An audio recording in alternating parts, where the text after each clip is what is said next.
Give me a number. How many Twitter spaces do you think you can be in a day from now until the 15th?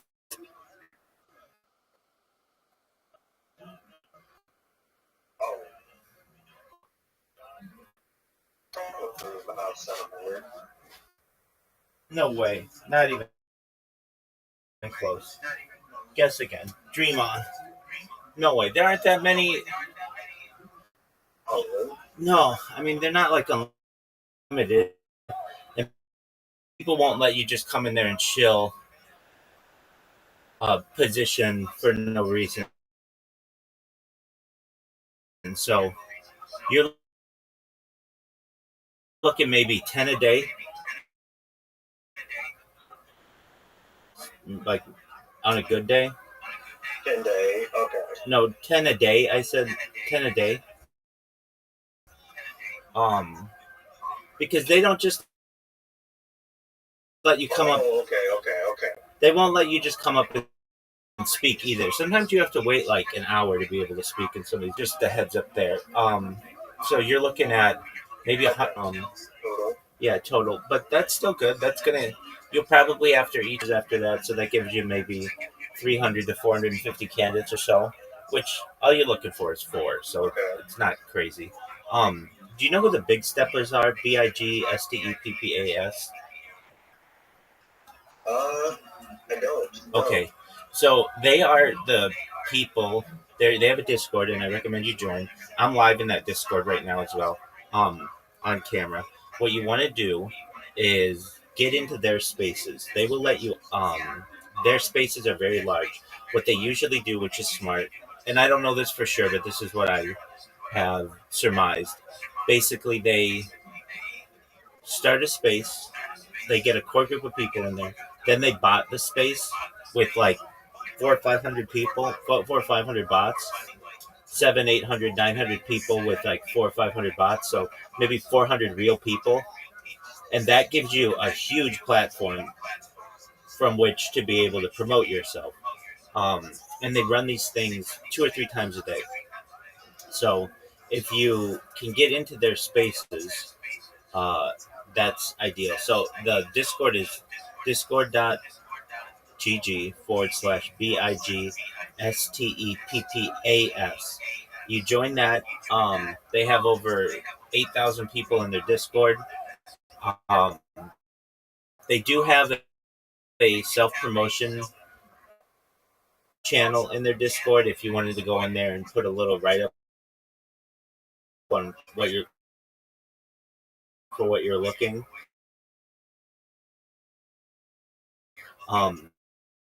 But like basically, whenever they have a space, if you can get into that space, it's the biggest space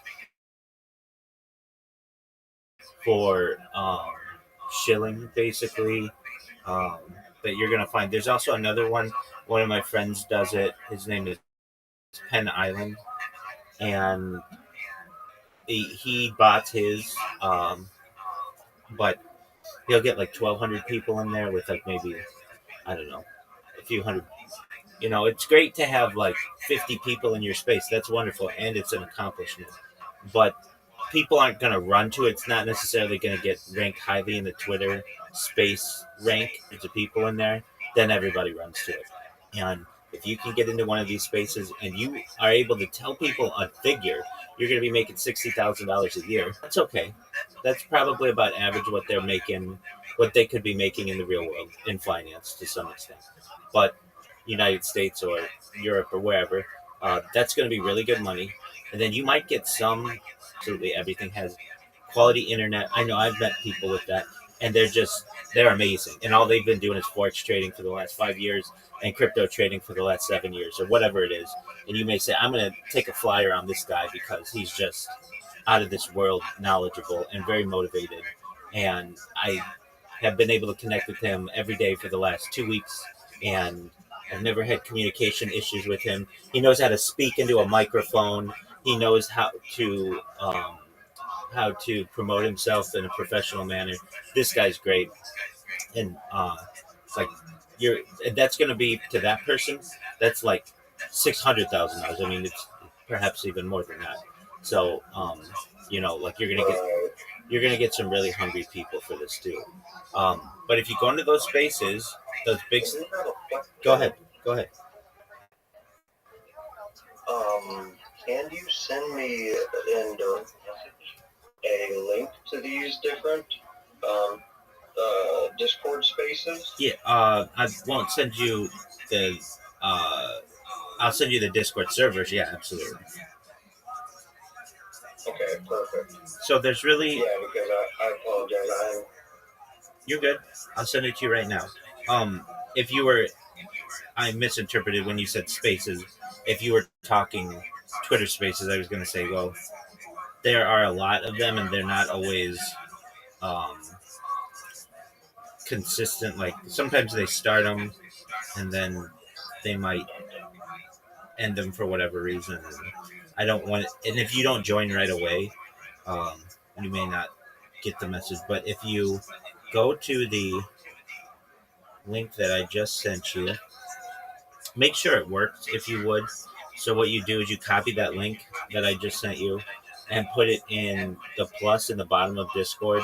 When you add a new Discord server, it should let you in. okay, And thank you. yeah, That's exactly what I was looking for. excellent. And so what you want to do in that one is keep an eye on the general chat. Whenever one of the hosts does a um, does a Twitter space, they'll put it in there. And you'll also see Okay, what you can do is whenever they have a space, you just look at who the hosts and co-hosts are, and just keep an eye on those people. Even turn on their notifications because you'll see that they're the regular host spaces. There are probably about 10 of them, and they have a, a really good system. So what they've done is they've partnered with some bigger projects, like some trading platforms, and what they do is basically maybe for the first hour of the space, they'll talk about the trading platform that is sponsoring them, that's actually paying them, and then they open it up to anybody who wants to show their project. So that's when I say, like, sometimes you have to wait an hour for these things. You do, but what I generally do is I I join the space and I get ready to talk, or wherever it like my I've sent my request, and then I'll just watch a podcast or TV show or something, or do whatever, and just keep an eye on my device. And then when they have allowed me to talk, I mute everything. I go in, I do my spiel, and then if anybody has any questions, I answer them, and then I move on to the next one. And that's really what my day is. Um, to promote myself as much as possible. I can tell you, if you do this, I've been doing this for almost exactly 1 month, and I have 2,000 followers. Now I can't guarantee 2,000 followers because I've already basically absorbed a lot of the people who would normally follow me. But if you dedicate yourself to this, at least until the 15th, you could probably get at least 1,000 followers from doing it. So you're looking at that kind of okay. connection. Is that a game changing amount of followers? No. But the people who will follow you, I have some people who, I've got a UFC fighter who follows me. He's got like 500,000 followers. Some really big traders, 200,000. So it's just like you're going to connect with some whales by doing this as well, especially because you're going to be offering cold hard cash, and not everybody's going to be doing that. Right. Did you get the? But yeah, I'm also. I see that you joined the Big Steppers, so that's great. You may have to do a verify. Do you see that? Yeah. Oh yeah. Yeah. So make Oh sure. no, I don't. Are you sure? Yeah, I'm in. Okay. Yeah. Okay. Great. So do you see that I'm in the lounge? Yes, sir. Okay. Excellent. Okay. I'm actually going to send you one more that I just thought of. It's discord.gg/soul on chain. I'm live in that Discord as well.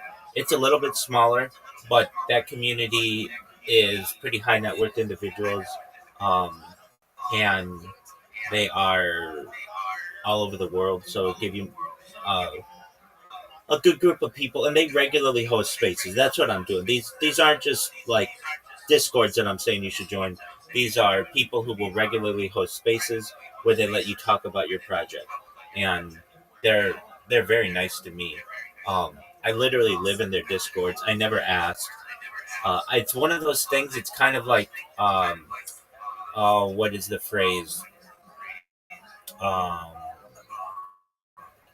like ask for what it. Let's see here. The phrase is something like do it and ask for permission later or something like that. Um, well, I have found that if I ask for permission before I start doing it, a lot of times they'll talk amongst their moderators and they'll be like, "Yeah, we don't know if we want somebody streaming in here 24/7 for the end till the end of time." But if I just do it and then they just already know that I'm doing it, and then they might question me on it. Hey, so you just stream your life in here? Yeah, and then if I'm already going, then nobody really bats an eye to it. That's what happened with Soul on Chain. That's what happened with the Big Steppers. And then I actually get people who request that I stream in their Discord, which is quite an interesting, um, like way to network. Like one guy came in and he's like, "Is this a loop?" A lot of times people think I'm on loop because I generally am just like talking, and you don't know if it's just like a live broadcast. And I'm like, "No, it's live." And they're like, "How do I get this in my server?" And I'm like, "You mean just like me live streaming in there? Uh, I'll just do it." And another reason why they think it's on loop is because I'm muted, so they can't hear what I'm saying. So it's just literally me on camera, not necessarily with them understanding what I'm saying. So uh, one guy earlier this week, or late last week, was like, "Is will you like what's it gonna take for you to stream in my Discord?"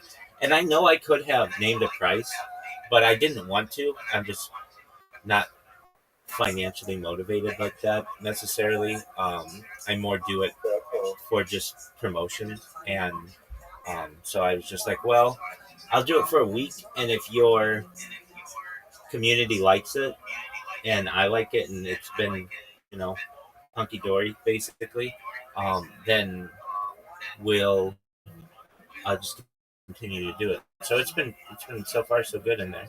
Um, but these other absolutely, these other discords, they're really nice, they're really welcoming, and once they hear you're different than just some reply guy or somebody who's launching a token, like, what do we call your project? What is it? I'm not entirely sure. Right. At the moment, the name is up to change, and also I don't want to leak it. Okay, that's just fair. Yet. That's fair. But you can call it just a financial service. Perfect. Okay, that's excellent, Matt. That's what you want to call it. Because when you're promoting this, people are going to say, okay, well, what is it? Are you just hiring people, or are you just like, is there a coin? Is there an NFT? No, there's none of that. It's a financial service organization. Yes, sir. Yes, sir. That works perfect. Yeah. So I would even. Oh yeah. Also, are you Jewish? I am. I am as well. Excellent. Very well. Do you practice? No, I'm not practicing. Okay. Well, never too late. You're not wrong. You're not wrong. Absolutely. Well, that's great. In terms of your pitch, you should say that you almost want to open with that. Hi, everyone. My name is Matt. I am the leader of a financial service organization looking to recruit 4 traders within the next month or so to be able to work with high net worth individuals in primarily crypto trading. We are looking for highly motivated, energetic people with trading experience to join our team. You'll be making approximately starting base salary of $60,000 with the opportunity at commissions and bonuses. You should know that if we're successful in this first year, the opportunity to grow with us is going to be there in subsequent years. And if you are of uh, interested in what we're doing in this financial service organization, send me a DM with your trading experience. And if we think that you're a good fit, I'll follow up with you and we can start getting you prepared to potentially start working on our team. When you say it's a financial service organization, Yeah. that to me tells you what it is. So it's not like um, it creates more of a concrete understanding of what it is people are DMing you about. Like, yeah, I've got uh, maybe forex trading experience or crypto trading experience, but what am I joining? That's the other part of it that we didn't really have. So saying that it's a financial service, a financial service organization, basically gives people a great idea of what they're going to be have the opportunity to join. So if you say what it is, how much people are making, what kind of experience they need, and how to contact you, you could do a bunch of those pitches. And then you're going to get people who ask questions. So then let's go through the questions you're going to get asked. Are there any benefits? Yeah. One of the main benefits is, first of all, this company is starting out with this amount. This is starting amount. So if we grow the firm beyond $10 million, think about how much you will be making. You could be making as much as $500 to $1 million a year if we if you won't have to worry about the growth process. That'll be another department. And the benefits at the start are going to be bonuses. First of all, like let's say we're just starting out at a annual or a monthly income of $125,000. That is flexible. We could make as much as 250, $500,000 a month because speculative markets perform a little bit better than traditional finance. So we could be looking at growing these accounts and growing. I will be looking to grow the total assets under management. So we could be looking at a sizable increase. And your pay does increase as you increase or as the company increases. So this is starting, we're only starting with a couple of handful of people. So that doesn't necessarily mean that we're going to grow past 50 employed traders. That means that we are going to grow accounts and we are going to use that to grow our own net worth. Okay. Welcome, Mr. Aquarius. But I'll be with you in just a second, Mr. Aquarius. All right, Matt, you're gonna get the question. So, there are no medical, no dental, no retirement at this time, right? at this time, unfortunately, Excellent. All right, and are these people going to be employees or contractors? contractors. Excellent. So you may want to say that in your opening pitch, that we're looking for Okay. trading contractors, or yeah, just you don't necessarily have to say that, but it gives some clarity that the of what categorization Okay. is going to give Yeah. people. That means that Yeah, because I want to be as concise as possible and get the relevant information across. But I see you have another listener, so I will go ahead and bid you adieu. Absolutely. I do have other things that You take are care, Matt. pressing that I should get back to. Absolutely. Keep me updated tomorrow, okay? But yes, sir, I do appreciate your space and everything, and I wish you all the best of days. Take care, my friend. All right, take care. All right, Miss Aquarius, you ready for me? All right, give me a minute, Mama. Let me get my tea out of this microwave.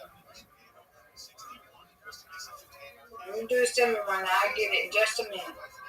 Yes, ma'am.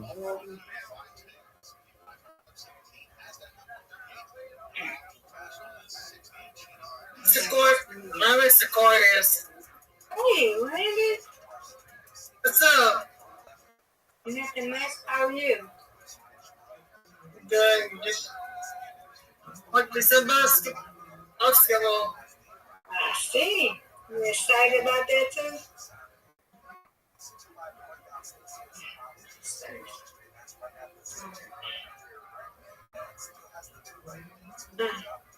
It's hard to open. Oh, God. Mom? Can you open this? This thing hard to open.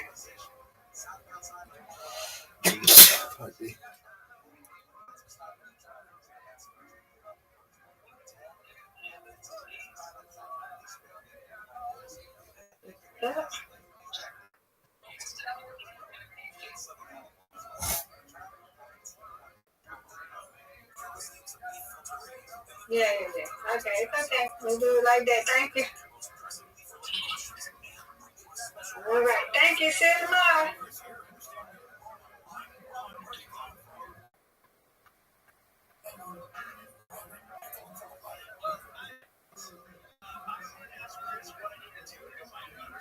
Hey.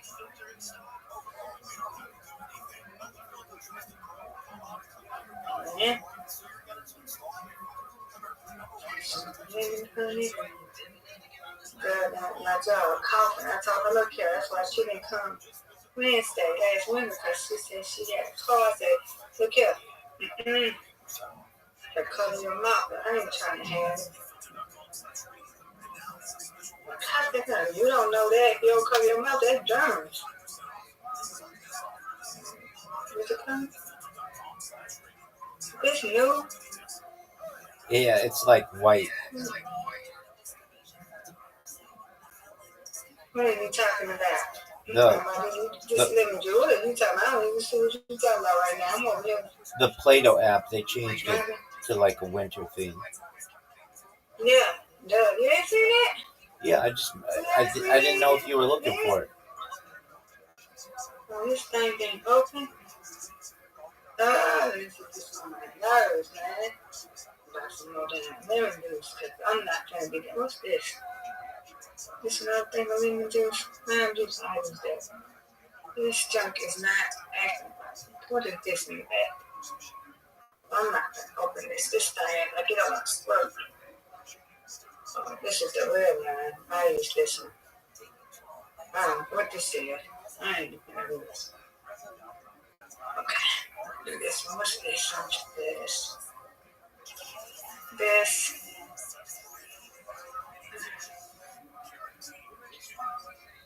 Okay, this is good. I use this. Good lime juice. Now I can do lime juice, right? I can do lime juice. Yes. I'm trying to do this. I get out of my skirt.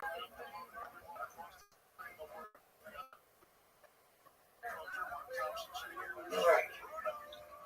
Yeah, you don't have to do because I find some lemon juice. Have to do. Find some lemon juice. All right. Burn. Play.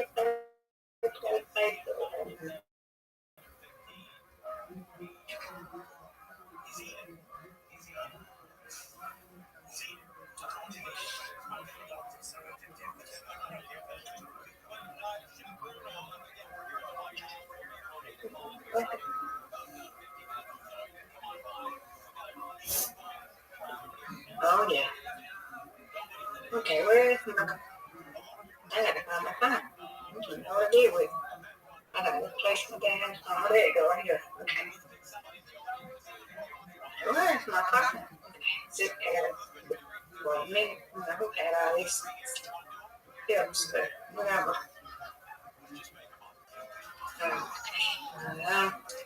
Let's get ready to run down.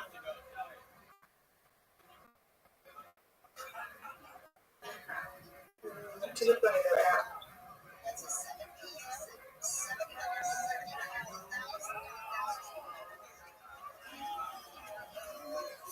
Okay, there we go. Let's go. All right. Right on.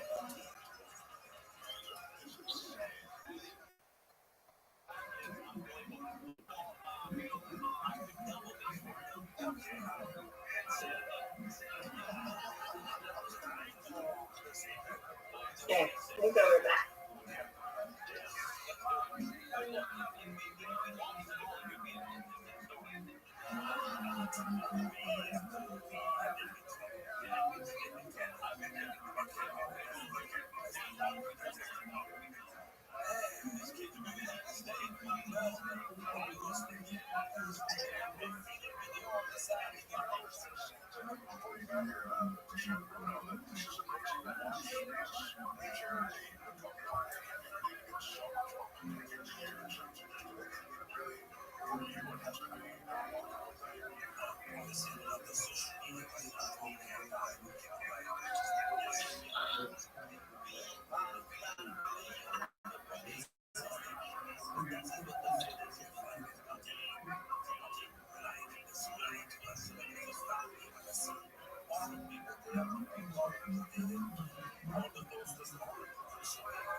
That was great. Thank you. You're welcome.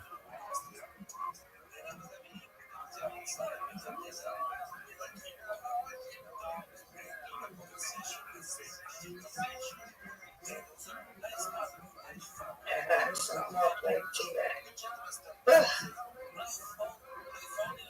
That's an elderberry. It's the elderberry is good.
Hey, let's go.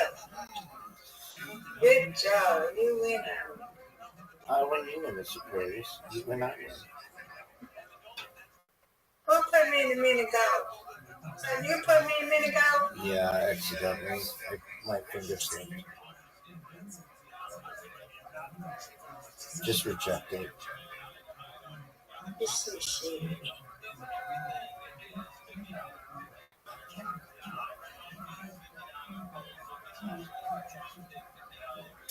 I think the other one had something with a pond.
Get it. Hmm. Oh, you hit it.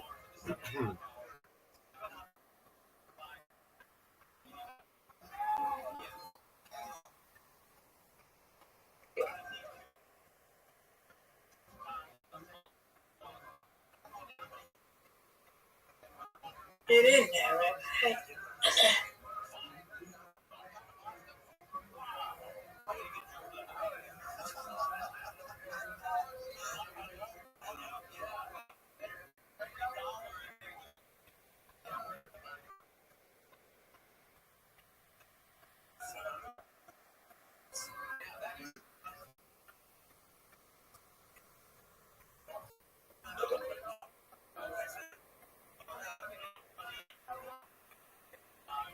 Come on.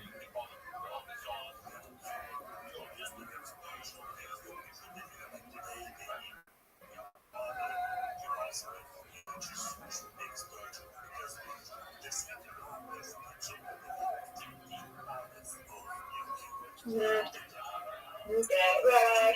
Who got it, Rabbi?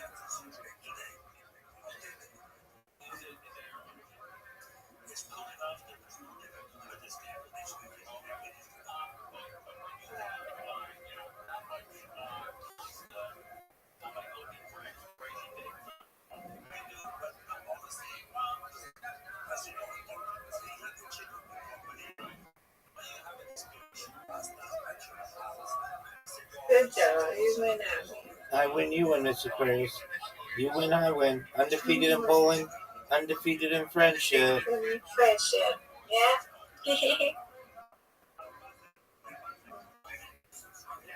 Alrighty, I will talk to you later. I'll be back through when I get through. God Get willing. in the bed, okay? Excellent, Mr. Aquarius. Okay. God's willing. See you tomorrow. God willing. See you tomorrow.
They'll bring up Gene's health and laugh about how messed up he is, followed by Brendan's fake bravado about taking personal responsibility and getting addicted to the gym. But Bert takes it to a whole level. The guy is the definition of tone deaf. Just watch how he asks a terrible question in this next clip and then decides to just answer it himself, going on this long-ass rant about how much he loves drinking. Doing that with Jerry Sean. Oh yeah, I saw your post. Dude, it does this. Everything it just goes like this. Nothing's fun. Yeah, it takes your spark away. It does. I can't do moderation. I don't have a problem with, not stopping, except when I'm stopped. As long as time you run into drink, where you're like, kind of like I did for the sober October of the year, and I just finished it. And getting back off the wagon is really difficult for me. Having that first drink is really difficult. It's been almost like a type of things. Night of cruise. It was the first night of the cruise, and then I came out at the end of the regular cruise. And then I was with my daughter in Virginia at Parents' Weekend. She was like, yo, you'll have a beer with me, right? And I was like, absolutely. But then the second I start, it's like, all right, back in the game. At 8:30, if I hadn't had a drink by 8:30, I go, oh yeah, it's not worth it. If I can get to 8:30, I call it the witching hours when the sun sets and it looks beautiful outside. Everything seems perfect and you feel like you earned it. Because there's gonna be times where like, I'm one of the hardest working motherfuckers out there. Bert's idea of working hard is recording 2 podcasts on the same day with the same guest and then releasing them within a week of each other. That's 2 hours of hard work right there, sitting in an air-conditioned room and talking about yourself into a microphone while a dozen of your staff are running around tending to you every day.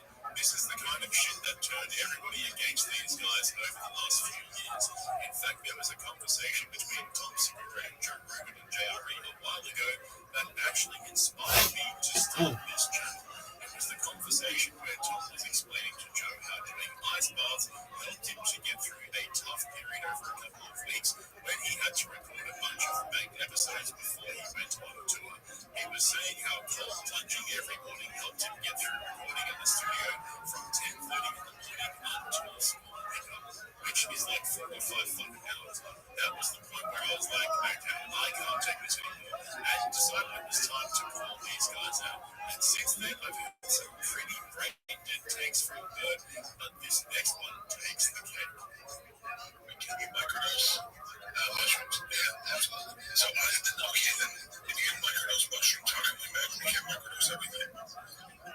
It's a good question. I would love to microdose alcohol.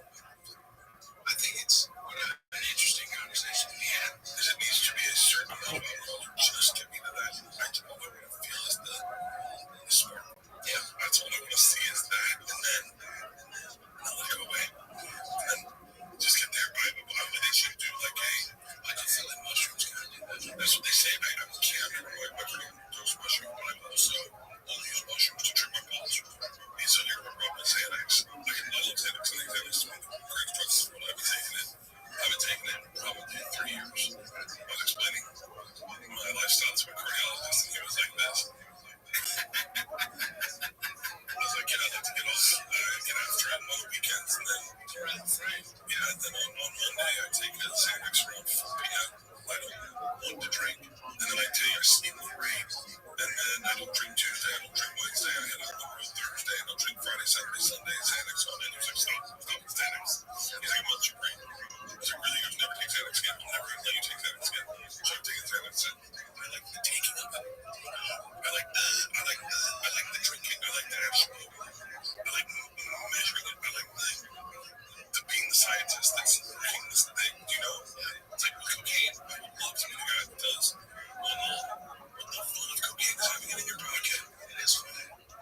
case, microdosing mushrooms and alcohol are two completely different things. Like, holy shit, someone really needs to sit Bert down and explain to him that all the stuff he loves taking fries your brain. It doesn't sharpen your brain. That's seriously one of the dumbest things I've ever heard on this podcast. The whole point of microdosing psilocybin is that it doesn't impair you. You stay completely functional. You're not slurring your words or muting your emotions. A proper microdose isn't meant to make you sparkle. That's the entire point. It's used to stabilize you, not intoxicate you. There is no small amount of alcohol that makes you more focused and mentally capable. Alcohol is literally a depressant that kicks in immediately. You can't fucking microdose it, Jesus. And this guy spent 7 years in college. Listening to Bert talk about microdosing alcohol is like watching a toddler try to explain quantum physics. He hears the word microdose and thinks it means you just keep drinking throughout the day instead of binge drinking at night. Dude, that's called being an alcoholic. Microdosing mushrooms is about enhancing cognition without being intoxicating. And he's pitching this idea to a recovering alcoholic. And don't even get me started on Bert's Xanax fixation. He's basically a drugged-up suburban housewife trapped in a 300-pound middle-aged man's body. And don't forget, he's bragging about this shit. This isn't some honesty session where he holds himself accountable and tries to improve himself. He thinks this is a flex because, comedian. As always, though, things only got worse from here. I could make myself feel like they love me. So I put all my eggs in that basket. I play it all the time. Because that's how I've experienced love. You're so loved. You're actually in the group. When I think of it, of the most loved people, there's some way. You should check the comments on this episode. It showed to me people hate me and that really for a period of time that really affected me. My only goal was to get approval. That's why I got to stand up and I can tell if they liked it. If they didn't like it, I tried something different to get them to like it. The only currency in my business is approval. That didn't like that giant. It made me so confused. I was like, I'm trying everything in the game. And then they just be like, yeah, fuck you. You're corny. Whatever. And you'd be like, well, I'd love for someone to explain why hate is fun. I would love, those people that put out mean videos. I would love for them to really break it down and go, this is what I get out of it. Because I'm curious. When they go about my friends, I can't watch those. I have friends who send me clips about me. And they're like, do you see this? This is hysterical. I'm like, oh, no.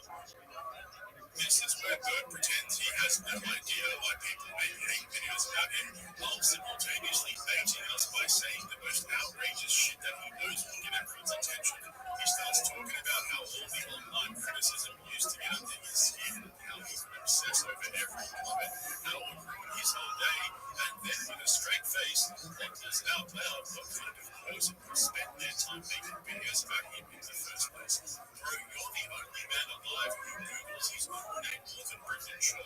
The idea that Bert Kreischer, a man who openly admits he can't handle reading negative comments anymore, wants someone who makes commentary content to explain what they get out of it is hilarious. What do we get out of it? The same thing your audience gets when you embarrass yourself every week on Camera Buddy. Entertainment. It's funny. Remember comedy? You literally hand us material on a silver platter. Overshare, you interrupt everyone, you talk about drinking like it's your entire personality, squeeze in a Shane Gillis name drop, and then you act shocked that the internet notices. Sometimes I honestly wonder if Bert's actually trolling or if he's really just that fucking stupid. Comments that live in your head, kind of there's one comment that one guy wrote when I was still doing clubs, and by the way, I wasn't selling tickets to clubs. And I think about that comment so often. This guy sucks. All he does is take his shirt off, get drunk as fuck, and tell one story. And I was like, yeah, technically, that's what I'm at. Yeah, but I was like, but I clearly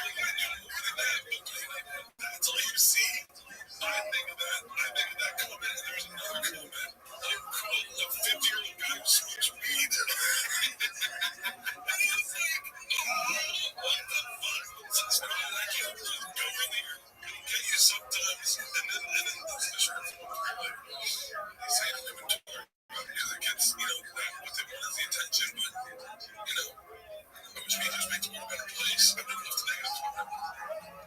When Bert says he just wants the world to be a better place, what he really means is, why can't everyone just love me unconditionally? This reminds me of when Joe Rogan blames the audience for one of his bloody bombs, like recently when William Montgomery bombed at the Austin Comedy Festival, and the main narrative was that it was the audience's fault. At no point did any of his friends consider that maybe, just maybe, William is an overrated shock and awe comedian who has one gear that he can't get out of. Sure, it works on Kill Tony, but once you leave the comedy mothership bubble, you actually have to be funny. You can't just rely on Tony Hinchcliffe's horse-faced laugh to get the crowd going. And there was also the time Tony himself bombed at that Trump MSG rally. But we've heard the exact same narrative from Brendan Shaw. Seriously, the parallels in this episode are crazy. Just last week, Brendan was complaining about this very channel, saying that I should try and earn a living by putting my talents into something other than shitting on him and his buddies. It's the same sort of code we're seeing from Bert right now. It's that realization that videos about you are more popular than your own content. This is funny. I was on Instagram, and I think sometimes my fingers get fast, and I get ahead of myself. And the guys, a friend of mine now, and I can't really remember anything. I see one of the guys on this podcast. He's a comedian. He goes Bert Kreischer, and there's Bert fucking Kreischer. Nice.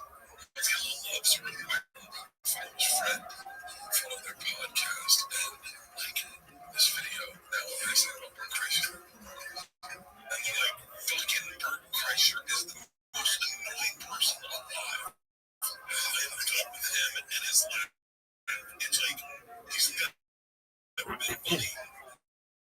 Joe Rogan made him famous. I'm like, I just texted them. I was like, guys, I'm really sorry I followed you. I didn't know you hated me. I'm really sorry I clicked the video about you hating me. And then they're like, hey, you tagged Bert Kreischer.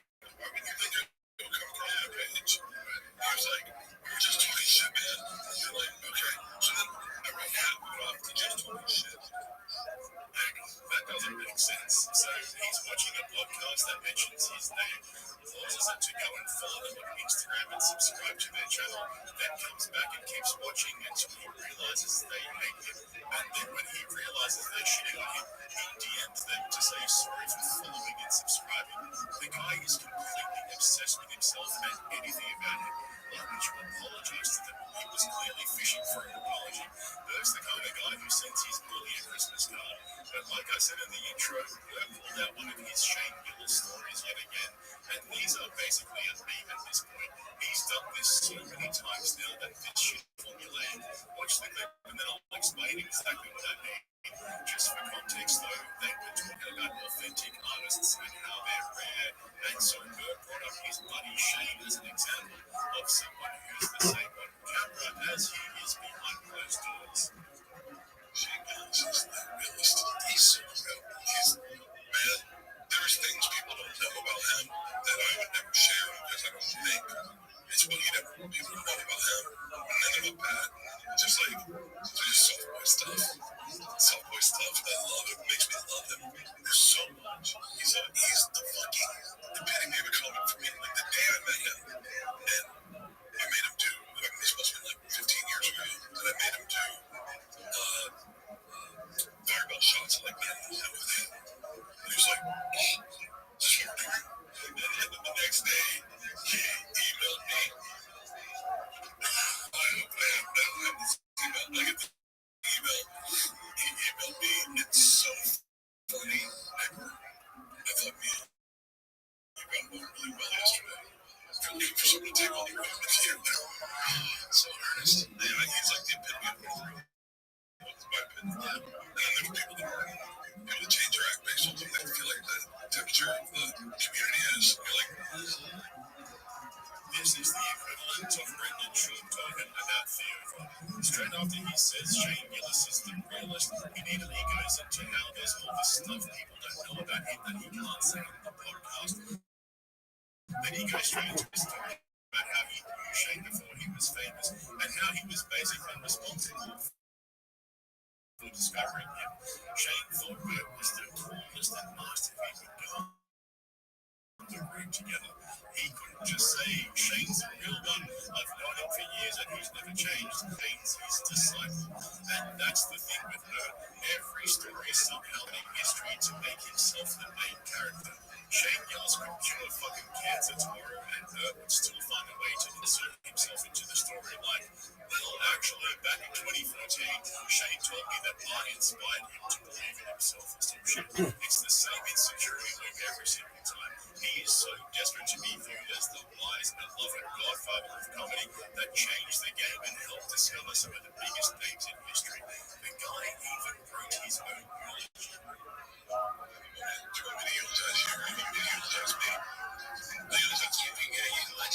Eulogizing yourself. The place for this, my favorite place. I would like to thank everyone, okay? Of course, everyone who did this. Kreischer, myself, was a great man. He was better than you think. But he's not very well. I'm really like, dude, I'm fucking angry at people on the show about my name. I'm What's your love? What's your all you need to know about Kreischer is he tried so hard to make you happy. That's all you need to know. He's gonna miss this life so much. I'm gonna miss life so much. I'm gonna so bummed. I don't think I died. Actually, I haven't yet. I told Tom this one time. I was like, if I had a button, I could end this shit. I press it as I die. I was like, miss life TV. I was like, reminded him with me.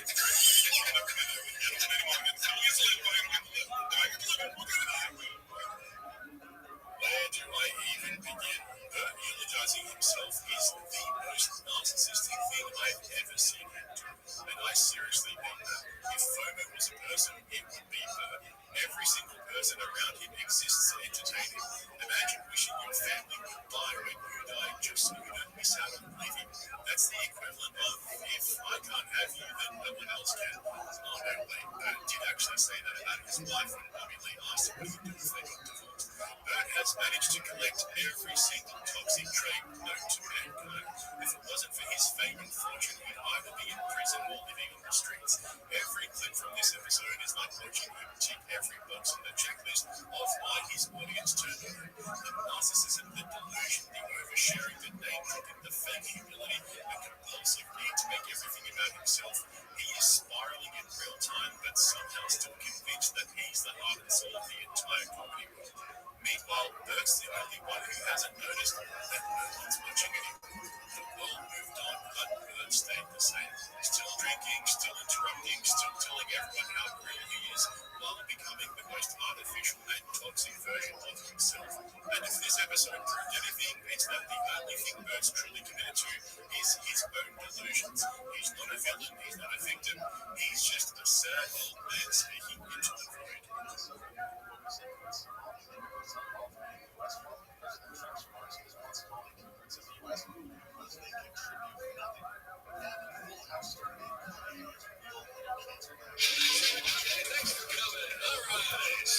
I got a really late start to the stage. I fucked it up. Don't you feel it? No? Was that a good amount of time? Alright. I felt a lot of pressure to get up here. I guess you guys didn't feel that. You said my name. I was at the bar. I was tending bar. I didn't have a day job because nobody bought tickets. So I'm gonna do a little short. I gotta get back there and make the cocktails. Folks.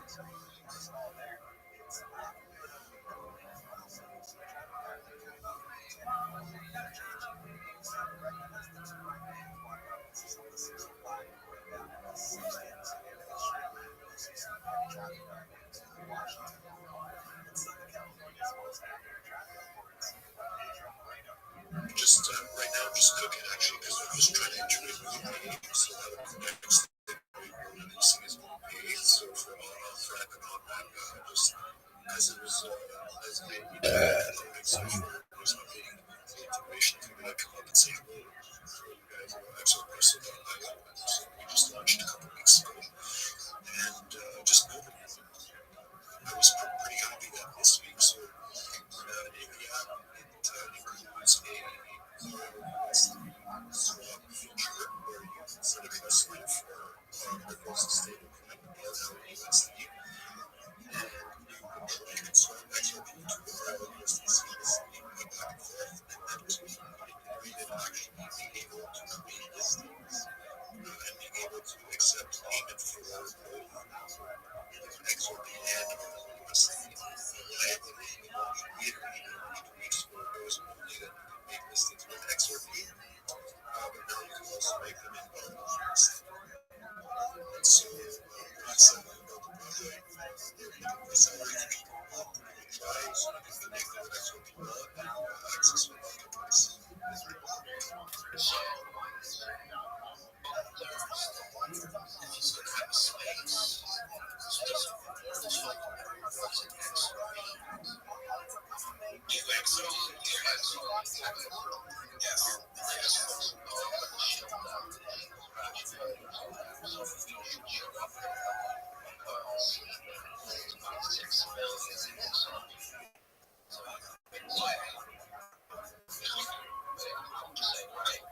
I think he's a big whale, right? So,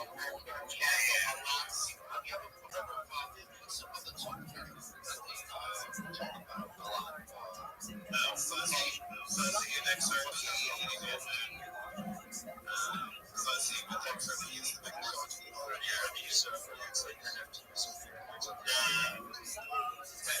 Fuzzy is yes, it's a meme coin. It's like 22 million. Was the flip switch is a tax token that was launched off of rev share.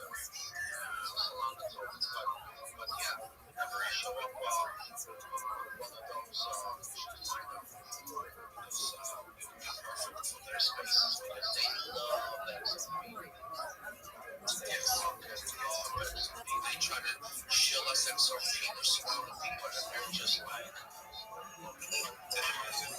like crypto psycho, big XRP guy. They're pretty cool. I'm such a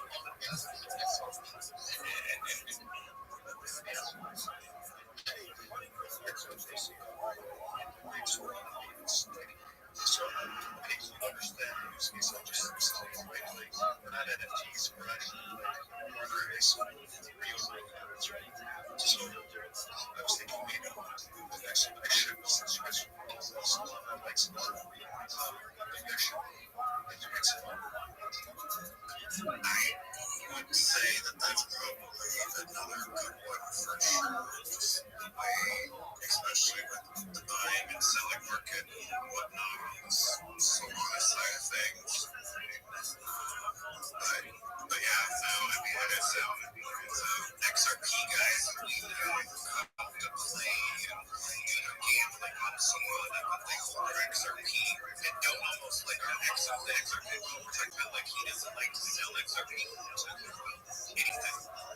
He doesn't want to even buy any XRP he needs because he doesn't like go on a single XRP token. But when it comes to Solana, I haven't sold it because Solana is not a big deal for him. So I think that's actually really a good idea.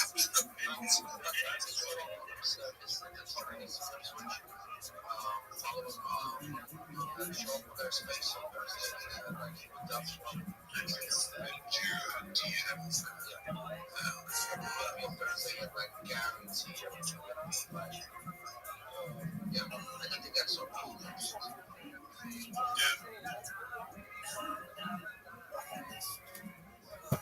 Yeah, educate me a little bit about Solana. Like, how big is it? How many users? Like, if I worked, like, XRP has, I think it's like 7.5 million wallets. Okay, so you can see where I'm trying to go with our marketplace. If I were to integrate Solana, how big is the market for having wallets?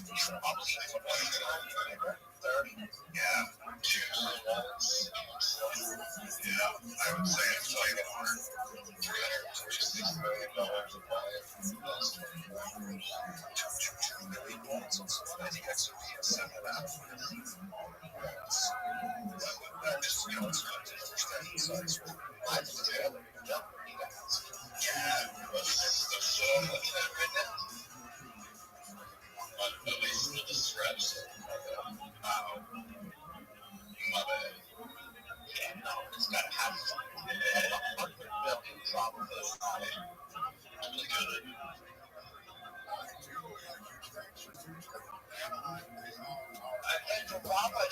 told me that maybe Jesus is not going to have the Rabbi blessing or Rabbi blessing.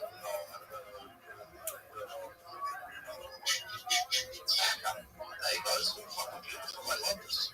And he's great, Rabbi.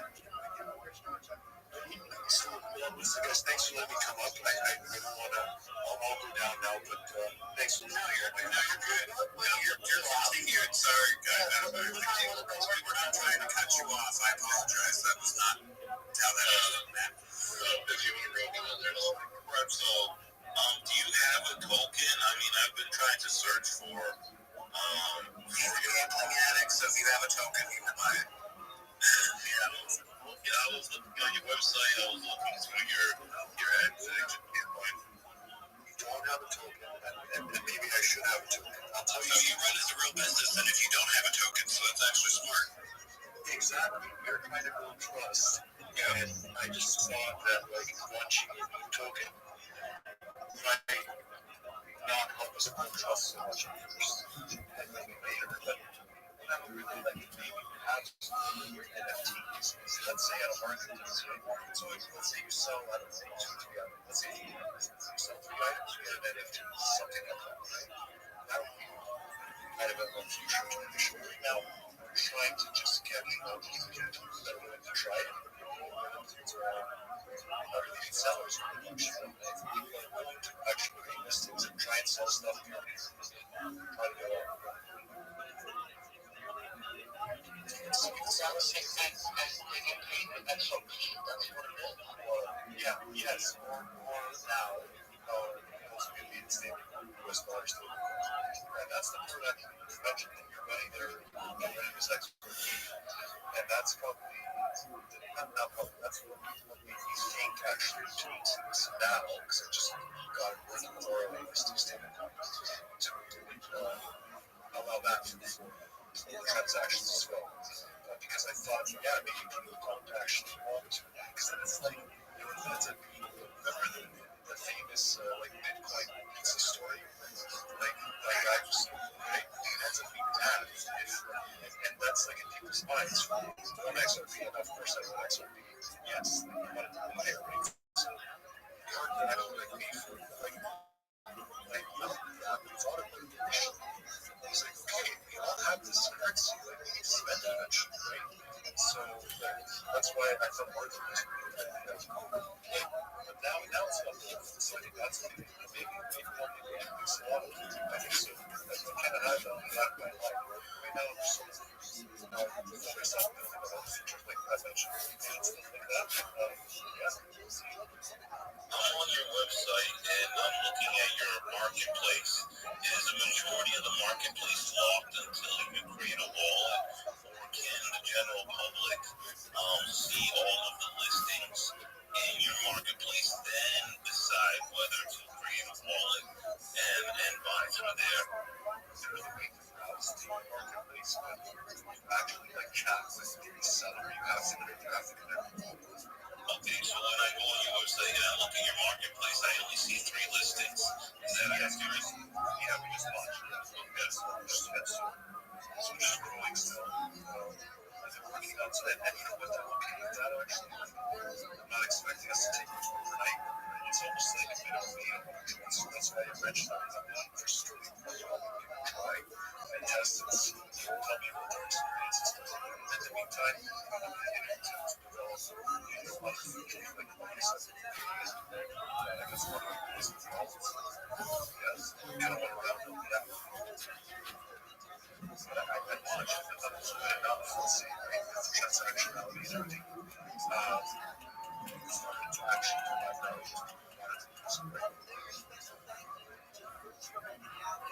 Yeah, but I would definitely, from the XRP people, but from the token people that I've dealt with, they're the ones that like to hold on to their XRP, if anything, more than just about anybody else, whereas a lot of people I know are degenerates that will throw a soul at anything and don't care what happens to it, where I know 2 people that have XRP and treat it like it's God's gift and don't want to spend it. So I think definitely branching out is definitely the smart move for that, especially with the more stable USD.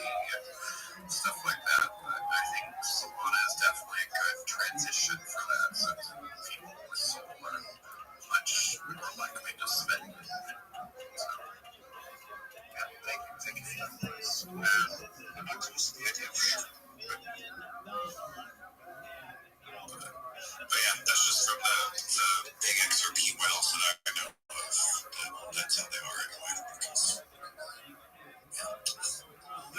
most of these things, there's one guy you're watching and he's selling a piece of art, he's selling it personally.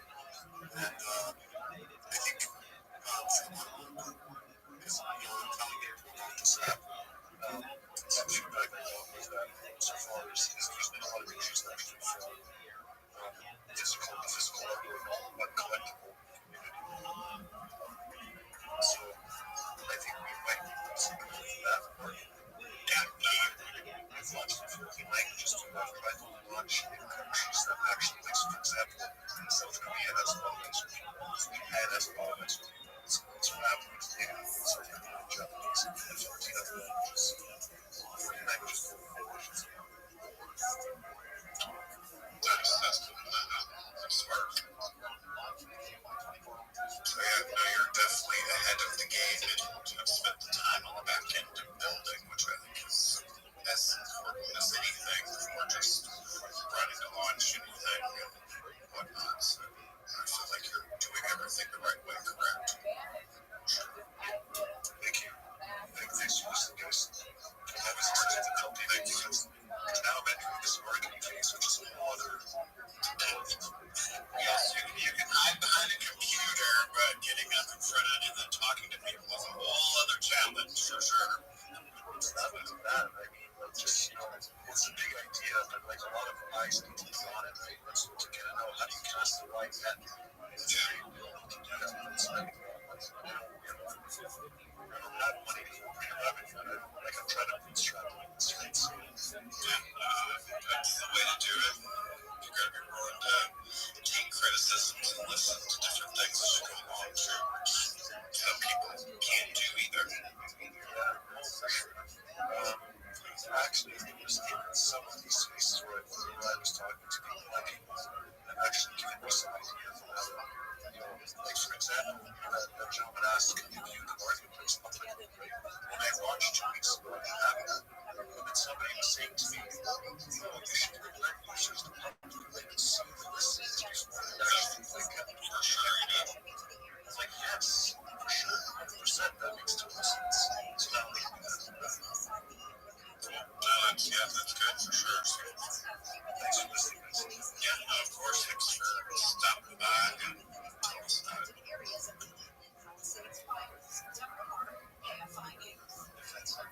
Mr. Larry, noties. I'll do their best. Where's Rabbi? What's up with Rabbi? Y'all just been quiet tonight. No. A lot of good thing I wanted to have a space today, so yeah, I know. Rabbi, what's up, Rabbi? You been Rabbi? You just on streaming 24/7? Absolutely. Every day's a holiday, every meal's a feast. May I please share my project with everyone? Thank you so much for the opportunity. I'm Rabbi Rothschild. If you don't know who I am, you will. I stream my life 24 hours a day, 7 days a week, 365 days a year. For world peace, I've been doing so for more than 4 years. My streams go back to the pandemic. We've seen the death of a queen, the birth of AI, the coronation of a king, and everything in between. This is a real-life Truman Show, a real-life Big Brother. This is a timeline and a time capsule of human achievement. In the 1990s, Bill Gates coined the phrase, content is king, and I'm making it true today. I'm king of the internet. This is the biggest event in global history, and here's why. In 2018, The Economist magazine stated that data had overtaken petroleum as Earth's #1 resource, and I have more data archived on the internet than any person ever, which is making me a very influential individual. I'm going viral, and when I do, I want to make you, your friends, your family, all financially independent if you're not already. I want to ensure that you have generational wealth. I'm unlike any influencer you're ever going to meet. I'm not live on one YouTube stream nor 2 YouTube streams. I'm live on over 20 simultaneous YouTube streams 24 hours a day. You can watch my life in 360 degrees. I even have a ceiling camera. If you want to view these streams, the link to my YouTube is in my profile. Additionally, it's in my pinned post. You'll also find in my pinned post a link to my link tree. I dare you to look at my link tree. Nobody dares you to look at their link tree, but I do, because I have more social media than any person ever. I have more content than any person ever. You'll also find a link to my Discord, discord.me/Rabbi. We have over 2,500 people in the community and grow larger every day. I want you all to know, in addition to making you wealthy and wanting to ensure I promote world peace, I want to help end world hunger through the use of technology such as agricultural drones, floating greenhouses, saltwater greenhouses, hydroponics, vertical farming, cloud seeding. I want to help end world thirst. I'm sponsored by a cryptocurrency that's worth about $100 billion. And one of the things that we do is we build wells and water towers in developing nations for the benefit of the less fortunate. Additionally, I'm an advocate for the LifeStar program, and most importantly, desalination technology, where we pump earth seawater onto land to make it drinkable. If you're a reply guy, if you're a Web3 marketer, if you're a raider, you're a shiller, and you want a free mentor, coach, and friend, send me a DM. I will respond. Send me a follow. I will follow you back. I want you all to know that I'm here to support you both personally and professionally. I'm here to be a positive person in your life. I'm here to have an optimistic view on the future, and most importantly, I want to give people hope. And with that, I sincerely appreciate the opportunity to share.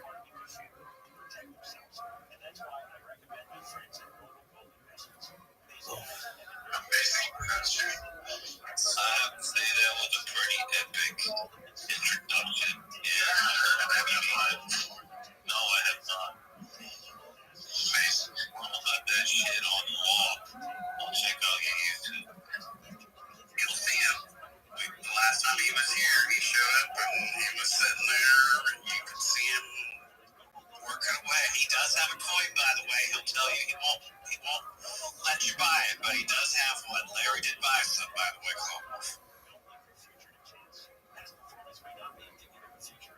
That's it. Don't look at it. Don't look at it. You don't want it. You don't want it. You want to buy Harry Potter Obama Sonic 10 Inu. The ticker is Bitcoin. That's the one you want to buy. That's the one I promote. The only reason why I have a coin is so that I can live stream on Pump Fund. And so don't buy my coin. You don't want it. You want Harry Potter Obama Sonic 10 Inu.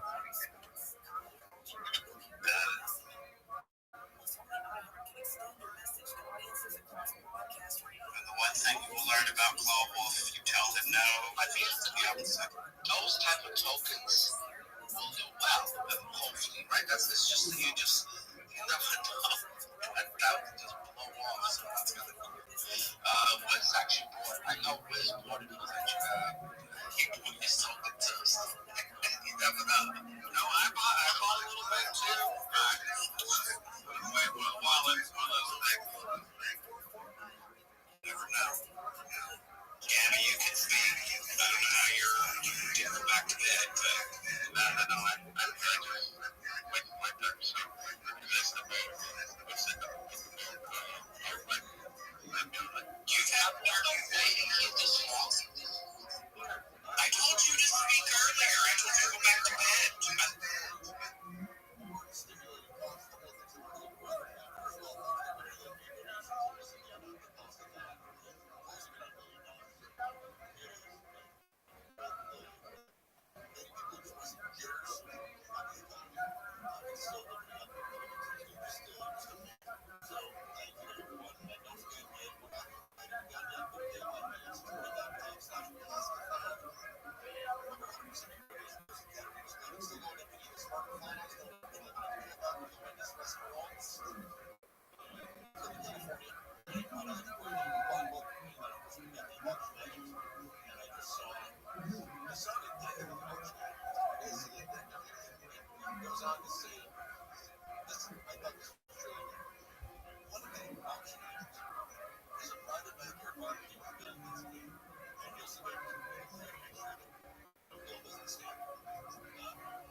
Hashtag take it personally. Create spaces where everyone feels welcome. Spread good vibes through impacts of kindness. And share mental health resources like we share links. Tag at Mental Health Coalition in the video or leave a comment and tell them about hashtag take it personally. For more information,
visit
$19.85.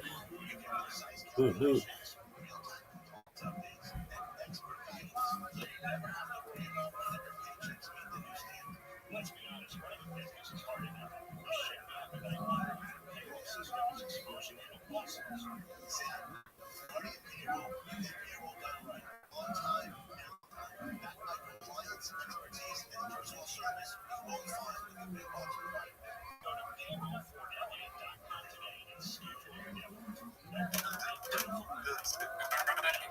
We're taking out the same board. That's the chicken board.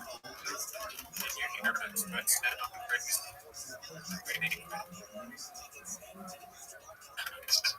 Wait, is it working? Vermont, anyway.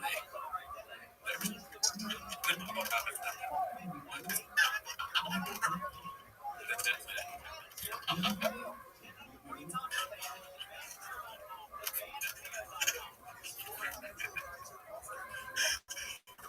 It's the best one person. It sucks.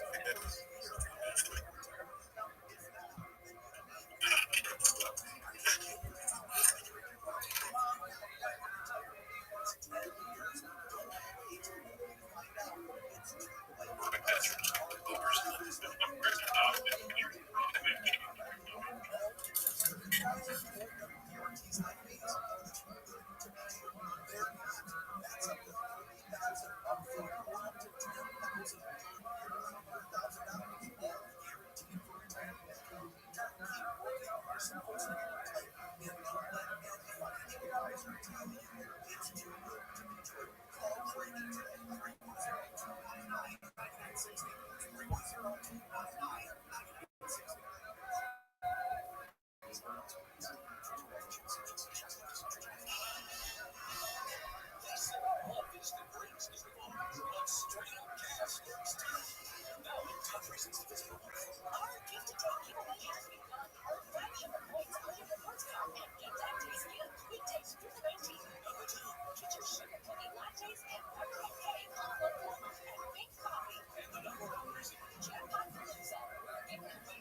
Right now, T-Fat King. Sucks.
You don't think that he can return as artificial intelligence?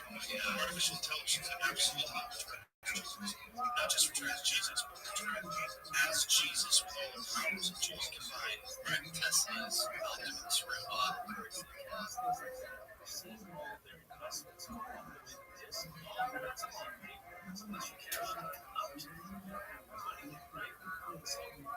Huge career movement, right? So embarrassing to brag about any like huge career movement, right? So self-serving. But something huge is happening for me this weekend. I get to perform at the same exact venue of my favorite comedy specialist.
chills on your house.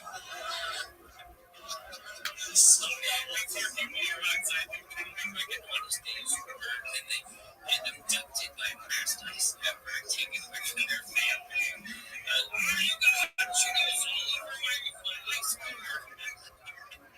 So I can't wait to see you in Dallas. Just to let you know, Dallas will be in there.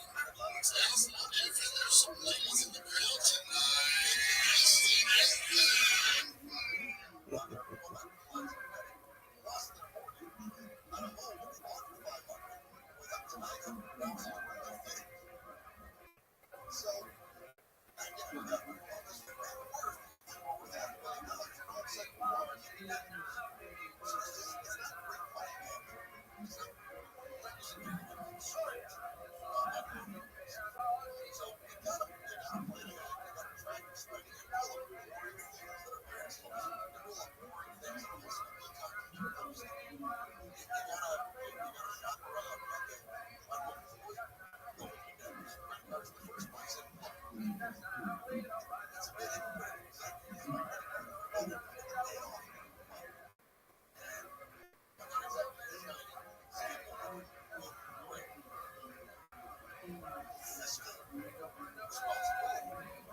The scriptures,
I'm not excited for that. Yeah, we'll see. We talked about this too before.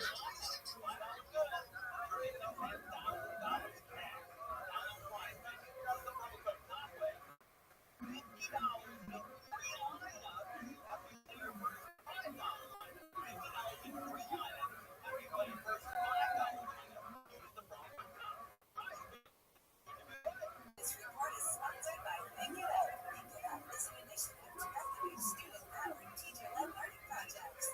Students and teachers, how can you spark great learning experiences in your classrooms today? Join at thinkitup.org.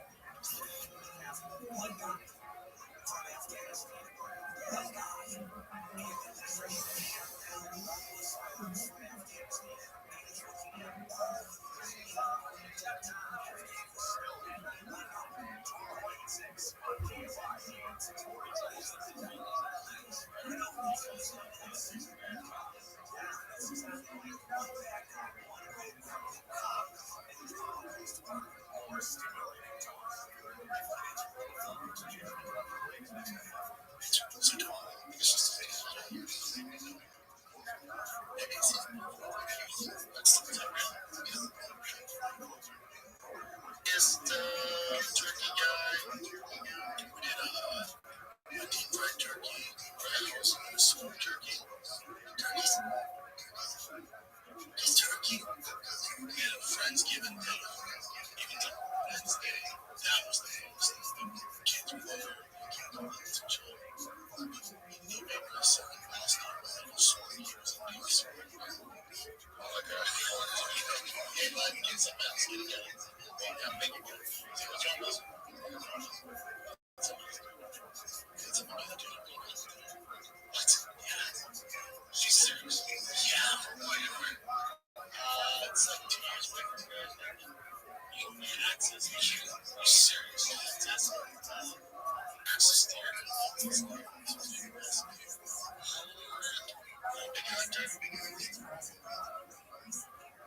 But what is the tools to prevent these tragedies are already in our hands? On December 9th, join the Child Institute's On the Shoulders of Giants scientific symposium to learn how experts are using smartphones, AI, and other digital tools to stop waves. No, it's money's out here. Free registration at Friends, Friendsgiving day. I keep saying, yo, look, we got down, man. Some people are no, seriously. 3:30. Now I go Monday. Yes, we'll be there. It's not too far. That's awesome. Please feel like you can go to the doors. Yeah, I'm trying to get some stuff. You know, that's my phone. And I said, oh, no, I'm going to get that. Like, you can. You have to. I don't know. Trust. I feel like you know, that's just about Texas home, too. Yeah, which is nice. That's, but I mean, Texas, you don't need a license to hunt certain animals, so you can just go ahead. That's so big about Texas. That's not going to get you. It's not going to use your name. It's a job. But here, because we're James, it's like, Jackie, Panther, Hopkins, bunch of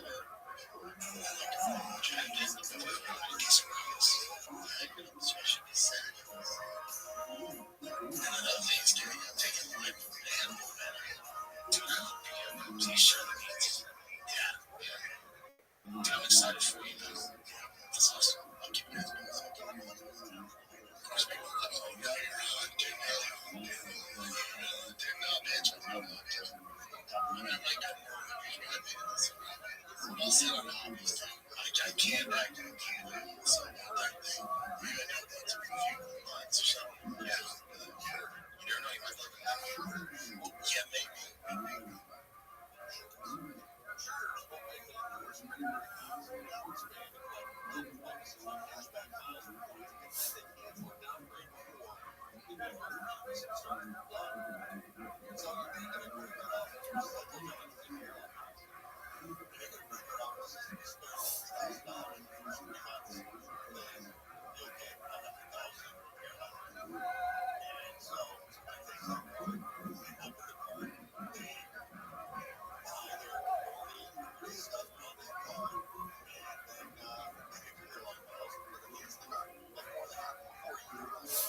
up for Saturday's mass shooting at a child's birthday party. 4 people were killed, including 3 children. The foundation believes the attack is gang-related. They're calling the upcoming meeting a safe forum aimed at stopping what they describe as escalating violence in the city. The group plans to push for an immediate ceasefire from local gangs.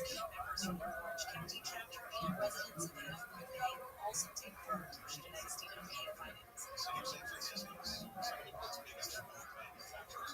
ABC's Alex Stone says the supermarket is their culture process with local Americans becoming unhealthy to a city soul. San Francisco City Attorney David Sherry alleging they use chemicals and a model designed by the tobacco industry in America to addictive. She says some of the products marketed as healthy include strawberry Cheerios, Nutri-Grain bars with things, hot pockets, and craft mayo. The Trump administration says the increased military presence in Germany is to combat drug trafficking. U.S. forces have been targeting alleged drug routes in the CSA clearance says the Pentagon's declared fire. It looks to be going after some violent terrorist strike in September. The goal is to stop people who are accused of trafficking drugs. They're very public. They're in a pro-women. Now, the Pentagon denies this. They said that they were silent on that matter in that hearing. She says the question is why the order was given to launch that second strike. The Trump administration says it will hold SNAP to a day for recipients in most Democratic controlled states starting next week, unless they provide information on who's getting the assistance. Agriculture Secretary Bill Baldwin says the actions in the works because those states will provide information the department asks for, names and immigration status if people getting paid. U.S. Special Envoy Steve Witkoff says that Trump's during that Russian president in Moscow on ending the war in Ukraine. He says that follows Ukraine, which invasion still against peace deal proposal, but retired Lieutenant General Doug Wood says he doesn't see a peace deal being agreed on anytime soon. He has not changed his agenda once for this war, and I think he sees this in negotiations, proposals, and support. So just other means to kick the can down the road. The meeting comes days after U.S. officials held talks with Ukraine and team in Florida. And it's still getting Tuesday. Aid organizations are asking for extra help. The International Rescue Committee says government cuts to aid this year are being given life-threatening choices. CEO of the IRC, Helen Samuel, says it's a tough time for their clients, especially people in Gaza and Sudan. From 13,000 to thousands having their tents swept away in the last couple of days with very cold driving rain in Gaza, for example. The organization works in 40 countries helping people affected by humanitarian crises.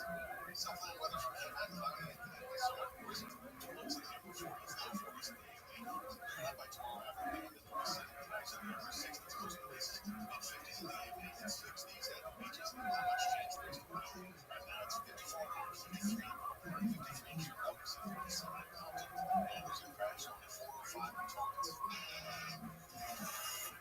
That's the southbound disaster.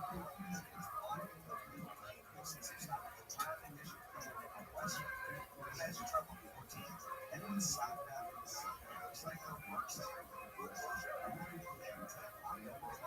It's at top one corner, and the northbound line has been keep trying to right in the center of that's good to 6 a.m.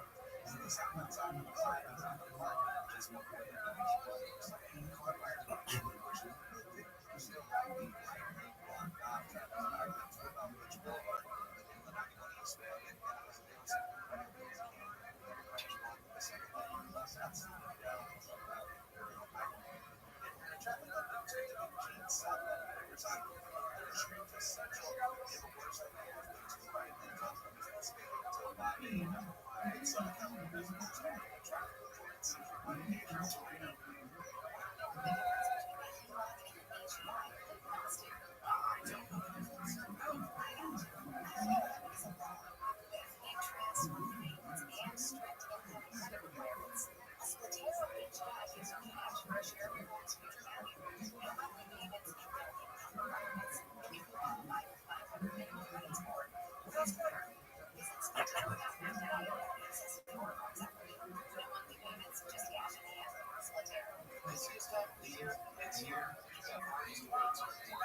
This holiday season, grab a gift for yourself. Beautiful ways. Stop hiding miracles or spider fans. West Medical's minimal illness is relatively quick and effective, requiring little downtime. With most PPO insurance plans covering these treatments. Call 1-800-WEST-MED today for your prepaid screening. That's 1-800-WEST-MED or visit westmedical.com.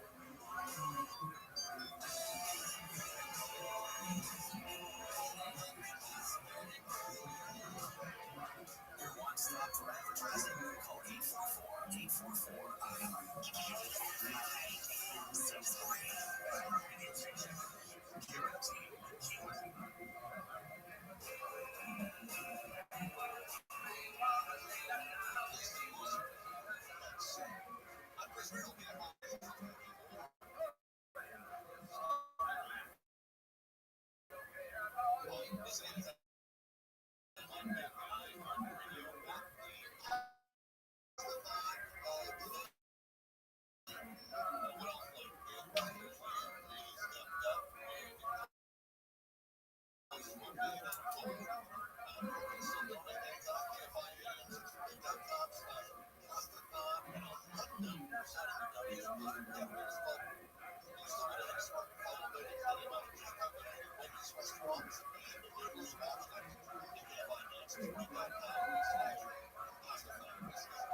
More than 12% of the U.S. population relies upon food stamps, and 1 in 3 households in LA County specifically get a check. The federal minimum wage is at $7.25 an hour. It hasn't changed in 16 years. The cost of a dozen eggs has gone up 125% since 2009. It's like streaming services. We keep paying all the hikes and we're not even paying attention.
Yo, what's my favorite K-pop band?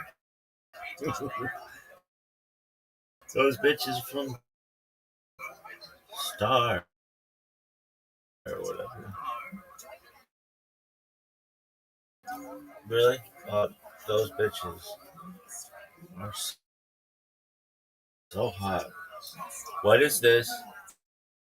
And how can I make my entire life about it? Pardon me.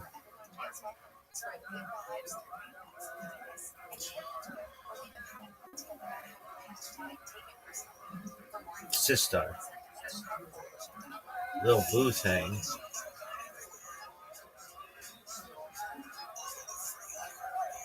Sister.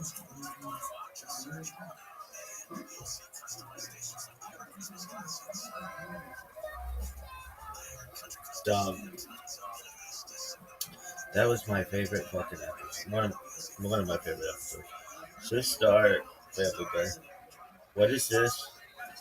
And how can I make my entire life about it?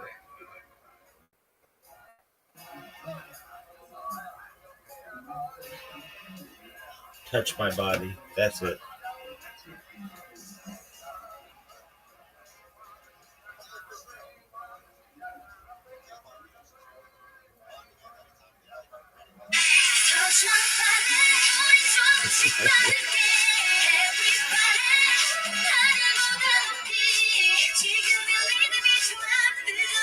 I love it. I love it. That shit is so fucking funny. They summarized K-pop. Oh,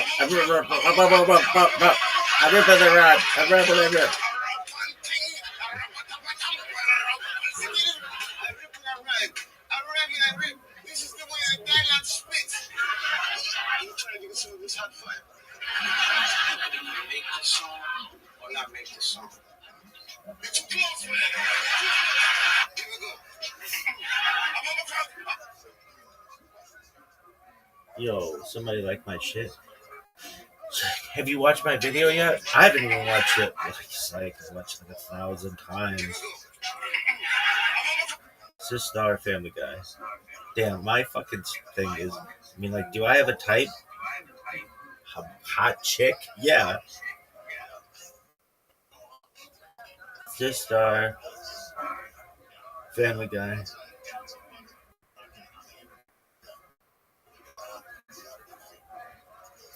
Touch my body.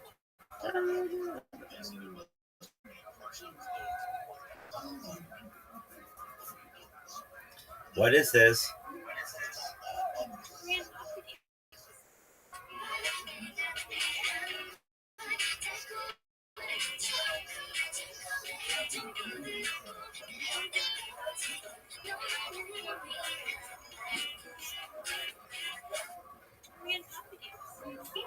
Feel free to watch Korean pop videos.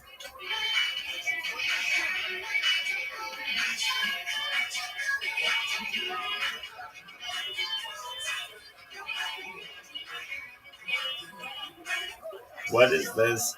And how can I make my life? What a funny line.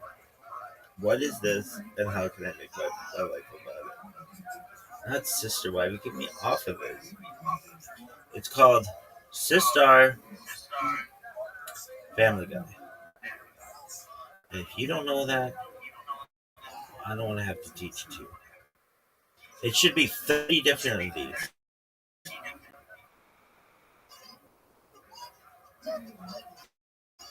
Dog.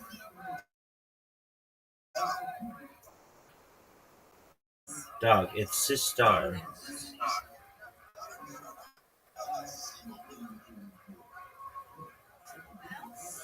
That's Sister Words, dude. No one knows what that is. It sucks.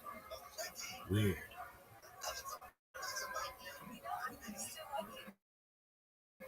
Not Sister.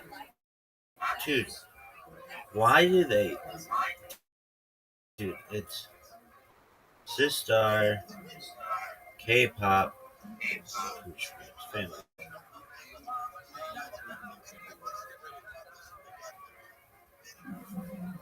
Touch my body. Direct relation between Sister and the show?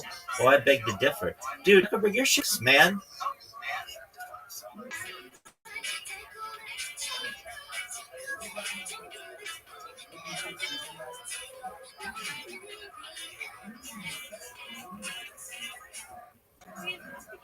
What is this, and how do I make my life about it?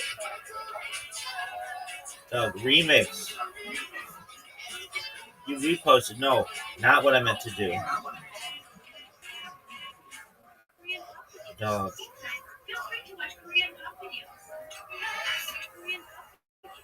How do I? Dog, what is this?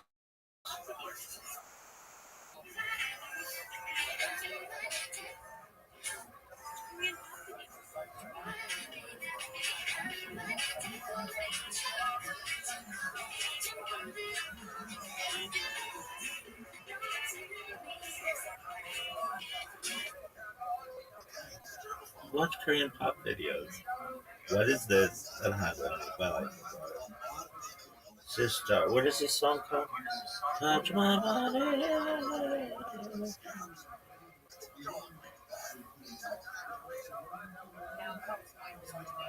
No, it's the music video, dog. Who's this bitch? Who's this? If you wanted to touch my body, you should have voted for it. Oh, really, baby? Really, baby? Well, luckily, no one wants to touch your body, you Jewish-looking freaking bitch. Baby, if you wanted to touch my body... Yeesh. That's my thing, though. Well, who is this racist bitch? Baby, if you wanted to touch my body...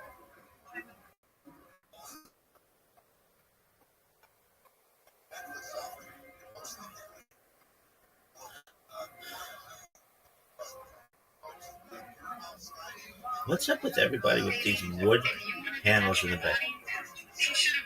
She doesn't even look Jewish. Really, baby? Well, luckily, no one wants to touch your body, you Jewish-looking freaking bitch.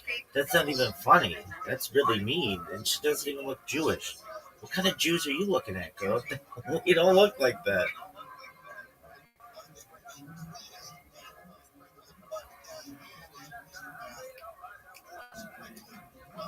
That was mean.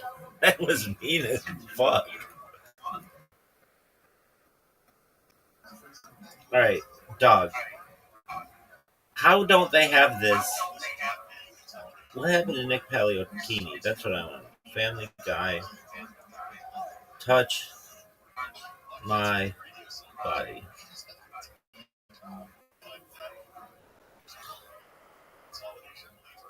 What is this? And how do I make my entire life?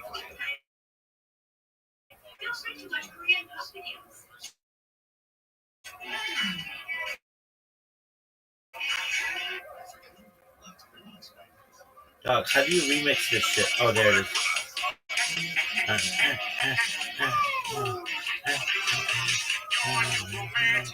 you're so pro-life, let me ask you this. Would you go down to the orphanage and claim an unwanted baby and take care of it? No, Lois, I'm here to save the unborn. Once they get out of the vagina, they can go themselves. I want to watch all of these movies non-stop. Man, what do you think they...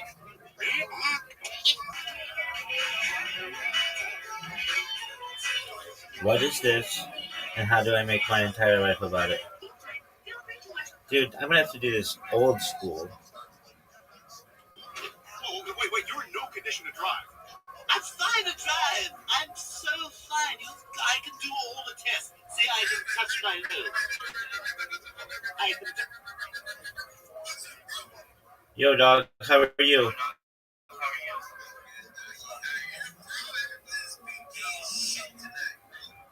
Excellent. Are you coming to my Discord? Yeah, I know, but you haven't been back since. Everybody misses you.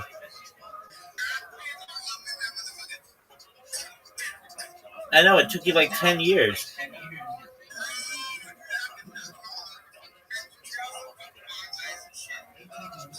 Okay, why are you having sex with trees? Alright, baby. That's tight. Have you been drinking tonight? Alright, baby.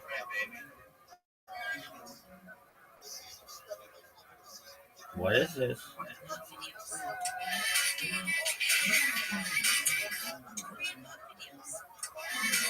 Candy Quahog Marshmallow.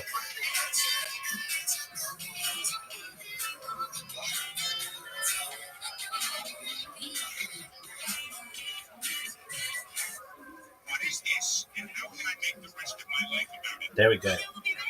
That's what we want.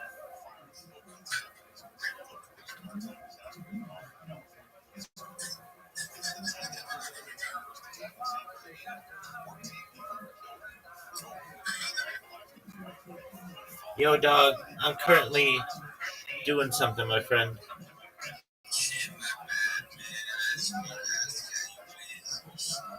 All's good in the hood, son. Thank you.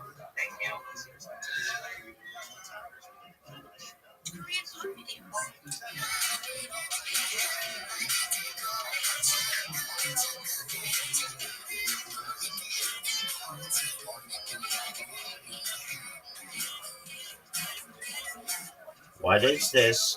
And how do I make the rest of my life about it? Fuck.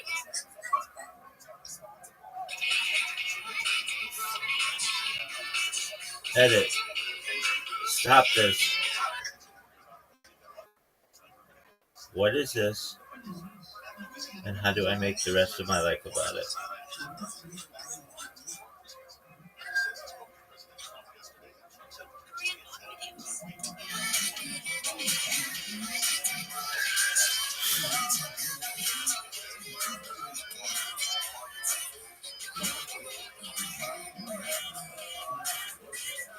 What is this? And how do I make the rest of my life about it? Close. Wow, calm down.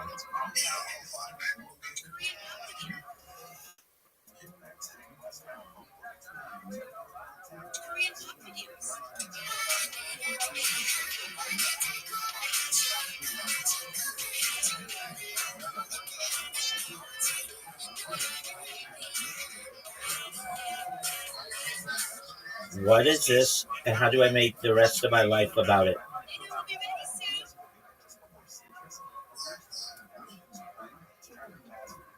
That was so sick.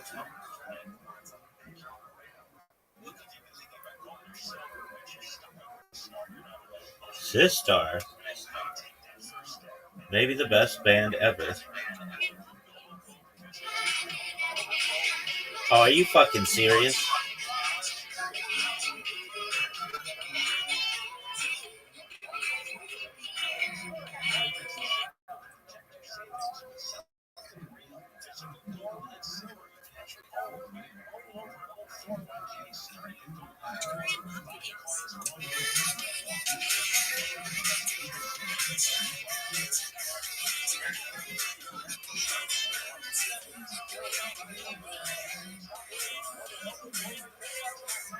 What is this? And how do I make the rest of my life about it?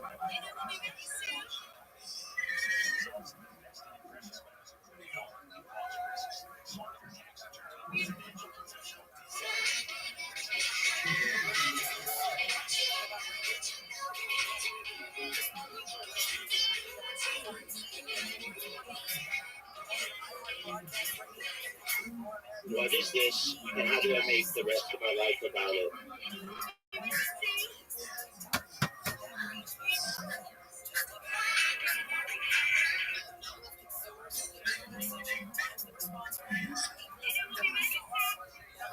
Make the rest of my life about it.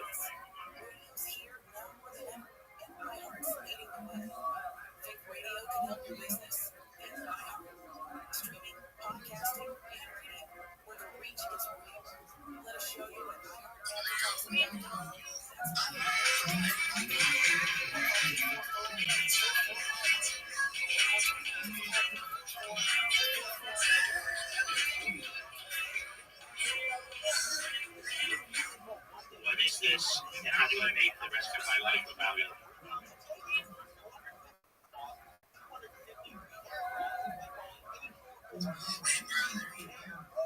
What up, baby? I love you too, my man. How much have you had to drink tonight?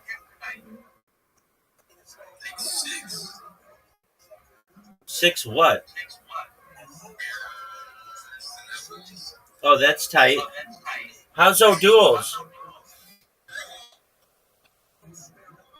Have you been drinking O'Doul's? Have you been drinking Schlitzke? Have you been drinking Schlitzke? Have you been drinking Schlitzke? It's the gay beer from the 1990s SNL skit starring Chris Farley and Adam Sandler. Where the fuck have you been? All right, well then you should know what Schlitzke is, dog.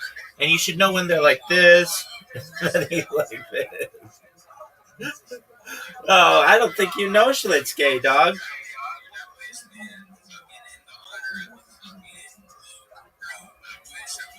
Schmitzke. Dog, I'm gonna watch it with you just because you're such a bitch.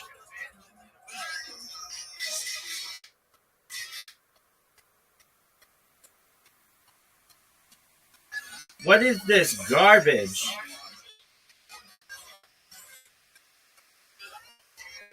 Yo, here we go, baby. This is for you, you little slut. It's the radio city deal that you found. This place is a dump. Just wait till you see the pool. This is the beer you drink. That's Adam Sandler, you slut. This is your beer.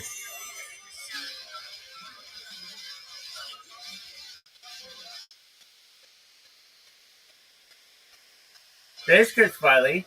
And this is the beer you drink. This is your beer.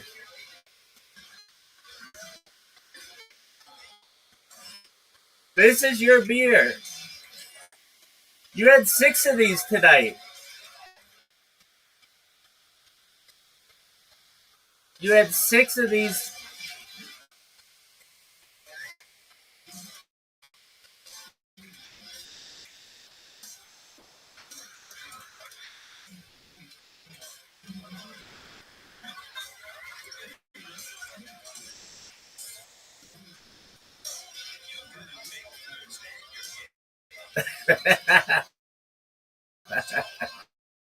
You have a big thirst and you're potentially gay.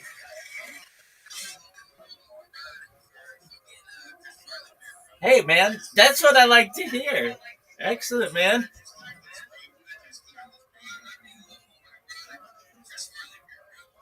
Absolutely. They should make that. I don't know why they don't make gay beer. I mean, then you're basically like, I don't know. It,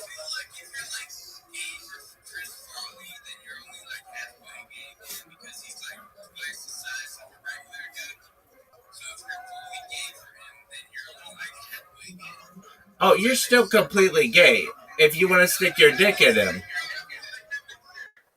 But you have a great sense of humor as a homosexual. Word, dog. Word. Dog. Schmidt's gay.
Would you drink a beer that is marketed to gay men?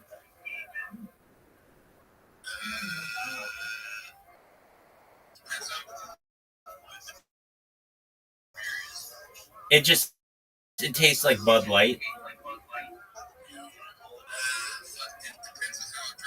There you go. That's the answer. There you go. How fucked up do you want to get? That's absolutely right.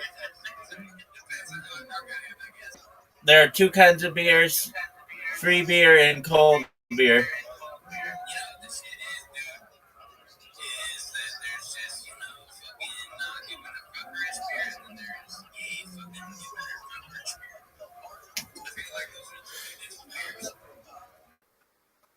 Dog. I could go for a Schmitz gay. Maybe at a pool party.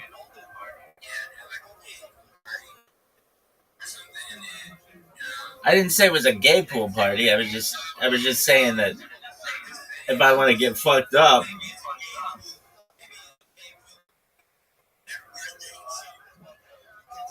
the more and more I get to know you, the more and more I think that you like men.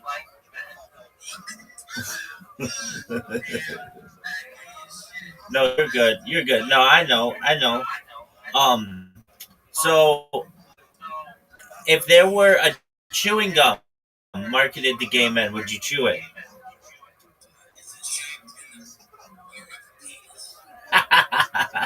It's an excellent, excellent question.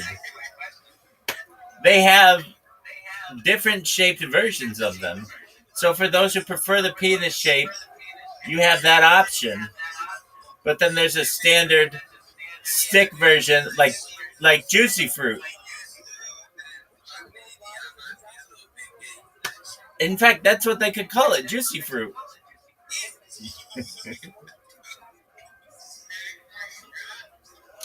Dog, juicy fruit is missing out. If they made their gum in the shape of a penis, a lot more people in the gay community might chew it. That's incredibly brilliant. We are marketing executives, my friend. The people at Wrigley's need to hire us.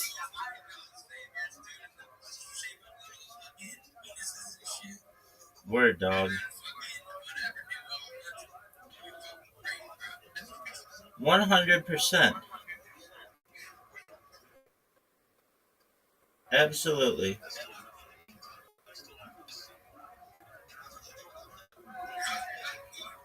I'm slinging dick like it's going out of style, son. How about you? Yeah, that's what I do, dog. I'm one of the best sleepers in the entire world. There are people in comas who are envious about how well I sleep. Dog, I'm good at it. It's one of the things I'm best at in the world. Slanging dick, eating pussy, and snoozing till there's no tomorrow.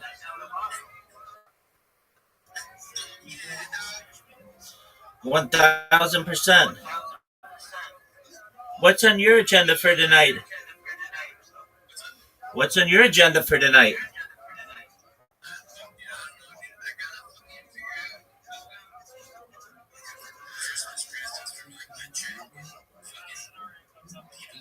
Why don't you get her a vibrator?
Are you going to be in any Twitter spaces aside from mine?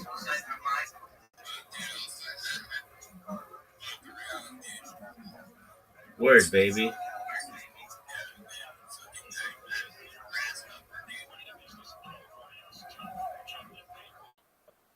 Dog, have you ever had the drink the grasshopper?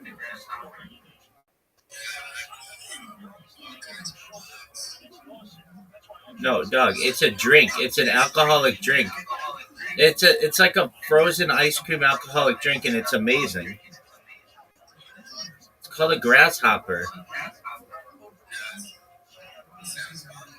Dog, it's amazing. It's basic. It's like maybe the best alcoholic drink ever. It's like mint chocolate chip creme de menthe ice.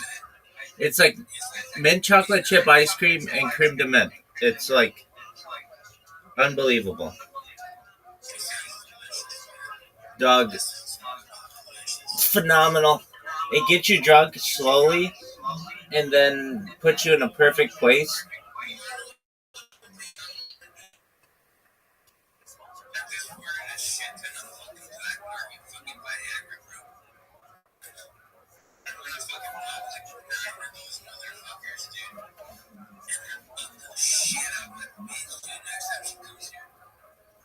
There you go.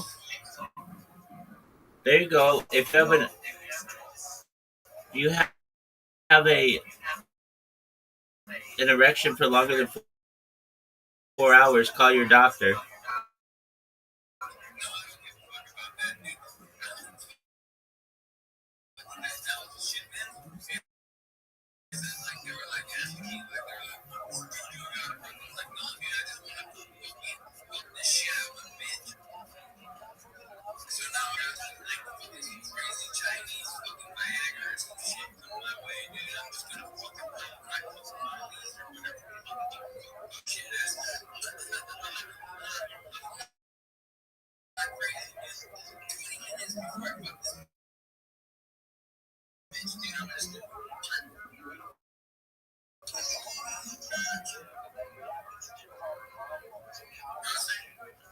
Yeah, but you need more than 20 minutes. Give it at least like 45 minutes.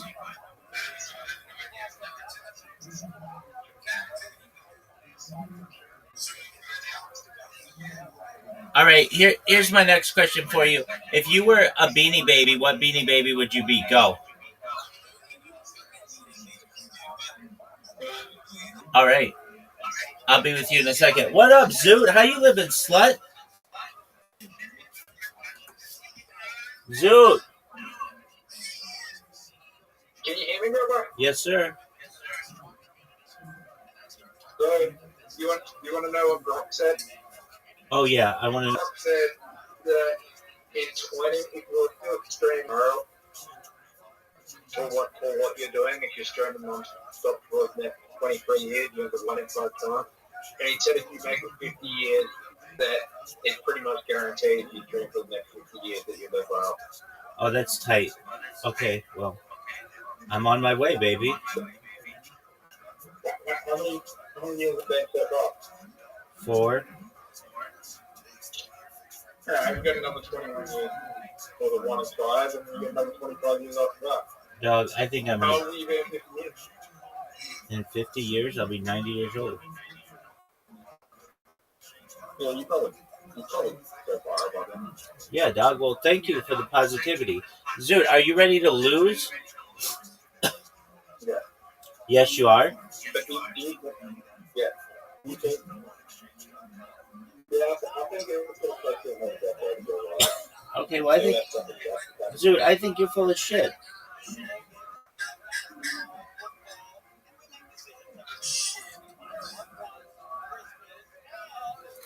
Dog, if I keep promoting myself in these Twitter spaces, 6 months tops, baby.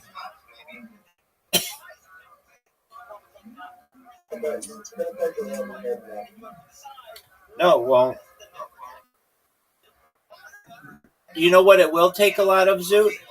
You accepting my invitation to play mini golf, though. Have you accepted my invitation yet, Zoot? Or are you still jerking yourself off raw? Zoot. Zoot, I've sent you an invitation. Zoot. Okay, well, Zoot, As of now, though, Twitter's a very niche part of the internet. No, it has enough power to make somebody go viral. People's tweets still go viral. Zoot, are you going to fucking... Zoot, I'm going to give you 20 seconds. Are you going to accept my invitation? Yeah, but the people who are popular on Twitter are already problematic for the content right now. There's no one that's gone, oh, I can't name a single person out there who just like they're famous with Twitter. I can't name a single person in history. I can name like 1,000 of them. Besides, I can name like 1,000. Besides from Jack Dorsey, because he created the fucking platform. There you go. That's Even one. then, most people don't. Jack Dorsey's one. Linda Yaccarino is 2. I don't know who that is. She's the former CEO.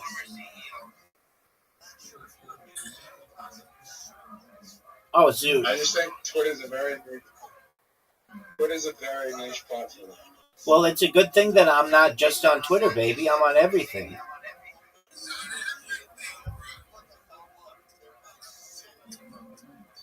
Who knows what major social media platform will be in 25 years? TikTok, baby. No. TikTok won't be a thing in 25 years. Okay, did you hear that Vine's coming back? Yeah. Are you on Vine? Yeah.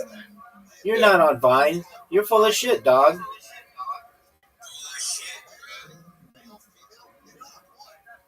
No. Do you think the social media platforms that we have now would still be popular in 25 years? 25 years is a long time. So you're asking, will YouTube still be a thing in 25 years? It's an excellent question. Definitely will. Not definitely. There's no definites in the world. But there's a high chance it will because YouTube is integrated. YouTube is one of the platforms that I think will survive because it's integrated into every fucking smart TV. So you can't really kill it. Oh, there are ways to kill it.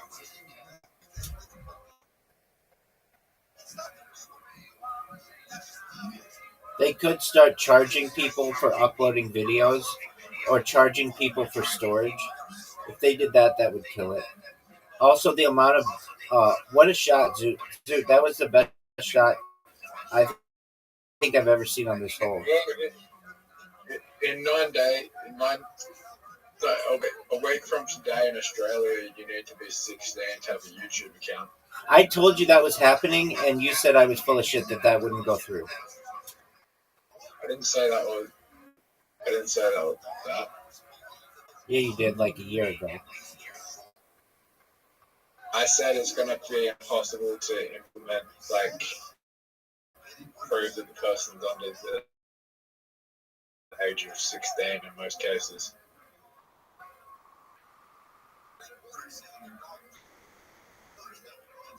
Already now, if you join my server from England, it requires you to show your face. Discord does. So you know you fucked me. Yeah, there's a ways around age verification.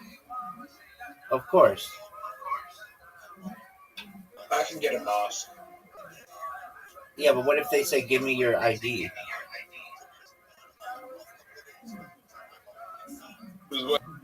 Okay. Zoo, you had like an excellent shot. Are you proud of it?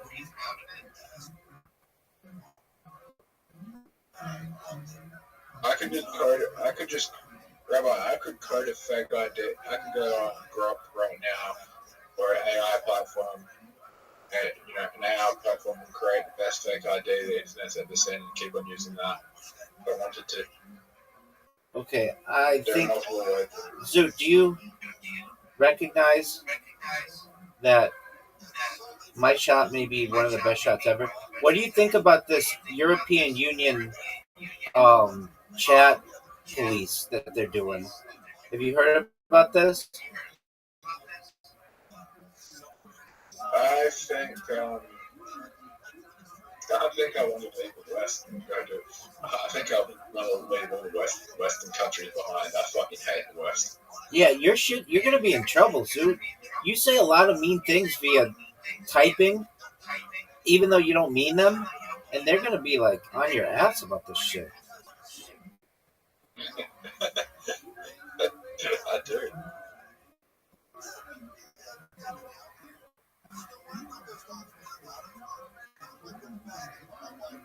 What a shot. Maybe one of the best shots we've ever had the opportunity to see. Yeah, baby. Zoot, you've never beaten me on this hole. This is my hole. I haven't played this hole in months. I was gonna do this when I had money before I fucking gambled a lot of it away because I'm a fucking degenerate, fucking idiot. I don't want to talk about it, but I was gonna move to Cape Verde. I feel like that's a good. I feel like that's gonna be one of the biggest places in Africa when people work out the Western civilization is too surveillance to make it a good place to live. I don't think a lot of people want to bring their children up in the West anymore. They just don't want to have children. Zoot, you went from up. Well, Zoot, you went up. well, no one can. Here's what's going to happen. No one can afford to have children.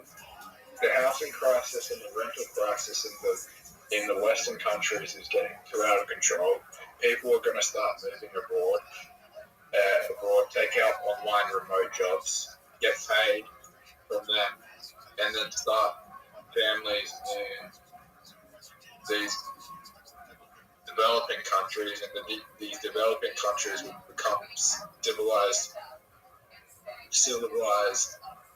first world countries in the next 20, 30 years, maybe even less. And I think the people who see that have the opportunity to get extremely rich.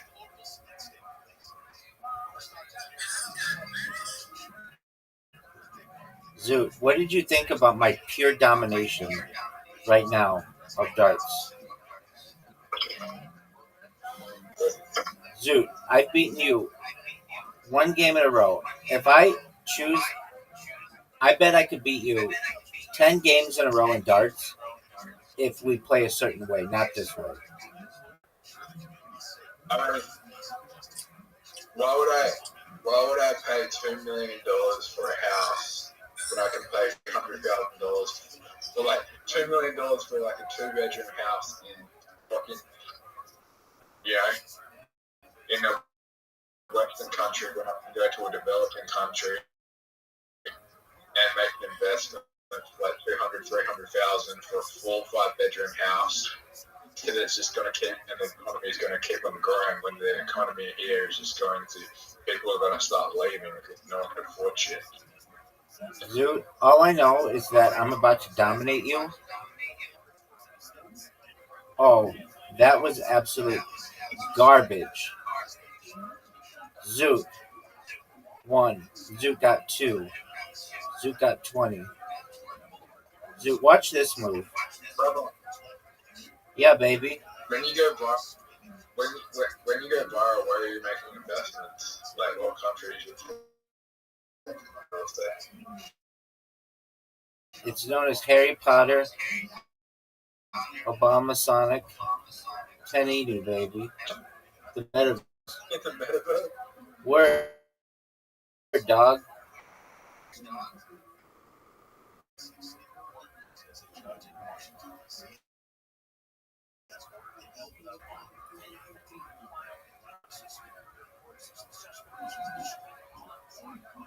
Have you been to the metaverse?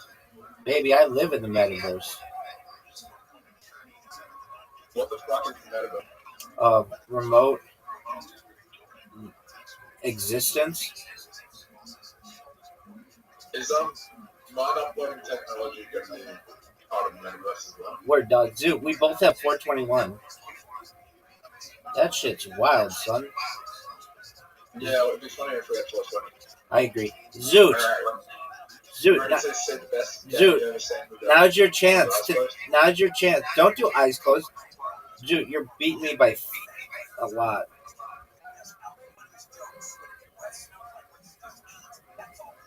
Should I go? Baby, you're up. Dude, all I know is that you're up. Do you know what Europe is? It is a fucking continent. And you're up. There we go. Zoot, you're losing. Did I tell you how many people went to stand up? Open mic. Up. Yeah, there were 4 people in the crowd, 10 people who did stand up. Oh yeah, that was about, and then there was only about 7 people. What are your thoughts on K-pop Demon Hunters?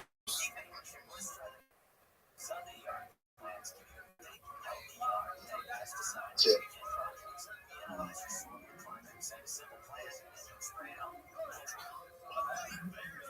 Zoot, what are your thoughts on K-pop Demon Hunters? Zoot, what are your thoughts on the K-pop band Sistar? I've never seen it. Dude, they were in an episode of Family Guy and they look hot as fuck. Yeah, that's the weirdest thing I've ever seen. I know. There's an episode of Family Guy where Quagmire goes back to this ex-girlfriend that he had who was Korean, and Peter and Joe and Cleveland go to visit with him, and there's this Quagmire's ex-girlfriend or whatever is they're like, well, we're gonna eat dinner soon, but you guys can watch television in the meantime. And they turn on this music video of this Korean band known as Sistar, and there are like 5 hot chicks. And at the end, Peter goes, "What is this? And how can I make my entire life about it?" And it's very funny. Zoot, you lost.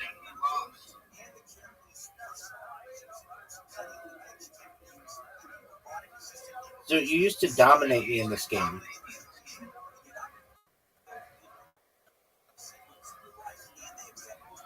Zoot, you used to dominate me in this game. And here I am getting 105 points like a pimp. Like a pimp.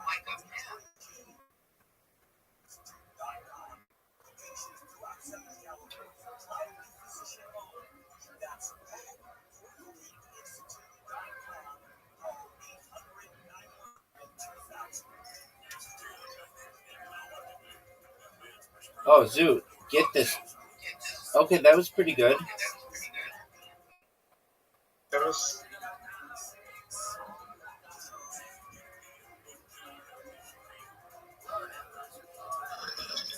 Zoot, I would say when we're playing these 501 games, that was good. That if you can average 60, that's like the best. That's like a good average. If you get less than 60, it's not good. But you only just think, you only need to hit you one thing to get a sleep. Yeah, but it's difficult. Rabbi. What up, baby? There's nothing on my screen that you could have won that. There's what? Wow, Zoot. Zoot takes the lead. You know how it flashes like that one shot where you could green? Yeah. That green was flashing that green. Okay, how could I have won? No, I think you just glitched out. Okay. Zoot, we both have 216. We both have 216. We're tied. Oh, you're playing a better game than me now. Well, I just had 100 points. That's pretty good. Zoot, it's Coast to Coast AM. What's happening? It's the radio show that I listen to every fucking night. Oh, dude, I busted. Zoot, I busted. That's good for me. You're still in front. I don't know. Can you block? I can now.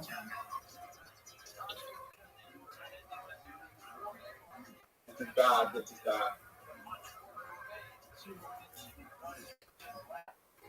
Right, need a double 20.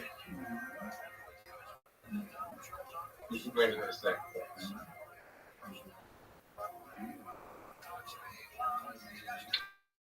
Can I win in the next shot? Yes. Well, the next round. Just The next round. I've got an 8 shot. No, you don't. I could win with one shot.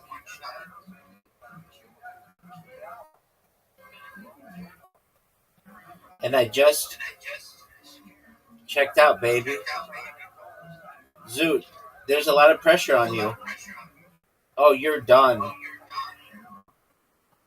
Oh, you could get 313, the 13 one.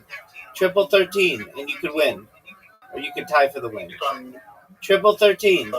It's flashing. Alright, but if I miss, I'll be fucked. Oh, yeah. Yeah, I'm fucked. Yeah, now you're fucked. Fuck that. Dog, Zoot, you did better. All right, come on. You're going to get me.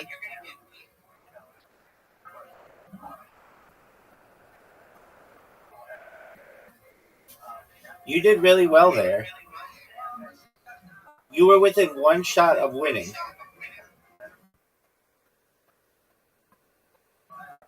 Dog, how didn't any of those hit the 3? The triple. That's a 5. That's a 20. Get a triple here. Oh, that was close.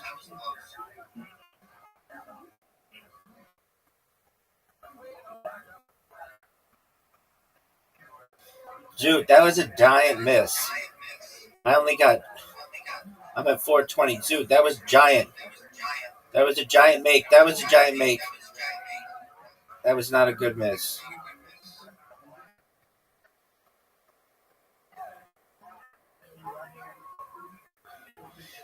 Zoot, what did you think of that? Rabbi, What up, baby? are the best comedians generally mentally ill? No.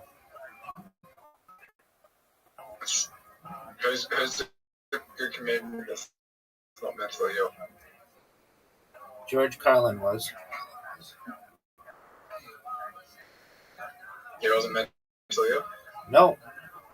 He was like a philosopher.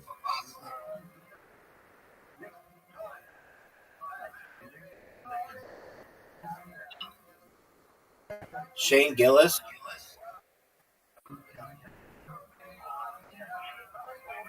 Dave Chappelle. Shane Gillis, Dave Chappelle. They don't have mental issues. I feel like Dave Chappelle would be disabled. Dog. They took his show away from him.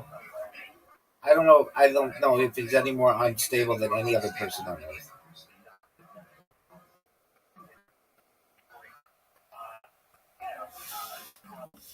Name one comedian who you think is not mentally stable. Rabbi Williams wasn't mentally stable. Dude, he's not a comedian. He's not a comedian. He's like some British guy who no one in the United States knows. And he's not a comedian. He's a pop I star. said Robin Williams. Oh, Robin Williams. I thought you said Robbie Williams. Okay. I did it first. Oh, so then you fucking changed it. I fucking realized I pronounced his name wrong because they have similar names. Yes, they do. I'll give you that. Yeah, Robin Williams.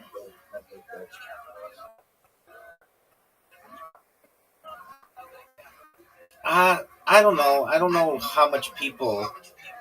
I know what they say happened to him, but I never saw a body. I don't know what happened.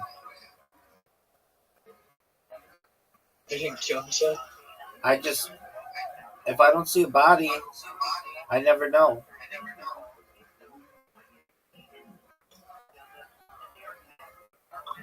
Zoot,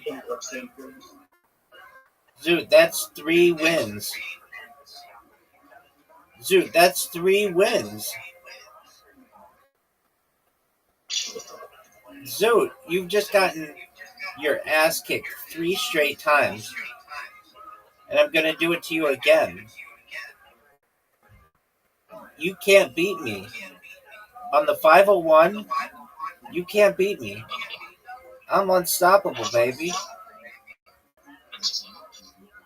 Do you think Epstein killed himself? I wasn't there, but there's a lot of evidence that motherfucker's still alive. No, he's not alive. Okay. He did die. He was murdered.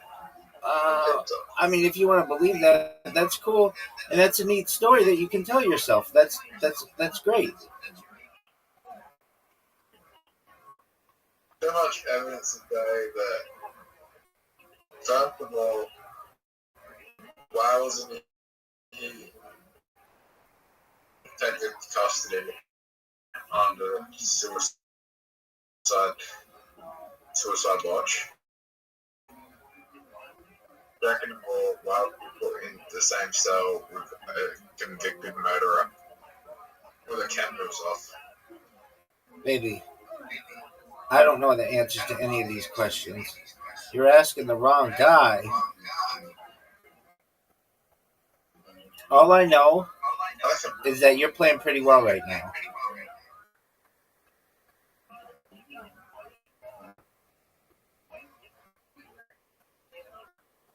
Dude, if you get a triple 20, you're going to start dominating.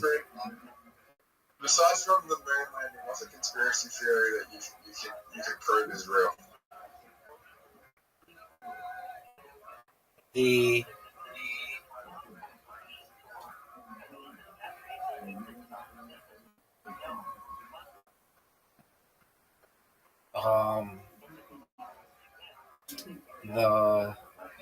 I'll think of it in a second.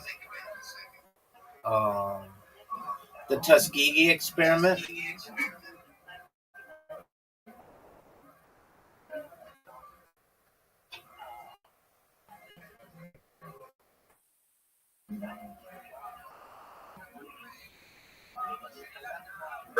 think time travel's real? It could be, baby.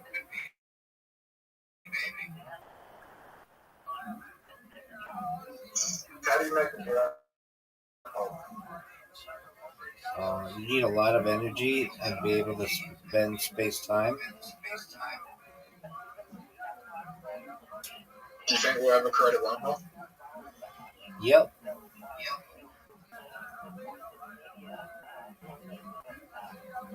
Zoot, you needed that triple 20. Zoot, I'm about to put you away right here. Oh, Zoot, what a major bust. Zoot, what a major bust. Here's your chance. Zoot.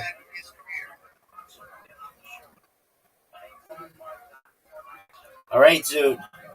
What are you going to do? You've got to get 30. Oh, it's over, baby.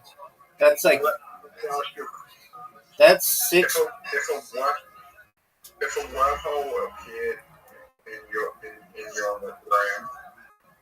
and it looked like it was you could see through the wormhole, and it was looked like a fucking place of paradise. That you could walk through it, but you couldn't come back. Would you walk through it? Yeah, probably.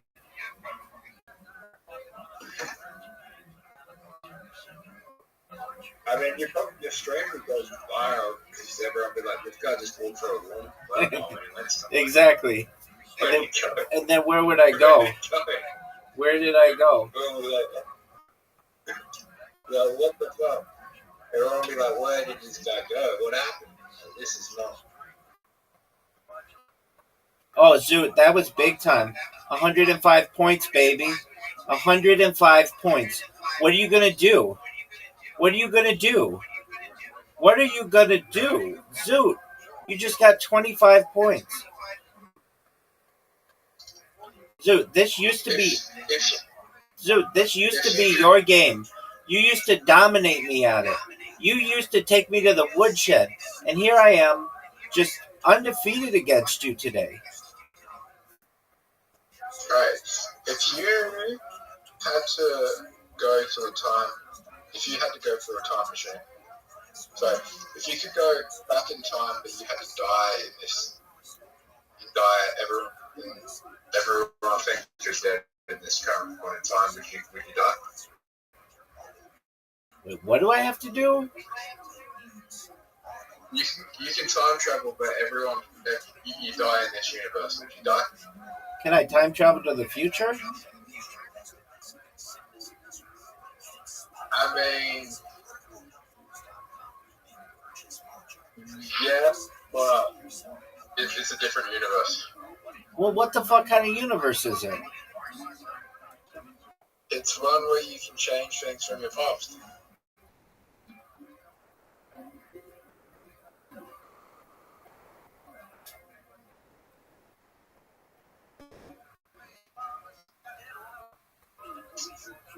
I don't really get your premise.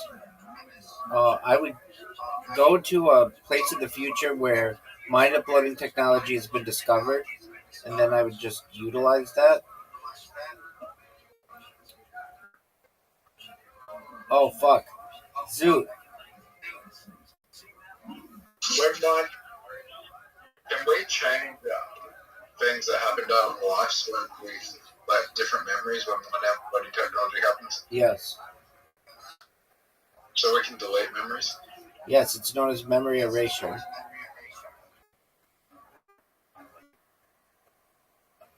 Is that a good or a bad thing? I think it's a good thing for people who have had traumatic events, post-traumatic stress disorder.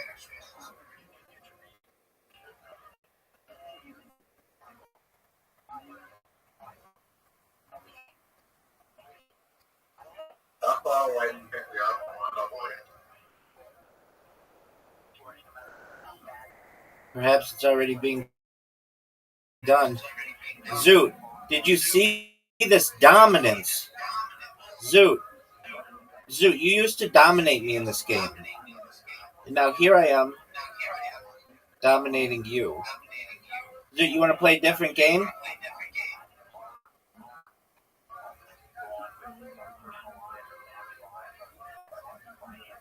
Zoot, I'm going to play you in Mancala.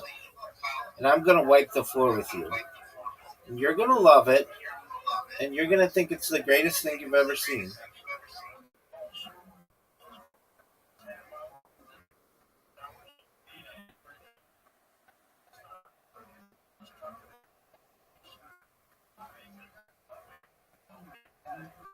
Zoot, you have an invitation. Zoot, you have 10 seconds. 9 seconds. 8 seconds. 7 seconds. There he is. There's my Zoot. Are you going to go? Or are you just going to jerk yourself off raw?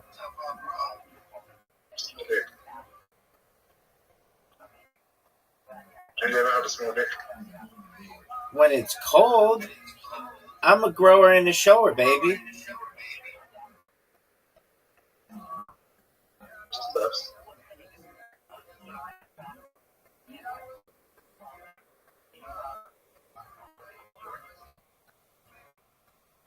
Zoot. Oh, fuck you, dude. That was a great play. That might have been one of the greatest plays in the history of humankind.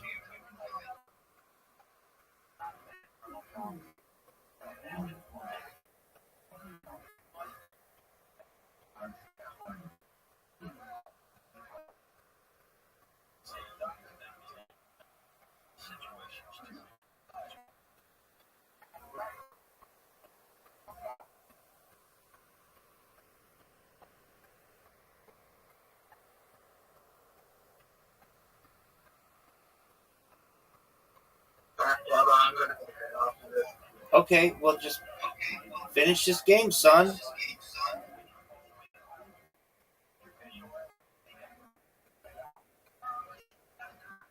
Oh, that was good. Oh, yeah, you definitely lost. There's no doubt about that.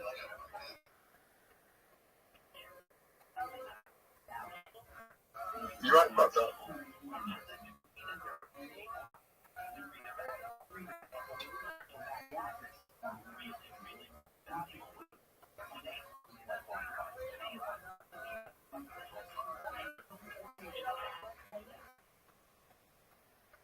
Made a bad move.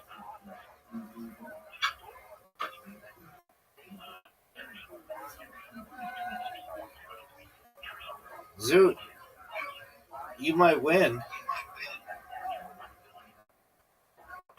Zoot.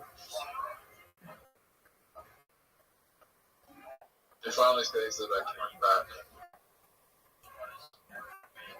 I was on. You're up, baby. I don't think I can lose.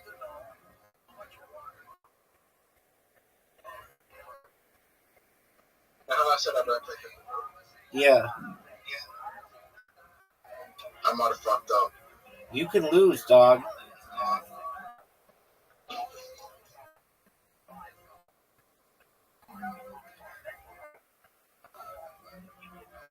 You're up, Zoot.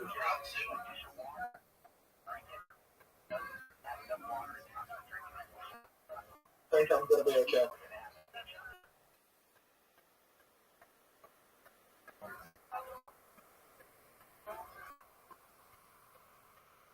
This is not good.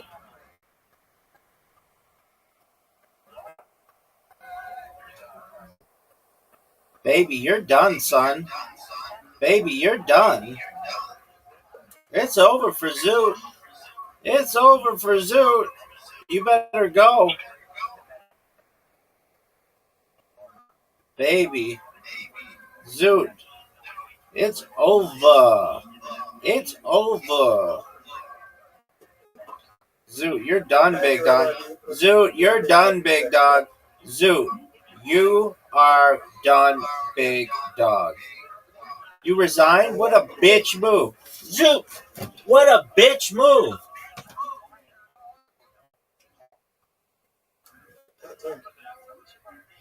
Zoot, why would you do such a thing? All right, well, I don't know what the fuck excuse you're gonna give me for your shitty play. All I know is I beat you in every single game we played, and that was amazing. He's jerking himself off. Why is he doing that? Somebody just being the best. Because he's trying to compete with you. I got more content. Yeah. I realize it. You do. How often is Riser? When Riser comes, he's here for like 8 hours. But he doesn't come as often as you do. When you come, you're here for like 1 or 2 hours. But I'm here every day. Word, dog. He's here like once every 2 weeks for 8 hours. He can stay here how long? 2 days a week for 8 hours? No. He's here like once every 2 weeks for 8 hours. He probably has more content. No. Who has the most content? That's you. Brandon. Right? Brandon. Brandon. Who's Brandon? He's in here with 2 different accounts.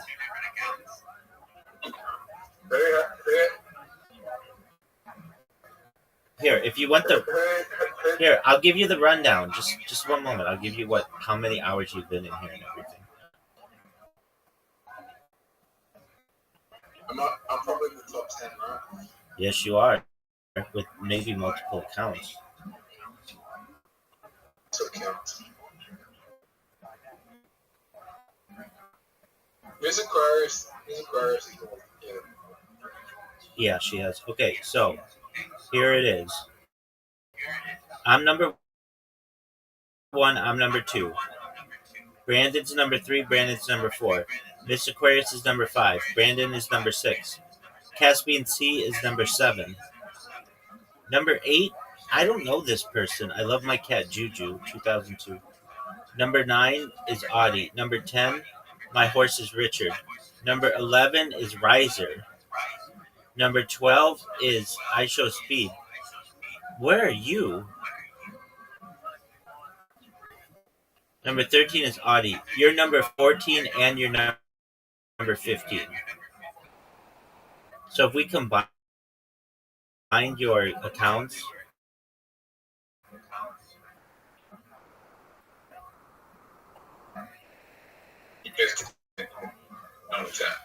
let's see, if we combined your accounts, you've been in here with both your accounts, one for 227 hours, one for 87 hours. So that's like 314. If we combine that, you would be number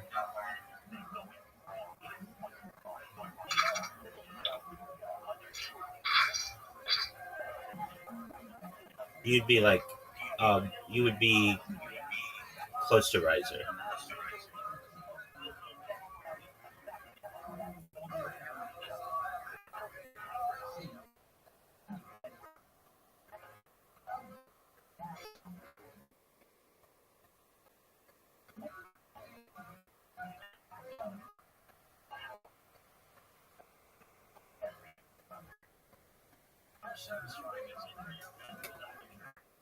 I think you've actually had 3 accounts in here.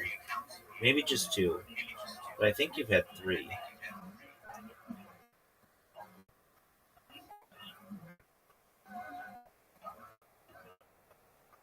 Anyway.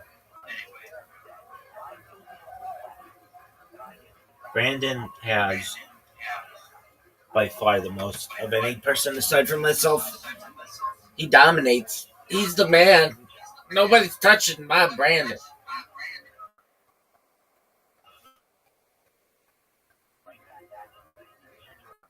All right, so go feed your dog. Peace.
Listen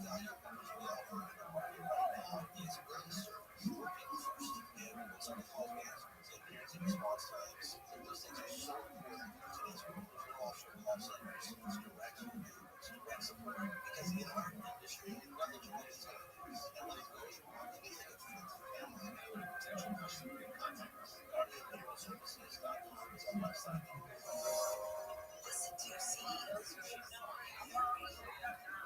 Suicide is the second leading cause of death among adolescents, with rates rising in recent years. But what is the choice to prevent these tragedies are already in our hands?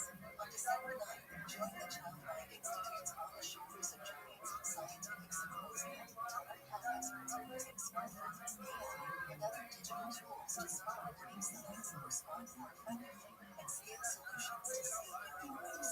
Free registration on childmind.org/giants. After the Rachel Maddow Show, Morning Joe, The Grief and Gen Sector, and all voices you know and trust. MSP's news source for news, opinion, and report. Our name is not always seek to justice, awareness, and the truth that you've relied on for decades. We'll continue to cover the day's news as televised streets and explain how it is here. Save the children. Learn more at ms.net. If your internet applications were found on a major keyboard and a computer and it provides you with self-stacked that it's going to create 450 days outages and water citizens and it's a recipe for disaster.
Made fun of in my childhood because of a fool. I got made fun of in my childhood.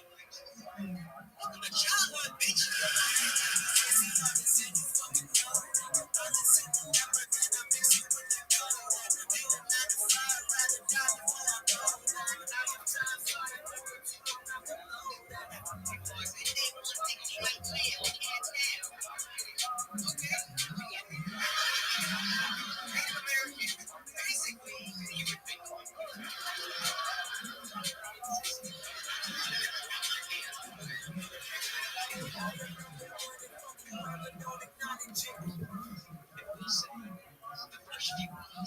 I just thought nature was all of us talking about stuff we would also do to the animals.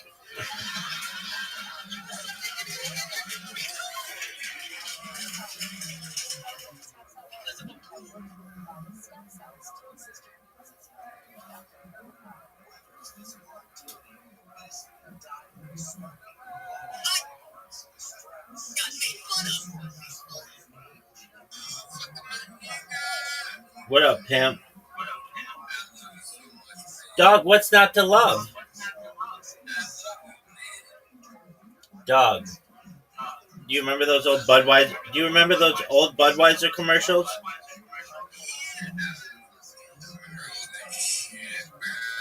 Well, you didn't remember Schmitzke.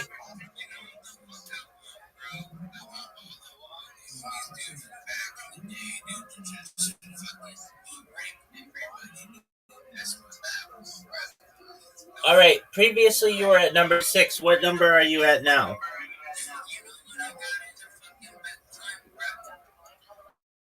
When?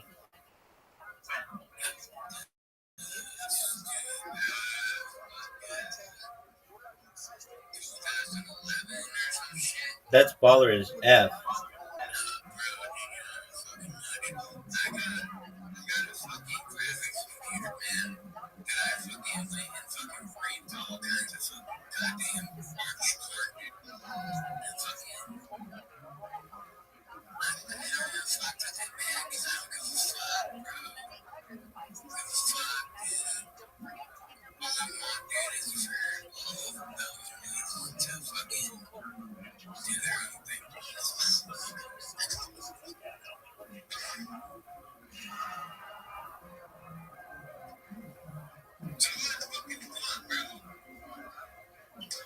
And I just found out that my sister is 4 months pregnant. This is how I found out that my sister is pregnant.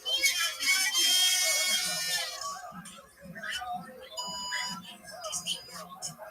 Not to mention that I found out at the same time as everyone else. So naturally I went into a unsafe shock and did not know what to do with myself because what the hell to me that they were doing is well, the thing is that we set my date. We had to pick December because that was the hotel. To verify, I have since reached out to Cloud and they were back for no other days in 2026. And we already fixed the deposits, so it's not like, Sophie, just pick a different venue, pick a different month, change your entire life because your sister decided to get pregnant. And some of you may be thinking, well, it's not her fault. She's not promoting immaculate conception. She was actively trying to act insult and injury. Multiple members of my fiance's family have already booked their flights without insurance. And I see that no one this has to pay. My mom told me that if I didn't move my day, that she would not die. I laugh because I'm horrified of this. The reasoning is that we can only bring to life and death one human being. Imagine this is my sister's second child, so my mom's second grandchild. Now, I'm pretty much being told that if I don't change my wedding to 2027, in a great life will try issues between my relationships. And you? I'm not the one who got pregnant.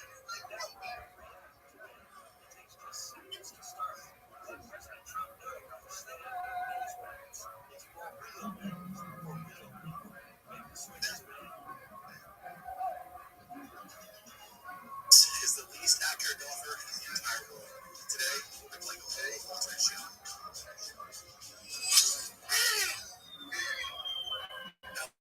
It's not too bad. It's not great. It's not too bad. You can do this. You can do it. Perfect. Yeah. Chicken down there. No, I'm attacked. I'm going for like full-blown attack. Mark, I said just chip it. No, see, this is perfect, man. Oh, yeah, good recovery. On the short stuff, let's go. Yeah, this looks fine. It's around 25 yards.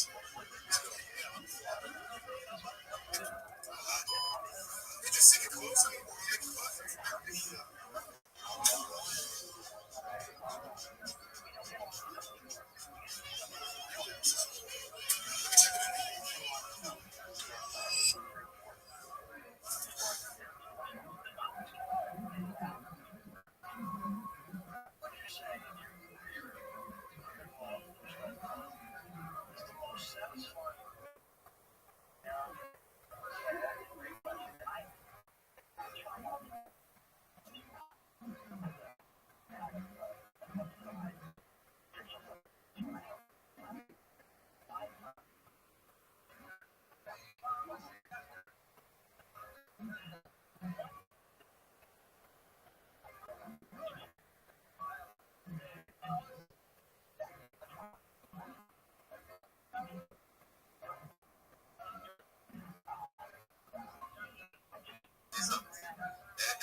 se con their holocaust, was it with their movie, was it their videos, was it their medical, was it why you should join, was it why it matters.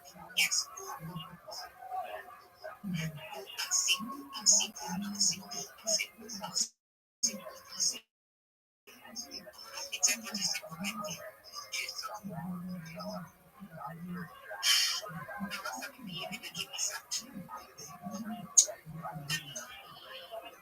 My baby. Yes, if you don't have a baby, we just say, yeah, welcome honey to YouTube under spicy. 223 amazing listeners listening to me right now.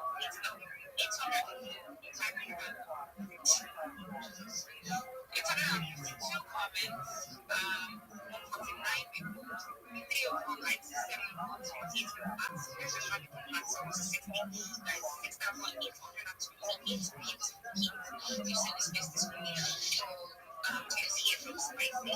Spicy Blades, GM to you. How we're going to win today. Jackson Simmons.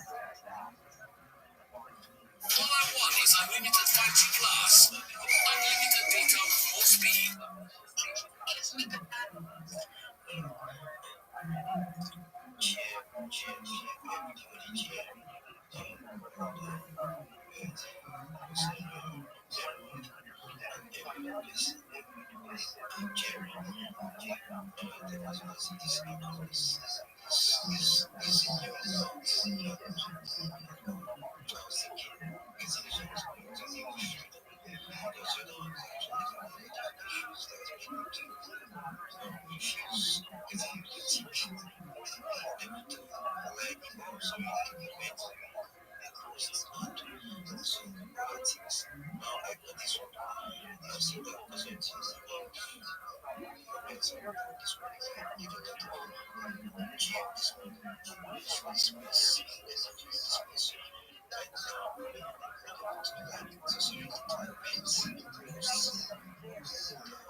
Welcome back to the 10 Minutes of Show. Thanks for tuning in. As always, join the Patreon, join the Reddit, join the Discord.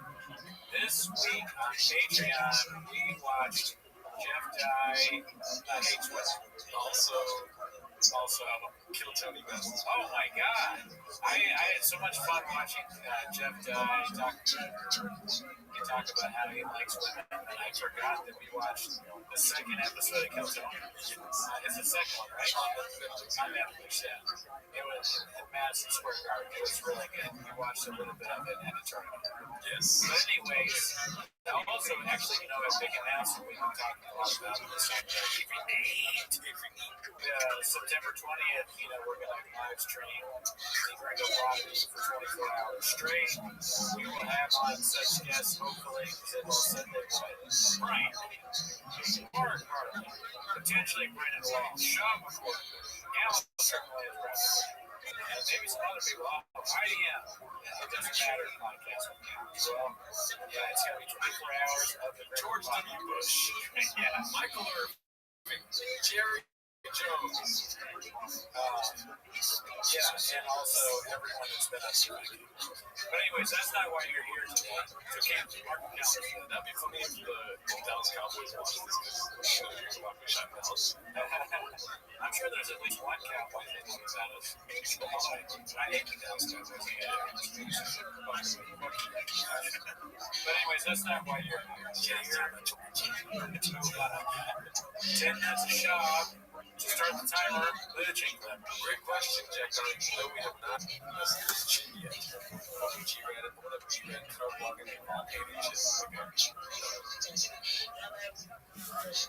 Oh, shit. Can you see me? Let me speak.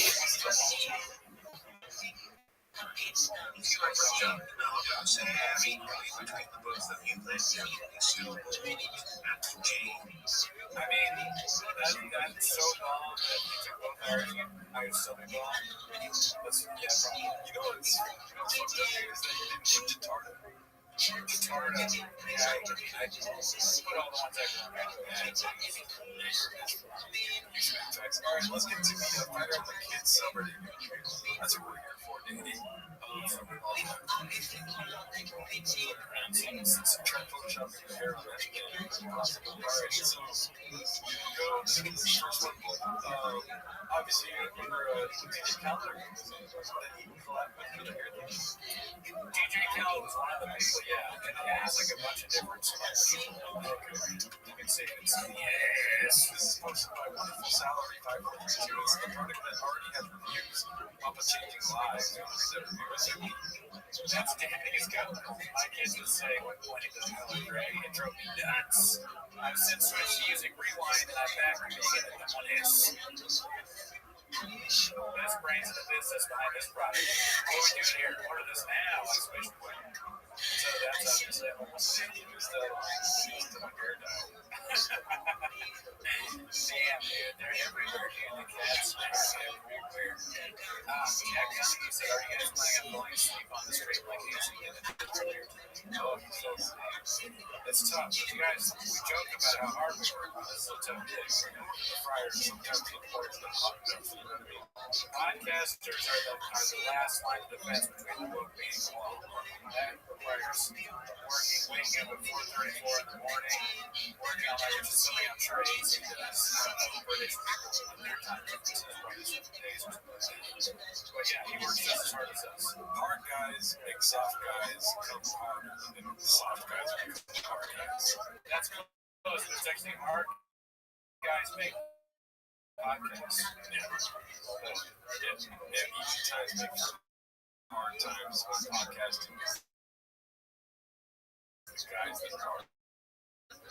Easy times make for audio is king. Jim, what are we doing here?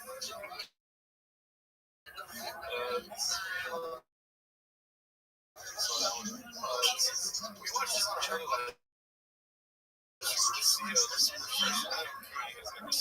That's Crystal Lee. That takes the third time I've seen it before Brandon's IQ on full display as he crashes out on comedians on the podcast post my successful decade 3.5. I have a problem with everyone going on the podcast and talking shit about everyone. And there's no good comments with that. I'd say one like today, Julia. Yeah, you're really struggling. So that much we shouldn't be like this, dude. What do you think that's at a rolling? It's golden. Expensive watch. Come on, where's Tom? Oh my God, shit like that. There are no. Well, there are a few moments there. It's a soft cut. Come on, man. I like just makes it hard. It's a salty bitch. Just how a community. You can't keep saying this community. Right? You want to throw a point out. Gate looks line, you step back, up down the jump. No later fans, this is about itself. That is a gas with books as the guy.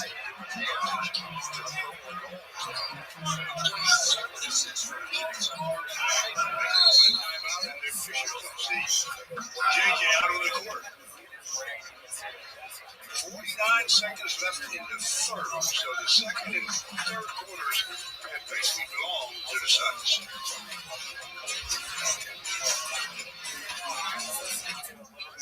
Gabe went flying and he stepped back and knocked down the jumper.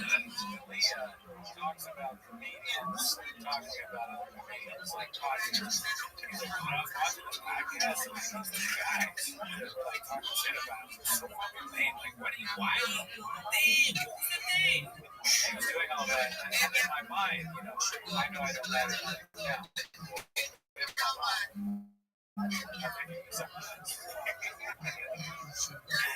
Imagine them going to Joe Rogan's studio like this.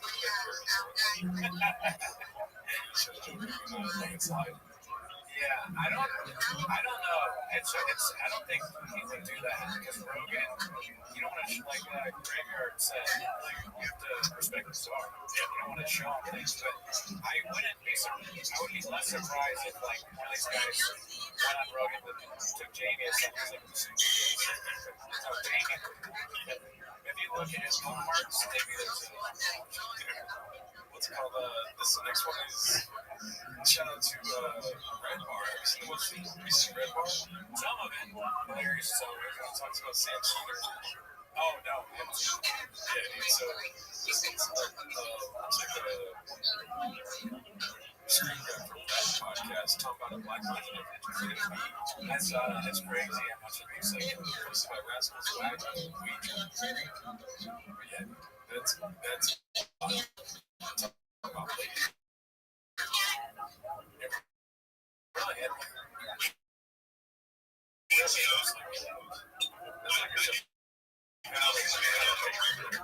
if I were 10, I would want people to listen to me so I could see it. I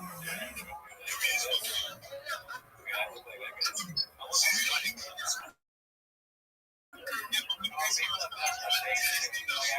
my job, my staff made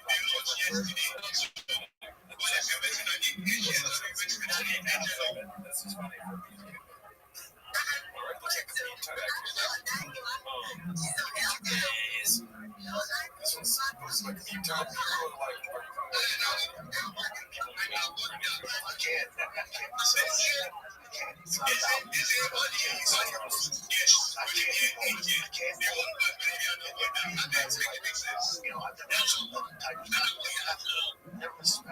Bossy started out, never disrespect. He loved it so much. This was born to do. He's doing the show. His dad the other day, his son's 7. He's a driving ball. And his dad's like, yeah, it's our first time.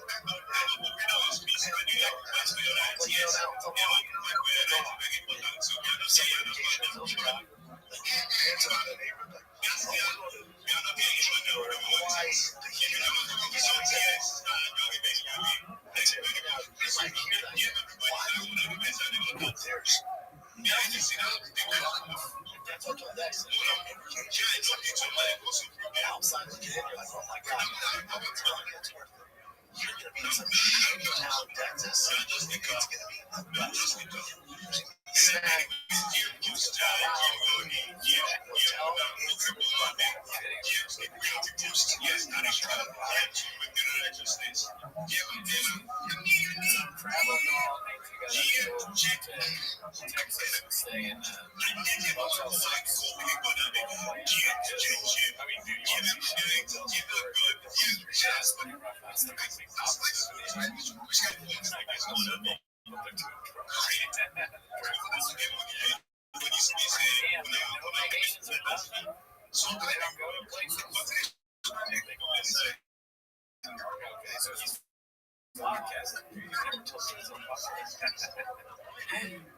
I wonder, anybody in the chat have a kid that does travel ball? Is this real?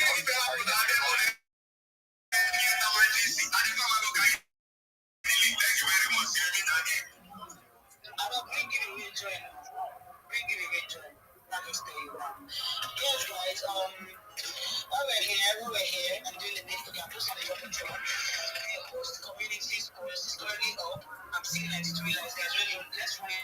I'm going to bring that post down when it hits 150 likes.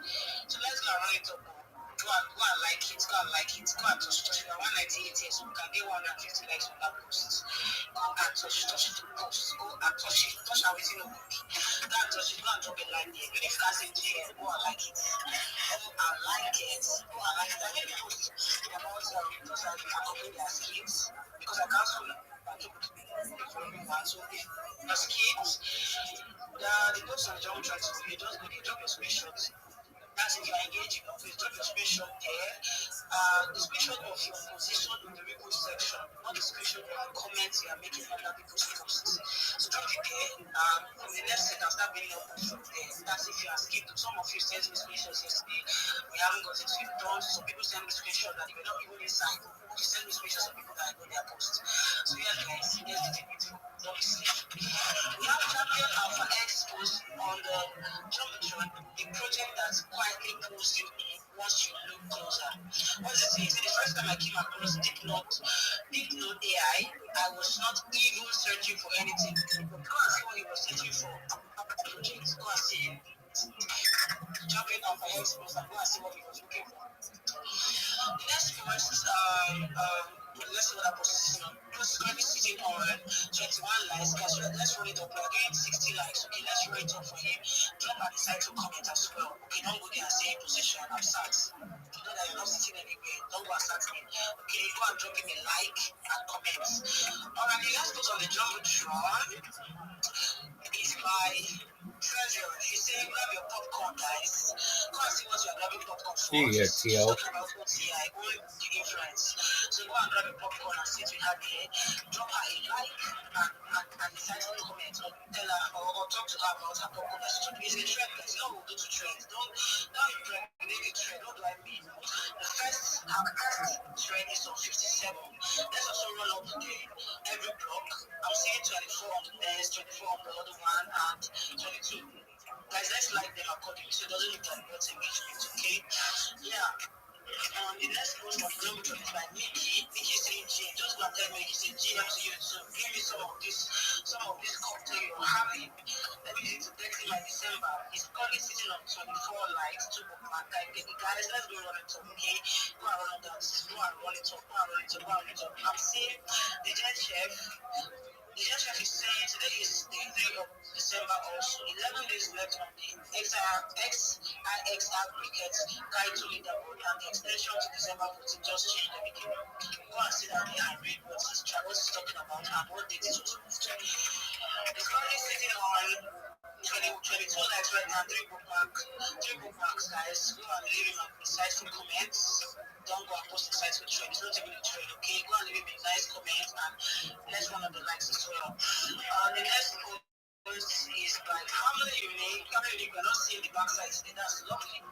That's lovely. I mean, they have been haunting us with backside for 1 week now.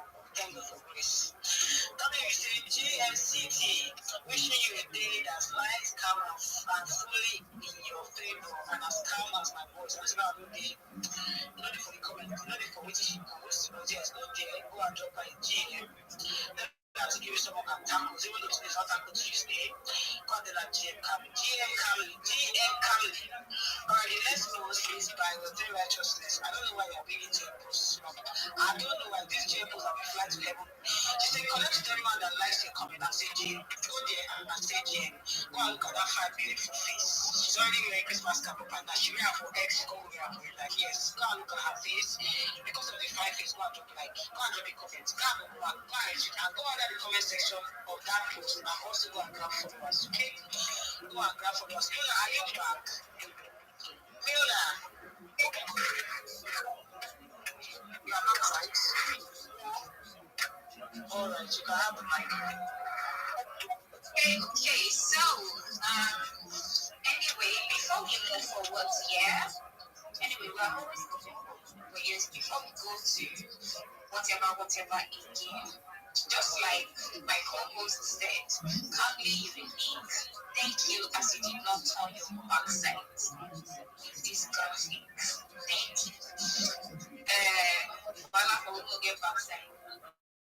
I never put my backside for my prompt before because I know it's not good. No, it's not Yeah.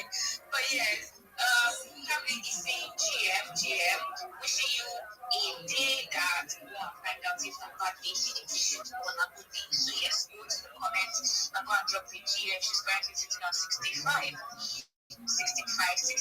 likes. DJ Chef is currently sitting on 30 likes. That is low. That is low, guys. Go there. What do you need for? Mickey is saying GM. Look at that. Is it a cocktail? Or a mocktail? We don't know from the look. But yes, is it a cocktail or a mocktail? Go there and see for yourself. It's currently on 21 likes. Go and run it up with 215 on his face. Getting 70 likes should not be difficult. 70 straight up. So yes, again and again. 218 people. Good morning to you guys. How are you guys doing today? We have 965 comments, close to 1,000. We're not up to 1,000 here today. I'm going to raise it up to 1,168 reposts from 214 people. It's not a bad if some of you go to the repost section and repost as well. 7 posts, 339 likes, 53 bookmarks. Thank you guys. I love you guys. And we have 8,069 amazing people.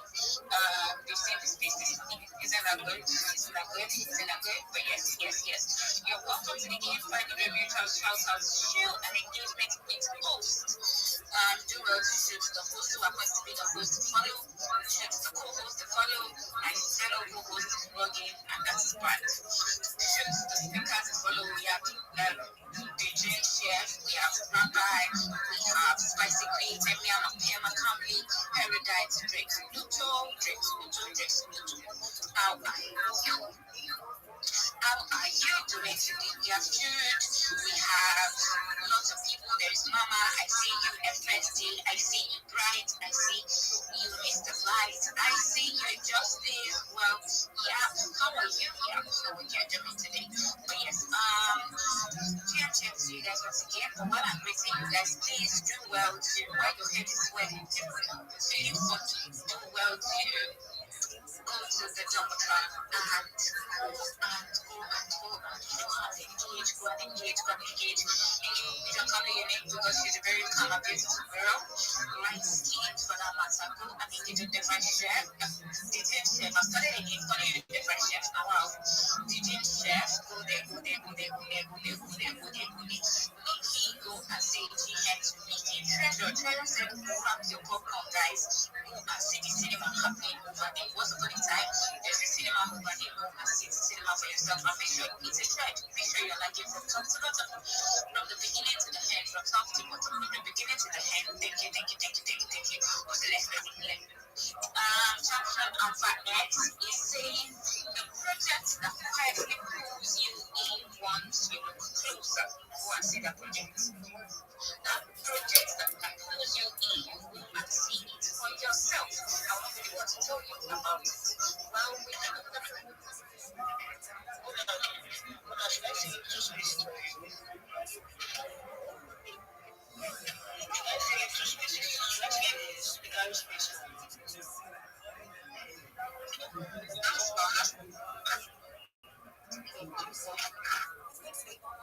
So yes. There's a post on the Jumbotron by Wealthy Girlie, my fellow co-host, who happens to be a very beautiful young lady. She's saying if you have these kids and you are engaged, drop a screenshot of your position on the retweet here. Go and drop evidence over there. The screenshot of where your next kid, the screenshot of where your name is, and then the so yes, control description there. And lastly, we have a post on the Jumbotron by host who were very community. We say GM's post is going to take for some time because it's currently 106 likes. 10 bookmarks, 3 reposts, 1 post, and lots of comments. But yes, who they was see your GM. It's going to be there. So he was back. Thank you. We was back to the first post of the Jumbotron. We have a post from Theory Righteousness, which I'm not going to hype because even if I don't hype up that post, it's me. But yeah. back to me. What if I help? I'm still here. GM, the person that slept on the call while we were talking. Yeah. She don't drop. It's a say she drop. Anyway, yes. Let's see what we're doing for coming unique. Let's see. Coming unique is currently sitting on 65 likes. 65. We are 192 on the space. It will be a big deal if we take that to 80. 12 more people that are amazing, that God bless this morning. The ceremony when it's me. That God will have abundantly blessed up to the people going to company next wonderful life managing. Thank you very much. Anyway, we have a few months, just 2 months of the stick around, so we're going to hear from these two beautiful people. Anyway, one is not beautiful, one is something instead. So yes, Rabbi, your hand was up first. Let's hear you speak. GM, everyone, thank you for the opportunity to share my project. I'm Rabbi Rothschild. If you don't know who I am, you will. I stream my life 24 hours a day, 7 days a week, 365 days a year for world peace. I've been doing so for more than 4 years. My streams go back to the pandemic. We've seen the death of a queen, the birth of AI, the coronation of a king, and everything in between. This is a real-life Truman Show, a real-life Big Brother. This is a timeline and the time capsule of human achievement. In the 1990s, Bill Gates coined the phrase, content is king, and I'm making it true today. I'm king of the internet. This is the biggest event in global history, and here's why. In 2018, The Economist magazine stated that data had overtaken petroleum as Earth's #1 resource, and I have more data archived on the internet than any person ever, which is making me a very influential person. I'm going viral, and when I do, I want to make you, your friends, your family all financially independent if you're not already. I want to ensure you have generational wealth if you don't already, and I want you to be able to start charities and philanthropic organizations of your own. I'm unlike any influencer you're ever going to meet. I'm not live on one YouTube stream nor 2 YouTube streams. I'm live on over 20 simultaneous YouTube streams 24 hours a day. You can watch my life in 360 degrees. I even have a ceiling camera. If you want to view these cameras, the link to my YouTubes is in my profile. Additionally, it's in my pinned post. You'll also find in my pinned post a link to my link tree. I dare you to look at my link tree. No one dares you to look at their link tree, but I do because I have more social media than any person on earth. I have more content than any person on earth. You'll also find a link to my Discord, which is discord.me/rabbi. I invite you to join. We have over 2,500 members in the community and grow stronger every day. In addition to making you all rich and wanting to promote world peace, I want to help end world hunger through the use of technology such as agricultural drones, floating greenhouses, saltwater, hydroponics, vertical farming, cloud seeding. I want to help end world thirst. I'm sponsored by a cryptocurrency that's worth about $100 million, and one of the things that we do is we build wells and water towers in developing nations for the benefit of the less fortunate. Additionally, I'm an advocate for the LifeStar program and, most importantly, desalination technology, where we pump Earth's seawater onto land and make it drinkable. If you're a reply guy, if you're a Web3 marketer, you're a rater, you're a shiller, and you want a free mentor, coach, and friend, send me a follow. I will follow you back. Send me a DM. I will respond. I want you all to know that I'm here to support you both personally and professionally. I'm here to be a positive person in your lives. I'm here to have and with that, I sincerely appreciate the opportunity to share. All right. Thank you very much, Rabbi. Do you know sometimes I always think himself when it comes to speaker? But yes, nice to hear from you again, Rabbi. And you guys heard all what he said. And yes, do well to shoot Rabbi the follow, and he will follow back. You know, go to his timeline, you'll get something there. But yes, thank you for coming, Rabbi. We have Makema's hand up there. Makema, what do you have to say?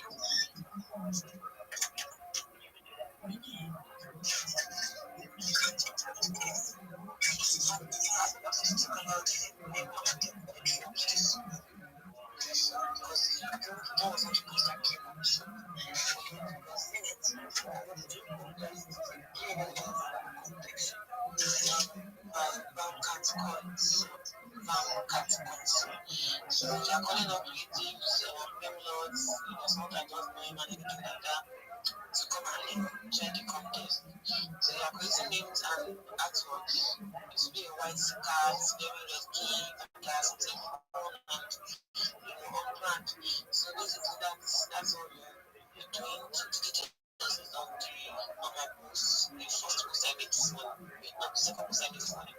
So I'll tweet it for anyone that is interested to check it out on my page. And then also do not to join my alpha channel. The link is also there.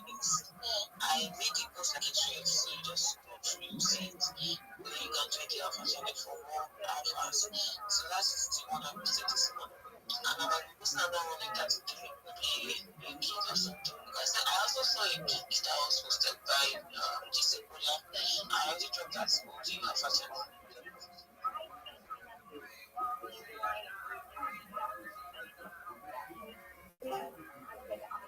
Yo, how are you, Web3?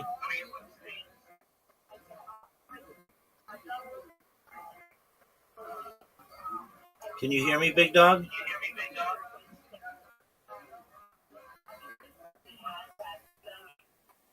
Yo, can you hear me?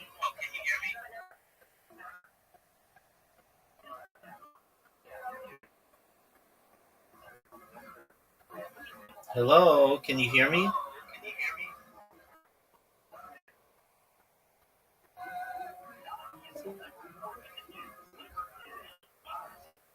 Dude, what a big fucking space. Shout out to them.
Please provide the contact information of the top 5 Nigerian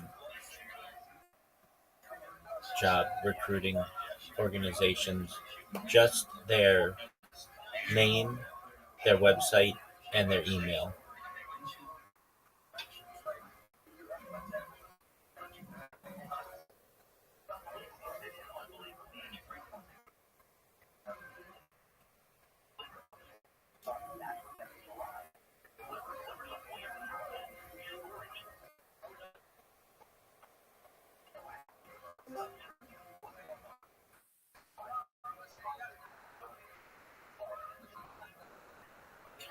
Yo, what up, Hunter?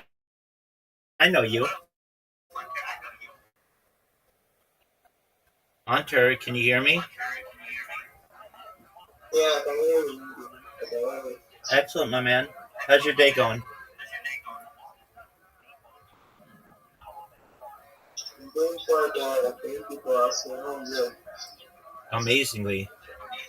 Are you a Web3 jobber? Yes, of course. Okay, excellent. I'll help you. Just one moment.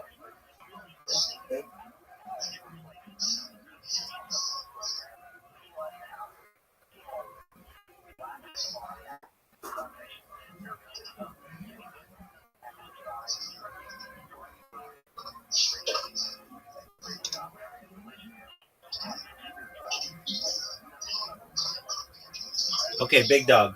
I just sent you a strategy that is going to work for you. It's going to help you to get jobs. Okay, the first two messages that I sent you on Twitter, they are going to allow you to create a link tree. Everything I tell you is free, by the way, and there's no cost, and the strategies are free. So you are going to create a link tree. You're going to connect the top 30 different social media platforms to it. This may seem like a lot, but what this is going to do for you is give you 30 times more places to post, 30 times more places to post for your clients, 30 times more communication channels for potential clients. It's going to allow you to dominate social media, search engines, and AI, and it's going to make it difficult to impersonate you. Does this make sense?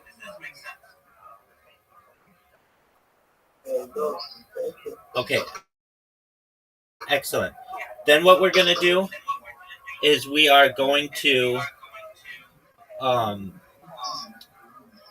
going to look over your information, and once it's good, then we're going to add content to your different video creators to ensure that you have content. Telegram and Discord, Facebook, some other places. Then what I'm going to do is make sure that you know how to clip people's spaces and how to make and market yourself with memes. Then we're going to work on your pitch for different spaces so that you can ensure that you are sounding professional when you are pitching yourself. Does this make sense? Absolutely. Okay. Now, check your messages right now as well, because I sent you a list of 5 recruiting companies in Nigeria that can get you a job tomorrow if you apply with them. So make sure that they have your resume, okay? Do you have a resume?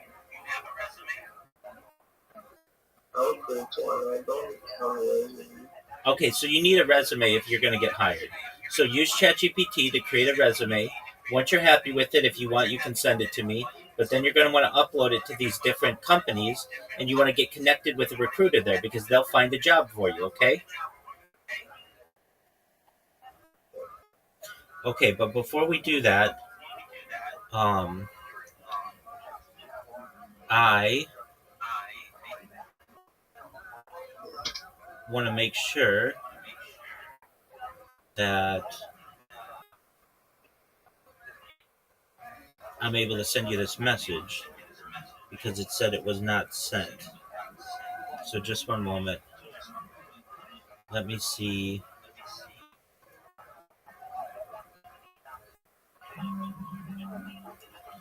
Let me see how I can send this to you.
Okay, I'm going to try to send this again. We'll see if it works. Okay.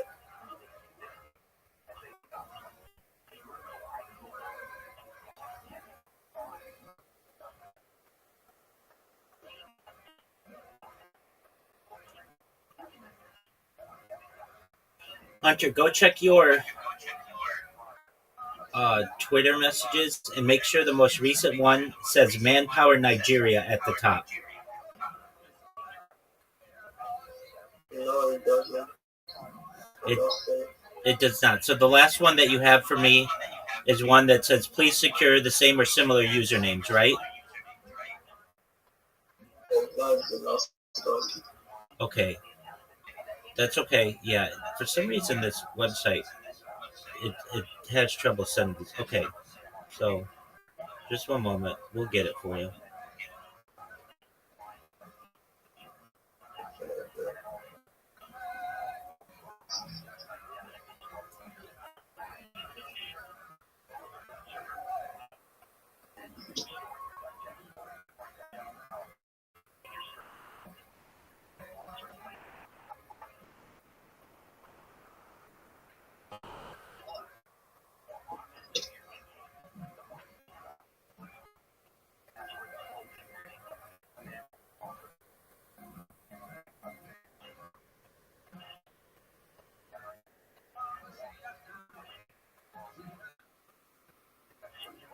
All right, check again. Okay,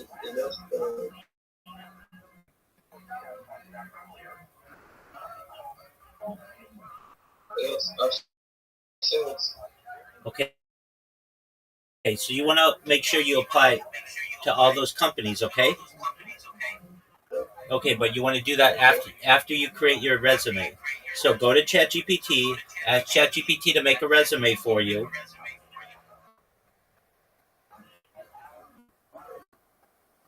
and then apply on these different websites, and then create your link tree, and I'll help you with anything that you need, okay?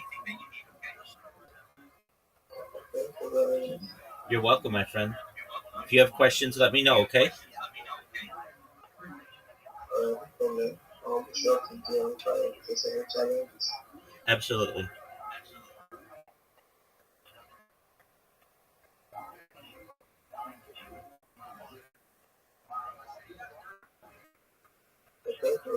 all you need to do with anyone get started on the LinkedIn.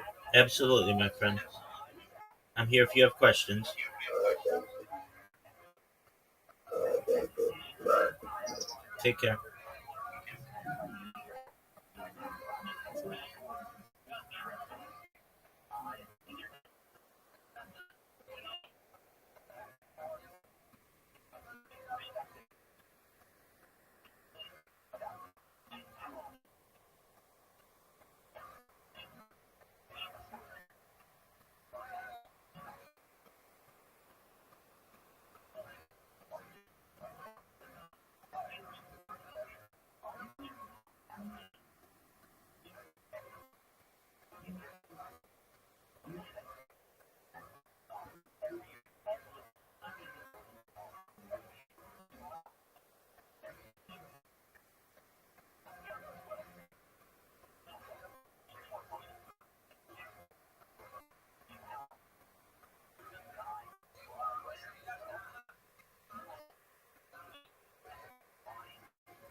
People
are already shopping for their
Naturally, as we know, woman produces testosterone on its own during puberty. Balance in testosterone is all decided on natural testosterone. Changes hormones. We're talking beautiful hair, skin, energizes the mind, better clarity, better concentration, less stress, enhances your sugar metabolism. It goes on. Sleep anxiety, we're talking about the actual sustained energy in all aspects of life. All with EDS enzyme, secret sauce to maximize nutrient absorption. Nothing but it promotes to every dose. 100% natural product. It optimizes the testosterone withdrawal. It gives your body the ability to produce as much as you need. Feel that differences in 1 hour up to 700% testosterone. So anybody who wants to just feel better, feel younger, this is for you. Just 13 capsules for men and women from healthymaging.com or you 549-9596. 13 capsules at healthymaging.com or 549-9596. Check out the culture of Dr. Bob at healthymaging.com and don't forget Rabbi charge for free. It's called artificial insemination based on real facts. During your hormones, authors develop joy. These artificial hormones are available on Amazon.com. Real world facts are one of them. Good luck.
Test for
Dude, shout out to those people. Who are they? The people who just hosted that space. If you're watching this now in the future, you're gonna be like old people when you see this. But you just got me like 30 new followers, and that's great. I want to help people.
Yo, Grit, how are you, big dog?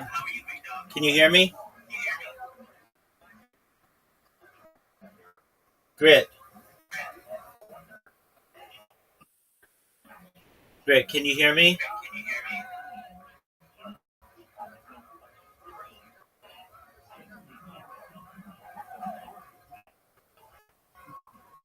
Grit, can you hear me? You just speak great. Excellent. Grit, you can hear me. How are you? I'm well, my friend. Thank you. Okay, so I'm going to help you. Everything I tell you is free, and this is an excellent strategy for you to be able to market yourself and get a job, okay? Yeah. Excellent. So, You do your live stream for like 24/7. yeah, I do a live stream 24/7 for 4 years. You can come in here whenever you need to talk to someone. If you need advice with the job process or whatever, I'm here to help you. Wow, that's crazy. You don't sleep? No, I sleep, but I mean, if I'm awake, I'll help you. If I'm not awake, send me a DM and I'll help you when I awake. So you sleep on live stream? Oh yeah, definitely, 100%. Wow, that's crazy. Thanks, Grit. Okay, so Grit, what we're doing for you, do you have a resume? I have one, but it's not that I don't really put so much energy into it. Okay, so all you have to do is go to ChatGPT, and ChatGPT will create it for you. So you say whatever kind of job you want. I'm a community manager, I'm a Web3 expert, I'm a social media manager, whatever you want. And if you don't know what you want to be a social media manager, that works. And you just put in there your name, your contact information, and a little bit of experience that you have, and it's going to create a resume for you. Okay? Yeah. Okay, then what you're going to do, I sent you a list of like 5 different organizations in Nigeria. If you're in Nigeria, I don't know, but many of the people who contact me are. If you're not, we'll find a Yeah, place. I'm based in Nigeria. Okay, great. So then, you'll apply for those 5 different recruiting organizations, and they will help find you a job. Then what we do is you're going to create a link tree. You're going to connect all your social media to it, and you're going to create a bunch of social media to it. And what this is going to do for you is it's going to give you about 30 different platforms on which to post, 30 to be able to promote yourself, 30 different platforms for you to be able to post for your clients, 30 different communication channels for you to get more business. It's going to allow you to dominate social media and also search engines and AI, and then it's going to make you difficult to impersonate. Does this make sense to you? Yeah, it does. Okay, excellent. Now, when I spoke in that space, a bunch of people sent me messages all at once, so I think Twitter's like cooling me down on how many messages I can send. But I did send you some, and um, I can make sure. In fact, I'm going to make sure that you get them in here too. So I'll make sure that you have them in. Oh, okay. So I see you. It does, bro. I will join your Discord soon. Okay, cool. So let me just make sure the messages I'll send to you. It looks like they did. Okay, great. So the first one that I sent is just a list of recruiting agencies. So you want to get your resume together and then make sure that these recruiting agencies have your resume on file. Then the next part is how you get your link tree together and all of the different social media that I want you to create. The third is just basically the strategy, and the fourth is just a closing, and then the fifth is just making sure you read through the messages. So, do you know what to do? Do you have any questions?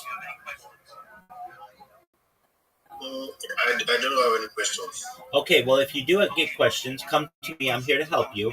First thing you want to do is get your resume together and have ChatGPT review it, and then you can start uploading it to those 5 different organizations.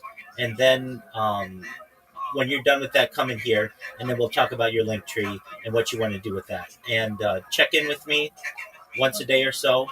I want to make sure you're doing okay, and we want to make sure that you're going to be able to get a really good job for yourself. Okay? Yeah. Excellent. One last thing: don't pay for anything. So if anybody says that you have to pay for something, nope. Let me know where you think you have to pay for something, and I'll show you that everything's free. Okay? Yeah. Okay. Thanks. You're welcome, Grit. Okay, if you need help, I'm here for you. 24 hours a day, so long as I'm awake. Okay, big man? Yeah. Still this. Excellent.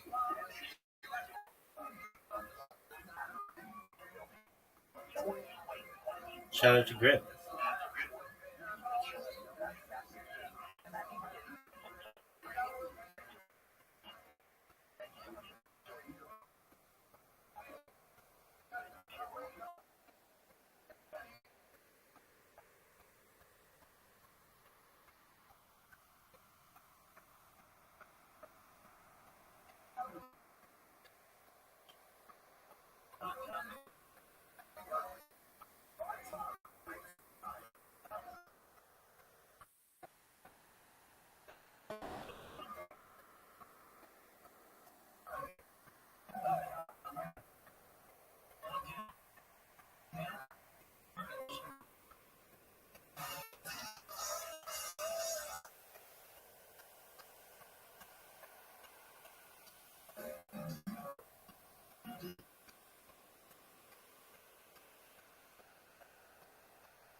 That is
What criteria should top exchanges look at when listing?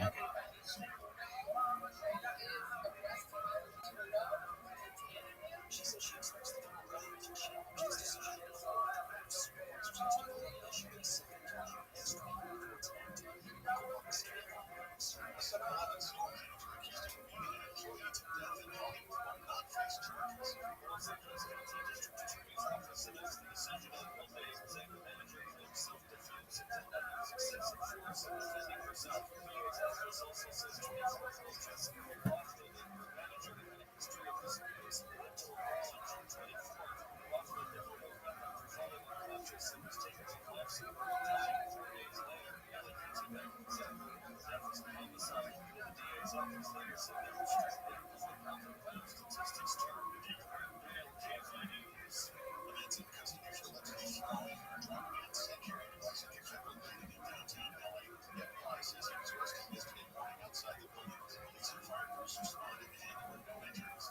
Senior members of Congress are working to switch from classified equipment to abnormal and ordered a second strike on alleged Venezuelan drug lord in the Caribbean in September. Washington Democratic Congressman Adam Smith is on the House Armed Services Committee, and he says he expects the Republicans to rally to the Capitol Thursday. That's, I think, the first issue.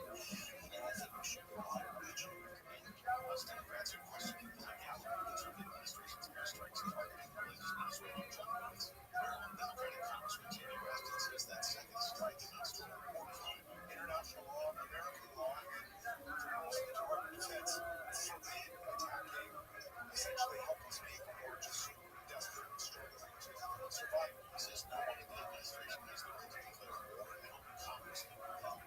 Southland weather from KFI cloudy and cool tonight with lows in the upper 40s, low 40s in the evening. And up and sunny by tomorrow afternoon. Highs in the upper 60s, most places in the mid 50s in the evening, mid 60s at the beaches. And not much change from that west to east wind. It's 55 right now, and our 53. I understand that you may not have that much social media right now, period. That is where you need to create all of the lists that I sent you in my message, period.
I love this song. Really? No, it sucks. But I love the end where they're like, KFI. Love that.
As President Trump cuts the market's free from Washington red tape and job-killing regulations, this bill just set forth potential stock market gains across defense, healthcare, energy, manufacturing, and yet most Americans are even surfacing on the greatest fortunes as transformation created to change the financial intelligence initiative. Market Power has been launched, and full details are reviewed in an exclusive interview now available at insider2025.com.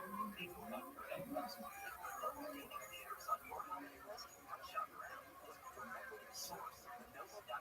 it's your last chance to score exclusive deals on the daily PCs you want, like the Lenovo Vision Tower 5 Gen 10 gaming desktop and Lenovo Mac gaming laptop. So avoid all that shopping chaos and price comparison and check the Lenovo source at Lenovo.com for PCs. Dog, I can't believe they were so nice.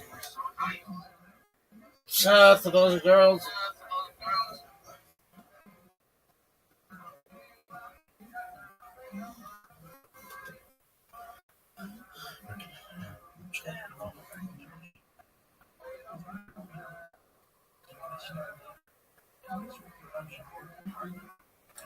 I fucking love Coast to Coast AM so fucking much. Really? Yeah. These poor girls who allegedly maybe we had sleepovers. Allegedly, I have my fucking sleep apnea machine and fucking coast to coast going, and they would fucking never ever say anything. They were so nice.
Yo, how are you, Jay Fresh?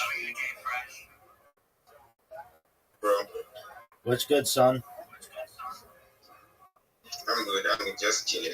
How you doing? Amazingly. My friend, are we friends on Twitter? Huh? Are we friends on Twitter?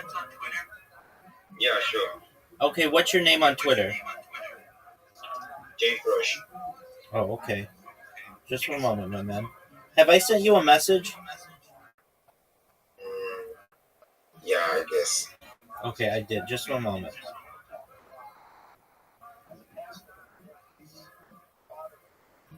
I'm looking. Okay. How'd you find out about me, my friend? Yeah, I was just running through your profile and I joined your Discord long time ago actually. So I was just scrolling it and I decided to just check few messages on my Discord and I saw that your what's it called? Your community was live and I decided to just join in and say hey. Absolutely. Okay, so are you in Web3? Yeah, sure. Okay, so let me check the messages that are sent. Okay, that's all right. So, do you have a link tree? Yeah, yeah, I do. Okay, you do. Excellent. Um, that's great. That's the first start. Uh, do you need a job in Web3? Sure. Yes, I do. Okay, you do. All right. So I'm going to send you a message, a few messages actually, of what you can do to perhaps get yourself a few jobs in Web3. So just one moment, bear with me. Uh, it's going to come in like three different messages because it's kind of long. All right. So the first message is all of the social media that you need for your link tree. I know you have a link tree, but you need to make sure that you have everything. The second message is just the second part of that. And then the third message I'm going to send you is a list of recruiters. Are you in Nigeria? Yeah. Okay, excellent. So the third message that I'm sending you is a list of recruiters who can help you to get a job in Nigeria. They're going to look for you for a job while you are able to do other things. So just one moment, and you should have this in a second. So Jay, if you would, uh, just one moment.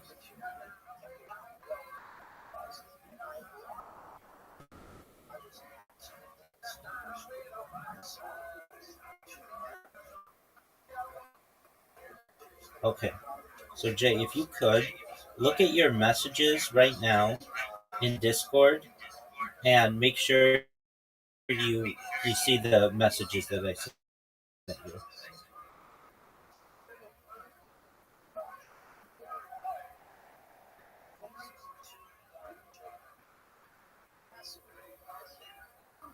Do you see that I just sent you some messages?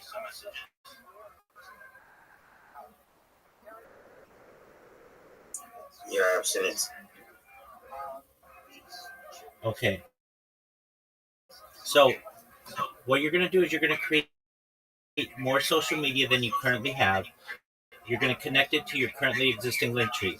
What this is going to do for you is fivefold.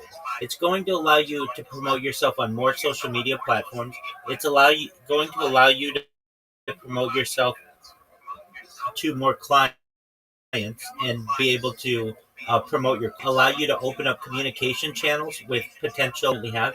It's going to make sure that you dominate social media, search engines, and AI. And then finally, it's going to be more difficult to impersonate you. Does this make sense? Yeah, sure. Makes sense. Okay, excellent. Then what you do when you're done, I'm going to help you populate your your social media with content, namely videos that are interesting that just basically will use AI to be able to create videos for you. And then I'll help you to join different communities on X, on Discord, on Facebook, and on um, Telegram and some other places. I'll teach you how to clip spaces and to basically put yourself on the radar of some major space hosts. I'll teach you how to not just make memes, but market yourself with memes. And then we'll get you a good pitch, a good 30-second pitch, a good 60-second pitch, and a good 3-minute pitch so that you're able to get more jobs for yourself. Does that make sense? Uh, sure it does. Thanks, man. Absolutely. If you have questions, you come back to me. I'm here to help you, okay?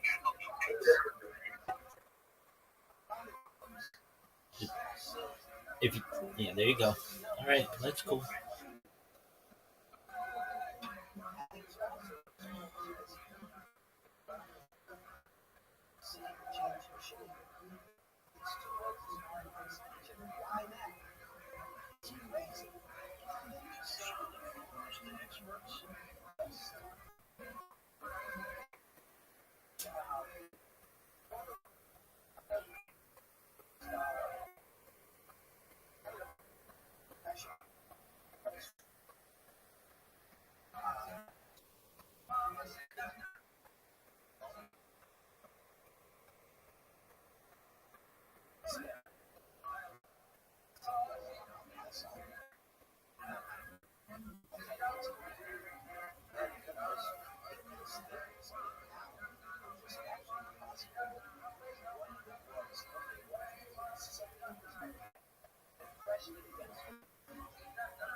Dragging it on, dragging it on.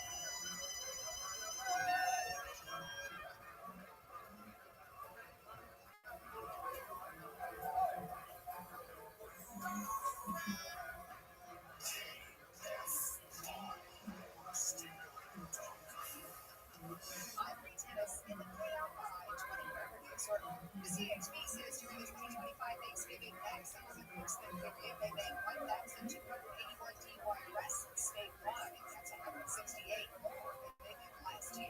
President Trump announced his 12 Accounts Saving Initiative for kids yesterday. He says every American child born during his second term will receive a $10,000 government deposit to start off the account.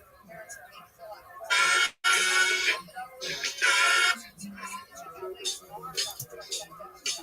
The Zara, or there's partial negation, partial upholding, Chayiv. Chayiv. We dedicated to travel law at that point. I'm curious because I don't think baseball. Chayiv. What is the Chayiv? Okay, so that's my focus. That's my focus. Next case.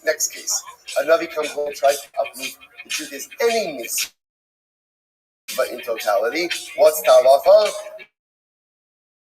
Chayiv.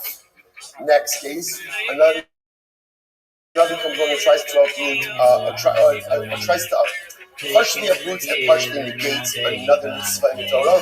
What's the halacha? Uproot and partially uproot and partially confirm. Avodah Zarah is what's the But again, if you try halachas, everyone's fascinating. But I'm ready to run the Yochanan.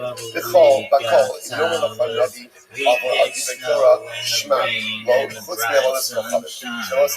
This is fascinating.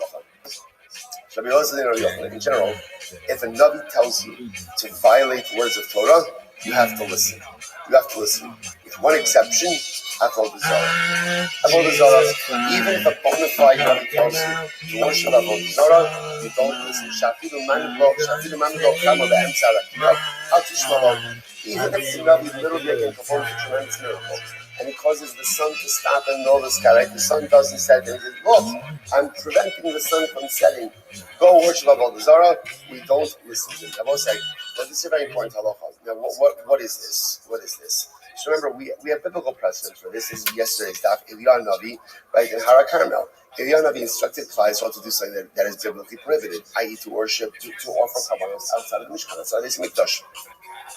But yeah, we did it. So you see from here that a Navi has certain power, and a Navi has certain license, even to instruct the cloud to transgress. Right? Harasha. We see this concept. We see this concept. The exception, or the line that we draw by idolatry. Under no circumstances do we ever listen to a Navi to worship idolatry. Which means I'll listen to a Navi to do a lot of other stuff, but not Avodah Zarah. Not Avodah Zarah. So the Gemara says as follows. And the Gemara backs up and says, even if the Navi performs a dramatic miracle, see, if he's performing a miracle, obviously we'll say, who does the power to perform miracles come from? From HaKadosh Baruch Hu. Obviously, Hashem is going to do what Hashem wants us to listen to him. No, that's not it. That's not it. However, whatever the story with the miracle is, one thing is clear, which is, do not worship idolatry under any circumstances. Tanya, Rabbi Yosef Lili Omer, he geared around the subject to Shavuos Kochavim. Now, this is an interesting lashon over here.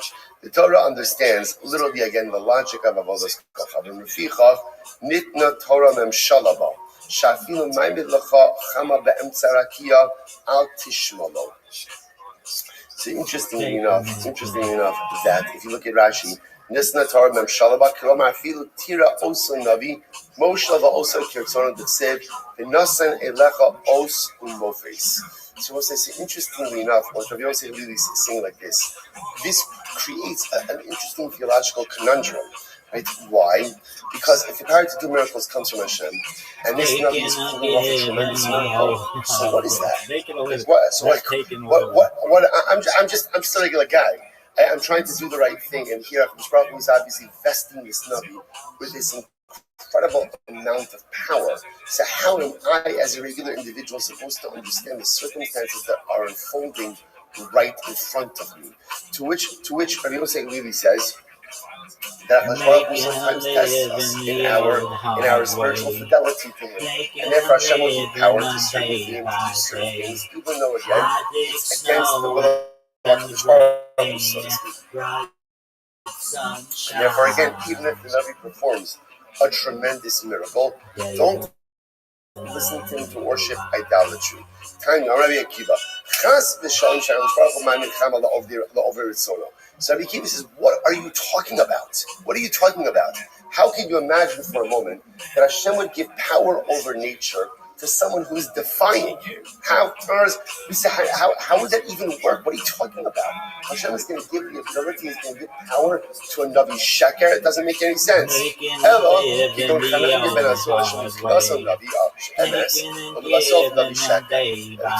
no. Where does the Navi Sheker scenario arise? Where does it arise? Well, unfortunately, good Navi went bad.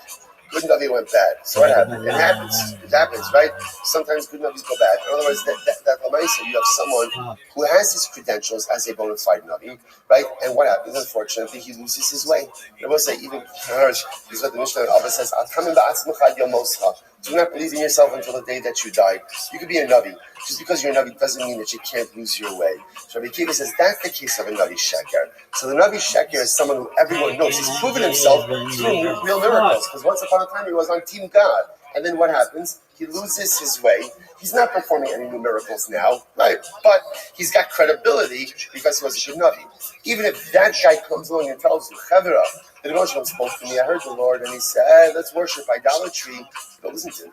And even if this is the kind of Navi who, when he was a good Navi, kept the sun from setting, you still don't listen to him.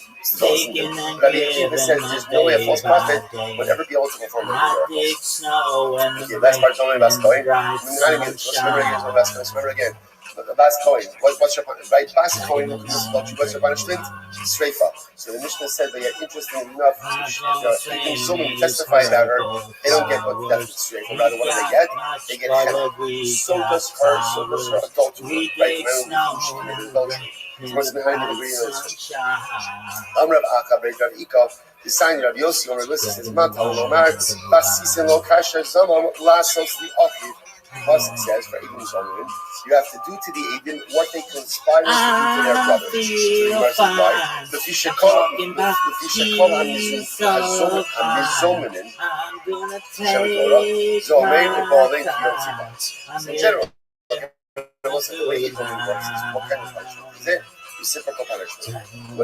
Whatever the Edom wants to visit upon the defendant is exactly the punishment that they themselves get. Now listen to this. The Gemara says, Bas Kohen, so what happens? So now we know a Bas Kohen commits adultery. She is put to death with Streifa. Now we know that her Boel, the man with whom she commits adultery, doesn't get Streifa, right? Because again, the Torah hands down that unique punishment to her. Zomamin, any Yodea, Im Lo Hukshu, or that they do Zomamin. So what's this now? Here's what's interesting. You have two people committed the same crime, but yet their punishments are dramatically different. The Bas Kohen is going to get straight on. The guy is going to get Hannah, right? So what are they getting? What are they getting? To which the Gemara says, Kishu Omer, Lasos La'achiv V'lo La'achos. So interestingly enough, the way the pasuk is phrased, that the Edom are given their reciprocal punishment, whatever they wanted to do La'achiv to their brother. So what do you see from here? They give them the reciprocal punishment that they were going to visit upon the Boel and not the Isha. And therefore Allah said they get chenek as well. Hadron Allah Elohim Hanech. It was like Mazel Tov. This is a folks. Get ready now really for perhaps the most unprecedented, incredible and beautiful journey of your life. Of your life. What we are about to engage in, I will say, the next couple of days, it's Olam Haba. Every morning it's Olam Haba and Olam Hazar. But these Gemaras are going to change our lives in so many ways. Mishnah. Kol Yisrael. Yeshon Chelik Olam Haba. Okay. Every Yid has a Chelik in Olam Haba. Shneimar. Va'amech kulam tzadikim v'olam yershu aretz neitzer mata'ai ma'aseh adai le'hispire. So it says, the Gemara quotes the pasuk. Goes from Yeshaya, that literally again your nation are all tzadikim. They will forever inherit the land. Neitzer mata'ai, literally again like the creations of my plantings. Ma'aseh yodai le'hispire. And they are the creations of my hand through which I become glorified. So the idea, the part of the puzzle that the Gemara is really focusing on over here is, by the way, Rashi says, like, what is this doing? Like, right, what does this have to do with our context of our discussion here, right? We were like knee deep in death penalties, right? And now, so that's exactly what. Look what Rashi says. Most of it, Rashi's on both sides on here. So this is Rashi on the left side. So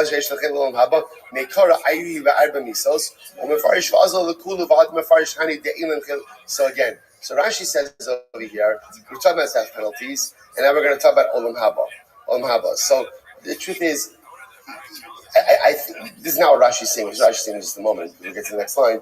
But I think just even before we go on, what it's saying is, no one is beyond salvation, right? And even those who are killed by Misas Beis Din, ultimately, as long as they do tshuva before they die, Kol Yisrael Shem Chel Zolam Haba. You might have thought that if you're being executed by Beis Din, that is the end of the road for you in this world and the next. It's not true. A person can be about tshuva literally again until their last breath. See, here we just finished about chenek. Okay, you're subject to chenek. Unfortunately, make sure to do tshuva before you die, because if you do so, what's the next line? Every yid has a portion in the world to come, and therefore even you, Jews being executed by chenek, by skila, by streifa, by harag, whatever it is, you could still earn your portion in the world to come if you die as a Baal Tshuva. Incredible. It's interesting, by the way.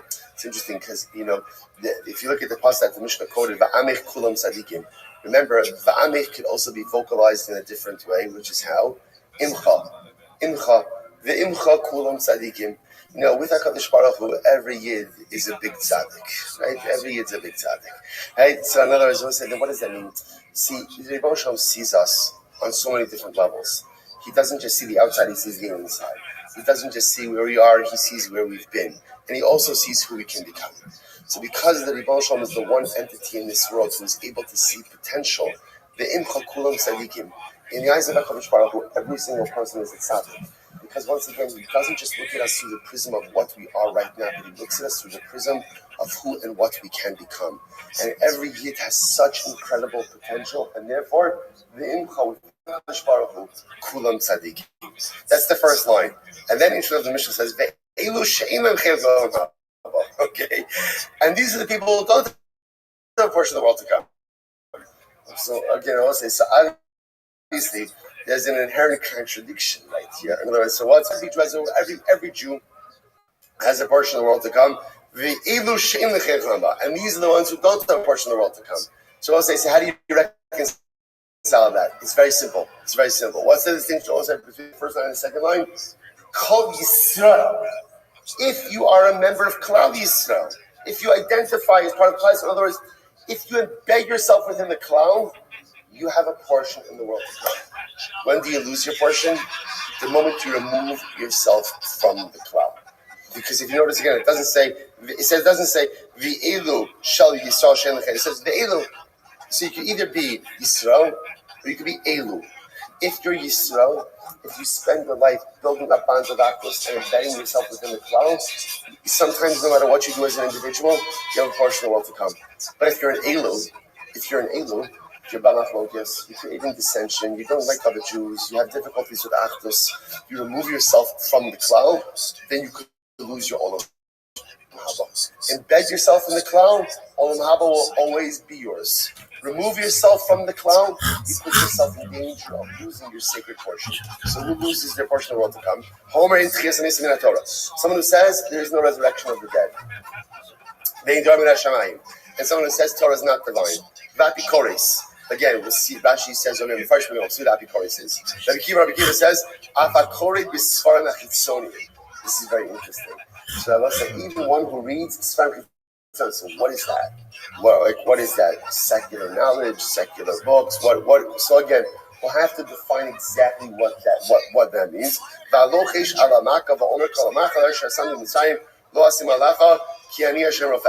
As someone who whispers some type of incantations over wounds. Okay, like I said, we're going to define what all of these things are. Abba Shalom says, someone who pronounces the name of Hashem with his letters, like that's the Yud Kei Vav Kei name. Someone who actually says it. There are 3 kings and 4 regular people who go down in history as having lost their portion in the world to come. Who are they? The 3 kings: Yeravam, Achav, and Menashe. So what's incredible? Achav, we were just learning about yesterday's daf. Yeravam, actually both Yeravam and Achav. We made mention yesterday's daf, right? They're both evil kings, and Menashe. We'll talk about Menashe with the Gemara. We're going to say, I just want to tell you something. I don't know if I mentioned. Ridiculous Gemaras ahead of us, right? Each of these Gemaras is just overwhelming. Rabbi Yehuda says, Menashe Rabbi Yehuda says, no. King Menashe, by the way, was the longest serving monarch, 55 years of rule. King Menashe has a portion in the world to come. Shneimar Vayispalel Elov Vayishmat Chinaso Vayishivu Yerushalayim Achuso. Because we're also going to talk about this. Menashe got himself in some trouble, some really significant trouble. He dived into Hashem, and Hashem restored him to his monarchy in Yerushalayim. So what do you see from here? Menashe davens, and his tefillos were answered, which seems to indicate that Menashe became a Baal Tshuva. They said to him, no. The Machusa Yeshivu, v'lo l'chaya olam haba Yeshivu.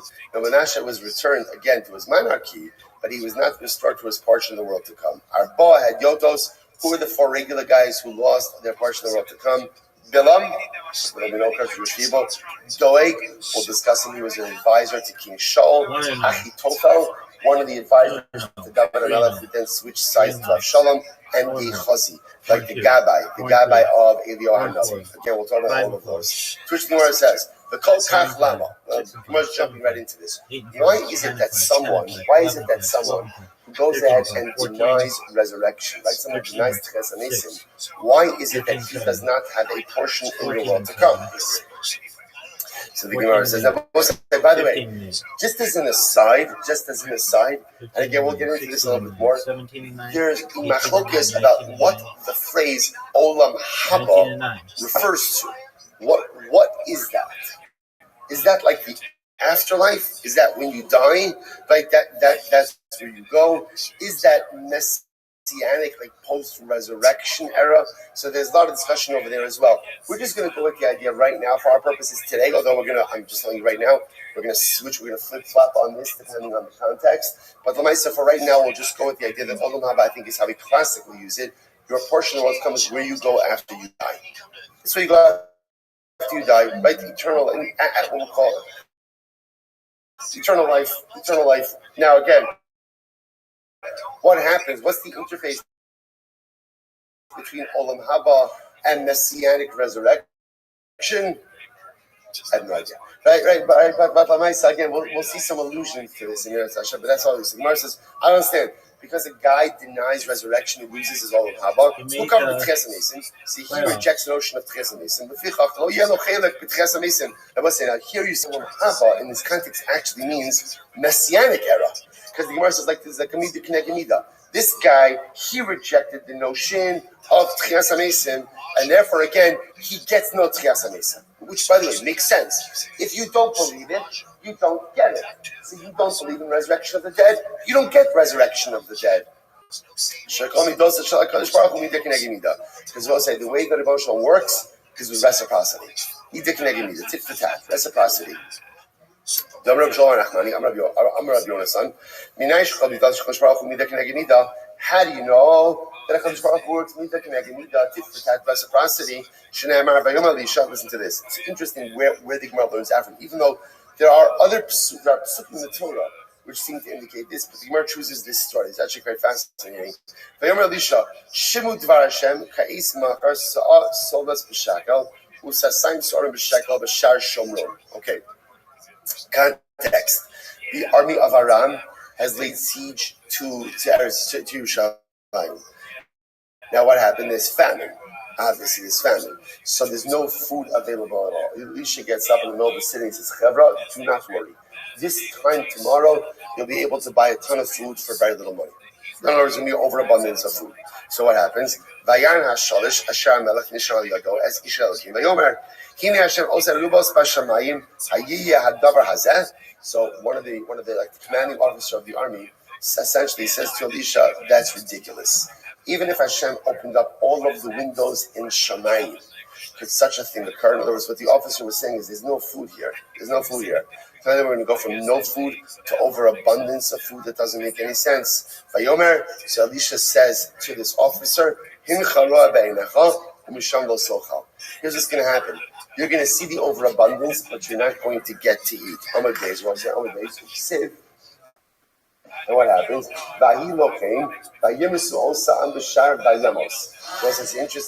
by the way, the end of the story is that night the army of Aram packed up and just left. They just left for some unexplainable reason, and they left behind all of their food, all of their provisions. So the next morning, what happens? There was a stampede out of the city to get the food of the Aramean army. Who was killed in the stampede? This officer. This officer, the Gemara says, I have Dilma Killas Elisha Garmalai, but maybe it was the curse of Elisha that caused this death. Again, the curse of a Chacham is very powerful, even if again, if it's just uttered, any utterance causes it to come true. So the Gemara says, if that's the case, it should just send the Shabbat and he died. My Bashar, why does it say by the gate?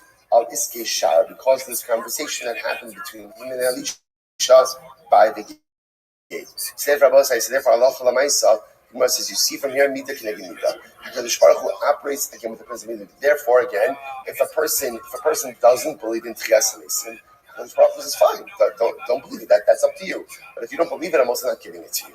If you don't believe it, you're not getting it. Midah K'neged Midah, divine reciprocity. The Baal Shem Tov HaKadosh says, this is one of the most important yisodos in Kol HaTorah Kula. The Rebbe actually bases it on the pasuk in Tehillim, Hashem Tzilcha. Hashem Tzilcha. So often we translate Hashem Tzilcha as Hashem is your shade. The Rebbe says, no, that's not what it means. What does it mean? Hashem is your shadow. So what does your shadow do? Your shadow does whatever you do. The Rebbe says, what you get from Hashem is what you are willing to put in. right? What you invest is what you get out. The way HaKadosh Baruch Hu works in our relationship with Him is divine reciprocity. So if I go above and beyond for Him, He'll go above and beyond for me. I act in supernatural manners for Him, He'll act supernaturally for me. I push myself beyond the realm of that which is expected of me, then He'll do the same for me. Again, I will say it's very important. If I'm the kind of person that I'll check the boxes, I'll do what I have to do to maintain I don't want to hide me so. Right? So therefore I'm gonna do what I have to in order to get by. Just expect that same type of Hashemah is going to react the same way. So again, if I am embedded in a framework of mediocre Judaism, so then expect mediocre divine response. That's the way it works. It's reciprocity. On the other hand, if I want more from Hashem, if I want supernatural from Hashem, if I want this and it flows, then I have to become supernatural in my own behaviors. Then I have to push myself. Then I have to grow. Don't expect more from God than you yourself are willing to invest in the relationship. Midah k'neged midah, divine reciprocity. Hashem is my shadow. Hashem is so incredible. Says the Rabbi Yochanan, it's fascinating. From where do we see a scriptural allusion to Tchias HaMesim? By the way, this begs the general question of like all of this stuff, Tchias HaMesim, Mashiach, Olam Haba. Why is it not mentioned explicitly in the Torah? Right? The Rambam includes it as Yud Gimel Ikarim. Right? Mashiach includes as one of the Yud Gimel Ikarim, 30 principles of faith. Tchias HaMesim, 130 principles of faith. Okay, so not everybody agrees with the Rambam, but it's the Rambam. So what's the pshat? Something that's so core, that is so central yet not mentioned. Rosh Hashanah Farharish explains so beautifully. It's very simple. Judaism is a life-centric religion. Judaism does not focus on, right? The Torah doesn't speak about the afterlife. Why? Because that's not where our focus needs to be. Torah doesn't, it's incredible by the way, Torah doesn't even speak about Mashiach. Why? It's fascinating. That's not where our focus needs to be. Where does our focus need to be? Maximizing this life. Maximizing this moment right now. Now, it's not mutually exclusive. Right? But Lamaisa, that's why Rav Hirsch makes an amazing observation. Rav Hirsch says, by the way, if you notice, I will say, if you ever drive by it, the fundamental distinction between what you'll see in virtually every church and every shul.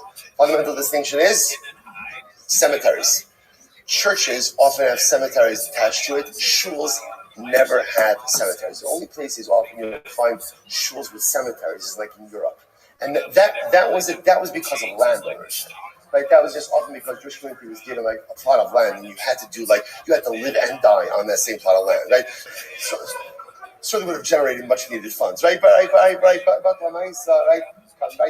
Go to Kiddush clubs, see a lot of tea parents. It could have really been beautiful, right? All together. Right? So the nice, why is it that children don't have cemeteries? So for it's very simple. Judaism is a life-affirming religion. It's a life-affirming religion.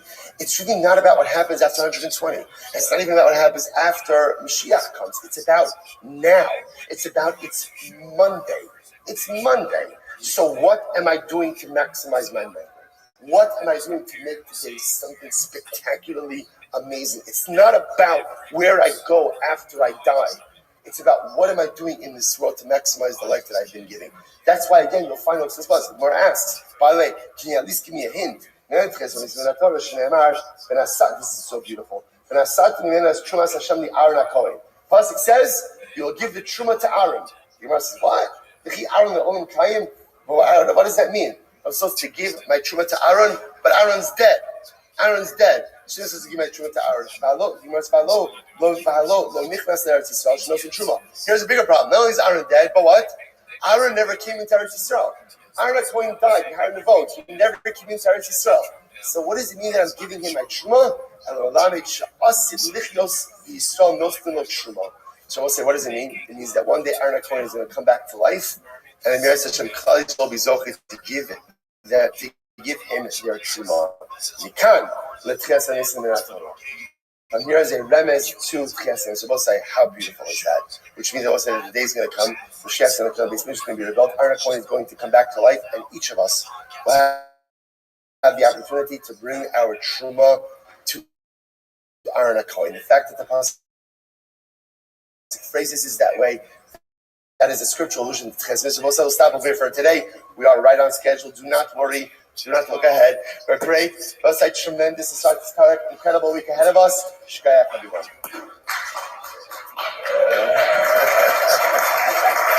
It's not the straightest of emotions I've ever seen. I don't think this is gay. Brendan Choppins is gay. I mean, he thinks that straws are gay too. I mean, it's not. It doesn't mean anything. But if we were to rate, like, if there's a spectrum of like straight emotions, it's not the straightest. You're right. Yeah. Compared to like a sick hail, it's not the straight. I mean, that would be more concerning if he was sick hail every time you talk to him. I wouldn't even have noticed this had he not said something about it. Then, like, but then, I gotta like contort my hand to do this, man. It's not. It doesn't come natural to me. That's when you start doing like bad things all the time. You have to start talking about this to be like for real. All right, Joel, good morning. Good morning. Let us begin a good talk. As the first Baruch Hashem to begin the week, turning up to Pesach from Eretz Hashem. Haba Aleinu L'Tova with the new daf from Eretz Hashem. Beautiful daf, really. Actually, I want to give you coming attractions this week. Ridiculous. It's too good. So good it should be illegal. That's how good this is, Baruch Hashem. I was going to say, so begin by thanking all of our sponsors for this morning should to change. Our annual Talmud Torah sponsor for Touch Shin Koi Hay. The Tilson Mishpacha Eretz Yisrael for dedicating all the children's workshops as a zichus for Besoros Tovos for Am Yisrael. Talmud Torah sponsors for the month of Adar, Terry and Steve Zinn, in loving memory of Terry's father, Dr. Harry Khan, Zvi Hirsch Ben Yosef HaKohen, and the Ziv, Levin, and Berman families of memory of Mr. William Ziv, Zeb Shmuel Ben Yisrael Zichron Lebracha. We hope that in America by Talmud Torah, all of the Neshama Savin the families in the Tama, all of those who need a full Shabbat to their close families. We should bring home all of our hostages and allow our holy soldiers to be successful. Once with that, let us begin. Today's daf is Pei Test 89. We are picking up at the Mishnah on Pei Test. The Mishnah says as follows.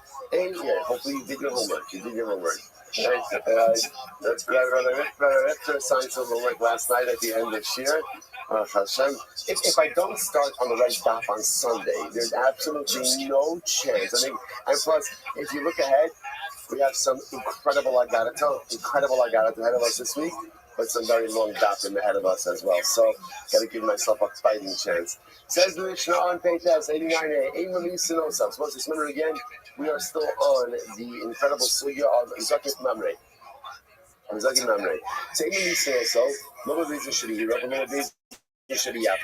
so remember again, when we learned already the halachas concerning when a Zakim Mamre is put to death, what type of machloksim really make him into a Zakim Mamre. Now it comes to the actual execution of the Zakim Mamre. So the Mishnah says, we do not execute him in the Beis Din in his city, nor do we execute him in the Beis Din in Yavne. Now by the way, what's the Beis Din in Yavne? So if you look at Rashi is about 3 lines down from the top, but all the regions of Yavne, initially the Beis Din Shalishkas Hagozis.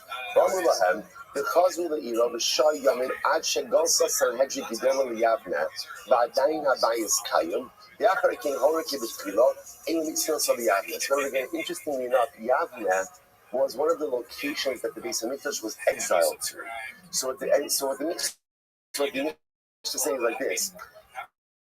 In order to go ahead and execute the Zakim Mamre, the Sanhedrin Gadol has to be situated in the Lishkas Hagozis in the chamber of hewn stone in the Beis Hamikdash compound. So if the Sanhedrin is not sitting in its place, rightful place, even if the Beis Hamikdash is still standing, you can't execute the Zakim Mamre. Ella, Malin also the Beis Hamikdash in Yerushalayim. We take the Zakim Mamre up to the Beis Hamikdash to the high courts in Yerushalayim.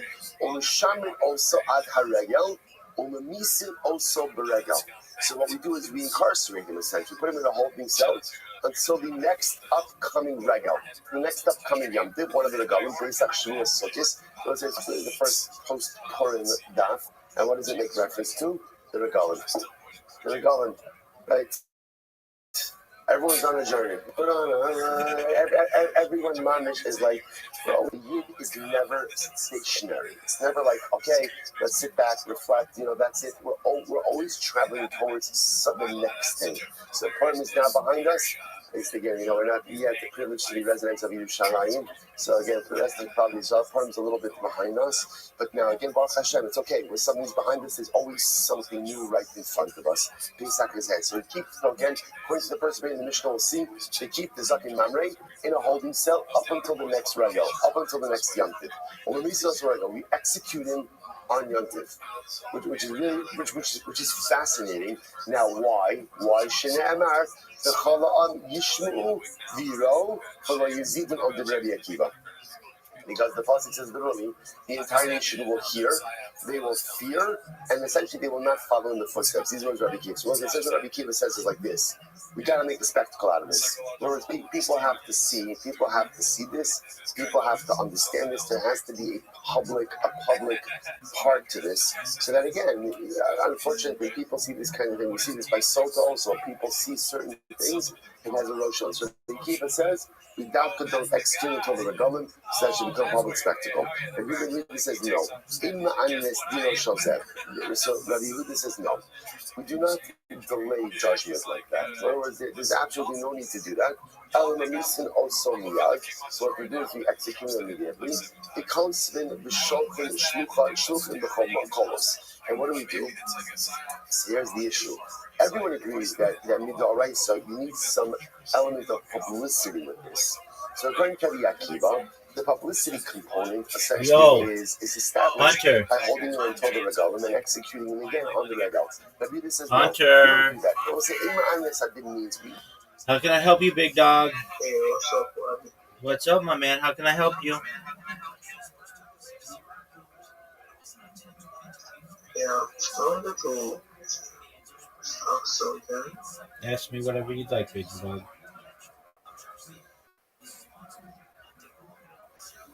Do you know? Do I know what?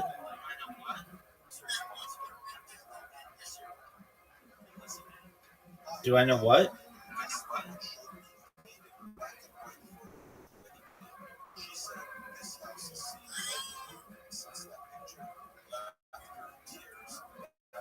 Hope you're doing well, big dog. Hunter, what did you say?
Just you.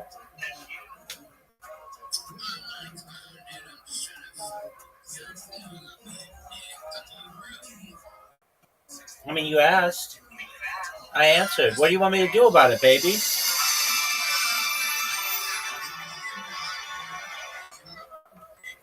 Dog, I'm not being a dick.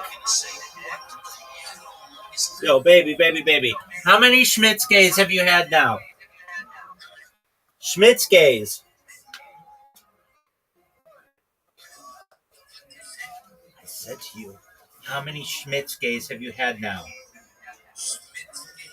Yeah, dog, it's Chris Farley and Adam Sandler's gay beer.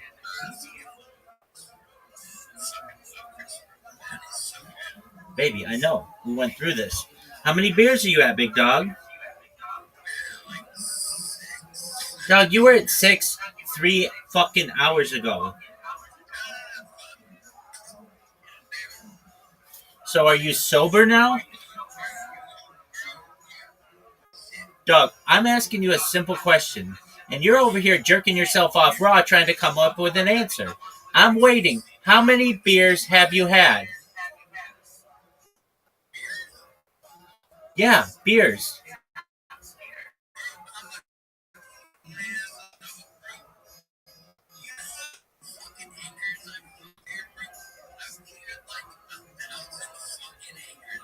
Hey, that's a really cool story. How many beers have you had tonight? That's my question.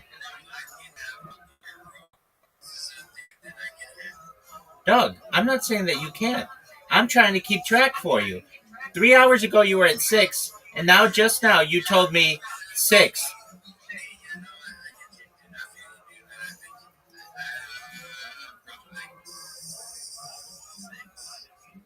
Doug, you just said 6 3 hours ago, so you haven't had a beer in 3 hours?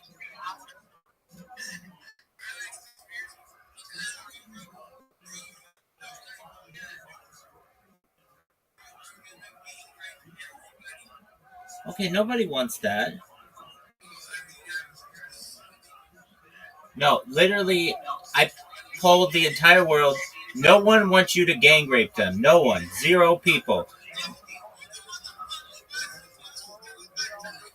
Baby, do you not hear the question that I've posed to you like 35 times? How many beers have you had today?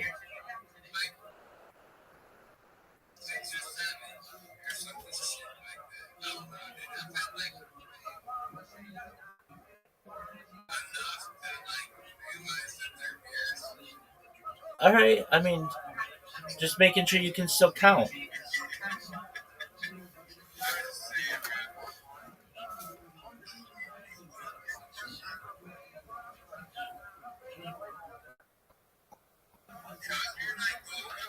Baby, I'm slinging dick like it's going out of style. All day, every day, sideline to sideline. Doug,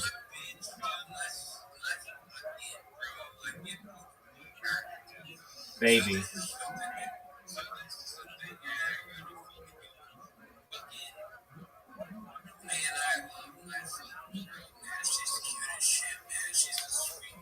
Then what is she doing with your ass?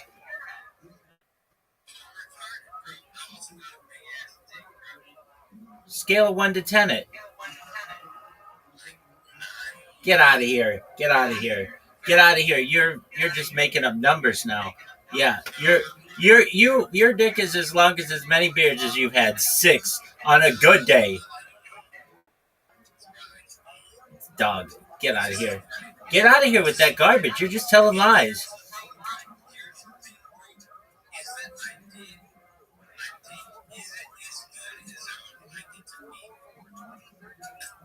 Right, that's why you got all that Chinese knockoff Viagra. That's why you got all that Chinese knockoff Viagra. Dog, I know. We had a whole conversation about it.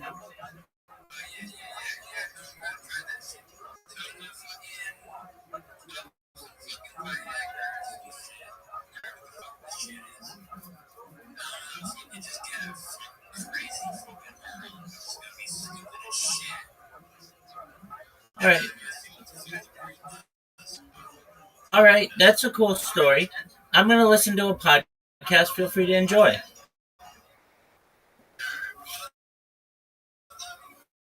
I'd love me too. I'm sick as fuck. And I enjoy your companionship.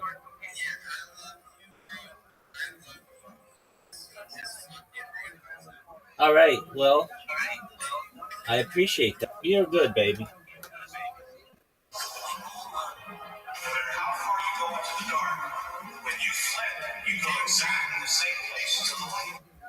No way, they got Charlie Duke on.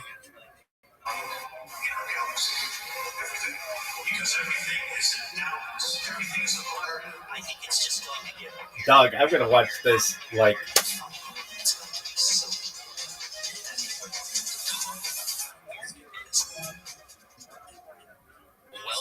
Hello and welcome to my new humble abode.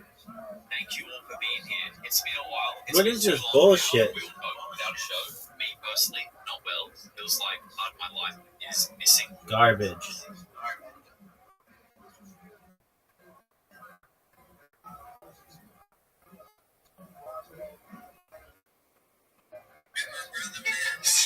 Baby. Air wallets. The future of banking. Go fuck yourself. That's a tight thing. Love it. All right, gentlemen. Thank you both for being here. Mr. Charlie Duke, it's a pleasure to meet you. He's got to be like 1,000 years old. Thanks again for traveling halfway across the world to come here and hang out with me and Charlie Duke. To start this thing off, I want to basically introduce both you guys. Charlie, you are an Apollo astronaut, one of the last 4 surviving Apollo astronauts, the 10th man to walk on the moon on the Apollo 16 landing mission. And Bart, you are the world's leading proponent in the landing hoax hypothesis, I'll call it. And this has been your life's work, basically, proving that we're trying to make the case that the Apollo... Baby, I love you too. I'm listening to something. American propaganda campaign during the Cold War, and it was all filmed on a set, and they never actually used it.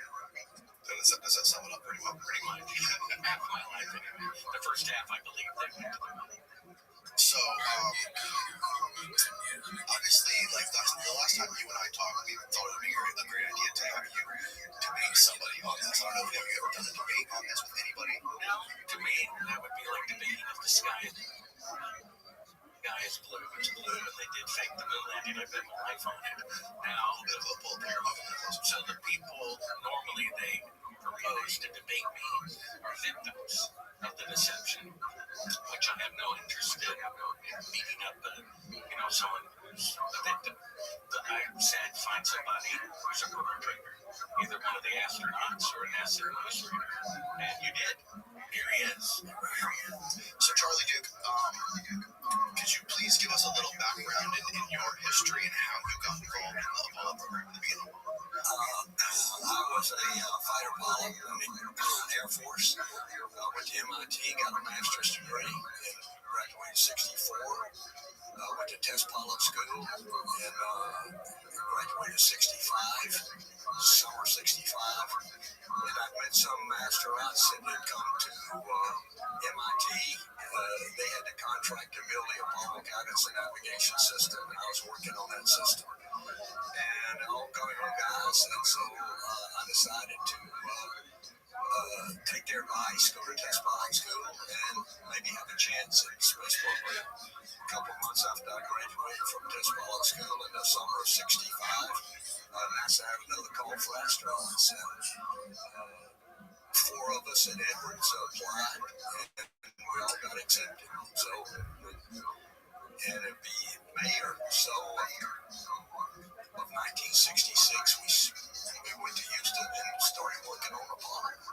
So, during this conversation, I want to do I want to take some time to do some back and forth on some of the cases Bart has made in his documentaries.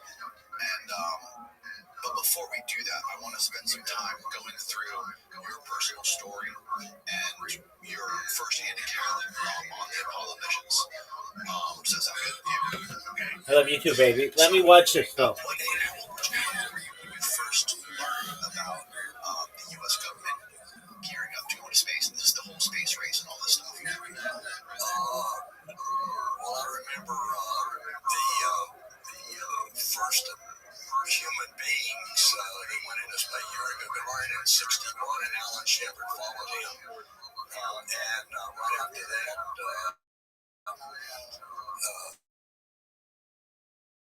I found Russians were beating us in space, and so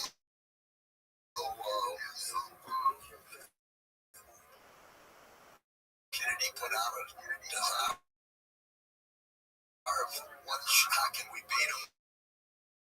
And Werner von Braun said we can beat them with it.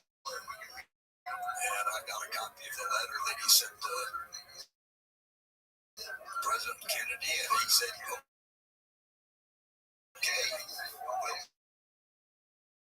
go to the so he committed to the Apollo program.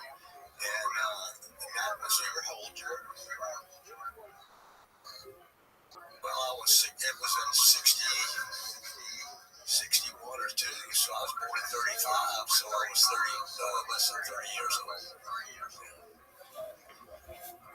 And I remember seeing specifically there were interviews with, I think this might have been a Von Braun interview from your documentary, where they were asking Von Braun about the space race with Russia, and he was explaining it in an analogy to where we have to gear up, we have a long time in the pace they are before we have to do all that, before we can think about closing the gap between us and Russia. Well, that might be true. I don't remember that level of detail, but I do have a copy of the letter that he said the only way we can beat them is beat them to the moon. And so, which I thought was crazy. Say 15 minutes in space and we're going to land on the moon in the next 8.5 years. Turns out I sit in mission control in July 1969. Neil Armstrong on the moon. Let's go to the point where you first decided, like how did the process work for you to be chosen to be selected for this program? As I said, I graduated from the test pilot school at Edwards Air Force Base in the summer of '65, and in September of that year, I saw an ad in the paper that's NASA's looking for more astronauts, please apply. So I was in the Air Force, I had to go through official channels. So they told me what to do, and I submitted my application along with Stu Russo and Alan Moore, Hank Hartsfield. We were all in the same test pilot school class. And Joe Engel was out there. He applied, and there was a lot of people who applied. And they were looking for test pilots at my age and height and everything like that. When you say test pilot, you mean test pilot for the space program? No, test pilot for the Air Force. Air Force. Yeah. We were all at Edwards Air Force Base, the ones I was speaking about. And we had others selected that came from the Naval Test Pilot School, which was in Tucson, Maryland. And then how did that evolve into the idea of going to the moon? We're going to moon missions. I'm not sure the moon missions have been determined. That's what we're working on. And if we applied, we would have a chance to work on the Apollo program. Was there a moment for you where you thought, I want to be one of the guys to come to the moon, or I want to be a part of that program to put man on the moon? That was the call by NASA is to if you got selected as astronaut, you'd be a part of the Apollo program. So you had no guarantee you're going to fly to the moon. No guarantee that it was even going to be completed. But I wanted to be an astronaut. It was the best job you could have as a test pilot. And then what was that training like to become an astronaut? And how long did it take? Well, it depends on what you call training. Our group of 19 of us, we reported to Houston the 1st of May, 1966. And we started learning NASA E's, how does NASA work and who's got responsibility, this, that, and the other. And they decided also if we go to the moon, we don't know what kind of rocks to pick up. And so we started extensive training in geology, and not only in classroom work, but we also had field trips once a month, generally. And it was 2 or 3 days somewhere in the U.S., sometimes in Hawaii. sometimes in Canada, but mostly in the U.S. We did a geology trip, got into the field, and learned how to pick up the right kind of rocks. And what was going through your mind when, I mean, you're a young guy and you're 66, 3 years before Apollo 11, are trying to become an astronaut, learning about geology, like, what was going through your mind at that point? Like, what was your, like, were you optimistic that this was going to happen? Were you skeptical?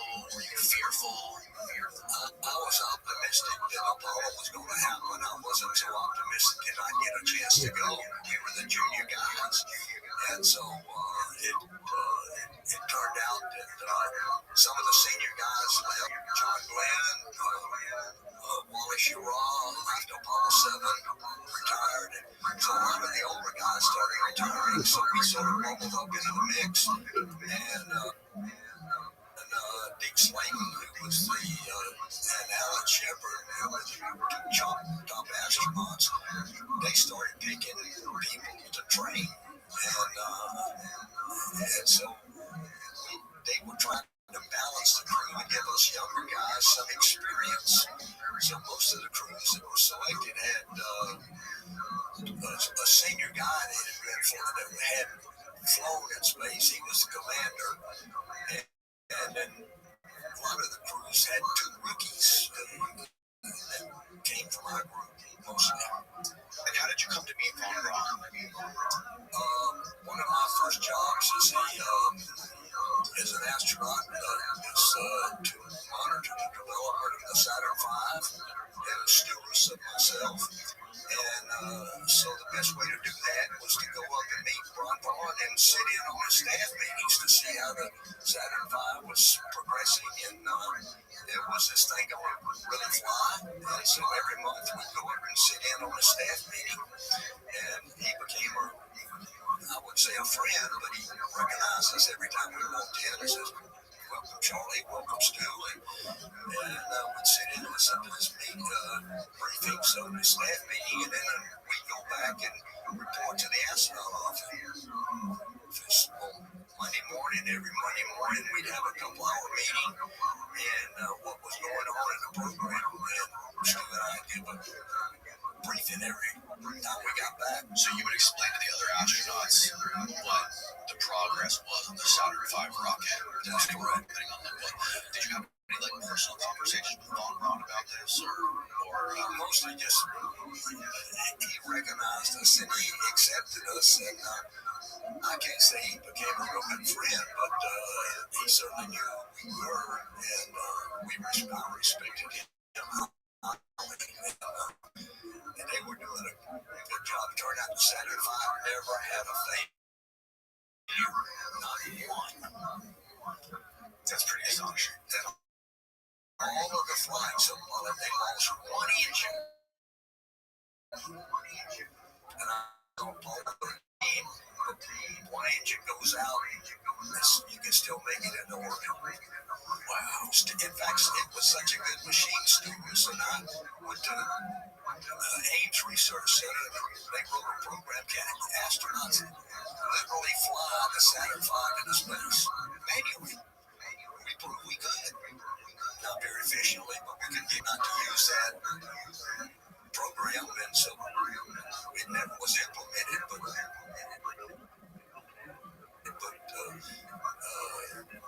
we spent a month or so out at Ames proving that you could fly the Saturn V in orbit. What made the Saturn V so superior, even to rockets that we have today?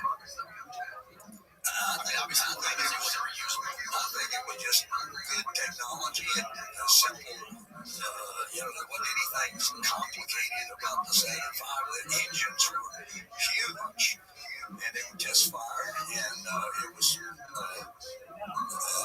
the nitrogen and not nitrogen, hydrogen and oxygen. I don't remember what the fuel was, but anyway, they were very reliable. And engines are huge, 1.5 million pounds thrust each on the first stage. So that was 7.5 million pounds of thrust, lifted 6.5 million pounds. And you were up on the top,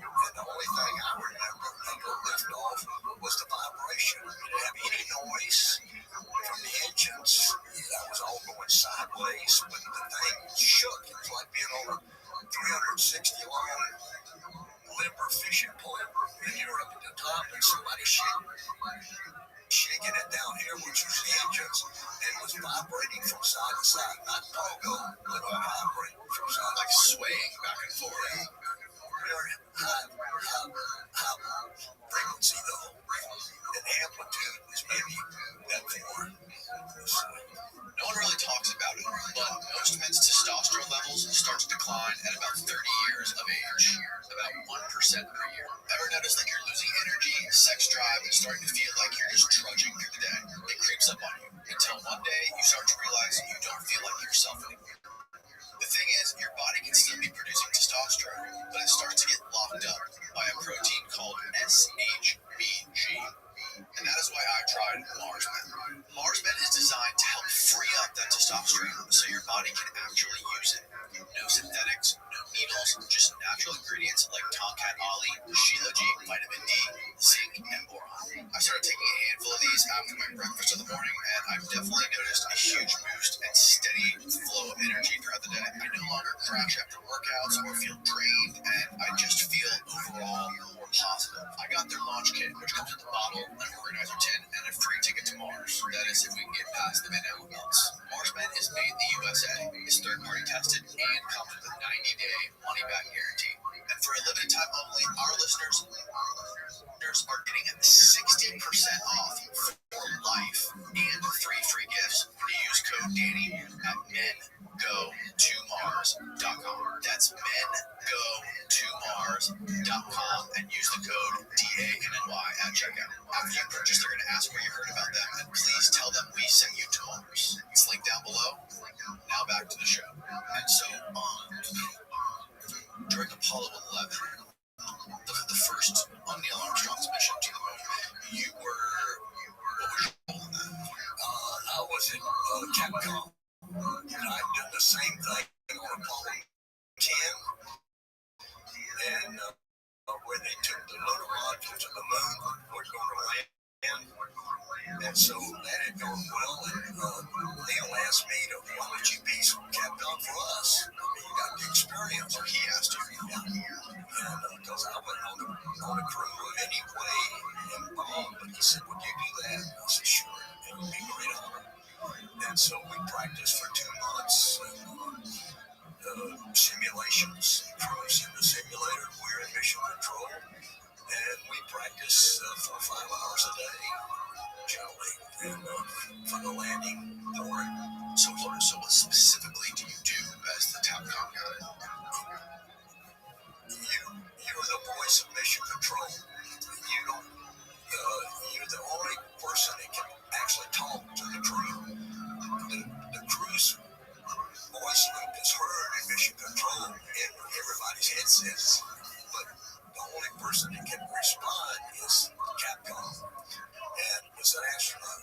And you really told them what was. You responded to their calls, and you responded to what the mission control team was telling you to tell them to keep them in the loop. Like we started down, and we had communication problems. If I recall, there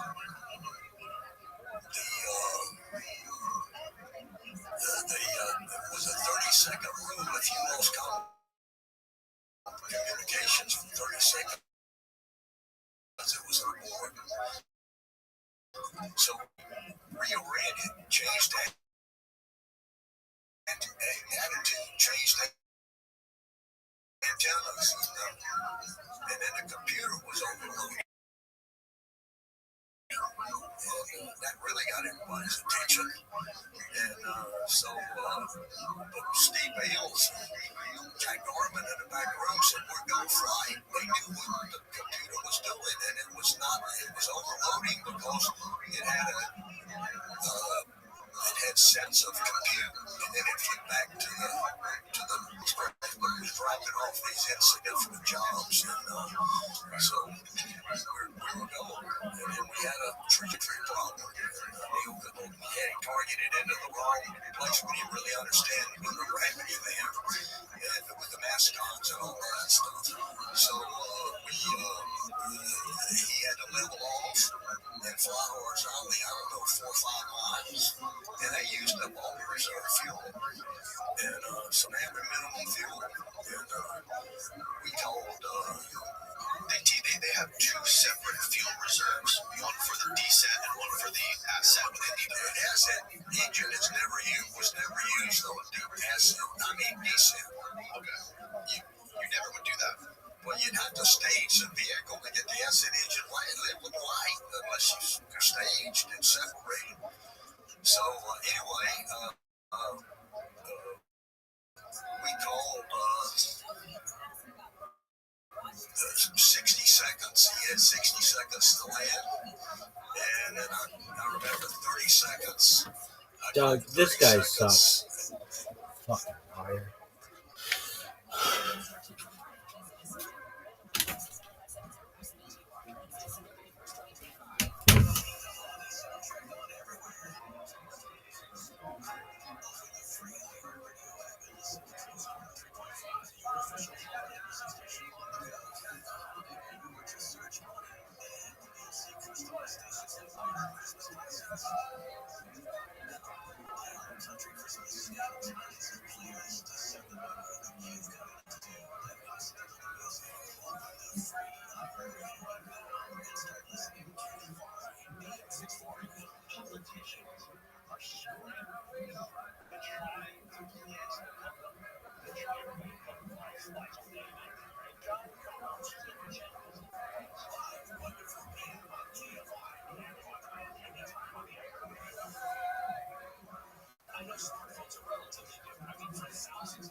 Athleticism.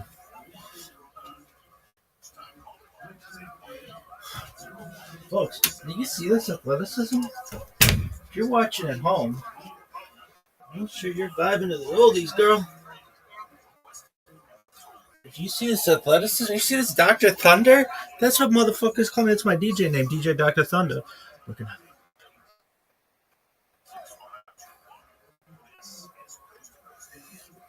Why? Why not? Bitches call me Professor Mountain Lightning and DJ Dr. Thunder. Why? Why not? I haven't had Dr. Thunder in a hot minute, motherfuckers. Why? Why not? Look at this athleticism, folks.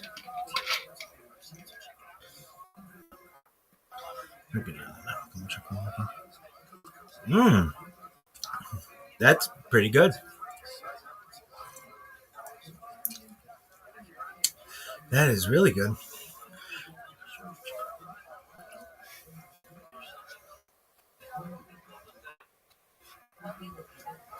Dog. That shit is the bomb. And he was, they were close, but not on the ground.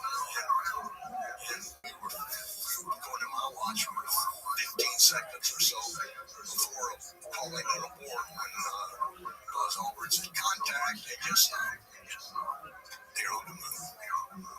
Wow. Garbage. Was through the roof in mission control. What was that like for you when they landed on the moon and you were sitting in that? It was a great sigh of relief. Everybody, it was tense. You can imagine. Are we going to make it? Are we going to make it? I'm convinced now that, and I called the board. Time up, going on the board, which was based on the fuel reserve in the decent engine. Neil said, "Say again, Houston. He's not going to board. He's going to land at 20 feet off the moon, and he's minimum fuel. And we hit that point. He's not going to board. He had to final say, so he's going to land." Now, were you there on the communication with them the moment they landed? Yes. And how long were you there? Were you there the whole time, even when they kept coming back? No. Okay. That was another. We had, I think, four flight teams working Apollo 11, and I was on Gene Francis' team, and we had responsibility for landing, and then we stayed around for another hour or so while they saved the spacecraft and got everything. And how long was it until once he got back to Earth? Do you remember your first conversation? How long was it before you talked to him? Well, they had to go into quarantine, and because of moon bugs, we weren't sure whether we were going to bring back something that's going to wipe out the whole civilization. So they went into quarantine, and we could talk to them through the window. But there were no moon bugs, and everything was fine. And so they were, I think, 3 weeks or something like that. They got out, and we started having debriefings when we were debriefing during the time they were in quarantine. No, that wasn't close. What was his demeanor? What was his attitude? What was he saying? Did anything ring a bell to you? Or does anything really stick out for you as far as conversations you have with him afterwards? Neil Armstrong was Mr. Cool Stone. He was unflappable. And we landed. And he was following the rules, but we had minimum fuel on the descent because we had him targeted into the wrong way, and he had to fly horizontally about 4 or 5 miles and then sit down and find a place to land. And I remember calling Apollo 11 30 seconds. He had 30 seconds to land on the moon, and the next call was going to be abort. Right. Yeah. We just talked about that. Yeah. So, okay, let's fast forward to your mission, Apollo 16. I love this shit so much. I'm eating it up. What was it like being sitting at the tip of that rocket before it launched? What? To the moon? This is orgasmic to me. I should be beating off right now for everybody. Why? This is the best. It's the best. I fucking hate this fucking debate so much because I can dominate so badly in it. I'm a little turbulent in this debate.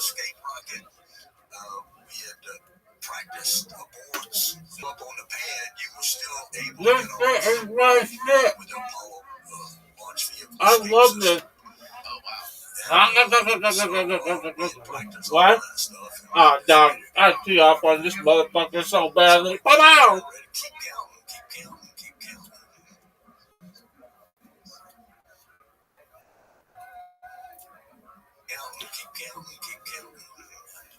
Can you walk me through what that was like for you? Truck that walk. lift off and then getting into orbit and then doing the. I want to say I've been waiting to say this word for weeks. The translunar injection. That sounds so cool. Bars over there. Bars over there steaming. Well, swing for victory. You'll get it. I'm entertained. Yeah, you'll get it, Barb. This is. I think it's really important. This. So we're landing, and then we're listening to the count.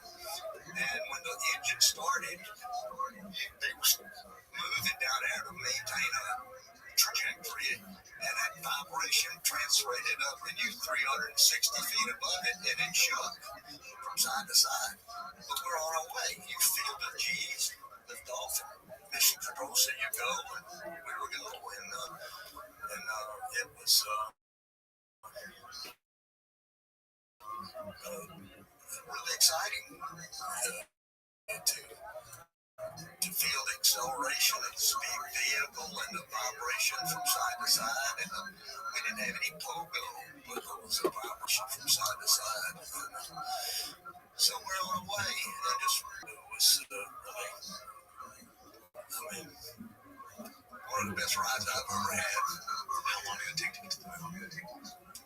Get in orbit was 12 minutes or so. That's not what he asked you, fuck. That was, you ended up on the third stage, which was the rocket that pushed you out of Earth orbit and onto the trajectory to the moon. And that happened rev and a half later. Oh, a rev and a half. The third stage automatically pushed us out of orbit into a certain cislunar orbit that took us to the moon. And then when we got there, we had to slow down to get into orbit. We used the surface module engine for that. And did you have a specific task on that trip to the moon? Were you in charge of monitoring anything particular communication? And I was the lunar module pilot, which was on the right side. And as you look at the instrument panel, I was on the right side. Mattingly was in the center seat, and John Young was the commander on the left seat. So if we had emergencies, we all had things to do. We practiced, aborts, and we practiced radio out. Every kind of thing. Fatal cell failures, just practice. So we were ready to go. And towards that, our flight was sort of one of the most nominal flights that we had to get into orbit on the sun. Explain what it was like actually landing on it. Well, it was a very dynamic situation. We pitched over at 7,000 feet, and that's the first time you saw the lunar surface where you're going to land. And 7,000. Yeah, and I looked down and looked to the right to see if I could see the Northway crater up there, and we were right on target. And John began to maneuver the spacecraft manually he picked out a landing spot. He had on his windshields, he had ladders. And if you landed up like in 35, that meant and the computer would tell you 35, that's where you're going to land. If you don't do anything. made it a couple of times, and we were going into some craters and they maneuvered. And I was just talking him down. I was not looking out the window much because it was so busy. We were reading instruments. We had a profile that said at 500 feet down at 22 and no lateral velocity or whatever. And so I was reading that profile out to him.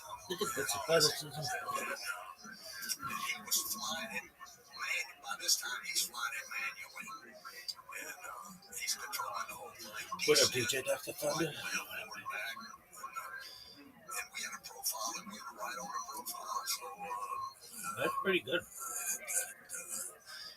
when we hit the ground, there was a probe underneath the landing gear that said contact, and when that light came on, you shut the engine down.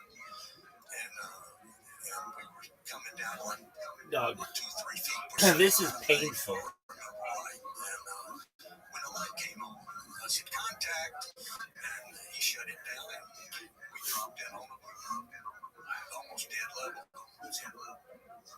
So we were excited, to say the least. I can imagine. We were late landing. We had a problem in the command module before we started down, and it almost caused an abort of the whole mission, but mission control came to the rescue and figured it out. So we continued our mission, but we were late landing. I use nicotine for focus, and I usually keep one of those little cans around just to help me stay focused and energized throughout the day. They're fine, but they dry your mouth. They're probably not that great for your gums, and they taste very chemically. And that's why I've started to use Zippix toothpicks lately. These little things are a game changer. This is the cleanest, most low-key way for me to get my nicotine without vape, without smoke, and without a nicotine pouch shoved in my gums. It's just a toothpick, but with a kick. And you can use them literally anywhere. Flights, restaurants, sporting events, basically all places where someone would yell at you or judge you for vaping, smoking, or throwing an upper decky in. I think Zippix actually tastes better too. They've got 6 long-lasting flavors, all made right here in the USA, and 100% natural nicotine, not that synthetic stuff. I've been keeping a few of these in my backpack lately, and I've noticed I've been using them a lot more than the pouches because they taste better, and I think they're more convenient. And if nicotine is your thing, they make caffeine and B12 toothpicks for a smooth energy boost. Ditch the pouches, cigarettes, and vapes and try Zippix toothpicks. Only sold online at zippixtoothpicks.com. And you can get 10% off your first order by using the code DANNY at checkout. Must be 21 or older to order. Warning, nicotine is an addictive chemical. Go to zippixtoothpicks.com and use the code DANNY at checkout for 10% off your first order. Zip more and smoke less with Zippix toothpicks. So, what was your mission? What was the objective of Apollo 16? Or the lunar highlands, the mountains of the moon, the geology is supposed to be different than the Mari, where the land.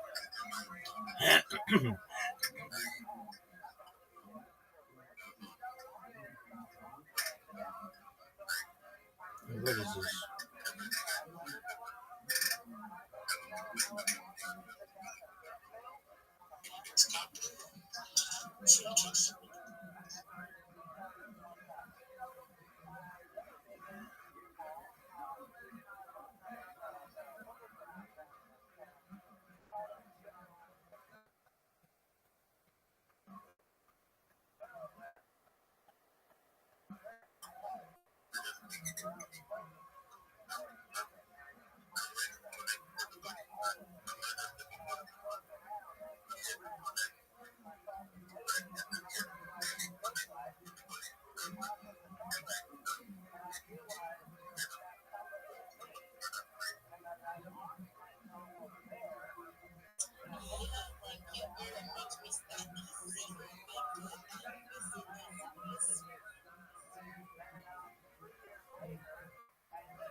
Yo, what up, Mr. Source?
And it was. We had different rocks, different kind of compositions. We had a car that we unloaded and drove it.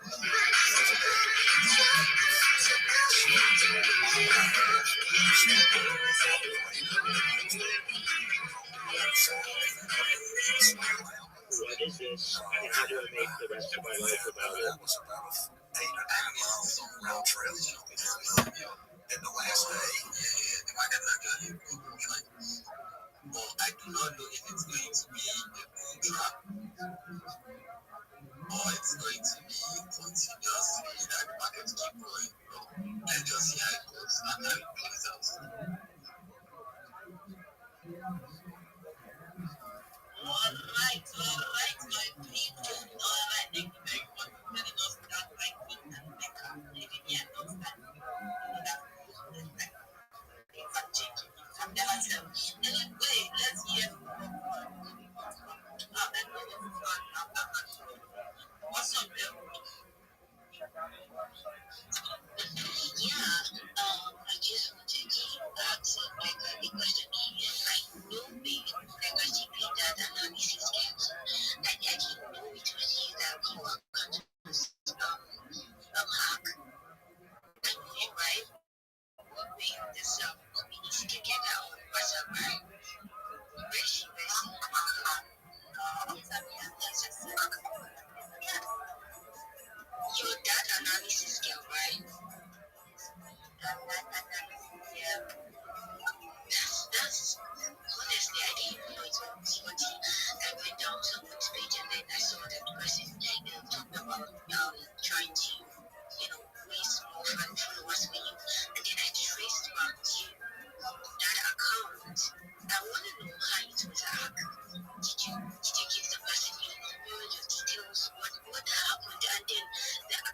that was that is now being demanded. It's demanded for a particular brand, and I'm wondering, is that brand not true? And there are no people who notice that that brand is illegal, so they need to earn money to earn money to be successful. Because I don't understand.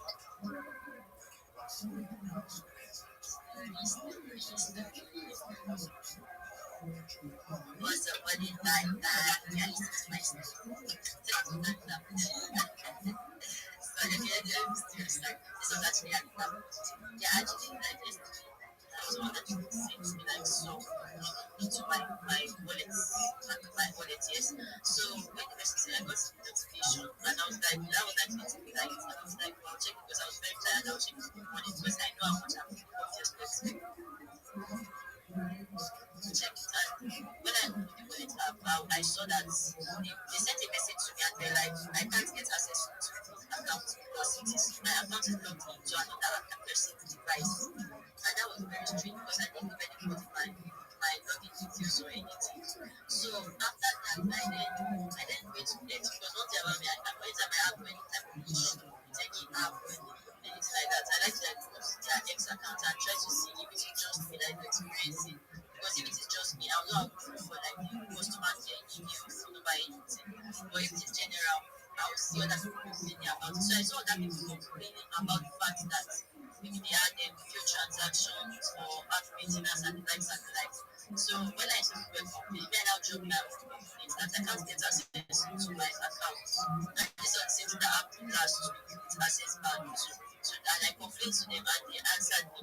So on this one, they dropped maybe they responded to my complaints in their listing and they're like, they are going to engage me in the DMs. And I was like, fine. They're like few seconds or minutes later, they texted, someone texted me with their logo and everything. And they're like, they said, the lady was like, we are from like a customer care representative and everything. That what is the issue? Just like that the person was so nice and welcoming and that customer care and everything. And like I was not suspicious of it. I just wanted to like get everything fixed, especially the fact that somebody had access to my account. So I now explained to the person that this was what happened. I can't get access to my account and everything. The person was not like, okay, that normally usually fill in for. I just thought it was a normal procedure. So I guess that was I can't actually say it was my fault, but I was trying to just follow the instructions and everything. And they're like, oh, that there's a form on the site, that's the website of the listing, the account listing that I need to fill it and everything. Then she sent me the form and I filled it. Me, I thought that was all, but they asked like just like like everything was just great. Like they asking what is the complaint about, what what is the issue, and I did everything, trying to like explain everything.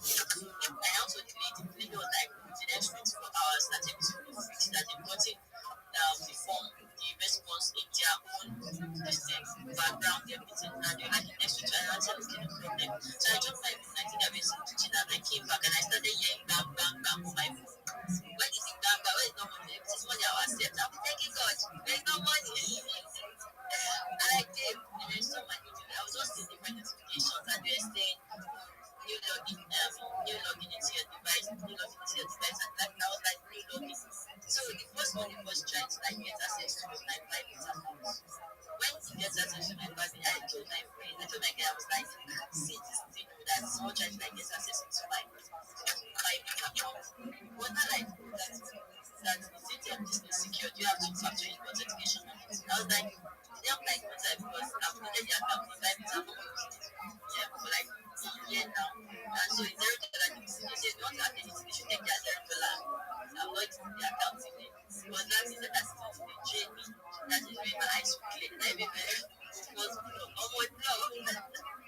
Then still I was not really concerned with it because it was price that and I was not using it like I just don't because it wasn't really working for what I wanted to use it for and I never thought of going back to it. Then I got another thing thinking that I should log into that then the new still logging into another app that's this account. And me, when I opened those, I didn't understand what I was down. So I think maybe do that tap tap. That's tap. That's what that it said. They said that message. I was like, this is someone that you just like get access to my account. particular, maybe it's a particular meal, and but they have to you might really that trend on that. Then I was not really concerned, but I started to like this is actually something that I should be concerned about. And I went to my Gmail this account. I was trying to like set up, change my password, change everything and everything like that. Then I got this email from X, and X was like someone had logged into my X account that I should check like it me and everything. So and I was trying to like check like the password, those parts of my X account. I was trying to change my password and everything. By the time I just got there, I was down. And when I got kicked out, the person had locked me out, like locked me out of the account. So I tried all possible means to access the account, but I couldn't. Like I couldn't access the account. So I went back to my mail and everything. But listen, I already like changed the password in case someone was trying to like get access to my this. I changed everything. Unfortunately, the person was still able to like get access to my ex. Then I now got another person, I started job because at that time I was really frustrated to be honest because what is all of this rubbish? I started job my phone. I was still thinking of what to do. Then I took my this another mail is there. Another mail is on my other device. I was trying to like get access to that online to log in and do some other things. Then I just said, okay, let me go and check the wallet app and see if I can even get access to it. Luckily enough, I was able to get access to it. Then the little money there was, hey, I'm trying to also man, how much I get. I said, let me go and check it.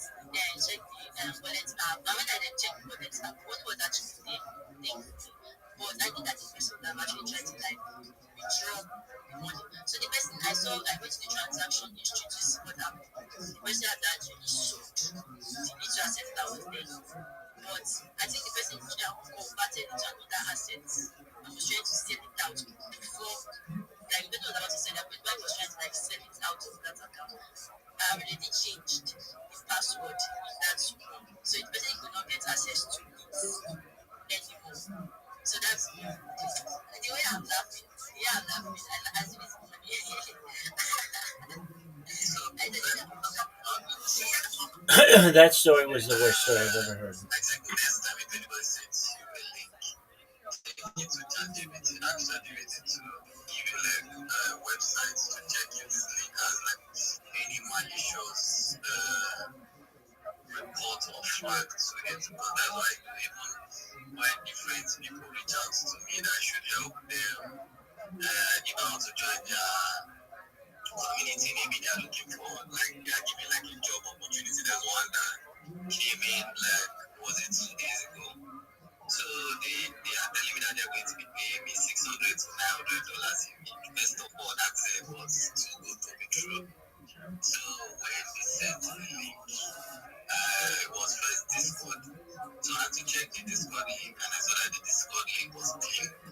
When I joined their link, so they were like, you have known this community support before, and I was like, no, I'm a fast learner, so it's not going to be a problem. So they sent me another link that I should go and register for the game and learn how the game works. So because I've been hacked before by clicking links, so I took the link and I posted it on the same website where I checked for this malicious or phishing link.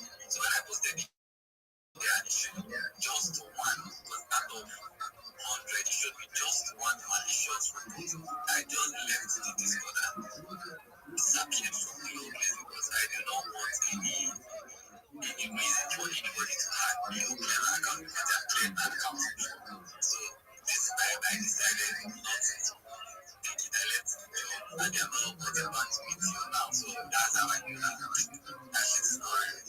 Then another thing I would say is this: please, anyone here, if anybody sends you a link that you do not trust or you don't even know the person before, the person is telling you that they want to give you a job, don't take that link. Better take that link to go and check first whether it has any phishing link tendencies to it before you click it. But if you go and click it now, they might have access to everything you have.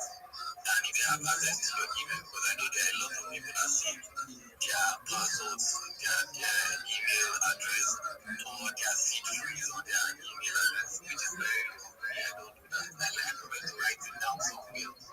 So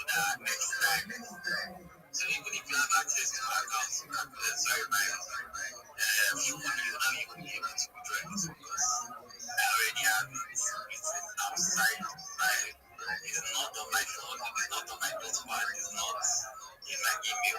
So I have a special book where I write down everything, my passwords and everything, so that just to avoid anything where anybody come and hack me. But the best is to get like a hot wallet and put your, I think hot wallet, sorry, cold wallet, and put your assets there so that you know that if anything should happen, they will not be able to access it. So yeah, that's my 2 cents. What happened? There was a time I was adjusting a kid on it. And then someone sent me a message. Then I put the message was like, I will help them to recover this and that. They will pay me Jesus Christ, I said to the devil. What do I want to offer you? Like, you made me in the devil. I just feel like this one is calm, man. It's calm. It's calm. And see, anyone that sent any message is the link and after them in this one. And I'm not going to answer you anyway. So yeah, they calm. They calm. Jesus Christ, that was. I sincerely, I thought if it was me, see, like they draw energy out of my body. Yeah, let me hear from you if I can. Yeah, I'm in this space right now.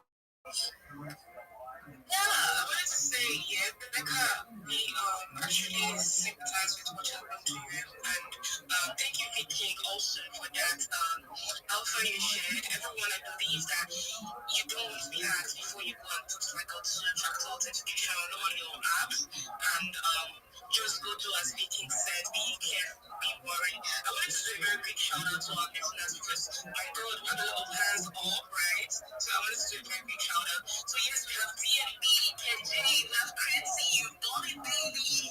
Dolly Baby is here. We have Oreo, we have Colex, we have Unique, Ido. Oh my God! We have Sperry, we have Easy, Manuel, JB, Saint is here. We have Mr. Easy. Okay, we have Easy and Mr. Iresi or Miresi. I don't know. Okay, we have Great Life by Rabbi. We have Remy, Joyce, and we have also the speakers and the hosts. So I'm going to do a very quick shout out again to those who are posting the space because, of course, they're the reasons why people are joining the space. So we have Breezy, we have Big Sammy, Gifted, Slick Mion, Bell, JB, Remy, Rabbi, we have Viking, Saint, Zed. So guys, if we come up here, people request the mic to us to repost the space, drop a comment in the pop view. So yeah, what do we have? These are hand up. So I say a couple of hands up. Becca, do you have something to say before we go ahead? Just back to that. All right. So yeah, Joy. Okay, Joy, you've spoken. So let's go to Remy. Remy, how you doing? What's good?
What the fuck is that?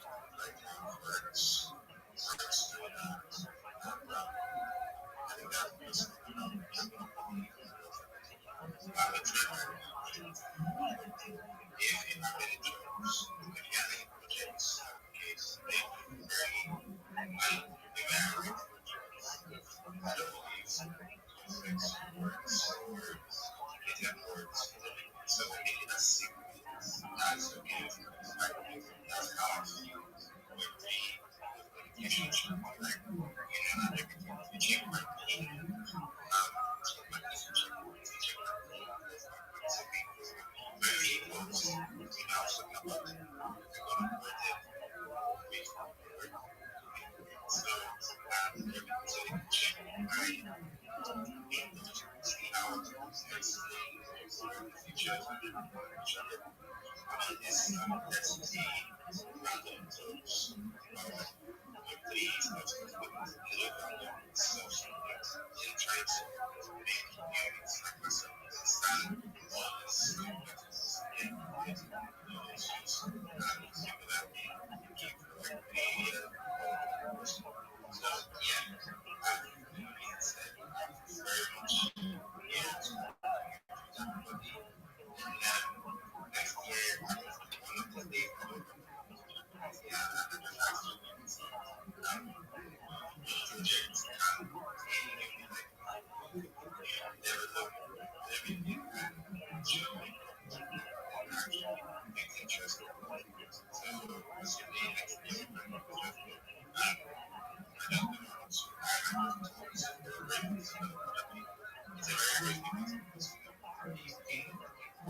Please, before you go ahead, I wanted to say thank you, Remy, for sharing. So everyone too well to call it Remy is active, as he said, a trend writer, a content writer. So to drop him a follow, he's gonna follow you back, right, Remy? I don't think he's gonna talk. Okay, guys. Do I need to make it right? Space, guys. I'm hosting a space for running babies already. 6 o'clock. Guys, make sure you be here at 9 p.m. Nigerian time. I'm hosting a space for running babies because the project is launching on the 7th of this month. So I'm hosting a space on the 6th and after the podcast on the 8th of 6 and 8 I'll be on this extra that day and has changed extra. I'll be here in a hosting space with alright, guys, we're out of the house. I can see Marvin. Welcome.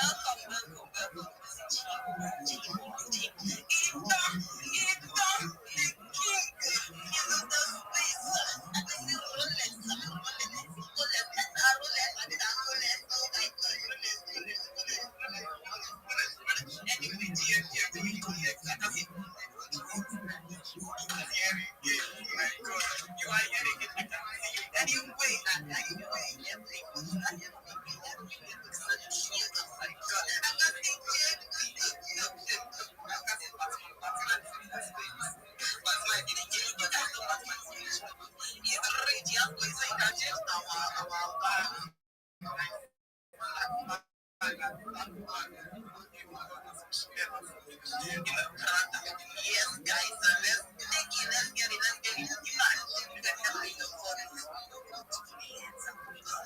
let's get it. Let's continue. Okay. As me, Joy, you go ahead, sure.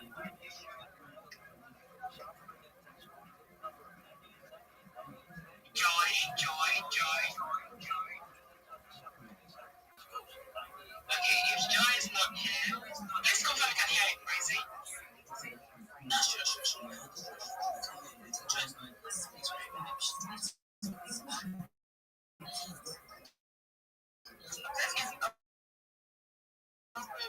Easy. No easy enough and give us source. Tell yourself more. What do you do on the space?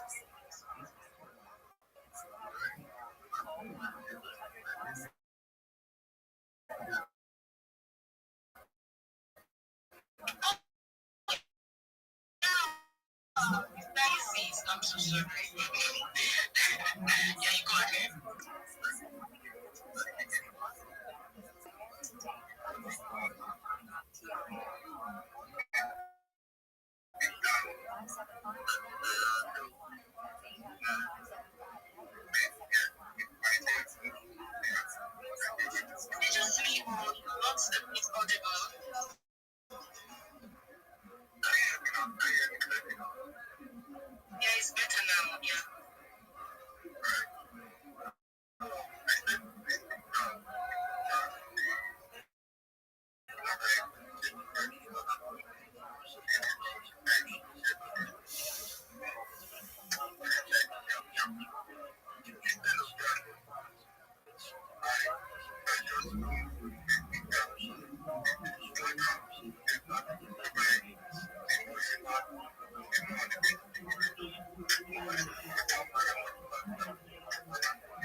Shout out to Kathy Lyons.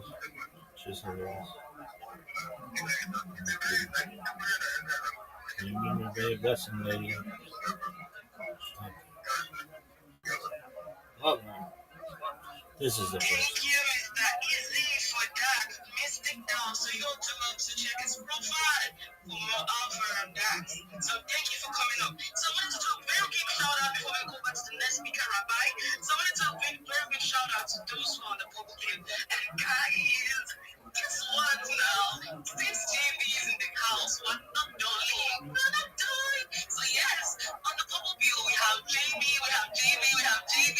Guys, if you're not connected with JB, I think you're missing out. So you have to do well to just shoot him a follow. We have JB, we have C-Boy, we have G-Boy, we have Slick Neon, we have Big Sammy in the house, Big Sammy again, we have JD, Big Sammy, we have Joy. Then I see a girl, come divide.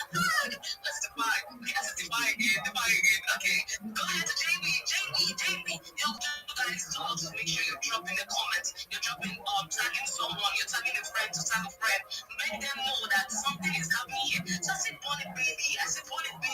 What is Bonnie Baby about? JB, we want to know, right? You said you're having a space. So to like inform us this time around, that is very quick. So yes, we have Rabbi in the house. This is a show soon. So come on, request the mic. And we're gonna give you the mic so come and show yourself or your alpha. Rabbi, you go ahead. Thank you so much for the opportunity. I have Alpha, and I'd like to share my project with you. I hear so many people, particularly in Nigeria, who need jobs. And if you need a job and you don't have a recruiter, you need one. And so I'm going to name some recruiters that are in Nigeria that specialize in getting people, perhaps like you, jobs. Manpower Nigeria, Workforce Group, Phillips Consulting, MacTake Consulting, eRecruiter Nigeria. What these people will do is they will find jobs for you, but the only way they can do so is if you have registered with them and you have given them your CV, your resume. If you need help creating your CV or your resume, I will help you. I literally live my life online and I do my best to help people with any projects that they may have. I want to help you to get hired, and I want to do this at no cost. If you don't know who I am, I'm Rabbi Rothschild. I stream my life 24 hours a day, 7 days a week, 365 days a year for world peace. I've been doing so for more than 4 years. My streams go back to the pandemic. We've seen the death of a queen, the birth of AI, the coronation of a king, and everything in between. This is a real life Truman Show, a real life Big Brother. This is a timeline and a time capsule of human achievement. In the 1990s, Bill Gates coined the phrase content is king, and I'm making it true today. I'm king of the internet. This is the biggest event in global history, and here's why. In 2018, The Economist magazine stated that data had overtaken petroleum as Earth's number one resource, and I have more data archived on the internet than any person ever, which is making me a very influential person. I'm going viral, and when I do, I want to make you, your friends, your family, all financially independent if you're not already. I want to ensure that you have generational wealth if you don't already, and I want you to be able to start charities and philanthropic organizations of your own. I'm unlike any influencer you're ever going to meet. I'm not live on one YouTube stream nor two YouTube streams. I'm live on over 20 simultaneous YouTube streams 24 hours a day. You can watch my life in 360 hours there on my YouTube streams. The link is in my profile. Additionally, you'll find a link to my YouTube in my pinned post. You'll also find in my pinned post a link to my link tree. I dare you to look at my link tree. Nobody dares you to look at their link tree, but I have more content on the internet than any person ever. You can also connect with me 24 hours a day in my Discord. Discord.me/Rabbi. I am here to help you. You can come in to get more social media. I will help you with your pitch in these spaces. I will do anything I can to help you. 24 hours a day. The only thing is I have to be awake, but if I'm awake, I will do everything that I can to help you. Nobody else is going to tell you that on the internet. There are many people with whom I've worked in this space to help them to make sure that they are the best person they can be when it comes to getting hired. In addition to making you all rich and wanting to promote world peace, I want to help end world hunger through the use of technology, such as agricultural drones, floating greenhouses, saltwater greenhouses, hydroponics, vertical farming, cloud seeding. I want to help end world thirst. I'm sponsored by a cryptocurrency that's worth about $100 million, and one of the things that we do is we build wells and water towers in developing nations for the benefit of the less fortunate. My project has built wells in Nigeria. I've already helped people in Nigeria along with the cryptocurrency that sponsors me, and I want to continue these types of projects. You should also know that I'm an advocate for the LifeStar program and, most importantly, desalination technology, where we pump Earth seawater onto land and make it drinkable. If you are a reply guy, if you're a Web3 marketer, you're a content creator, you're a shiller, you're a raider, you're a moderator, whatever it is you do in Web3, I want to make you better. I want you to know that I'm here to be a mentor, coach, and friend, all for free. You should know that I'm here to support you both personally and professionally. I'm here to be a positive person in your life. I'm here to have an optimistic view on the future. And most importantly, I want to give people hope. And with that, I sincerely appreciate the opportunity to share. Oh my God.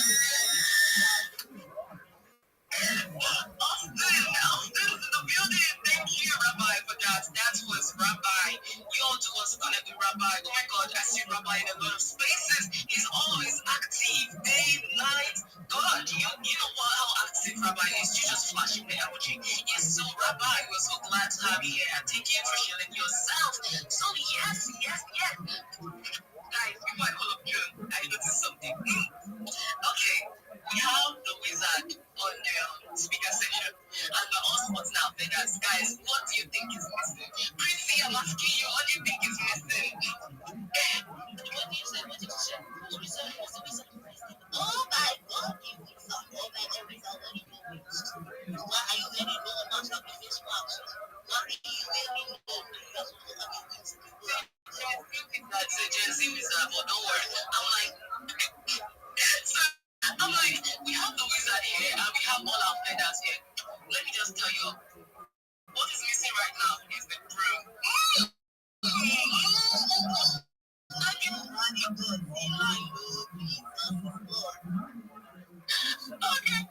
Okay, we have John. John, you go ahead. Yo, GM, everybody, GM, Rabbi, all of your editing, all of your really well in Nigeria. It's awesome. Yes, of course, Rabbi.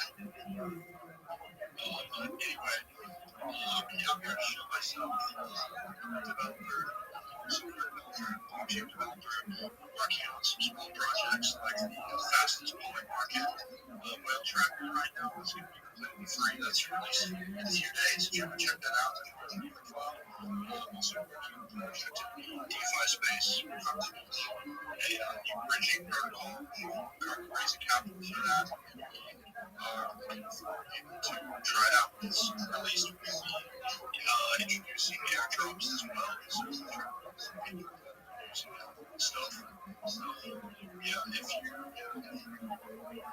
follow me from the space, just let me know. And yeah, let's connect. Thank you, GM. DM Drone, make sure you're connected with everyone. You all do want to connect with Drone, right? Yeah, so thank you for coming out here and sharing yourself. Okay. So before I go ahead to send Bill, how you doing, Bill? Oh my Bill. Anyway, Drone, I would love to connect with the Drone. I would love to connect to you. I'm ready for looking back. Okay, what's up with Bella? What's up with you, girl? What are you doing? I would love to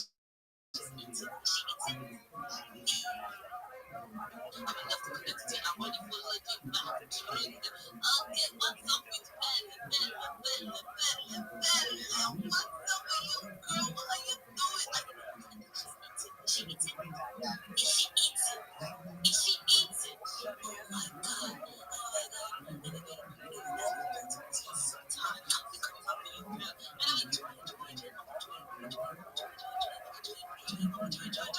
Let's hear from you, mama. Okay, sorry, before I move to the end of this weekend, we talked about this was nice. That's about my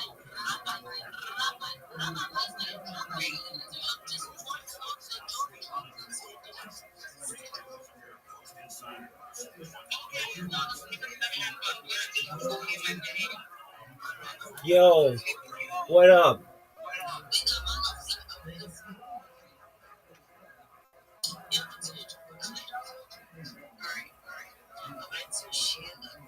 Yo, how are you? Helios.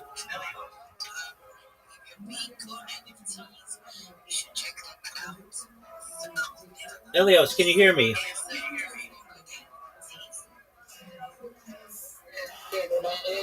Excellent, my friend. How'd you find out about me?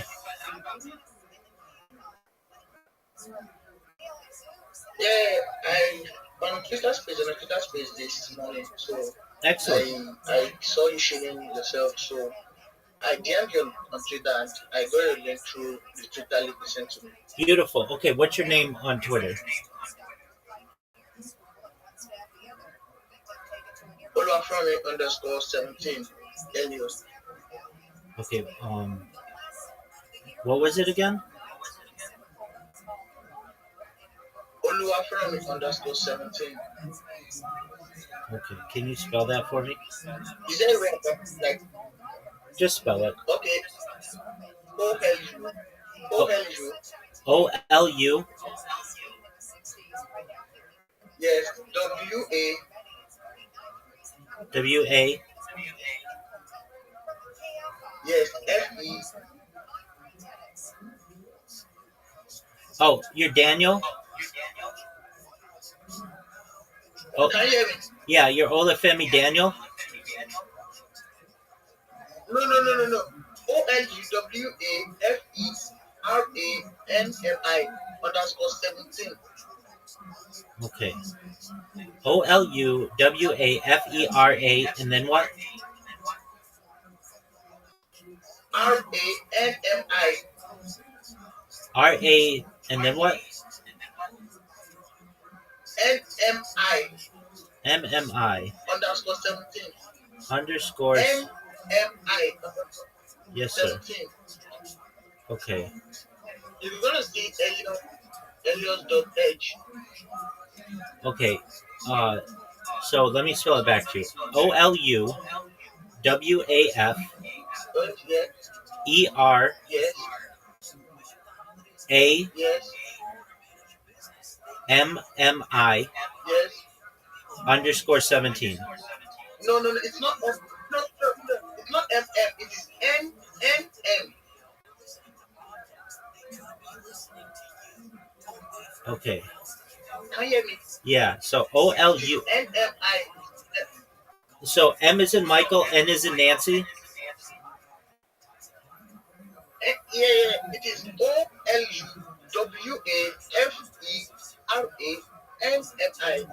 _17. Okay. I'm just gonna send you a message in Discord, and then you can send it to me. Okay. So you're looking. Okay. You're I'll expect that. excellent. So you're looking for a job, right? Yeah. Okay. Excellent. Do you have a resume? What is it?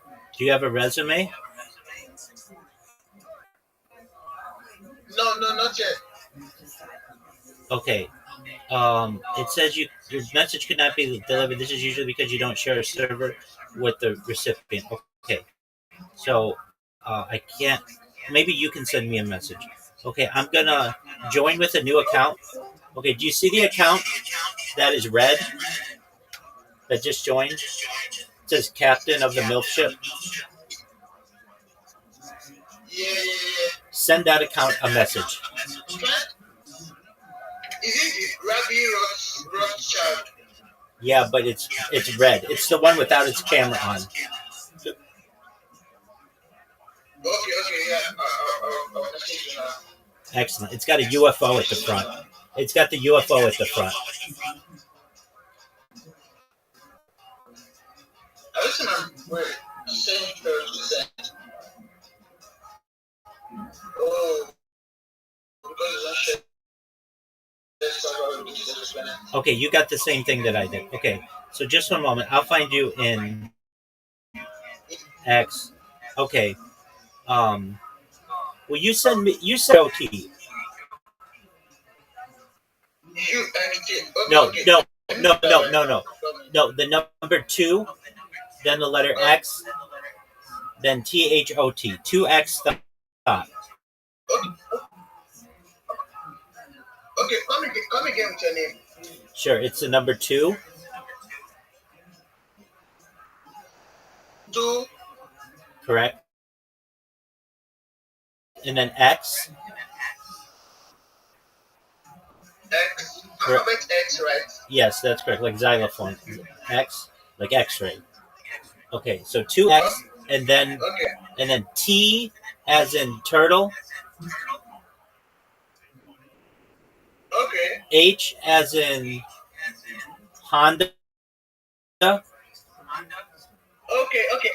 Okay, I can see 2XTHOT. That's correct. Send me a message. Alright, I'll do that right now. Yes, sir. I just did that right now. Yeah. Excellent. Oh, that's you. Okay. So I've been sending you messages. Okay. So did you see the messages that I sent you? Yeah, exactly. I've seen them. I've went through them. Okay, great. So, you don't have a resume yet, right?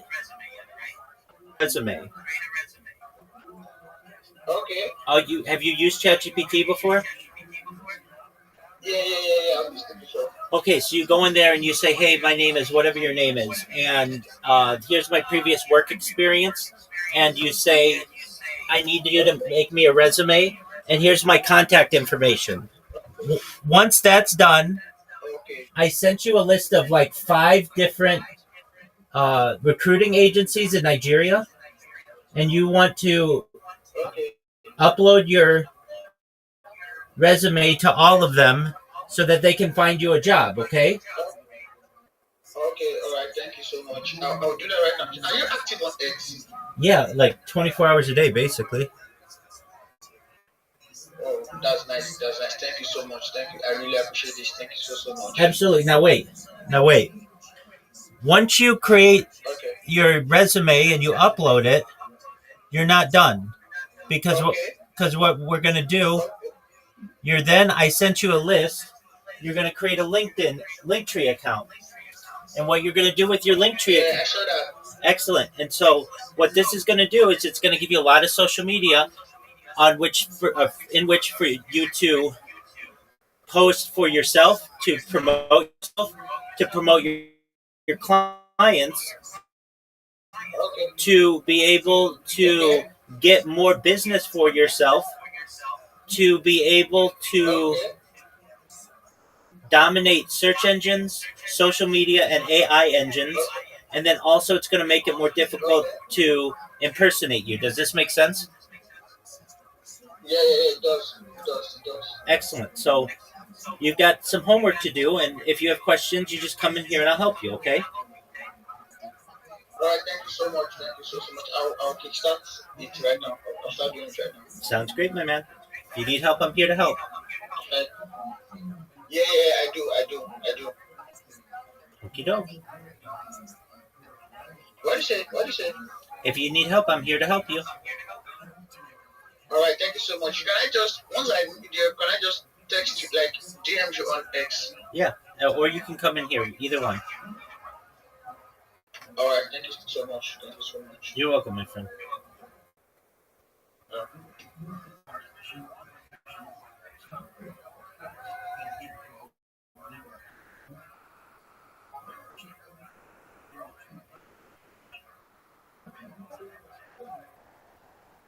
2041. That's one.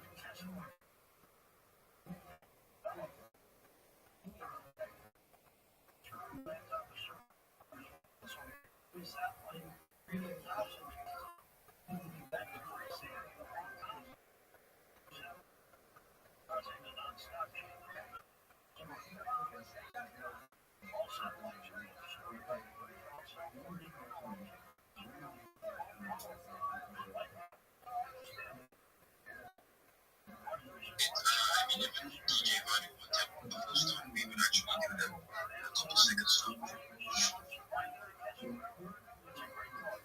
send it to the comment section, and then we would share from there.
Oh, shout out to Phil.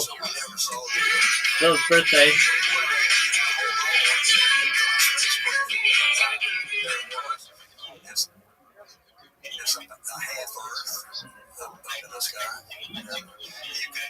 We had TV, so we had an antenna that we like a periscope, and we could point that at the Earth, and when we got it pointed at the Earth, we flipped on the TV, and we had TV. And how big, like you were standing on the edge of a crater, how big was that crater? The biggest one we visited was North Ray Crater. It was about a long time ago. So I would guess it maybe 300 feet wide and maybe a couple hundred feet deep. And that was our last EVA. That was our third EVA. The rover that we had was the second lunar rover. And it revolutionized lunar exploration because you probably had everybody walking. It's pretty tough walking up there collecting rocks. So riding the rover was really revolutionary. How long were you guys outside? The longest was, if I remember right, it was over 8 hours.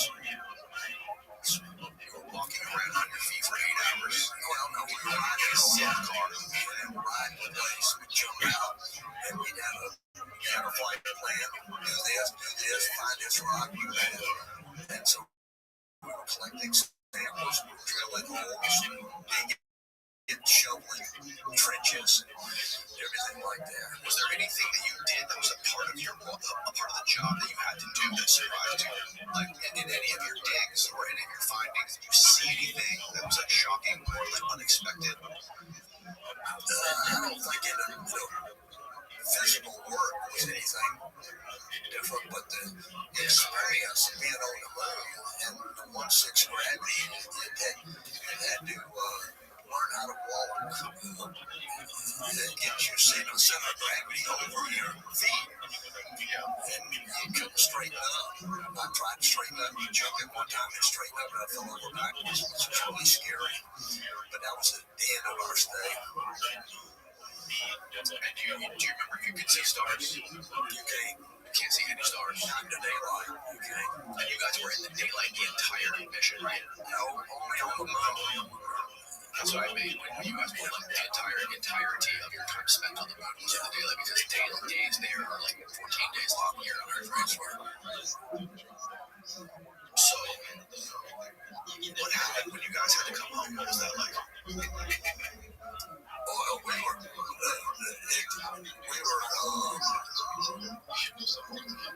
approaching that time competition, and we tried to talk in mission control, but no, let us stay another 2 hours, but or whatever it was.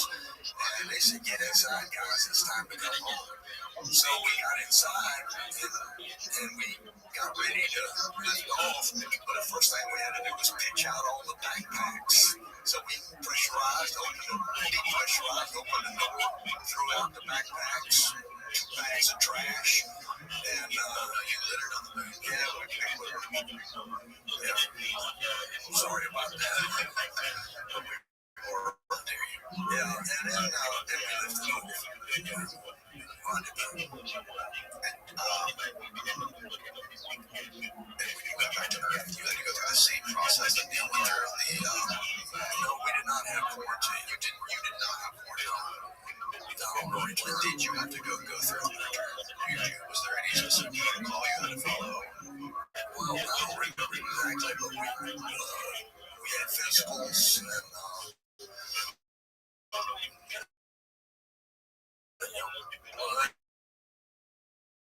stuff like Were there any psychological evaluations or anything like that, or like talking to somebody about your experience? We had debriefings with everybody, geologists, other astronauts. We talked to everybody when we got back. Management. Okay. All right. So your basic story was when they first landed on the moon, but you were a huge fan of NASA and a big believer in the moon landing. And at one point, something happened, and you did a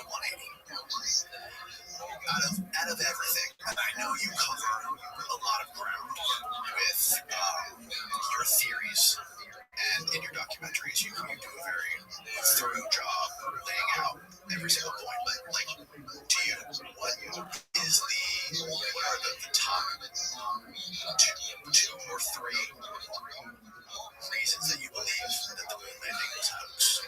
Well, we can get into that, and I have evidence to show all of those. The first, we have an eyewitness who saw them film Apollo 11 at Camden Air Force Base. He confessed to it as he was dying, and he also confessed to a homicide. This is why the headphones on, because sometimes you're not talking into the microphone. This far, okay. Get it nice and close. So we have an eyewitness and who was fearing the judgment given to God as he was dying, and he confessed to a homicide. And if you want, you can bring up that image. It's image D1. This gentleman's name is Cyrus Eugene Akers. He was the chief of security at Camden Air Force Base, which is the Special Operations or Intelligence Headquarters for the Air Force. And as he was dying, in the presence of his son, there's a picture of him. General, if you want to look at it. Okay. This is Cyrus Eugene Akers. That's right. How did you discover this guy? His son contacted me. Okay. Based after his father confessed. And the first thing he confessed to was a homicide. That he felt like he needed to confess that he had murdered somebody in the past. And his son found out that he murdered a fellow employee at Camden Air Force Base. And the military police came in and investigated the homicide. And when they asked him, why did you kill him? He said it was to cover up the moon landing fraud, which they both had eyewitness. And he felt that his friend, who thought it was morally wrong, was going to go public with it. And so he murdered him to keep it a secret. If you go to D2, you can watch a 3-minute video of the son and see his testimony about it. Okay, so this is a deathbed confession that the son told you about. And there was a police investigation into the military police. Okay, is there any hard evidence of this investigation, and what was the outcome of it? Well, after his father's confession, which was videotaped. Oh, it was on video. That's correct. And they went out one day, their house burned down. They believe it was set intentionally from somebody who knew about the confession after all they had told the Air Force military police that the moon landing was fake. They reported that their superiors. They found out there was a videotape of the confession, and so they burned their house down. And in fact, these burned their house down. Whoever was a person, I presume, the CIA or whoever. And how long after this confession was the house burned down? Within, I think, a couple of weeks, because they had the video of the confession and they had some documentation. In fact, the gentleman's Air Force file has been completely deleted. We used the Freedom of Information Act request. They said there's no Cyrus Eugene Akers. There's never was in the Air Force, and yet I went to the military graveyard, which isn't too far from here, about 50 miles from here. And there he is, his tombstone, United States Air Force. From here? Yeah, it's about 50 miles from here. And he's in the military cemetery. And it says United States Air Force, Cyrus Eugene Akers, and that he served in Vietnam and Korea. And his son lived right across from the base. He said he was chief of security there. And so if you play video D2, you can have a video of the son and put it in his own words. President Johnson, 1968. Okay. In Camden Air Force Base in 1968, he said by the time he got there, that there was already 2 large hangars that were connected. There was hundreds of dump trucks that came in and dumped sand and stone. And the cement powder was poured over the top of all that to make it look like a linear landscape. The men they actually didn't do linear landscape. Okay, I've never known my dad would lie as soon as somebody surprise, what's that all about? So anyway, he said that in front of the airplane hangars was framing with large canvas tents that was concealing area. Flatbed trucks was concrete. The lunar lander was reassembled back inside the hangars. All of the walls were being flat black and the ceilings as well. He was sworn to secrecy by the NSA, and they would put him in prison for breaking that oath. My dad saw the moonlight on TV. He cried. He said he knew that what he had witnessed on TV was exactly what they recorded in that hangar. There was no reason for them to go flying around and everything. They had detailed high definition photos of the landing area. There was no reason for them to go flying around to a different landing area that almost did sauce their fuel, except for drama, because everything had gone so smoothly. Nothing, so it had to be something.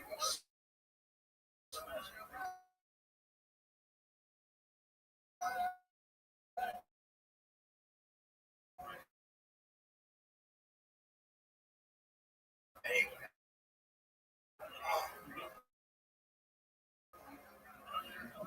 that was one of three guards. They guarded the inside of the front entrance. There was a list of 15 people that get in. No one else was allowed by order of President Johnson. Here is that list. I gave him the word so I wrote it from. He checked out a lot of these names, and he says he can verify a lot of these people and what they do.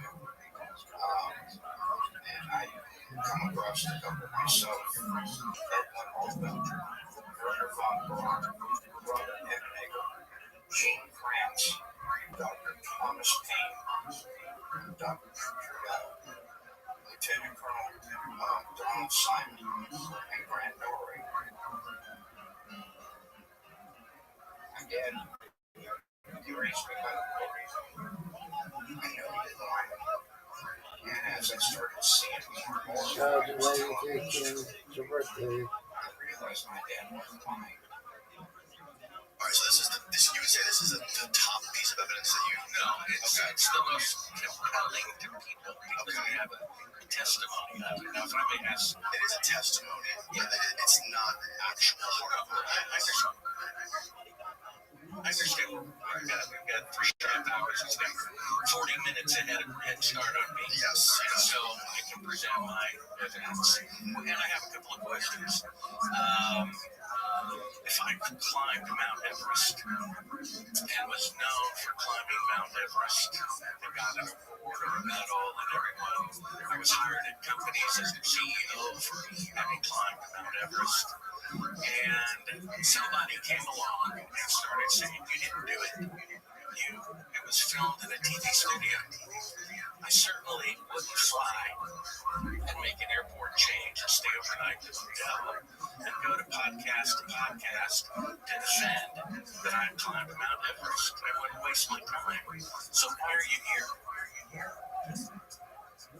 Me? Yeah. If you walked on the moon, and it's so obvious that you walked on the moon, I wouldn't fly anywhere to debate somebody whether or not I walked on Mount Everest if I did. So why are you here? I'm here to tell my story. He asked me to come and share my story, and I walk on the moon. And I did walk on the moon. The evidence is overwhelming that we landed on the moon. And so You're sucking. my story for the last 50-something years, almost, whatever it is. We landed in 72. So I have been asked to share my experience by reputable people, and so I do that. And I'm not lying. I landed on the moon. and the evidence is overwhelming. Actually, the opposite is true. People can say anything. The evidence is not overwhelming. For example, one second. Get into that. Let's lay out some more of your evidence. Okay. Well, you retired in general, right? Okay. What was your security clearance? Top secret. Okay. Right, none of the So when shit you founders. have a top secret, you're not allowed to tell your wife or your children, right? What? Whatever the secrets are. Whatever secrets you have as a top secret clearance. If you told your wife or your children, you would be violating your oath. Is that right? In the military, that's true. But then NASA did not have us swear an oath that we were lying or not I lying. understand, but the point is, you have top secret clearance, and telling your wife or your children would be violating that oath. So your oath to the corrupt United States federal government includes lying to your wife and to your children. Now, there are 100,000 trials every year in America. 90% of the people are guilty, and yet 100,000 people raise their hand and swear that they're telling the truth. So does every Nazi war criminal. They look like benevolent grandfathers, and yet they go smiling through life and denying to the very end that they committed these crimes, which they did. Now, if you're willing to lie to your wife and to your children, why should we believe you? Blame me about what? Well, you just said you're willing to lie to your wife and children to keep your oath to the corrupt federal government. So if you're willing to lie, I'm not lying to them. I'm not lying to anybody. I'm telling them the truth. I landed on them. Just because somebody has, I don't think it's fair to say, just because he has a top secret clearance and he's under an oath to protect government secrets, that doesn't mean that he is inherently a liar. I understand that, but it shows that he is willing to lie to his wife and children, and if he's willing to do that, he's willing to lie to the rest of the world. So that's my point. No Nazi war criminal has ever come forward and turned himself in and when arrested and interrogated, not a single one confessed, even though they were guilty. I'm just mentioning that. So either the gentleman we saw is lying or you're lying. One of the two. Right, So just would a get to the general with evidence. top secret clearance be more likely to lie, or a sergeant on his deathbed who confessed to a homicide be more willing to tell the truth? I think there's crazy people out there. There's lots of crazy lunatics out there who are willing to will say anything and make up stories.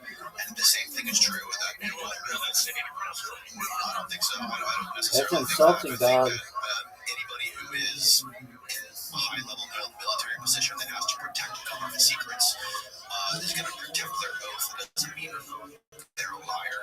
That means that they're protecting actual secrets that they swore to do in their career too. And if they divulge those secrets, they will go to prison. Now, there's many cases where people have been sent to prison by the federal government for blowing the whistle on things and following whistleblower protocol. So I don't think we're going to get anywhere by calling people liars. First of all, second of all, What I'm saying is either the gentleman we saw was lying because he's dying, or you're lying. Only one of them is true. Right? Either that guy's lying while he was dying. sure, what's your point? Well, I just bring that to the audience's attention. Okay, right? Okay. Now, I have a little side note. Who do you think killed JFK? I have no idea. Okay. I believe it. Well, I know what this. What's your personal opinion? I don't really like my personal opinion is that Oswald or whatever his name is. I don't remember the name. Harvey Oswald.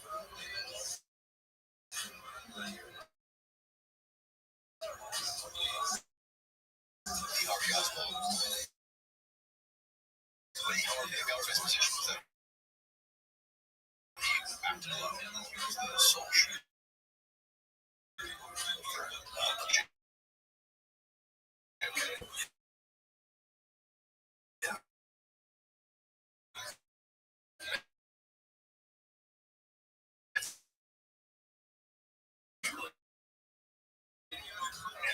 75% of Americans disagree. The gentleman's relatives disagree. Bobby Kennedy Jr. says he's 100% certain that he was murdered by the CIA because he was going to abolish them. And then a few years later, Robert McNamara, before he died, he was defense secretary during the Vietnam War. He confessed that the whole reason that the war was started, which 90% of the public was against, was they fabricated an attack by the North Vietnamese on an American falsified. Now, Congress passed a law called the Gulf of Tonkin Resolution. 1,220 of their own citizens. So they're willing to kill their own president, willing to kill 15,220 of their own citizens. I don't think they're going to have a problem faking a video image of the moon. In fact, NASA has never kept a schedule in its entire existence, except yeah, Joe, you see that? So here's some names on here, and I wondered if you'd list. President Johnson is, Neil Armstrong, Edward Aldrin, Kurt Von Braun, who's Robert Ebenezer. Not right away out there, they kind of landed there, refueled, but I've never been stationed there. So what does special ops mean in the Air Force? Dude, Bart Sabro. Just what you say is special ops, top secret stuff. Generally, What about Joseph Kerwin? Joe Carl was an astronaut, doctor, medical doctor. That's Joe Carl, I know. What about Thomas Paine? Thomas Paine was head of NASA. Okay, Christopher Pratt. He was head of Johnson Space Center, but he's also head of Mission Control. What about Trudeau? I don't remember. He's general Army intelligence. What about Donald Simon? Yeah, those people we couldn't track down. What was the last one when you said Grant Norrie? Yeah. We think he's either NSA or CIA, we couldn't track him down. So, I guess the point here is that, and I can attest to this. Wait. I lost my train. Right, let me sum it up for you. One of the main reasons for me, and I think I'm speaking for a lot of other folks when I say this, is that when it comes to the Apollo missions happened during the peak of government distrust. That's when we know, according to all the declassified documents by the CIA, the FBI, is that the government was lying and deceiving the public more than ever. I don't know how much they're doing now, but as far as all the documents that we have, that was the peak. That was when the President of the United States was murdered. That's when we did the Gulf of Tonkin, got into the Vietnam War. The government started doing a secret mind control program with using LSD and other drugs, and there was the Manson family murders and all of this stuff, right? So when people look at this stuff, and they're learning the history of the Cold War, and they see that the Apollo, the most astonishing feat of mankind ever happened. All of that stuff. People just, I think that they get taken back by it. So the government was lying about all this other stuff, but the one thing they didn't lie about was the most amazing feat of mankind. Does that make sense to you? Does that sort of lie? Does that make sense? Why people would question that? Question Apollo? Yes, just based on MK Ultra mind control experiments that were going on. The Vietnam War, the assassination of President Kennedy, the Gulf of Tonkin, all of that stuff. It was right in the middle of all of that Bay of Pigs, right? There was Operation Northwoods that got declassified, where the Joint Chiefs of Staff wanted to fly an airplane with nobody in it as a drone and blow it up as a pretext to invade Cuba. The Americans, they were willing to kill Americans to fake an attack. This is real genuine stuff that's come out in the federal government with the Warren Commission and all of this stuff. So same people layered with so that's you're saying we never landed on the moon. Well, no, what the question is, you didn't know that before you got here. Charlie, you're really good at it. Did you ever win the Academy Award for Best Actor? No, why not? You were Gino that you played that we lied on six missions that landed on the moon. Charlie, does it make sense to you? Right? That's how arrogant the federal government is. Not only have like 40 minutes to get here. Hold on one second. I want to make sure this lands with you.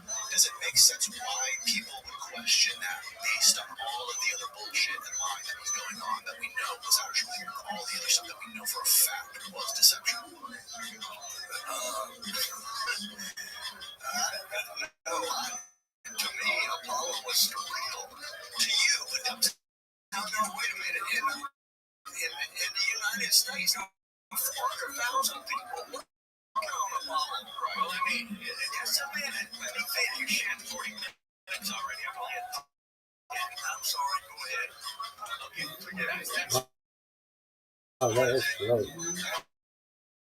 Must be real because of 400,000, of course, every year. The number increases. There are 400,000 tellers at Bank of America who knows about corruption at the bank are identical. I interviewed Eugene Grants. He told me that someone in the command center at the console can tell no difference whatsoever between a simulation and an actual flight. Do we really think the CIA is so stupid to tell the guy making the club never to work or being not going to the moon? You sure they can tell anybody? And that's why they have you astronauts at the command center to cover the mistakes about faking it.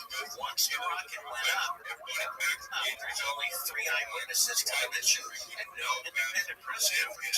So if you had people who delivered food and made paper clips and did the prep team and the contractors and all their secretaries and food vendors, you could probably pay 400,000. But the atomic bomb involved 150 these 9,500 people, and only 8 people knew what they were building. So if someone at the command center cannot tell the difference between a real flight and a simulated flight, how can the public watching it from their living room or people years later? So that argument is flat. It doesn't go anywhere. And neither does the argument that the Russians would spill the beans. Because I know somebody who works at the command center of the Chinese Space Agency. He said everybody there knows that the moon missions are fake and they're blackmailing us. Because Congress passed a law forbidding space technology to be sold to China, and they're receiving it anyway by blackmail. If I had a picture of a world leader with a prostitute, I could upload it to the internet, and now it's worth nothing. Or I could have blackmailed them year after year after year. And that's what the Soviet Union is doing. And he wasn't surprised to find out that the moon missions are fake, and neither is China. So that doesn't fly either. They're being blackmailed, which is another reason for the truth to come out. Now, I also interviewed Betty Grissom, the widow of the man who was going to be the first man to walk on the moon, who was a whistleblower at NASA to such a degree that he received Secret Service protection the weeks up to his death. I interviewed her for 4 hours. I interviewed her son for 3 hours, who's a Super 47 pilot. They say with 100% certainty that the man who was going to be the first man to walk on the moon was murdered. The CIA. And if you go to D3, it's a short clip, you can see Scott Grissom say that out of his own mouth. So why is the CIA killing Apollo astronauts who are whistleblowers? What a coincidence, right? Go ahead and play that clip. It's D3.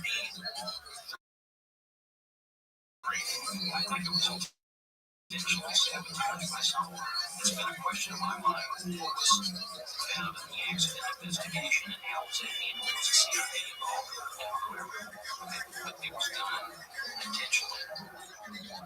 So, you know the story of Gus? I'm sure you know the story of the Gus Grissom was Apollo 1, right?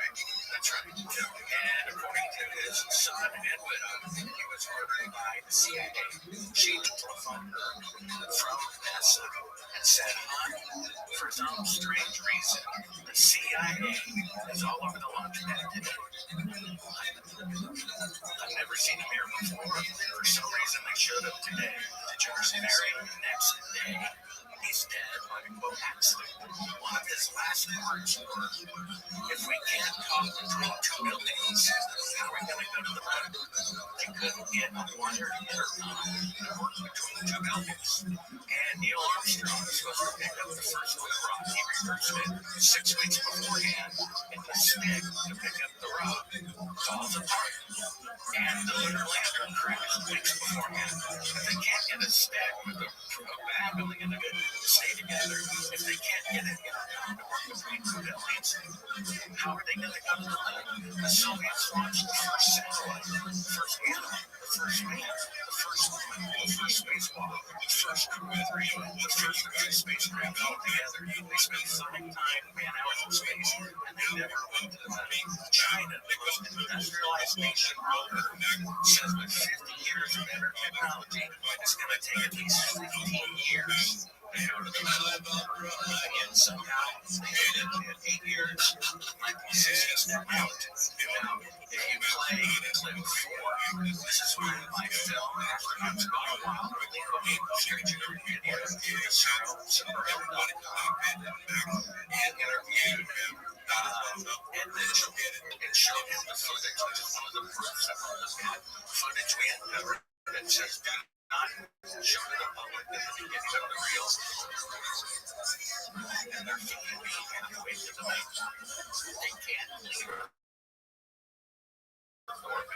And when he was shown that, he red, he started cursing, he was and the commotion, I can't remember, I forgot to have stuff. And you can play back that clip, it's about 5 seconds long. They're talking about calling the CIA to have me killed.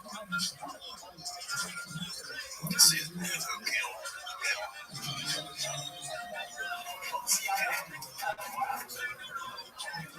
Now, my source, the son of Cyrus Eugene Akers, after he spoke to me, he went out and he had a security system with a password and everything. That was hacked, and his house was broken into, and everything about his dad was taken. And then a couple of days later, this is about 3.5 years ago, the CIA shows up and threatens to kill him and his family if he ever comes to me again. So, the dead astronaut son says the CIA is involved, and he got whistleblower protection until the day that he died. The CIA is threatening to kill me, right? And why would this source of mine, who was also threatened by the CIA, he received whistleblower protection by the FBI? Now, if they went to the moon, what is he receiving a few years ago?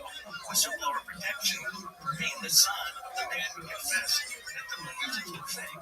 And then if you play clip 5, which is about a minute long, from the documentary Conspiracy Theory, Did We Go to the Moon? There are other deaths. There are a total of 15% of the Apollo astronauts died in accidents within a 2-year period. These are the astronauts who would not cooperate with the fraud who had played the clip. But Grissom wasn't the only Apollo critic to meet with a suspicious and untimely death. Thomas Ronald Barron was a safety inspector during Apollo 1's construction.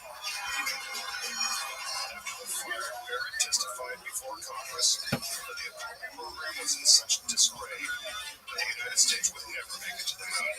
Not exactly 1 week after he testified, Barron's car was struck by a train. The Apollo program continued. And so did this train of untimely deaths. Between 1964 and 1967, a total of 10 astronauts lost their lives in freak accidents. These deaths accounted for an astonishing 15% of NASA's astronaut corps. It's a lot.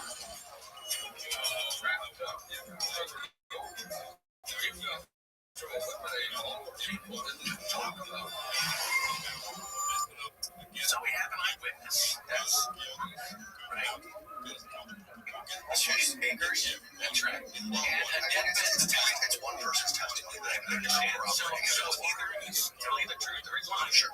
I'll assume any guy who confesses to a murder, I'm telling the truth. You didn't talk to the guy himself. It was allegedly a videotape that he never saw. That's right. But according to his son, he was there at the time. Phoenix Judge is that guy of the video we just saw telling the truth or not. I think it's pretty honest, pretty obvious that he's telling the truth. So he'll convict the judge.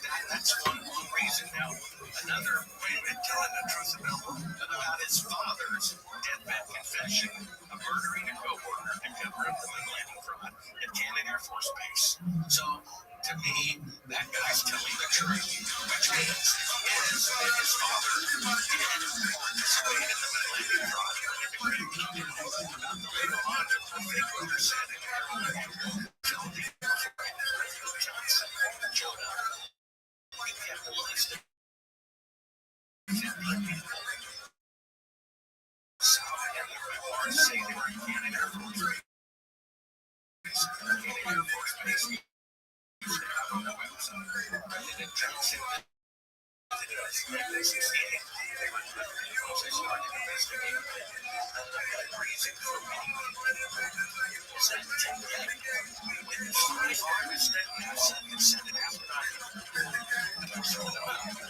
So what they're claiming is, for the first time in the history of the world, technology is greater than the future.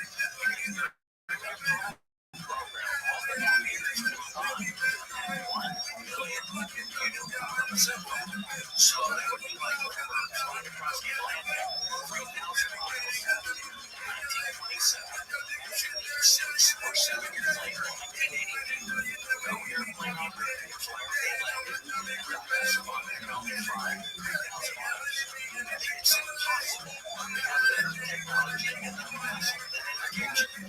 How is it being should she can himself to suicide like this? In 1969, that is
Why was it destroyed? Why do you know why? Or have any idea why the technology was destroyed by NASA? I don't know the technology was destroyed by NASA. So NASA did not imply that. Let me finish thought. That is what's going to play. We found it. Okay, the program was successful. It 6 landings on the moon.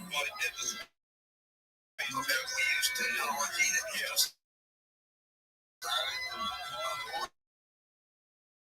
Martian space flights almost 75 rockets, the biggest rocket so far ever launched. Again, so we went to 3 days to get there. We ordered the moon for a day to get everything correct. And a spacecraft. We haven't been on a flight yet, because of the command module had a problem with the main engine. Mission control verified that they could get it fixed or work around it. So anyway, we were late landing on Apollo 16 because of this problem. And when we landed in that place we were supposed to land, the Acorn Islands, we spent 72 hours on board. We brought back 200, I remember 200 pounds of rocks or thereabouts. Maybe not that much. I forgot. But the question about the technology being destroyed, you're not aware that the technology being destroyed or gone missing from all the programs. Okay, so that makes an astronaut lie. The technology was destroyed. He said he wasn't aware. Okay, well, according to NASA, a modern day astronaut, he said that a couple of years ago, all the Apollo technology was destroyed. I interviewed Eugene Krebs. He told me all the telemetry data was destroyed. All the original videotapes were destroyed. Right before they were going to be transferred to HD, so we still have the original film. Now, the 16-millimeter film is still in Houston at the Johnson Space Center. I don't know the videotapes, but they intentionally videotaped the projection that was carrying. You're talking about the camera mounted later modulated. All the film that was shot on all the images, on all of the missions, is still in its original format, and the film is in that. The majority of the video images is videotape. That was intentionally destroyed. Those were just copies of the film. These are the original. This is a copy of Eugene Krebs. He said the original videotapes were accidentally recorded over. And even if they're found, they would be like, all of the telemetry that went during the rocket blast. So after the destroy, once I tried to watch this guy lying. Right? Why wanted that to happen? So I'm lying. Has there ever been a time that this is happened twice? Has there ever been a time in the history of the world that someone developed that technology, broke the sound barrier, split the atom, and then destroyed the technology afterwards? It's never happened. It's never happened. They destroyed it to cover their tracks because no one stupid enough. And they had the power to prepare. It takes 2 tanks this big and that big around them. That would be 16 tanks of air you would have to have on your back on the mountain. Allegedly get the module down to 72 degrees on the inside. 250 degrees outside on a bed that was essentially part of that base. It can't be done. That's why they destroyed all the technology because it could be proved illegal. And the rocket didn't have enough fuel to leave the torque, which we have proof of as well. I have on from his own quote that says one rocket will never go to the moon without multiple fueling. And we'll show you that from that rocket. So what you're getting this started like all the legislators, all the bosses, all the scalers, all the big billionaires fans. Shout out to everybody in the space. And I want to welcome the man, the myth, the legend, the one and only, the most scaling person in the entire space after Trent Scales, the guy with the yellow and green background combination. And that is our co-host, Paul, fam. Let's hear from you, fam. Yo, let's sell it. Let's sell it, legends. Oh my god, good morning, everyone. So early for me right now, but yeah, when Trent told me about this place, I was like, hell yeah, I'm gonna be there. Hell yeah, I'm gonna scale it. Hell yeah, I'm gonna fucking send this space to fucking Valhalla. So yeah, it's what we do. So I already like finished my morning routine. I drank a apple vinegar with some lemon. Yeah, hard stuff, guys. Hard stuff, guys. I'm about to make myself a coffee, set up my office, and my best office for the reply guy is like to basically fix a table and a chair, and I put a fucking chair on the table, and you can stand and fucking sit and make your 800 replies. So yeah, we do it that way. Let's fucking scale this space, let's sell this space, ask the gift the space. If you find this space attractive, feel free to tag your friends and let's vibe with us. Let's fucking scale this space to fucking Valhalla. And yeah, have a good one. Have a good space. Let's get it. Everybody in one voice just said, and if you find this space attractive, if you find this space attractive, guys, you gotta max engage. And I want to ask a question. Some of you guys have been regulars, have been coming to the trend skill space, show up and scale with trend skills and feedback. And now I want to ask a question. Do you fucking find this space attractive? Through your hundreds in the fucking air. Through your freaking hundreds in the air. Do you find this space attractive, fans? I want to see. Do you guys find this space attractive, fans? Let's give it. Let's send it. For the show you all, fans. I'm gonna put up every single one of you guys on the stage. Everybody's gonna be able to come and scale on stage. Everybody's gonna be given a chance. Everybody deserves a chance because trend skills and phones are bullish on every single one of you guys. That is what I can say. And when we say it, we mean it.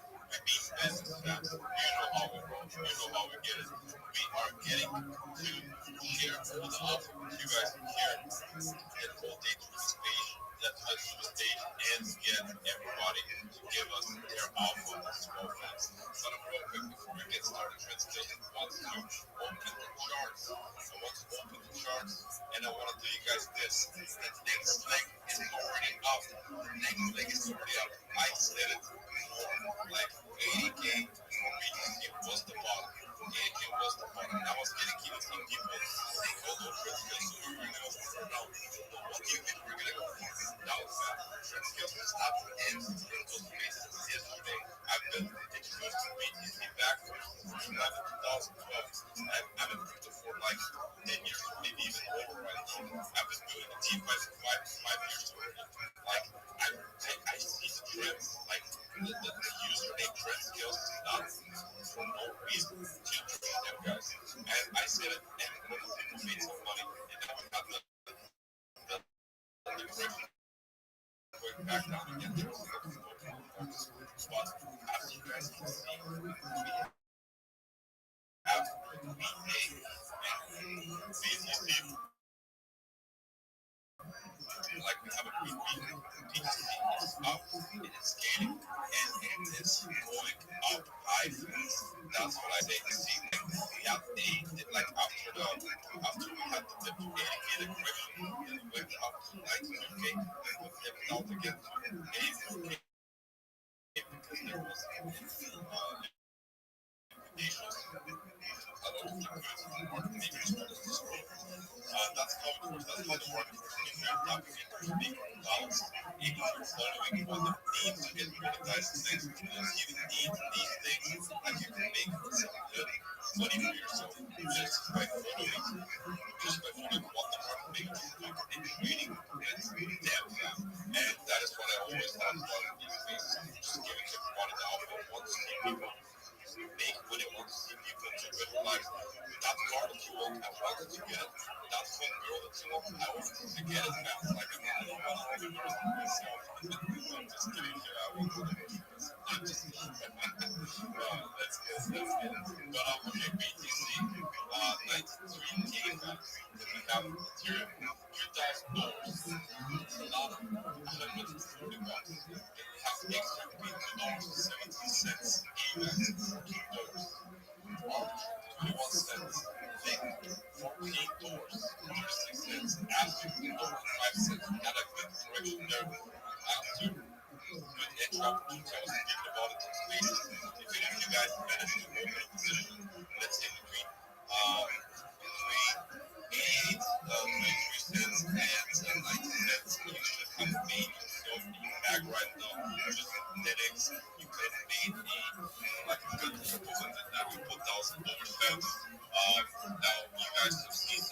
trades I've made personally with these scalp trades with us are over $20,000, and we are scaling. We are going to make much more than that, and what I'm going to continue to make more good and big scaling giveaways to show my love back to the Trend fam, to the winner circle, to everybody out here. Going forward, BNB $897. I said for BNB that $800 is going to be the bottom, and it is. Like you can see right now,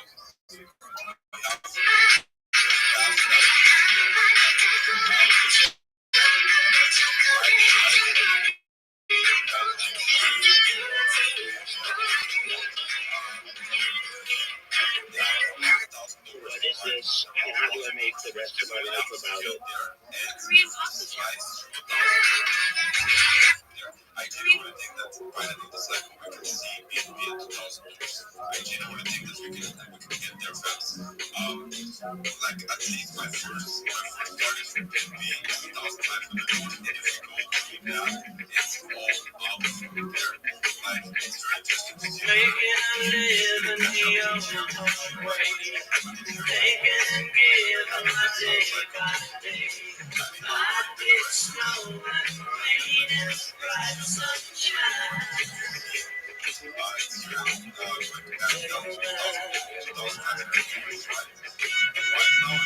I don't sell me purple flowers. We got much, but we got flowers. We need snow and rain and bright sunshine.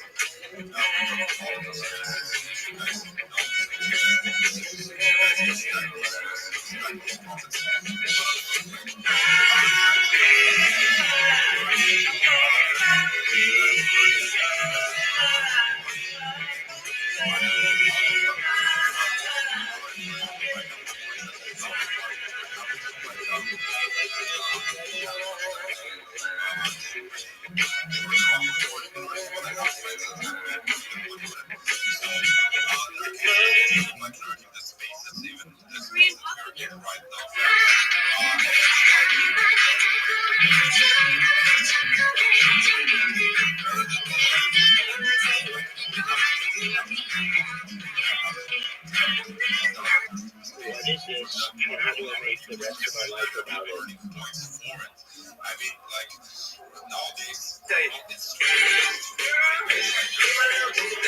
So I'll give a fuck what you do, say, girl, I know you know the time. You shoot that shot like 2K, girl, I know. Tell my man, follow something, I know. they're barking outside for like crazy, so I'm gonna put on the voice destination. Can you guys hear me better now? Yeah, bro. That's good. Yeah, I'll search it out. Make sure to check it out. We'll put your link in the girls. Everyone can see this sign up. Your link because Trends Girls. Just wanted to make sure that you doesn't know what it is. You guys But it don't sing. I don't need referral stamps. I want to put my quick mom on here to get all the referrals because he deserves it.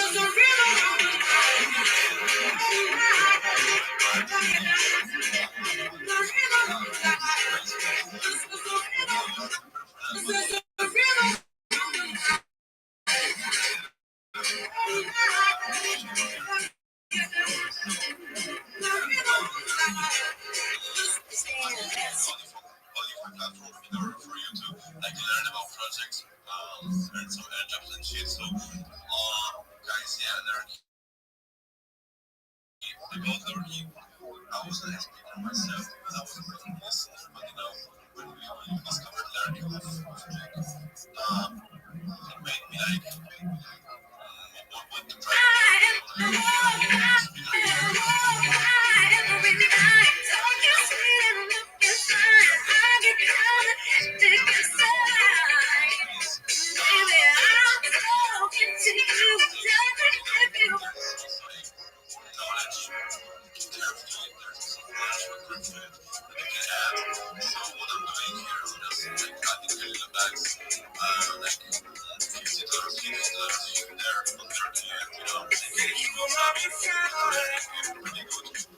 guys for that.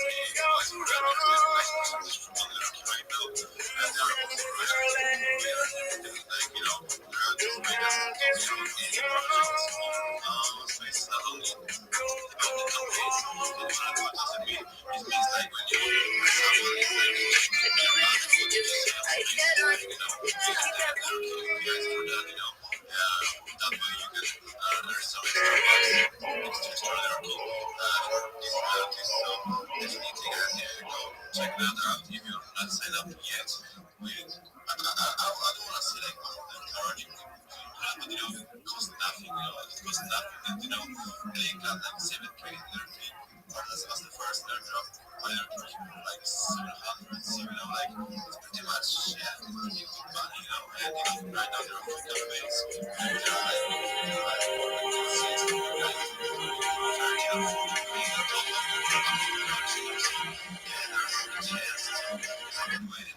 there are like Trent said, like there are multiple ways of making money in this space. So there's no way for anyone fucking in the DMs like asking for money.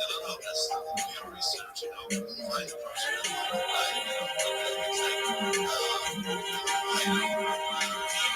maybe it's a different way. Maybe you're a fucking trader and you're killing it, or you're like a maybe millionaire holder and you're in the trading chat. It's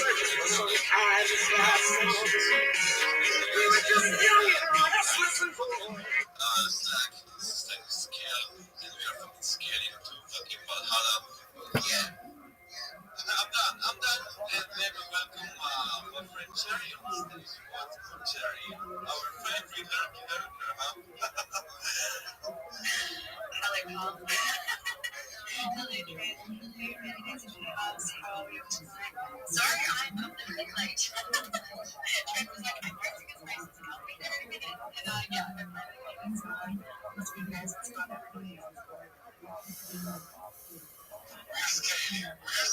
We're scaling to Valhalla. It's scaling there. Let's sell it there. Oh, it's the suit and the energy. Oh my god. So yeah, I have to find my inner energy right now. Yeah, but pretty early for me. But yeah, like still, we show up regardless. Like up on the spaces. Like yeah.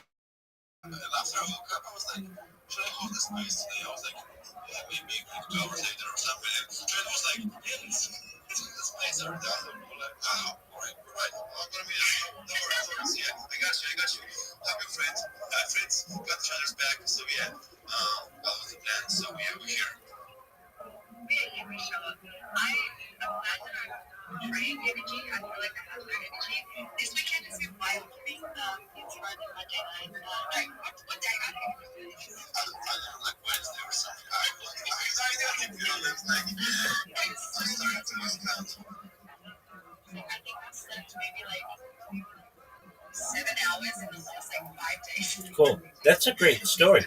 No one gives a fuck.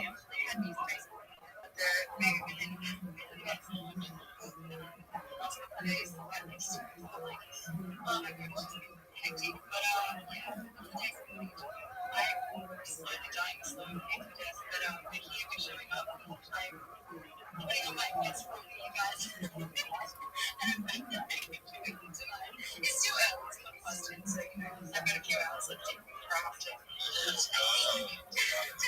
Honestly, like we were mentioning that Lurky is working on a clipping thing right now, clipping feature, and Click was saying something funny, like someone mentioned his balls in space, something like that. So I'm definitely waiting for that clip to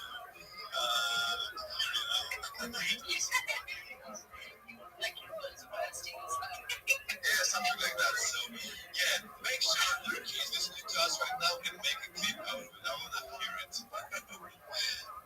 Let me tell you guys what it is about.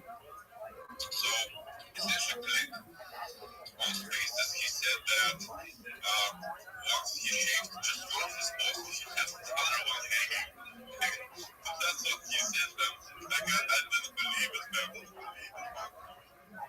I mean, sadly, I would believe that I'm just spending like, I don't know, something like 72 hours in a straight. Like, nothing's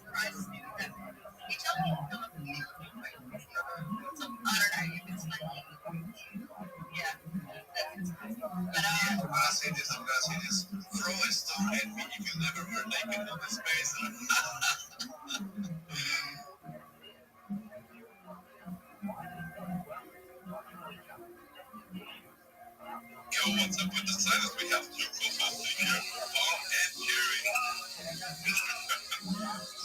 Jerry, that is very, very funny, man. No, but guys, we have two co-hosts here, Paul and Jerry, and the Space Ghost sign up now.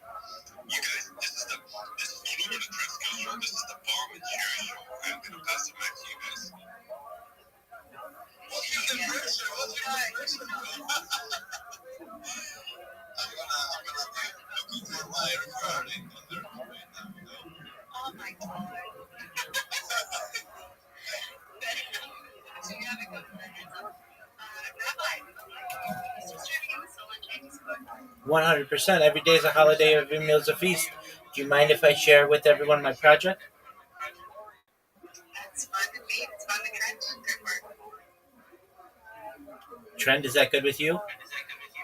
No, bro, it's not good with me, you know, like, it's not good with me at all. I'm just messing with you, Rabbi. Of course, fam, you're welcome to the Trend Skill Space. This is the show skill, and I want Rabbi to skill. Bro, you have to include in your show. You have to include in your show. Scale with the Trend Skills. It's not like we gotta be skating, you know, like you gotta include something about skating in your show, fam, because I love it. But you gotta put in the skating, fam. Let's get it, Rabbi. You can have the mic, fam. 100%. Thank you so much for the opportunity.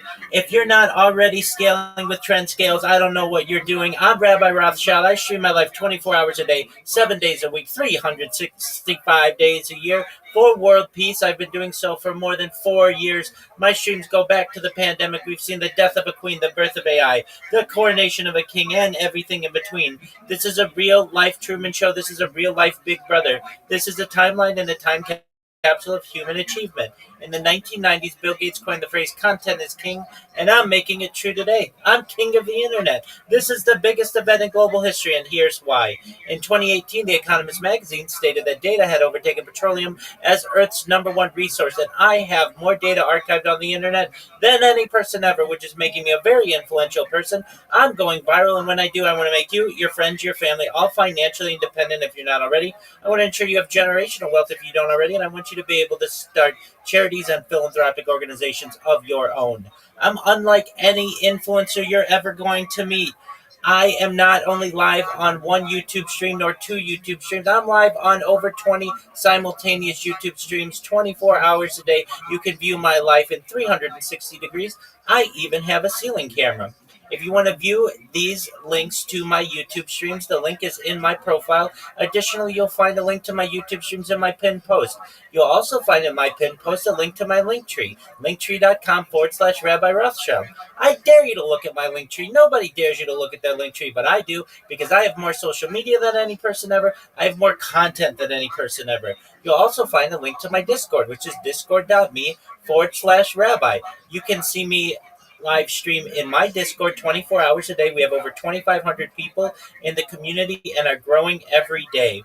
In addition to making you all rich and wanting to promote world peace, I want you to know that I want to help end world hunger through the use of technology, such as agricultural drones, floating greenhouses, saltwater greenhouses, hydroponics, vertical farming, cloud seeding. I want to help end world thirst. I'm sponsored by a cryptocurrency. It's one of the OG meme coins. If you've never heard of it, it's Harry Potter, Obama, Sonic 10, Enu. The ticker's Bitcoin. It's on Ethereum. And one of the things that we do is we build wells and water towers in developing nations for the benefit of the less fortunate. We have successfully built water towers in rural Nigeria. We're currently doing a toy drive. We're always doing something to help the world. Additionally, I want you to know that I'm an advocate for the Life Straw program and, most importantly, desalination technology, where we pump earth seawater onto land to make it drinkable. If you are a reply guy, if you're a Web3 marketer, you're a content creator, you're a raider, you're a shiller, and you want a free mentor, coach, and friend, send me a follow. I will follow you back. Send me a DM. I will respond. I want you all to know that in addition to scaling with Trend Scales, I'm here to support you both personally and professionally. I'm here to be a positive person in your life. I'm here to have an optimistic view on the future. And most of all, I want to give people hope. And with that, I sincerely appreciate the opportunity to share. Let's get it, Rabbi. You folks, everybody go drop a follow. I want to hear Rabbi's prediction for BTC for next year because, like every time we get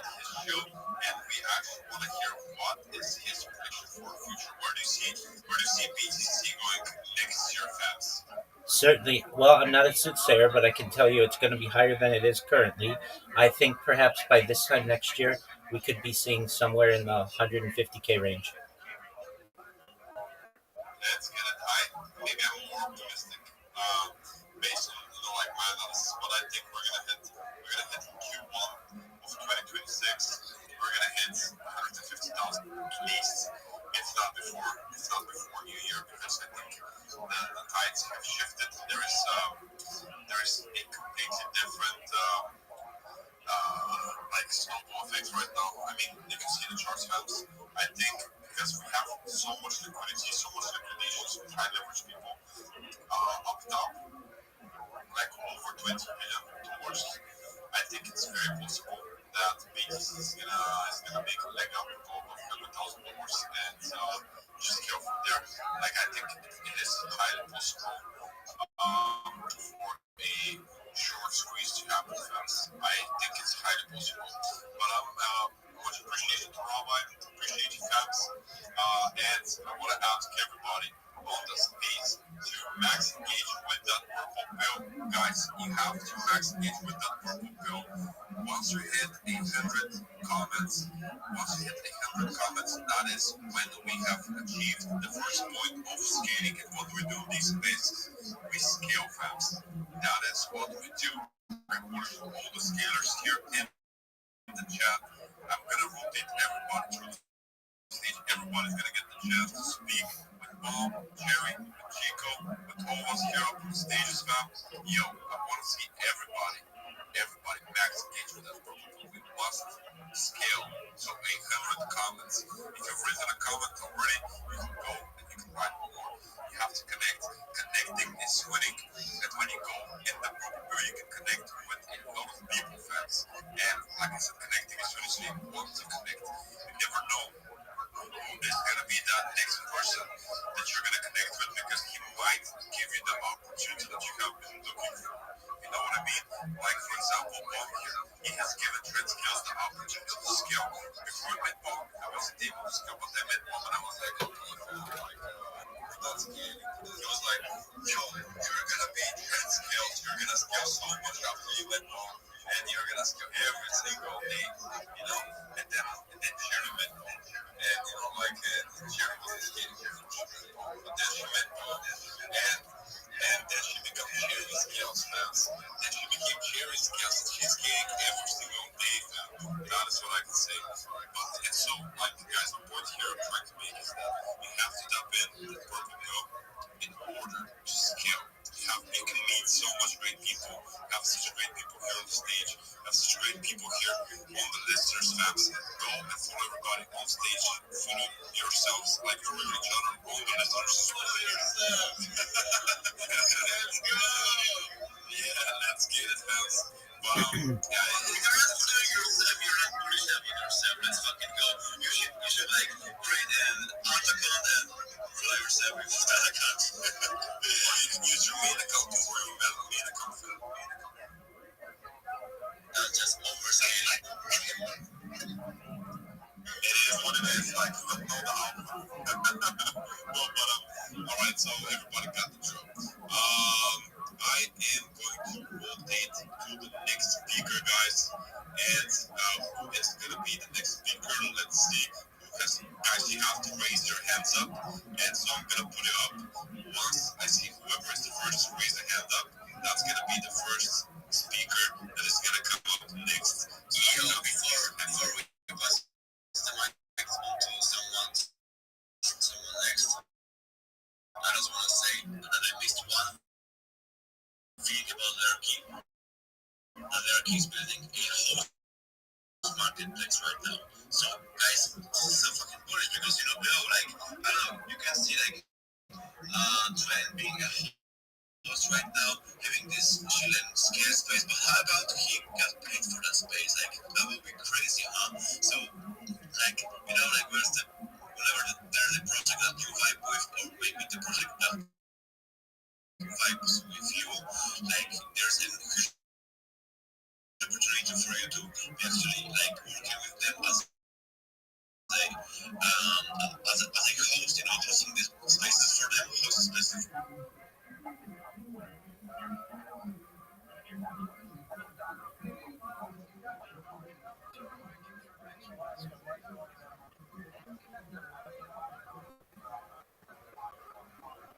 this is a good start, but you need to create all of these different social media platforms.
If you read the message that I stated, you do not have to download the apps necessarily, you just need to create the accounts in a browser and link them to your link tree, period. Please reread the messages that I've sent you so you're clear on what you need to do, period. If you have questions, I'm here to help you, period.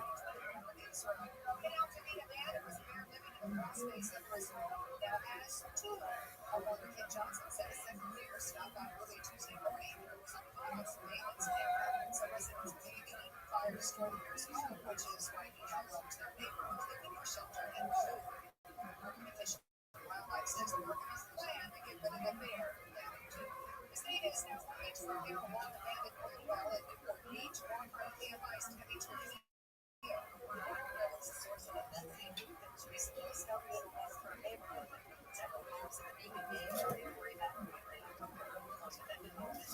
he asked what proof do we have that they didn't go to the moon, and there's a lot of proof.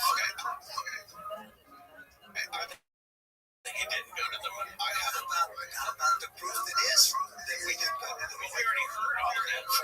400,000 people, that's been refuted. The Russians put a lab, that's been refuted. The moon rocks has been refuted. It's one of my clips. That Neil Armstrong put it in his pocket and then later personally gave it to the Prime Minister of the Netherlands, which was immediately sealed in a container in a museum. It was opened up a few years ago and it's petrified wood. It's a fake. The moon rocks are fake. And Antarctica. Von Braun went to Antarctica and picked up pounds and pounds of meteorites. Yes. The rocks are either duplicates of meteorites picked up on Earth, made in a ceramics lab, or just fake. And this is no comment. Wouldn't you have to say for yourself, for a rock that had shaded destiny from the moon to Neil Armstrong's hand to this museum, ends up being a fake? That says no comment. All right, you're peppering us with fact after fact. Yeah, That's just too much. We stick to one thing, okay? What's one thing? Let's stick on one topic so we can go back and forth. We can get Charlie's opinion on it, get your opinion on it, and I can evaluate what's going on. Let's talk about the film, okay? So one of the biggest questions people have about this is why is all the original footage and the telemetry data gone from the Apollo missions? But I want to clarify something first. All of the footage that we have from the moon was that shot on film, specifically on a film camera. It's like 16 millimeter film. We have a 16 millimeter camera. We had Hasselblads, which took photographs, and we had TV and sent back television from the rover to Earth, like a specific type of camera for television.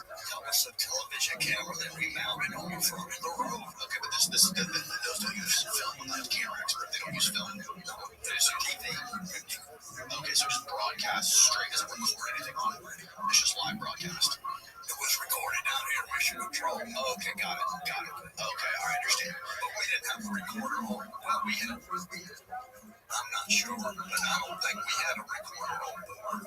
Okay, so the TV cameras were recorded down at Mission Control, and those would have been recorded on tapes, I'm guessing. Right. And those would be the tapes that have been erased. Correct. Okay, so that was the incompetence of NASA, allegedly. Or intentional, just like they were intentional trying to through the technology, they intentionally erased the tapes. So what they were, those tapes was to make room for other projects. So Steve, if you ask ChatGPT, let's ask ChatGPT, what happened to the original tapes from the NASA missions? And let's see what the answer it gives is. Well, that would be this right here.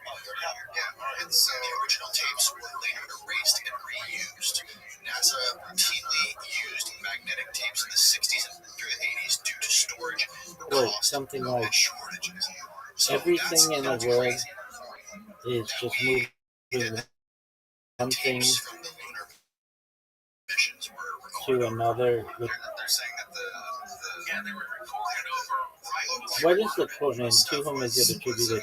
Everything in the world is just moving one thing to another place with precision. They use that technology instead of film.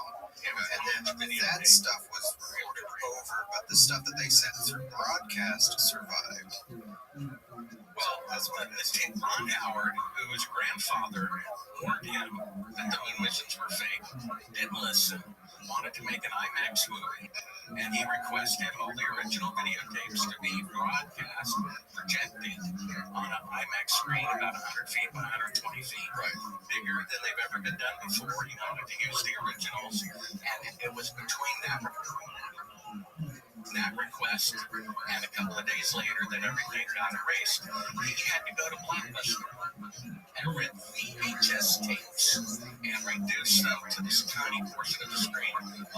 image quality would be so bad. You can see the VHS tracking. Is that a fact? That movie is reenacted. Is that a fact that what year was this? When Ron Howard requested the tape from NASA? It was around 1999, something like that. So around Steve, you can look this up. Ron Howard was working on an IMAX film in around 1999, requested the original tapes from NASA, and you're saying it is an absolute fact that we can look up that NASA erased those tapes. He just did. And right after Ron Howard requested them. Well, that was my research at the time. I did my film at Scroll Up. It was 7 years to produce. I was given $1 million by someone who knows rockets for NASA, who knows the movies are fake, who thought it was his patriotic duty to expose it. Now, not only is it the first time in history that technology is greater in the past and in the future, not only is it the only time in history that all of the documentation, all the technology according to NASA was intentionally destroyed. It's also the first time in history that nobody could repeat the event 50 years later. Imagine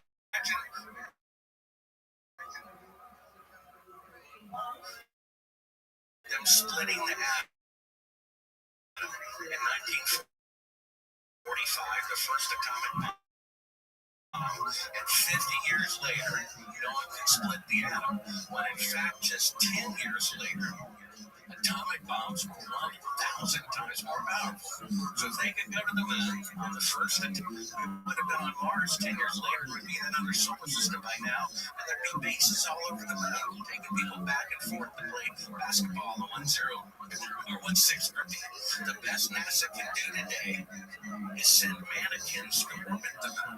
When somehow we can play golf and drive cars on the moon with 1960s technology on the first attempt. There have been 6 presidents who have said a total of 9 times they're going to return to the moon in 5 years. You had Ronald Reagan said it, then Clinton said it, then Bush Sr. said it, then Bush Jr. said it twice, and Obama said it twice, and Trump said it 1 time, and they can't do it. With 50 years better technology, they can't return to the moon in 50 years. But somehow they can do it with 1960s technology on the first attempt. Why do you think we've been doing that since 72? Because they spent the money on other programs.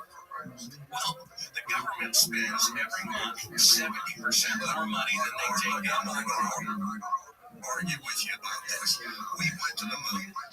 6 times we landed on the moon. You lied to the American public 6 times, which was the arrogance of the American.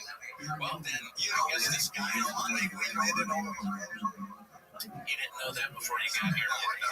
It's like, how did we get 600 pounds of moon rocks? Well, like I said, let's put a pin there. Now, let's talk about the moon rocks. Okay, what evidence do you have? I know you have some that proves that the moon rocks were not actually moon rocks, right? Yeah, if you can let me find the clip here. Or just look it up. That's Netherlands, fake moon rock. Let's go to clip D7 real quick. This is a recent article about the French government. And they committed a crime in 1945 that they're still lying about today. And what happened was their soldiers returned from World War II and wanting their back pay. And they refused to give it to them because they were black. And when they kept protesting, they machine gunned 300 of them in a single base and buried them.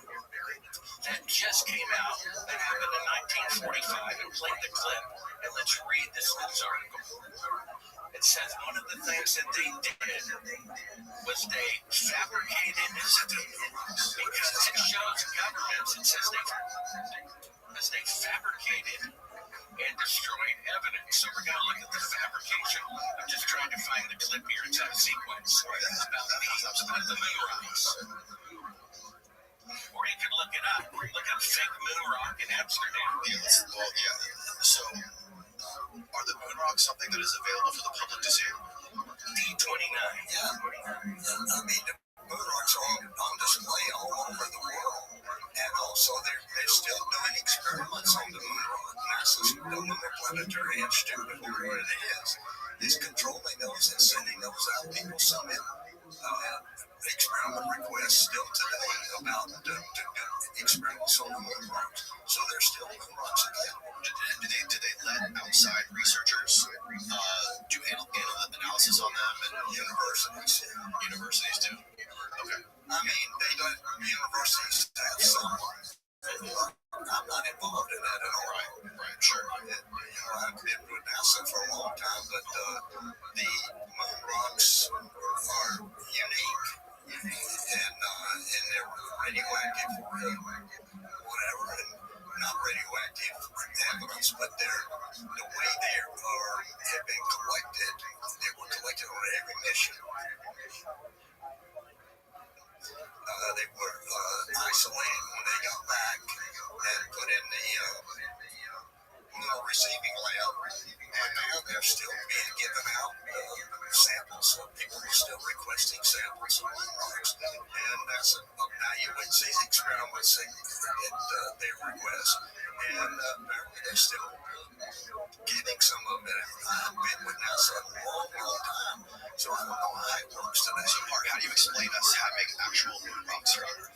Well, like I said, Von Braun went to Antarctica. There's a picture of him in Antarctica where he collected hundreds of pounds of lunar meteorites, which they use for fake moon rocks. NASA also has the most advanced ceramics lab in the world where they can take a rock and falsify micrometeorites and then go to clip 29.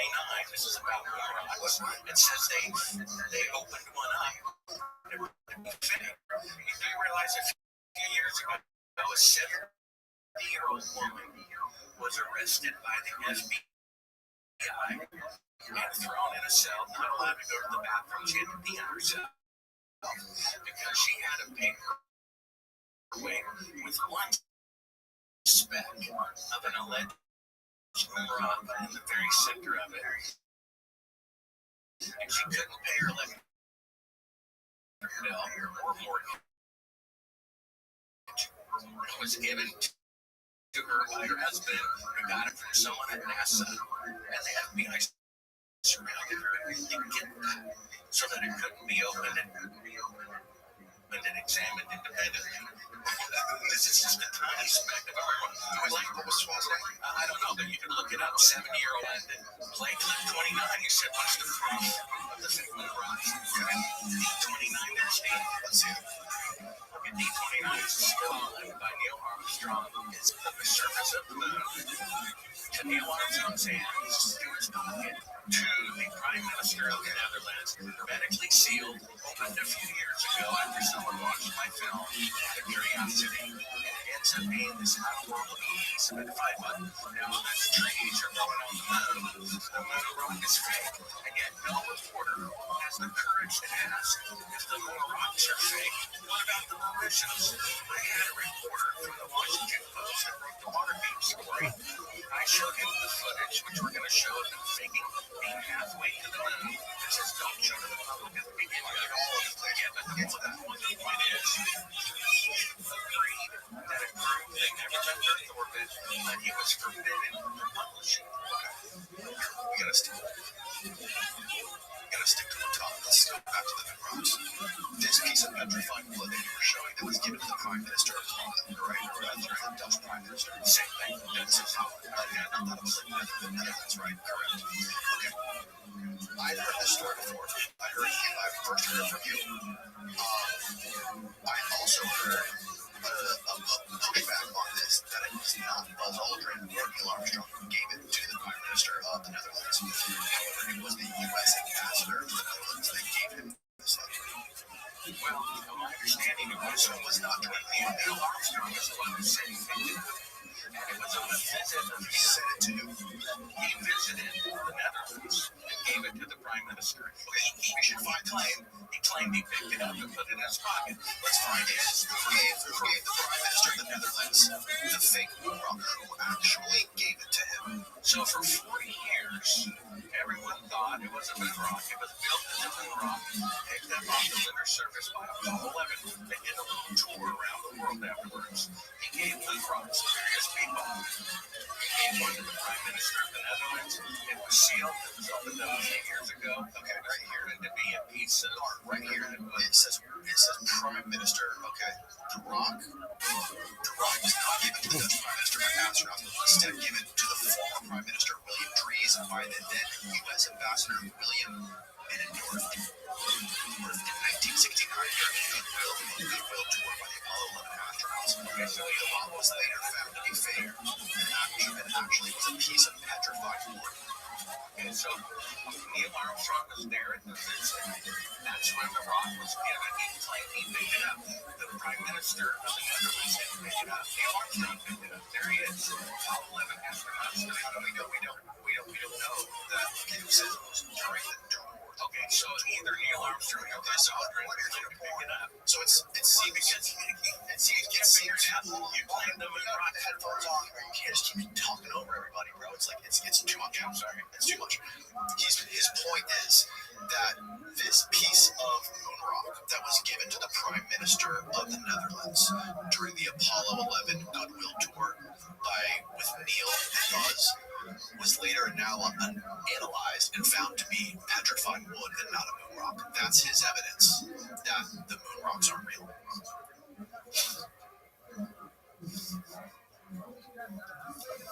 Well, I brought back a couple hundred pounds, maybe, of rocks. I don't remember exactly. And they're very unique. You got a radiation history that is unique. They look anything like that?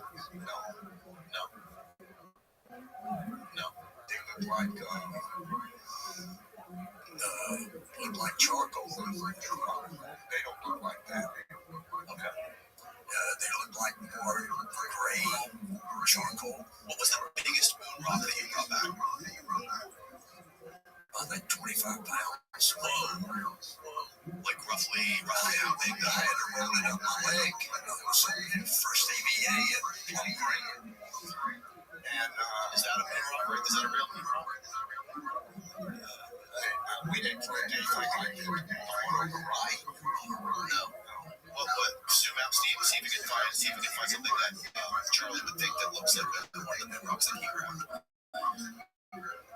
Does any of this look like one of the rocks that you have? No.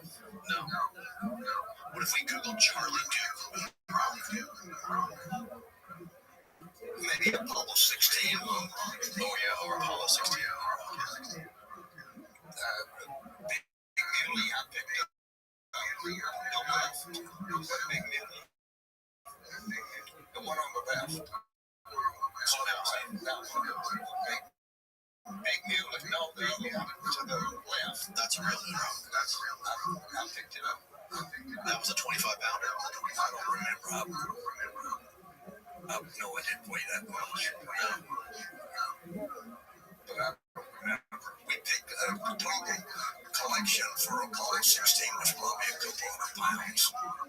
And when you got into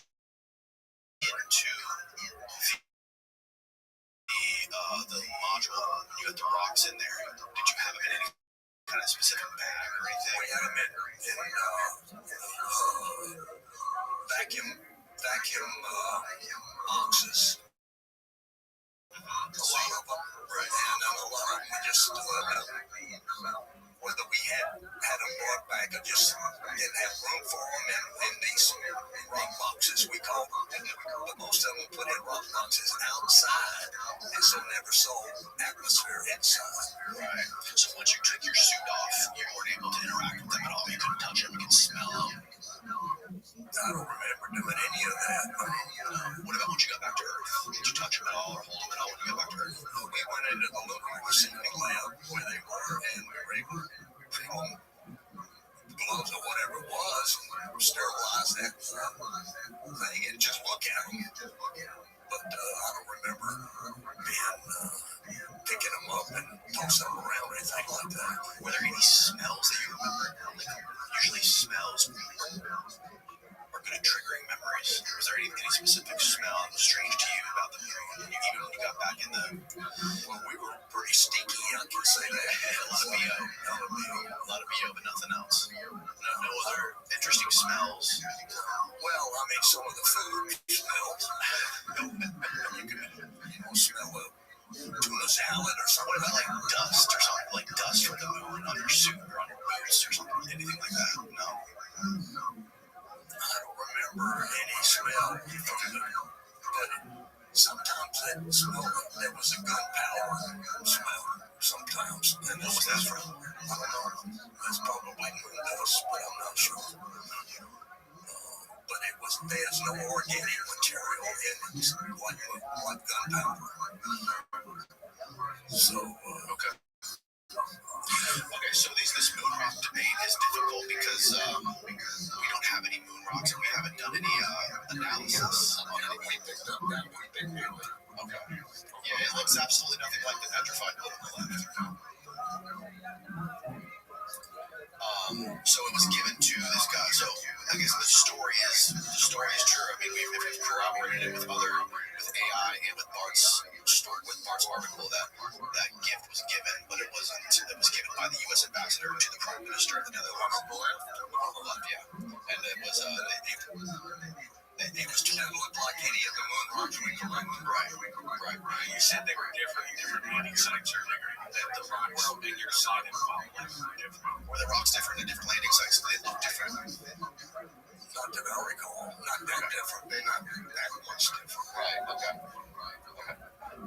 The number one proof is what we have next. I'm answering your question about what proof there is. Now, I gave NASA the evidence about how they didn't go to the moon. They can't leave Earth orbit. They still can't leave Earth orbit. We're talking about radiation belts now. I'm talking about the footage of them faking being halfway to the moon. The footage. If you show us after this, I would like to talk about the radiation belts. That's next after this, right? And so, first, let's look at the slide D8. This is at the beginning of the reel. I asked NASA for every video, every film from Apollo 11, figuring if they faked it, they're more likely to have made a mistake the first time they faked it. Now, keep in mind, I went from being the biggest fan, gaga, worshiping the Apollo 11 project with pictures on my wall everywhere I went, like a shrine, to having an open mind that maybe they faked it, to looking into it, being given $1 million by somebody who builds rockets for NASA to investigate it, who said they were fake. And then stumbling upon this evidence, which is what convinced me that they were fake. In fact, this footage was shown to two NBC news directors. They both agreed and proved that Apollo 11 never left Earth orbit, and they were threatened by the federal government not to broadcast it or to have their license pulled. So the first part you'll see in D8 is the slide that says not for public distribution. Oh, there we go. Okay. So that shows that this is not for public distribution. Now, the next clip is at the very... Let's read it. It says, this film of the Apollo 11 mission was produced as a report film by the Manned Spacecraft Center and is not for general public distribution. Yeah, I asked NASA for unedited footage, and everything I got was pre-edited with the voiceover, and it's the same footage over and over again on 10 different reels, exact same footage. Most reporters are satisfied with that. I'm investigating the possibility that they faked it, and I asked for everything, specifically unedited footage. I got this in one of the reel that was unedited. Now, at the very beginning of the reel, clip 9, which you're about to play, you'll hear NASA say, the TV picture looks great. Then there's exactly 4 seconds of dead air.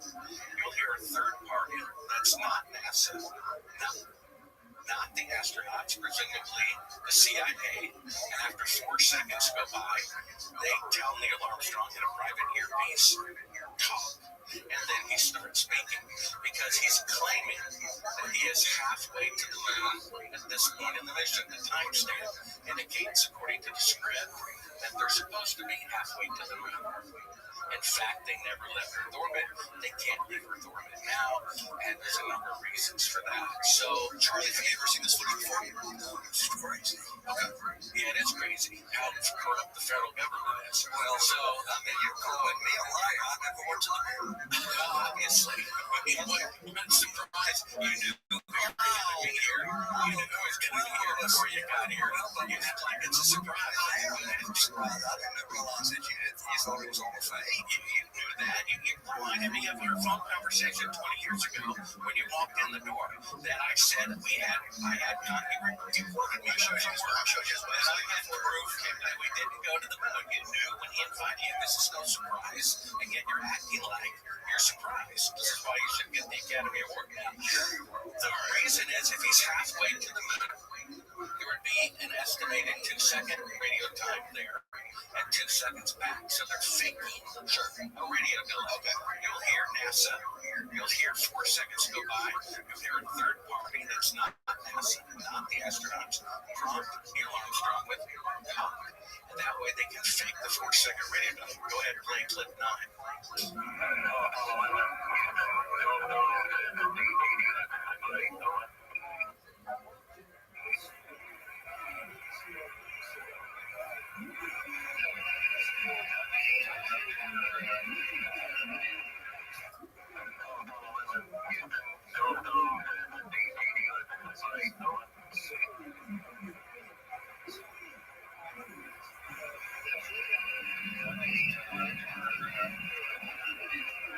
Okay, so where did you get this stuff from again? From NASA. NASA sent you this? No, and one second. They sent it to you by mistake. Either that or one of my sources at NASA who said the visions were fake, thinks a whistleblower sent it to me. Okay.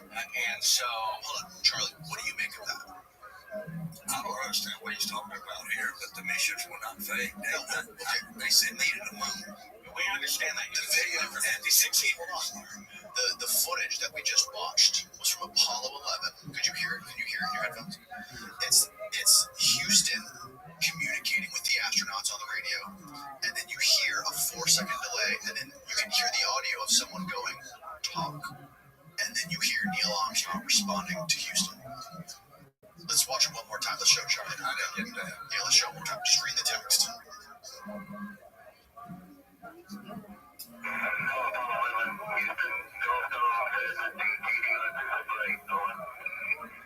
Two, three, four.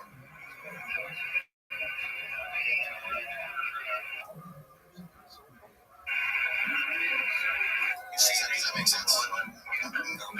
They can't even throw it today, and they can't even throw it in 1969.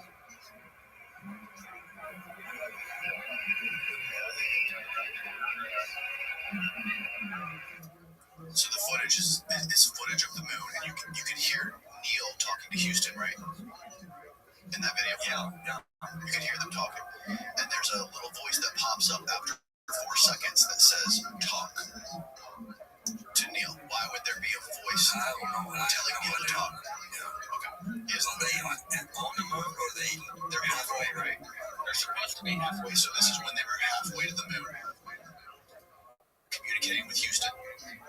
And after Houston said something on the radio, there was 4 seconds, and then somebody on the radio saying "talk" to Neil, instructing Neil to respond to Houston after 4 seconds. Why do you think that would be? I don't know.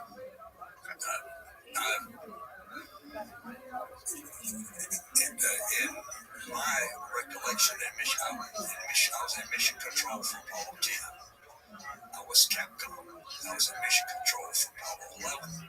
It's Capcom. And nothing like this ever happened in mission control. There would never be anybody saying "talk" to anybody. It would just be as soon as you hear it, you would respond. Generally, that was true. Yeah. Okay, what were the exceptions?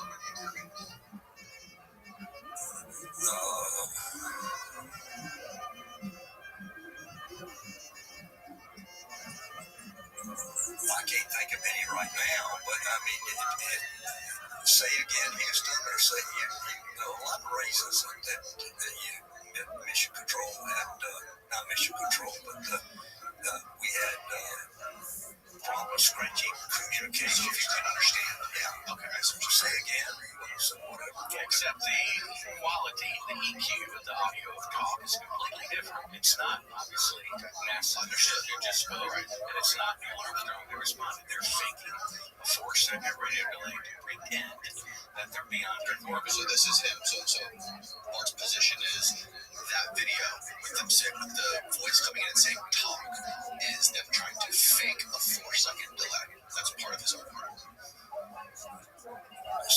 So what I mean, I don't understand. One of his arguments is that because you hear the voice come in and say talk, the talk comes in 4 seconds after Houston finishes their statement, right?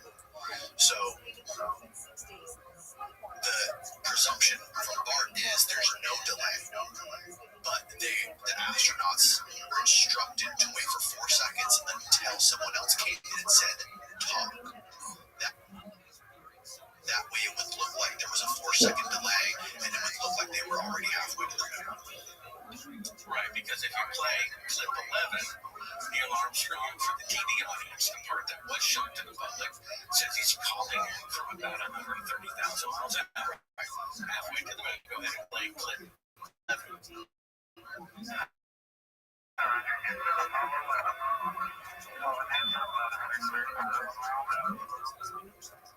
Okay, so that's in line. He's not 130,000 miles out.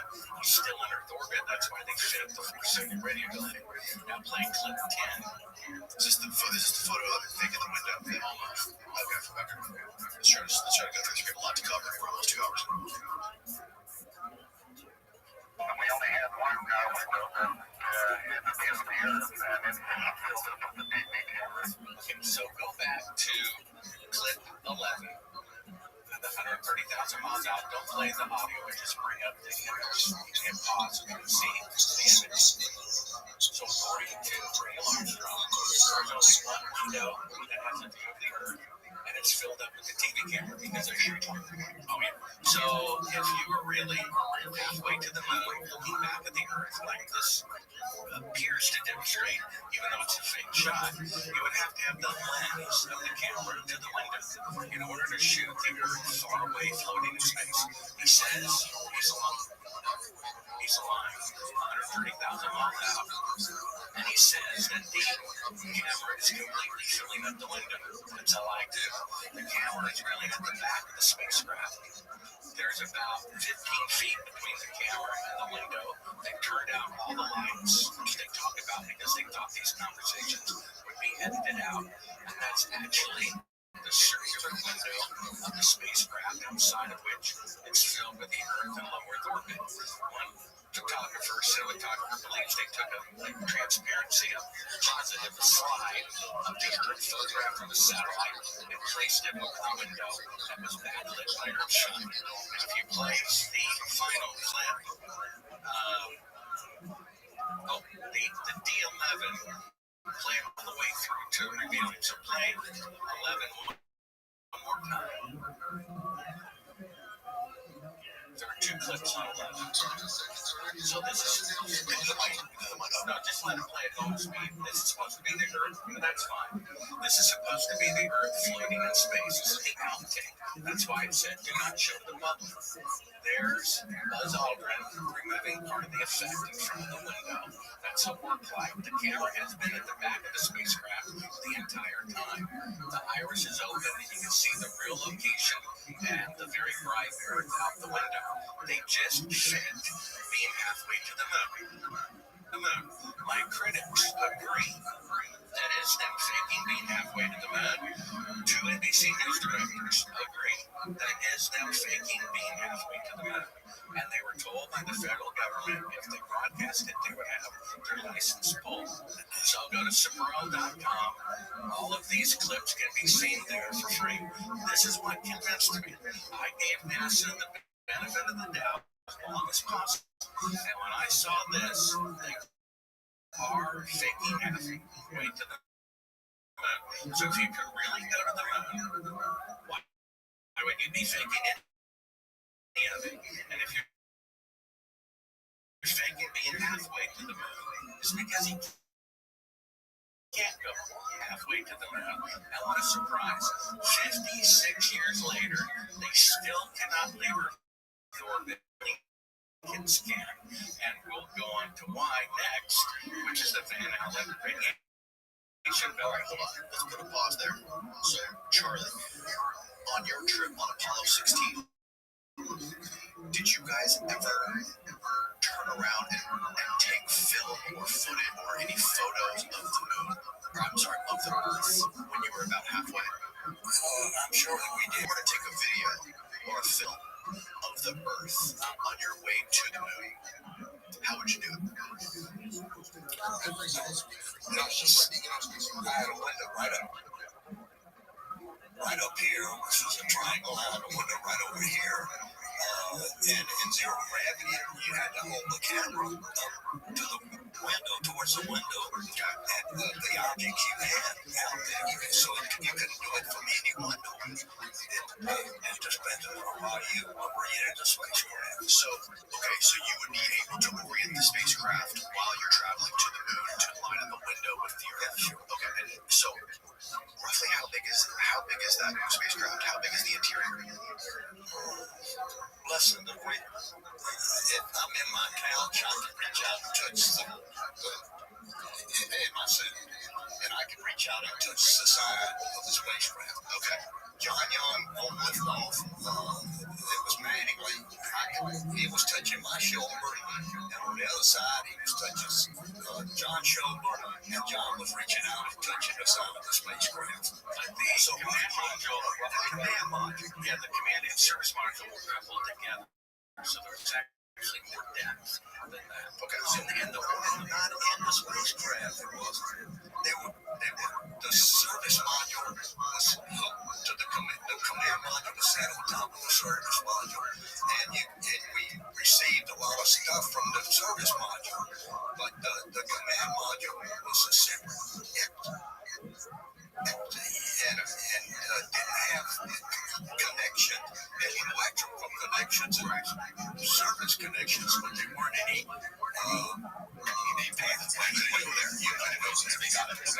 So you're saying it was roughly about maybe the size of the length of this table, maybe a little bigger? Probably this table probably wider than a Apollo spacecraft was. Okay, and so when you were, let's just say hypothetically, you're on your way to the moon on Apollo 16, you look back, you want to take a shot of the Earth at halfway, right? You're halfway to the moon. How would you position the camera inside the spacecraft to shoot the Earth? First off, you'd have to get a window looking at the Earth, right? Okay. And you could get the window, you face the Earth. It was a triangular window here for me. What was the shape of the other window for you? I think it was sort of a triangular shape. Okay. Anyway, you could get up there with a camera and just look out, and if the spacecraft was not rotating the L position, then you could just reach out and just start taking pictures of the Hasselblad or the 16 millimeter camera we had waste film. And you would put it basically right smack dab up to the window. No. Sometimes you would. Okay. Depends on what you were trying to look at. If the Earth was out there and you wanted to get right close so you could see the whole of the Earth, you could get back and you could still see the Earth out there, but it was like you were looking through 4 foot of air in a spacecraft, so you'd want to get up right up next to it to get a nice picture. Right. And how fast was the craft moving at that point halfway? Very. And roughly. It took 72 hours to get to the moon. It's 200-something thousand miles, so on average, this footage is, as Mark described, from Apollo 11, and they have the camera. Steve, do you have a rendering of the spacecraft? Yeah. So we downloaded a 3D rendering of the interior of the spacecraft, and I want to see if it's accurate first of all. This is it. So this was created by the Smithsonian, and it's supposed to be a perfect 3D rendering. Does that look right? So that's the hatch right there. Yeah, that would be the hatch. There was a window on the right side. I had a window on this side. Wait a minute.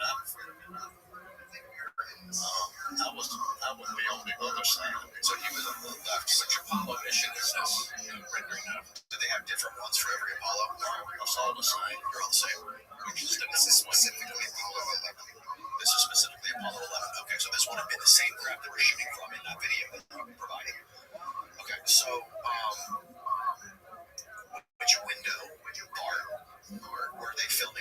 based on this It's the number one window. So, and it appeared to be circular on camera. And like I said, another cinematographer thinks they put a device over the window with a photograph of the Earth. I don't see any circle windows at all in this. Was there a circular window in there generally? That's kind of like a square. It's like a round surface. So maybe that's what they were filming out of the hatch. Well, no. Well, the hatch would be open. And sometimes you could, if you got right up close, you could see the hatch being there. Yeah, I think you're right. A circular window. So find a photo of the hatch for the lunar module and see if there is the command module. Well, we already have them claiming that the camera's up against the window, when in fact it's at the back of the speaker. But the spacecraft, Okay, so there's the hatch. It's a circle. It's a circle window. breaking down. I mean, you look at it where he says he's 130,000 miles out, and the second half of it, where they start fiddling with their hands in front of the window, it's the same shot.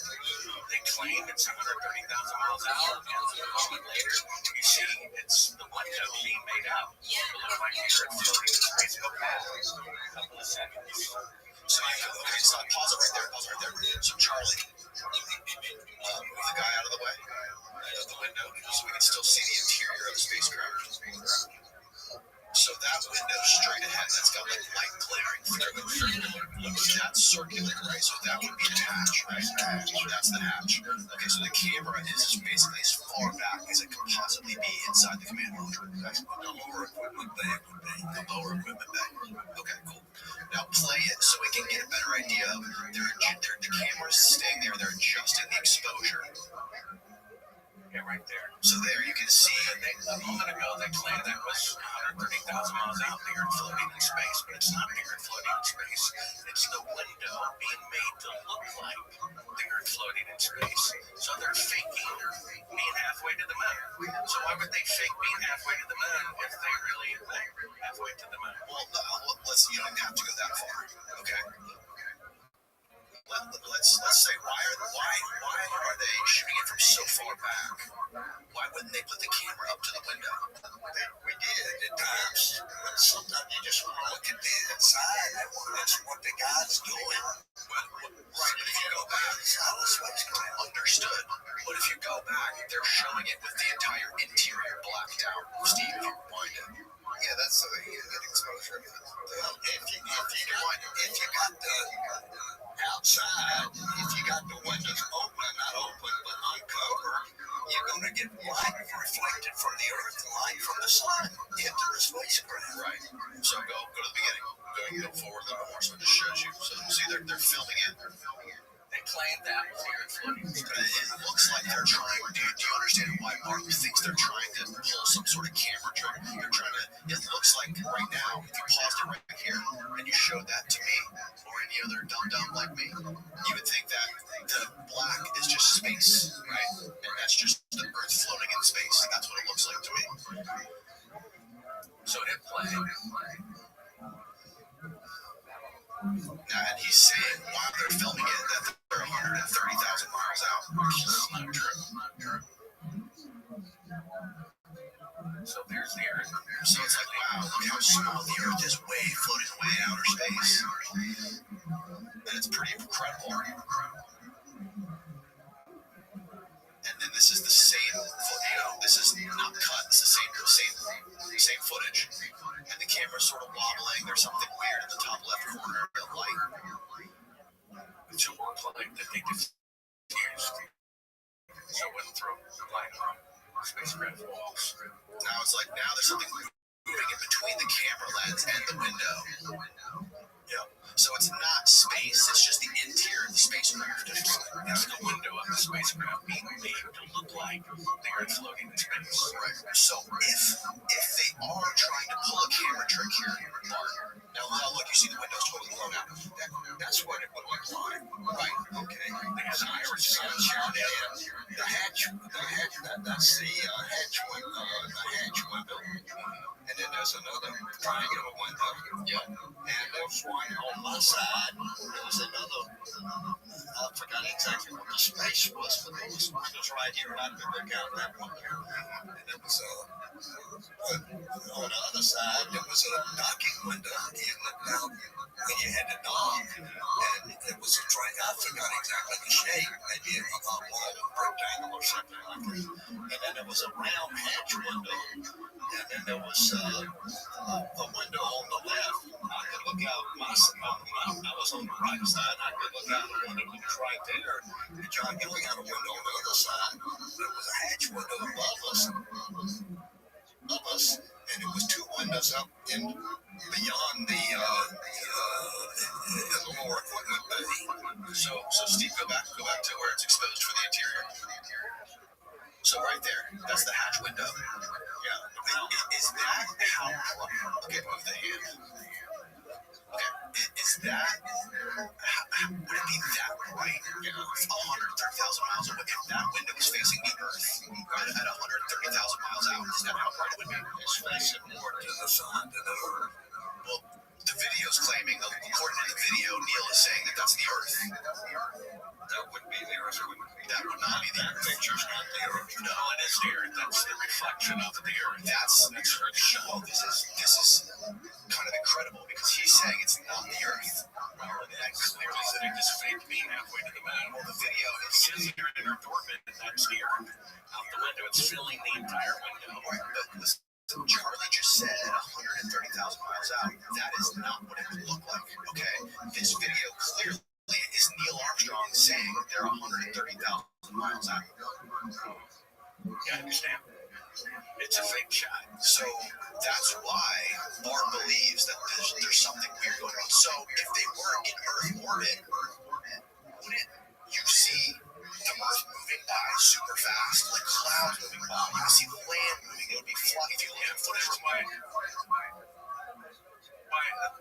David Percy, a cinematographer, award-winning BBC cinematographer, said they took a photograph from an unmanned satellite, and they had like a transitive, kind of like an X-ray, but a color red that was translucent, and they put it over the window. That's what they were removing when you see the yellow circle around the window. They're removing the photograph. So it's a photograph that's being backlit by Earth, showing the Earth with a Terminator line. They're shoving it in a little crescent piece of material into the window. I see to fake the Terminator line. That's finding night and day. So I don't understand the purpose of this conversation. So this video that we're watching right now, that you just watched, this is a video of Apollo 11. And Neil says in the beginning of the video that they are 130,000 miles away from the moon. So he said that he just said they're halfway. And you just said there's no way they're halfway. I didn't say that. Judging by looking at how bright that window is, you said if that's the Earth, it wouldn't be. I didn't say that. I didn't say that. I said there could be the sunshine in there. No, but I'm saying if that window was facing the Earth at 130,000 miles, you said it wouldn't be that bright if that was facing the Earth. You would see the Earth. You wouldn't see the Earth. This is the sunshine in here. Okay, but hypothetically, if that window was facing the Earth at 130,000 miles, you said it wouldn't be that bright a minute ago, right? Yo. The Earth was never that bright. Okay, you look out the window and you look out the window and you see the Earth. Yo, big dog. How are you, my man? Depends on where you are. So it might be I'm well. How'd you find out about me, big man? Loki, there's a girl that sent me this, the link to the server and shit. Okay, who sent it to you? I don't remember Loki, let me check.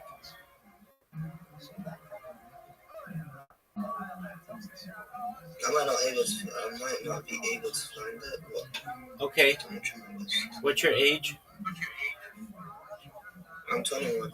Okay, excellent. All right, very well. So you find that about me from Discord? Yeah. Well, I don't know, because I'm in a lot of places. All right, what's good with you, son?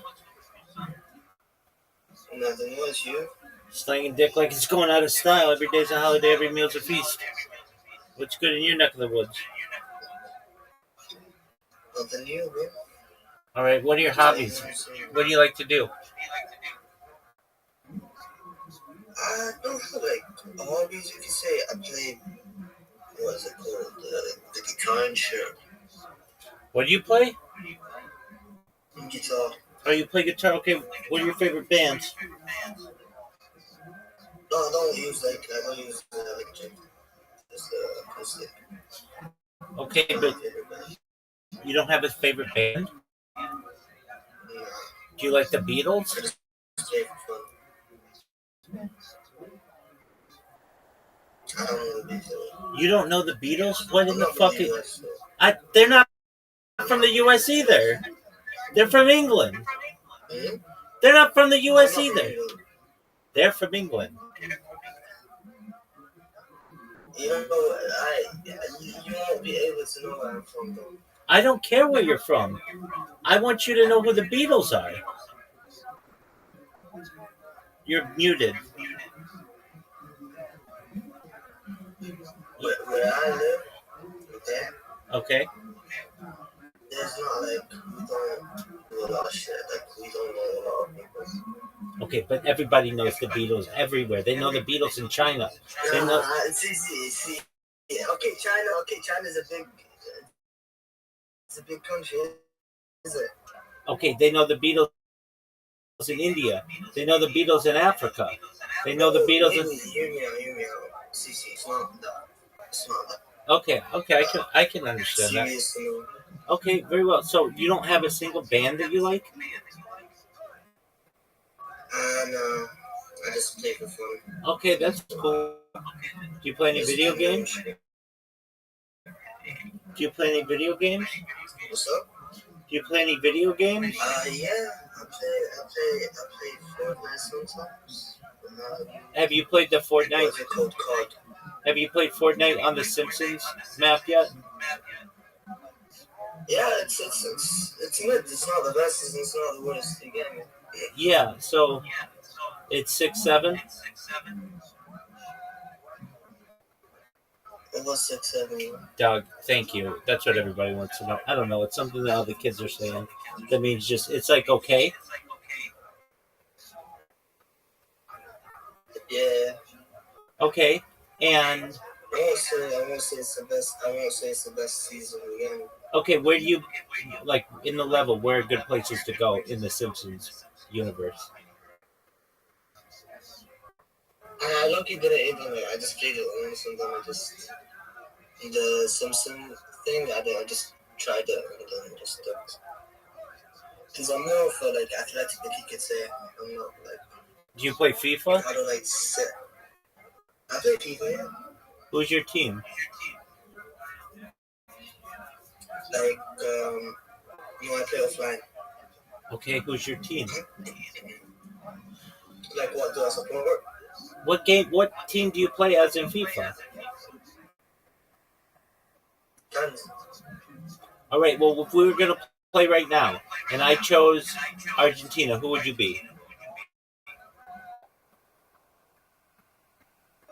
I might go with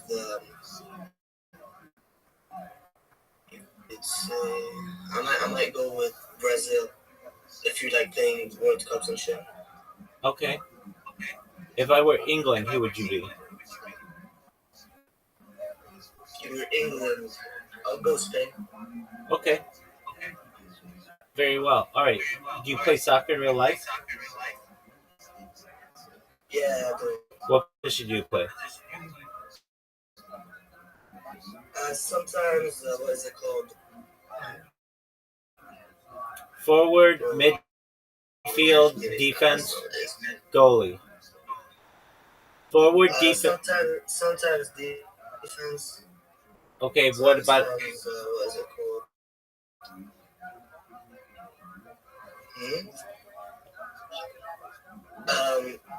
It changes from time to time. I know. Sometimes you play defense. I get it. Sometimes you play defense. Other times you play what? Forward, midfield, or goalie? Forward. Okay. Very well. All right. Well, I stream my life 24/7. I've been doing so on YouTube for more than 4 years. My streams go back to the pandemic. I have more data archived on the internet than any person ever. I'm always live in this Discord. You can always connect with me in here if you ever need anything. I better say this. What'd you say, big dog? I said I bet. Okay, bet. All right, very well. All right, well, I see it. take care, big dog. You too. Shout out to that guy. I don't understand the purpose of this discussion. It's faking these points because he thinks this is a fake shot. He thinks that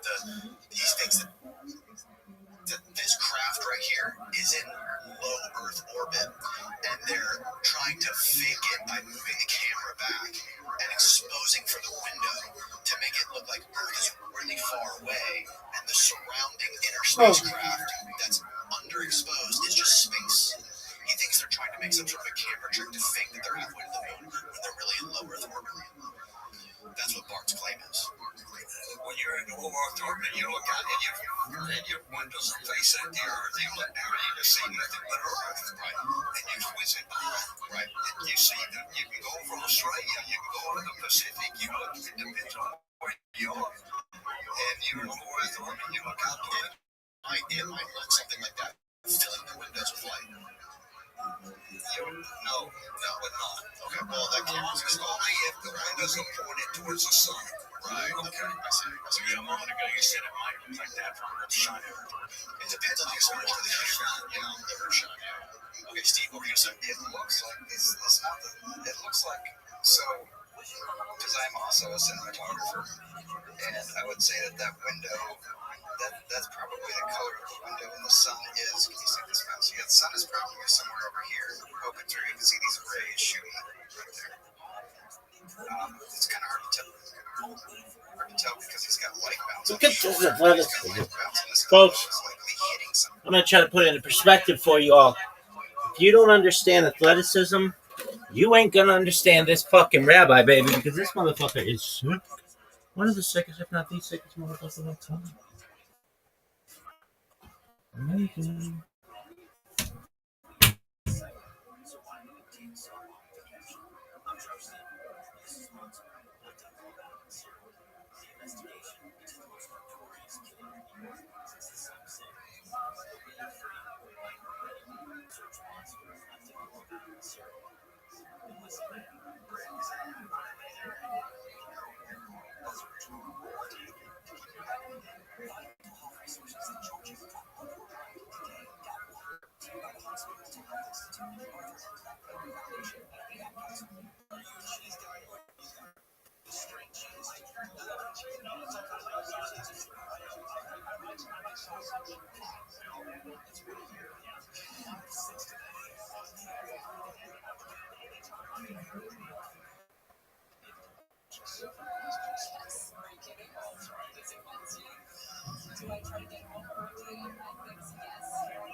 It's hard inside of the spacecraft and bouncing back, and it's filling in his face over there.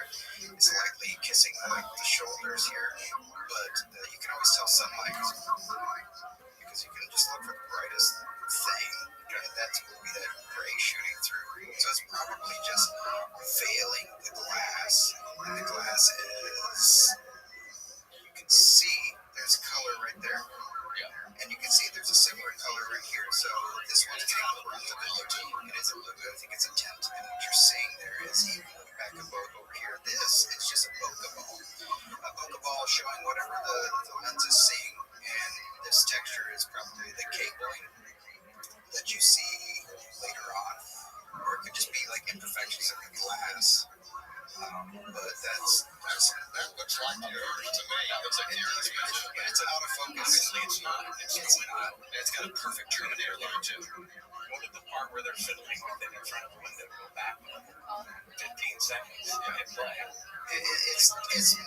misformed because it's. So, Steve, you don't think they're trying to film the Earth here? I don't think so. I'm looking at the window, and they're definitely trying to film this. When they claim 230,000 miles out, it's a duplicate of this. This is later on in the day. It's very confusing. It's very confusing to me. Halfway to the moon. And now you see them breaking down the effect, removing the transparency of the photograph of the Earth in front of the window. The camera was never up against the glass. It was at the back of the spacecraft. They closed the iris down so that the walls became black. And here they are removing part of the effect in front of the window. All right, this is what convinced me and two NBC News director and an award-winning cinematographer and my critics agree it is Apollo 11 shaking being halfway to the moon. So why would they fake being halfway to the moon if they really went to the moon? And if they're faking being halfway, it's because they cannot go halfway. They cannot leave Earth orbit and go into Y, which is the radiation belt that surrounds the Earth. Here's what we're going to do. We're 2 hours in. We have an hour left. Coffee is here, and I need to go to the bathroom. So we're going to take a quick break. Coffee break, bathroom break. We'll come back and talk about the radiation belts. Be right back. Okay, now we're back. Dog, just one moment, dog. I got a fucking Dobbin, and it sucks. It's the worst.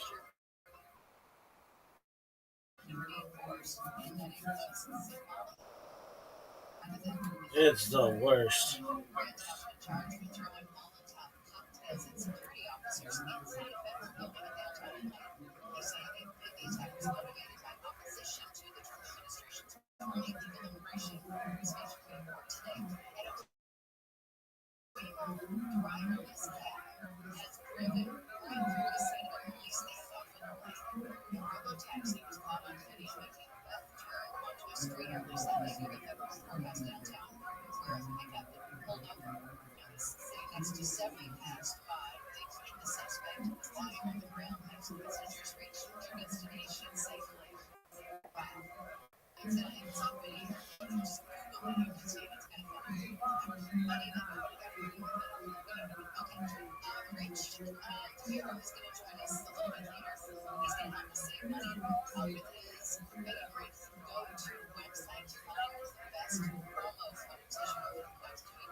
The City Council decided to send the issue back to another committee for further review. Members expressed concern about the cost and whether enough building types in the Palisades would be covered. The cost of waiving permit fees has been estimated at between $86 million and $278 million. Billy Fairfax is urging the delay a set of prophetic calendar starting the new year. She says starting in January, they're going to team it up without the so-called satisfactory immigration status proof will be eligible to enroll for full benefits past this healthcare cost.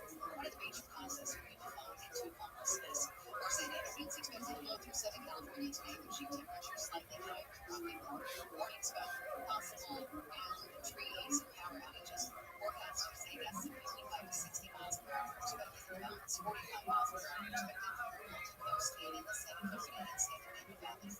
Let's say good morning to Will Colch, driver around at Rabbi to start the morning in Main City.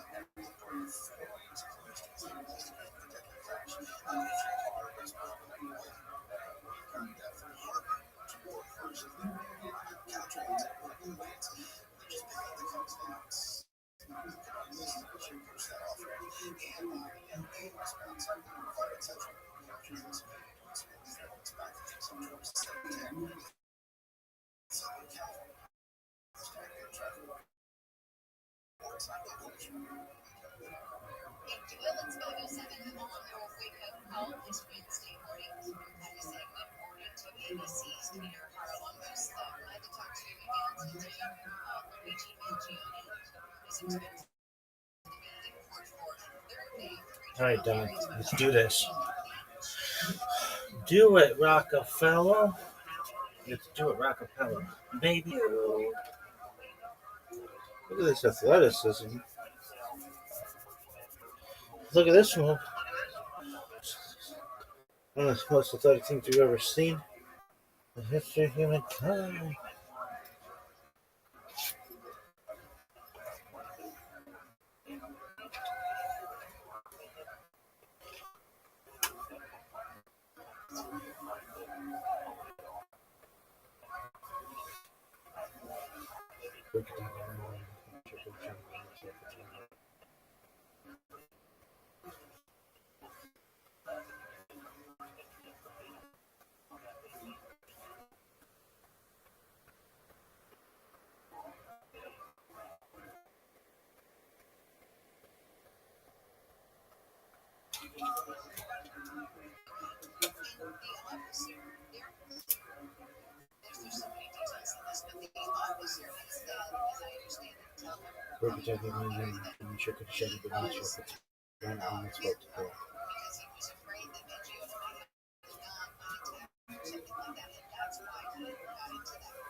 Shema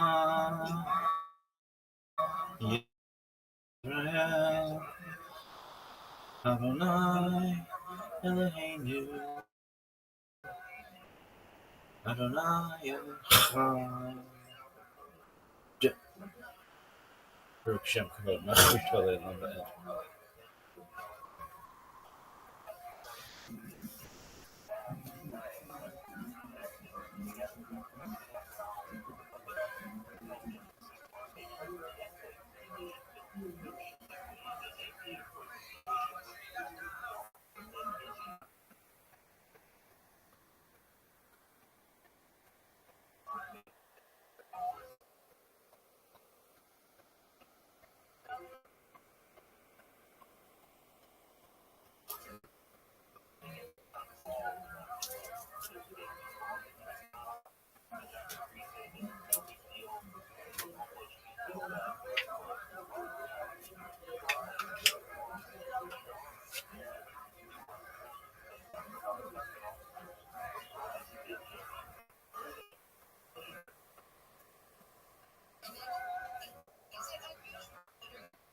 so much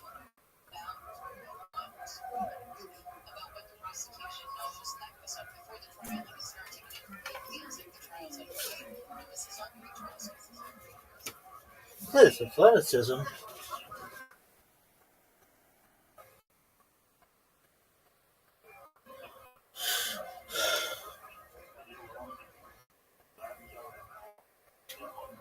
Folks, what do you think of this debate?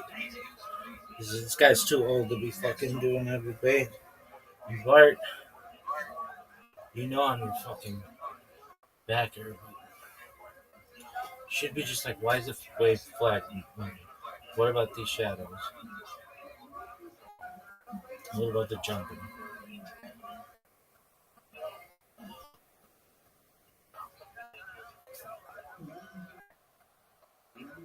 What about the falling?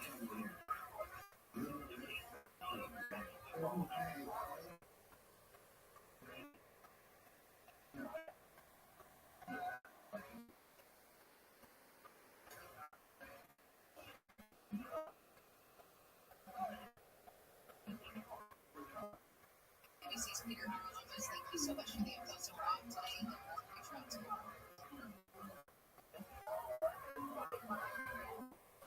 okay, thank you so much, Peter. We'll talk to you again soon. Let's get back to some of the stories coming out of the KFI 24-hour newsroom. The Afghan man accused of shooting 2 National Guard members in Washington, D.C.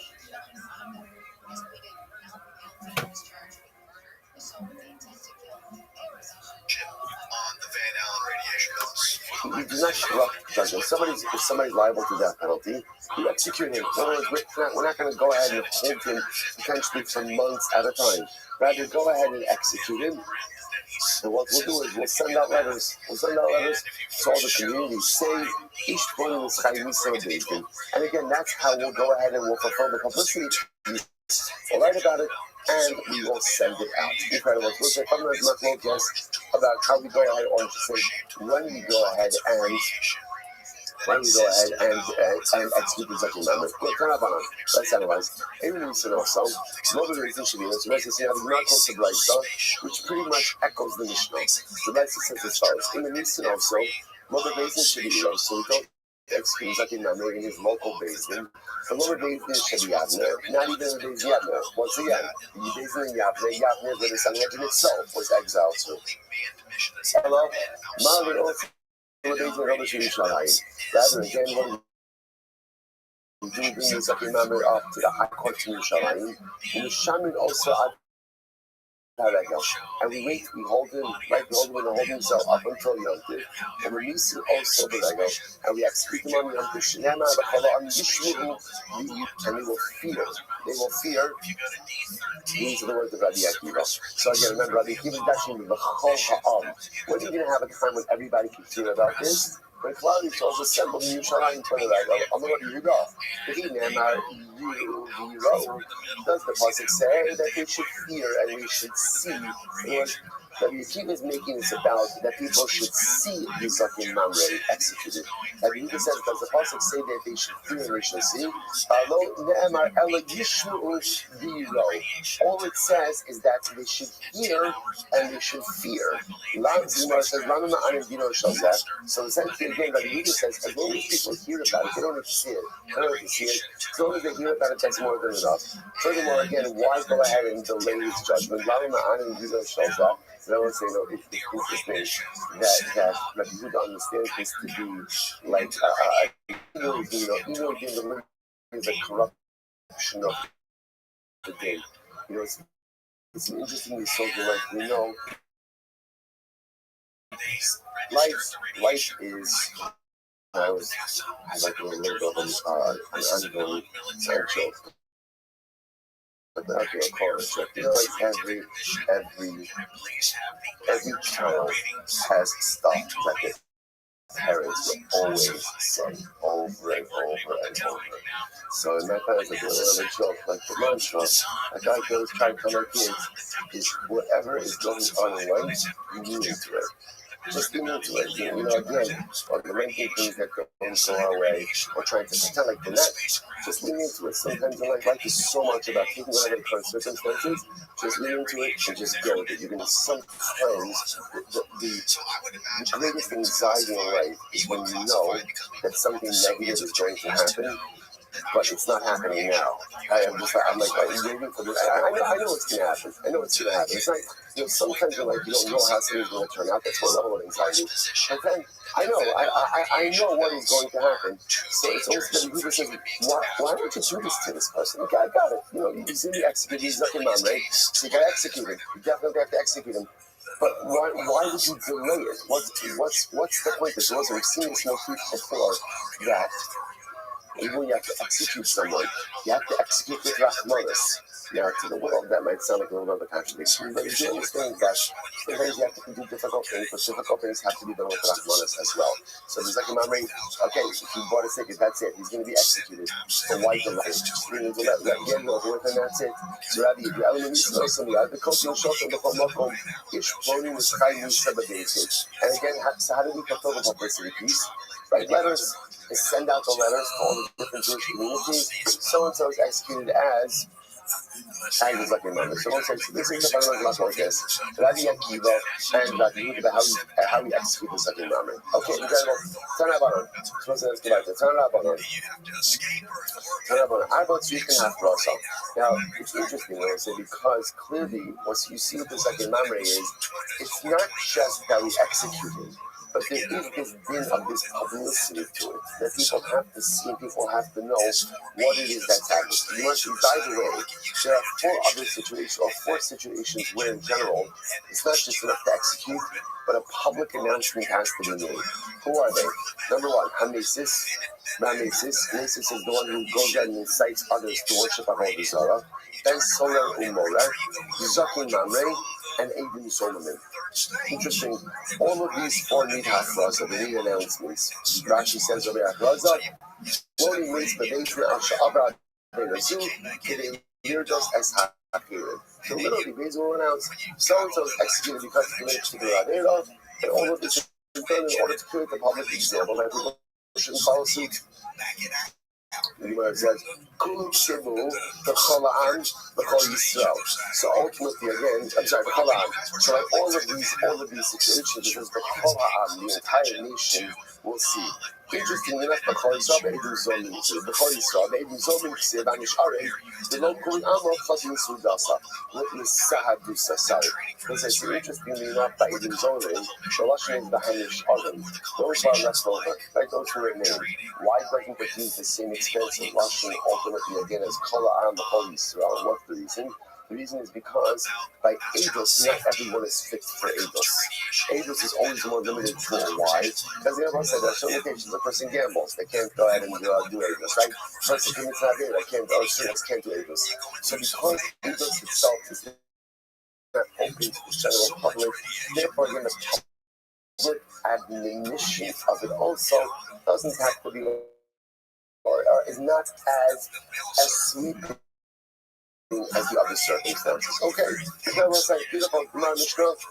Something and the Sunday we've already done a whole Mishnah, a whole Gemara. Great. Mishnah. Navi Shaker. So it's like next guy is hiding himself. Navi Shaker, false prophet. Okay. Hamisnavi Ma'alo Shama, Umashalo Ne'emalo. So let's say, so what's a Navi Shaker? So again, there are a couple of different examples of this. Number one should be a person who prophesied something that he did not hear. Okay? Or something that was not said to him. That was interesting enough. Was not said to him. So let's say again, I'm standing around with my friend at Kiddush. A lot of stuff happens at Kiddush, right? So what happens? Especially by your first Kiddush, suddenly again you're prophesying for Gans, right? So what happens? I'm standing next to Ruben. Ruben gets Nebuah. Now it happens to be it's a legitimate Nebuah. Like case number one is I prophesied something that was probably did not say. Case number two is like I heard the Nebuah and I say it over. That's not my prophecy. The category under the umbrella of Navi Sheker. In these cases is executed by court. Avala Kovish is Nebuah. So let's say this is fascinating. Kovish is Nebuah. So someone who receives Nebuah or refuses to share it. Like Kovish means like count or something. So receive Nebuah and refuse to share it. Or one who goes ahead and simply disregards, ignores the word of Navi Sha'abra Al-Divrei Atzmo, or a Navi who receives Nebuah, but violates the only Nebuah that he received. So all of these cases, Misavi is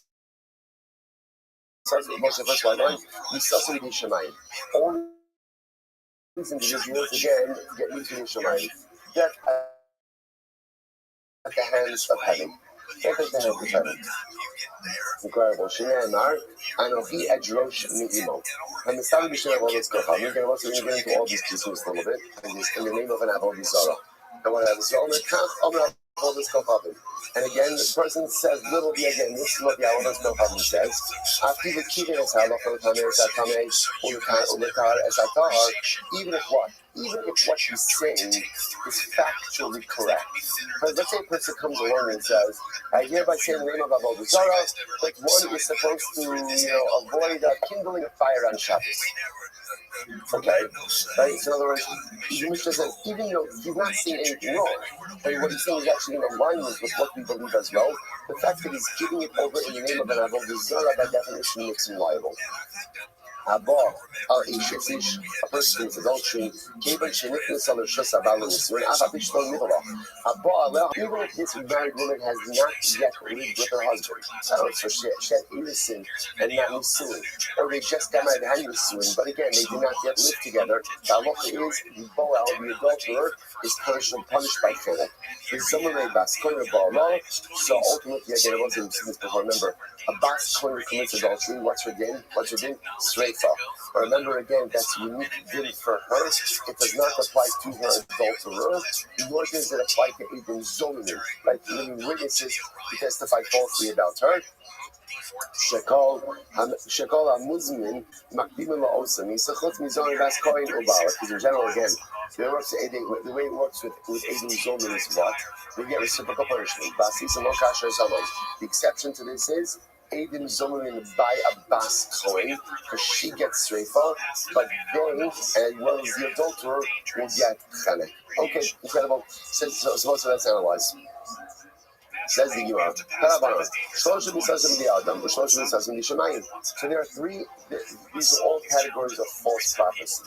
Three of them ultimately, again, are killed by a court, and three of them need to be Shemayim. Okay, so what are they? So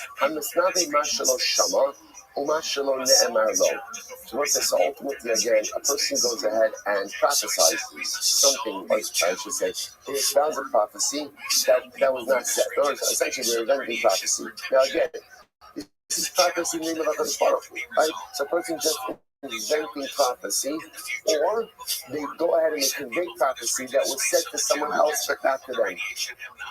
Or Hamisnavi B'Shem of all those Kochavim, right? Hamisnavi B'Shem of all those Kochavim. Or the person goes ahead and prophesizes in the name of Avodah Zarah, right? As we said before, even if what they're saying is factually correct, the halacha is Nisasan B'Idei Adam. All three of these individuals are executed by a human court. Accomplish as Nebuah, so a Nabi who receives a Nebuah, but does not shed. And the Bata did Nabi, or somebody who disregards the words of the Nabi, so Nabi Shava Al-Divrei Atzmo, or Nabi who disregards his own prophecy, Nisasa B'Dei Shamayim. Ultimately, again, their death is at the hands of heaven. And they will say, it's interesting to note this idea. I understand why, if somebody prophesies, this person says, I received the will from Hashem to give up information that they do not receive, I understand what is a fear of Misa. Like, it makes sense. We're going to do prophecy. Now let's say, but if I go ahead and I give a prophecy given to someone else and I give it over, I understand that it's not good. Why is it a fear of Misa? Like, I'm not making up new information. The information is factual. The information is correct. Well, now again, we'll see that puzzle. We'll see why it is. But we'll say, like, ashkatically, what's wrong with this? They will say the worst avera a person could commit in life is trying to be someone else. At the end of the day, the avodah in life is never to be someone else. The avodah is to become the best version of you. So when a person gives over a prophecy that was given to someone else, that prophecy was given to him. It's not mine. It's not mine. When I take that prophecy and I now make it mine, that's me trying to become Ruben. But we have both of trying to become someone else in life to be. That's not your tachlis. That's not your tachlis. It's such an interesting thing because we often spend so much time trying to become other people. We see other people who kind of represent us like a model of success, and then, I want to be that guy. I want to be that guy. Now, again, there's something to be from every person, but my avodah is never to become someone else. So this notion, when you take the nebuah that was given to someone else and you make it your own, that is the highest fundamental level of personalistic application. That again, my avodah is you take someone else's nebuah and you make it your own. Tell yourself, what are you doing? That's not a light. Because once you know, if you fall into that trap, you're always trying to become someone else. Like because there's always someone better. There's always someone more successful. There's always someone else. Don't spend your life trying to be like other people. Rather spend your life trying to become the best version of you. Incredible. All right, let's go back. This says Gemara. Good. You're not immune. So where do you know all this from? I'm going to do the Amr because the Pasuk says,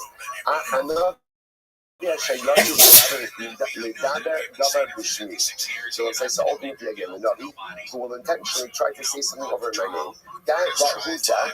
That first Navi who invented a prophecy and is giving over something that was not given to him. Okay, try to use it. Next. I did not command it to him. But that infers that I did command it to another Navi. So what is that referring to? That refers ultimately again to a prophet who gives over something that was not said to him. And he will go ahead and say something over the name of another god. That refers to someone who prophesies in the name of idolatry. Again, what's the concept of that? The concept of that is even if informationally what you are saying is correct, the fact that it's being given over the name of Avodah Zarah makes it liable to death. And in all of these cases, what does the Pasuk say? Umeis and Rabbi Hagu. This prophet was put to death. From Yisam, Rabbi Torah Stam in Elef. And once again, Stam, whenever the Torah says a death penalty, but doesn't identify which death penalty the default is, kind of good. We'll say that's our first three. Next. According to Chesed also, I'm about to give a Navi. Navi Sha'ah. What about the next three? This is someone who prophesizes, but again, holds back his prophecy, doesn't share it. The Vater disregards the words of the Navi. Or number that, where do we know this from? Va'ish Asher lo Yishma.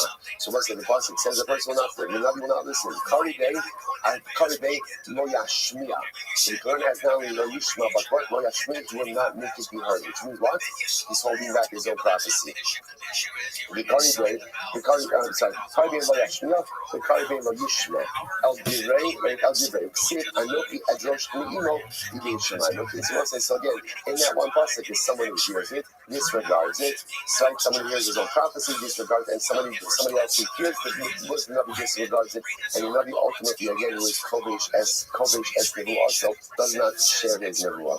And it's Navi Mashalosh Shama. So now I'm going to give some examples. Okay, okay, fine. We'll start that a little bit later. Understanding Mashalosh Shama. So a person prophesies something he did not hear. So you might give an example of this. Keep going. Sidkia ben Kinano. Sidkia ben Kinano. Who's Sidkia ben Kinano? The Sid Bayas or Sidkia ben Kinano.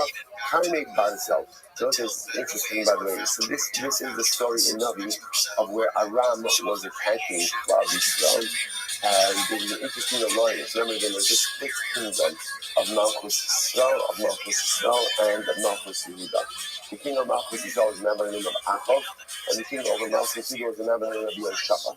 Yehoshaphat was very righteous. Achov, unfortunately, was righteously challenged, and but they realized that they have to form an alliance in order to combat that arms. So Yehoshaphat's like, I'll go with you, but I need some prophecy to back this up, because it's like a shtickle unholy alliance. Sometimes you need an unholy alliance to accomplish holy objectives. So but Yehoshaphat's like, I just need a Navi.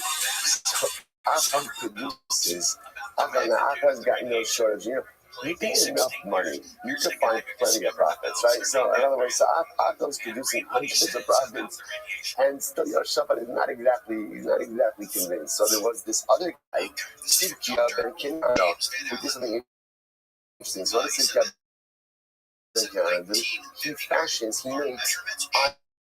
iron horns, and it was supposed to symbolize the fact that Klal Yisrael was going to gore Aram. Really successful. Okay, so the Gemara says as follows. So my habit is so again. So now I was going to point out. Sidkia really received prophecy. He really did receive prophecy.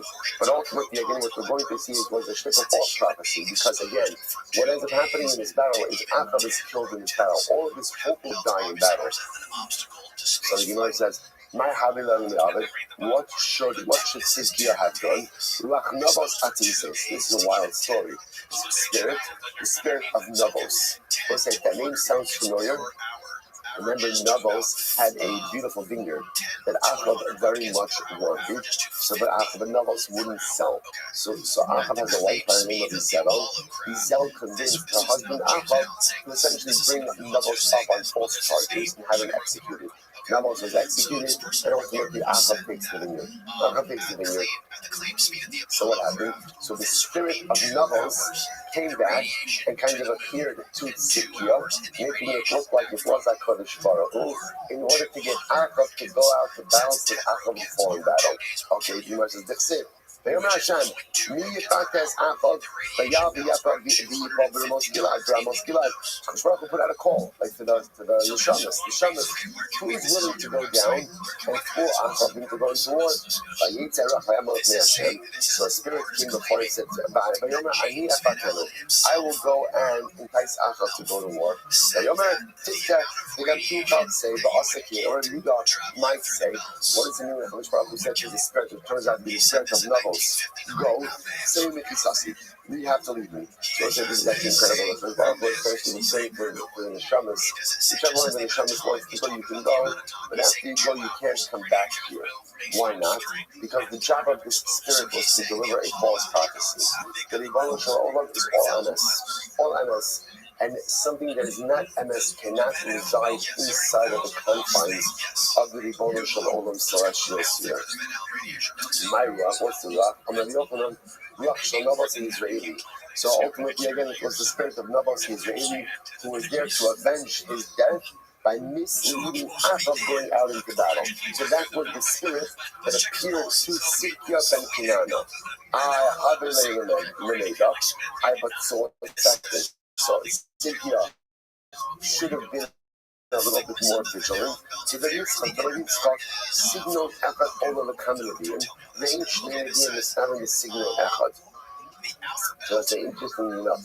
You can have many prophets that have the same prophetic message, but each of them get it in a different way. So it's actually really fascinating that prophecy, you can have multiple prophets receiving the same message, but no two prophets receive, or for that matter, again, convey the word about HaKadosh Baruch Hu in the same way. So the Moses is like, Ovadia Amar, Zodon Lidacha Hisiacha. Yirmiyah Amar, Tiflatzascha Hisioscha, Zodon Lidacha. So again, just examples of Nevi'im conveying the same general concept, but each of them receiving it and conveying it in a slightly different way. So let's say it's actually a very beautiful idea, because if you think about it, what's Nevuah? Nevuah represents almost like the highest level of relationship with HaKadosh Baruch Hu. So what is the Gemara saying? No two people can have the same relationship. Two people can receive basically the same message, but the way that message is received and the way that message is conveyed varies from person to person. A really profound yesod, which of course is not just true by Nebuah, but it's true by every element of our relationship with HaKadosh Baruch Hu. No two Jews have the same relationship with HaKadosh Baruch Hu. The same kind of mitzvos, the same halachos, the same shulchan aruch, but at the end of the day, the way we relate to God, the way we interact with God, the relationship we have with HaKadosh Baruch Hu varies, even maybe even slightly, but nevertheless there's a variance between one Jew and the next. Incredible. So the Gemara goes weiter.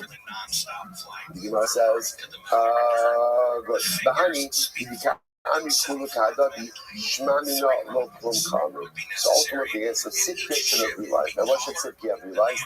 So Achab had hundreds of prophets that were saying the same thing. When you have hundreds of people saying the same thing, that's a red flag. That's exactly the same thing. That's a prophetic red flag. And Tzidkiah should have realized there's something going on over here. The Gemara says, so 1 second. Maybe Tzidkiah didn't know the same with the Yitzchak. Maybe Tzidkiah didn't know that prophets can't have the same prophecy. Maybe he just didn't know this halacha. The Gemara says, Yo Shabbat Havahasam, the Kamalahu. It's still a Yomer Yo Shabbat, Ha'ein Paul Navi. Yo Shabbat was there. And Yo Shabbat knew this. That's why Yo Shabbat, even though Achab produced hundreds of Nevi'im, Yo Shabbat said, there's something wrong over here.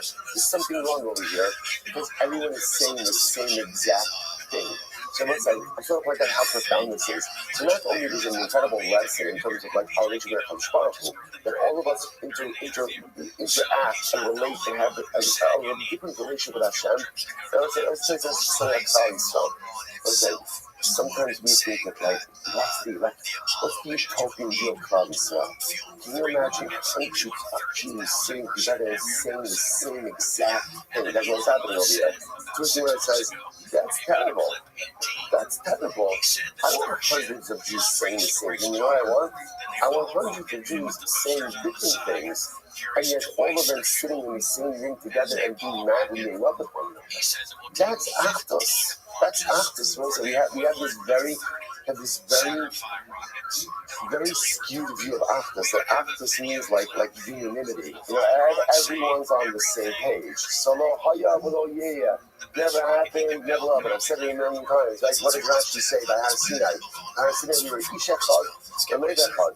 One people with one heart. Rabbi always said, it never says Ish Echad v'dea achas. It doesn't say one people with one opinion. It's one people with one heart. One people with one heart.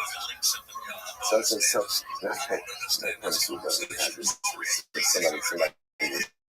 somebody making a and he's telling me and this is a member of my family who skews a little bit more right. So he was going on about, and Red Hashem, there should be a little bit yeshiva students orange basket. And went on, and literally, everyone, my wife looked at me. She said, "Don't say anything." You know, one of those looks. Okay, so I held it together for about 10 seconds, but the rest of the people I see did not. And they jumped on this particular member of my family, and it was like, and then what was so beautiful, is that right afterwards, Baruch Hashem, after like this went on for about, it felt like about 3 hours, but it was pouring time, so it might have been some 30 seconds, you know, but whatever, like everything moved slower. But also, you know, what was beautiful thing was that at the end, like, the way it ended is, I don't know how, like, I don't remember all the events, but somehow it started like that, and then about 3 seconds, 3 minutes, whatever it was just a second what happened, right? But when I said, isn't that what it's about?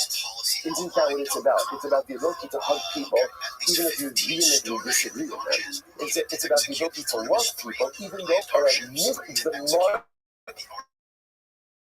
every single step of the way. So if you think that what they are saying is the most uninformed, unintelligent, incorrect thing in the world, but I love you.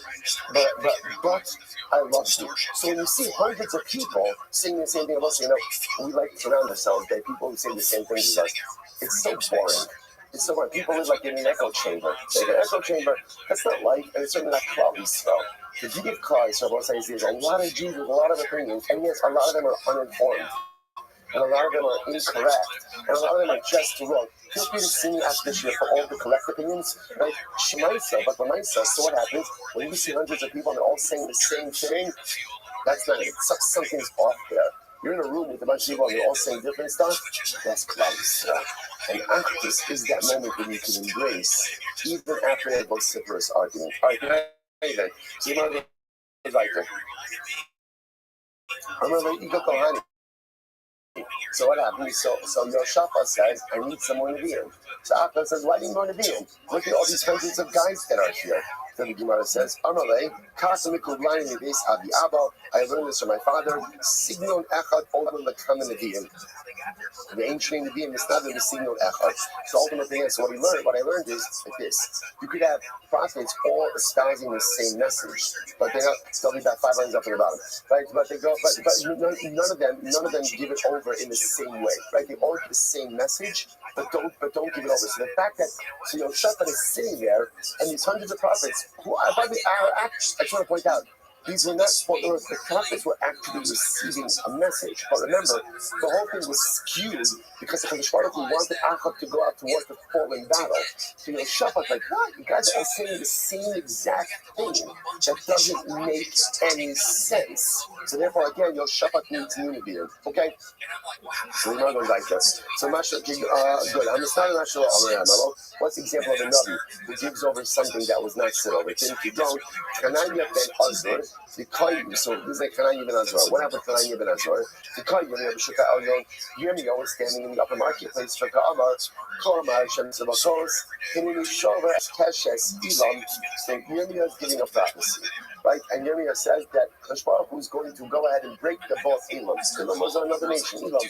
I'm going to break the bow in order for me to defeat Elam. Okay, so what happens? So Hananiah hears this prophecy of Yirmiyahu and he makes Kavachomer. What's the Kavachomer? Not Elam, Shemot, Lazarus, Babel. I'm not Kadosh Baruch Hu, Shover, Keshes, Elam. So Elam, they came to help Babel. And Kadosh Baruch Hu is going to say that he's going to break the bow of Elam and defeat them. Now, and what Kadosh Baruch Hu is coming to is breaking the primary soul of Klal Yisrael. So he's going to break the secondary souls of Klal Yisrael. What is the secondary soul of Klal Yisrael? Babel. So Hananiah made a Kavachomer, and Kadosh Baruch Hu is going to go ahead and defeat Elam. He's soon going to go ahead and defeat Babel. So what happens? He goes out and he prophesies, Asi, who the Shuk attacked on Amar, Karma Hashem, Shabarti as all Melech Babel. This is fascinating. So Hananiah gives a prophecy of Yirmiyahu. He makes a Kavachomer from that prophecy, and then he espouses a new prophecy. Only one issue. Kadosh Baruch Hu didn't say it. Only a prophet Abaye. What are you talking about? This is not an example of someone who heard a prophecy given to his friend and then gives it over. Hananiah made this up. He made this up. Which the Gemara says, Yair Kavachomer Medrash Kiman the Itmar Leidami. So I'll go with you again.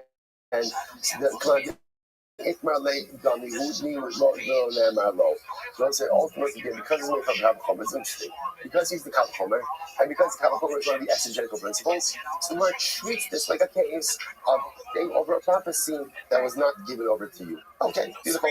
What's an example of one who prophesizes in the name of prophecy? So what's the last one? You go Nevi Habal. So what says this is the easy one? Nevi Habal. For Nevi Habal. So again, Baal was an Avodah Zarah. He had his own Nevi'im. So again, obviously, he prophesied in the name of Baal things that were not true. Next, Takovish is Nigwak. So most incredible. What's an example of withholding your own prophecy? Kigon, Yonah ben Amitai. Yonah, right? You remember again, Yonah gets a prophecy, what does he do? He runs away. And let's say, just you understand what's our coverage is. So many of us are over on that every single day. Every day that Ibn Shalom whispers in my ear, what does he say? You could be great. You could accomplish great things. And like just like again, the Gemara says, every day Bas Kol Yotzeis and says, Shuvu Banim Shovavim. Every day a Baskel comes out and says, do tshuva. And I hear this prophecy, and I hear this gospel, and what do I do with it? I suppress it, and I ignore it. That's called Vishnival Asa. Every day prophecy comes to us. Every day the prophet whispers to us. Every day opportunity comes to us. The Shabbat becomes ready. And if we suppress it, and we don't utilize it, and we don't actualize it, that's called Kodesh Esnival Asa. Yonah ben Amitai. From the Bashar de Benavi, who's the one? What's an example? So the Gemara says, Chavrei de Micha. These are the friends of Micha. Now, who are the friends of Micha? Rashi says, Chavrei de Micha. It said, Ish Echam Yirmiyah, Omer Omer Eil Kudvar Hashem, Tani Yibna, Zeh, Hale Michael, Ben Yimayon, Shenesnave Osayom Al Achav Bipo Biyat Aram. So again, this was also one of the prophets was prophesying that day about Achab. It said,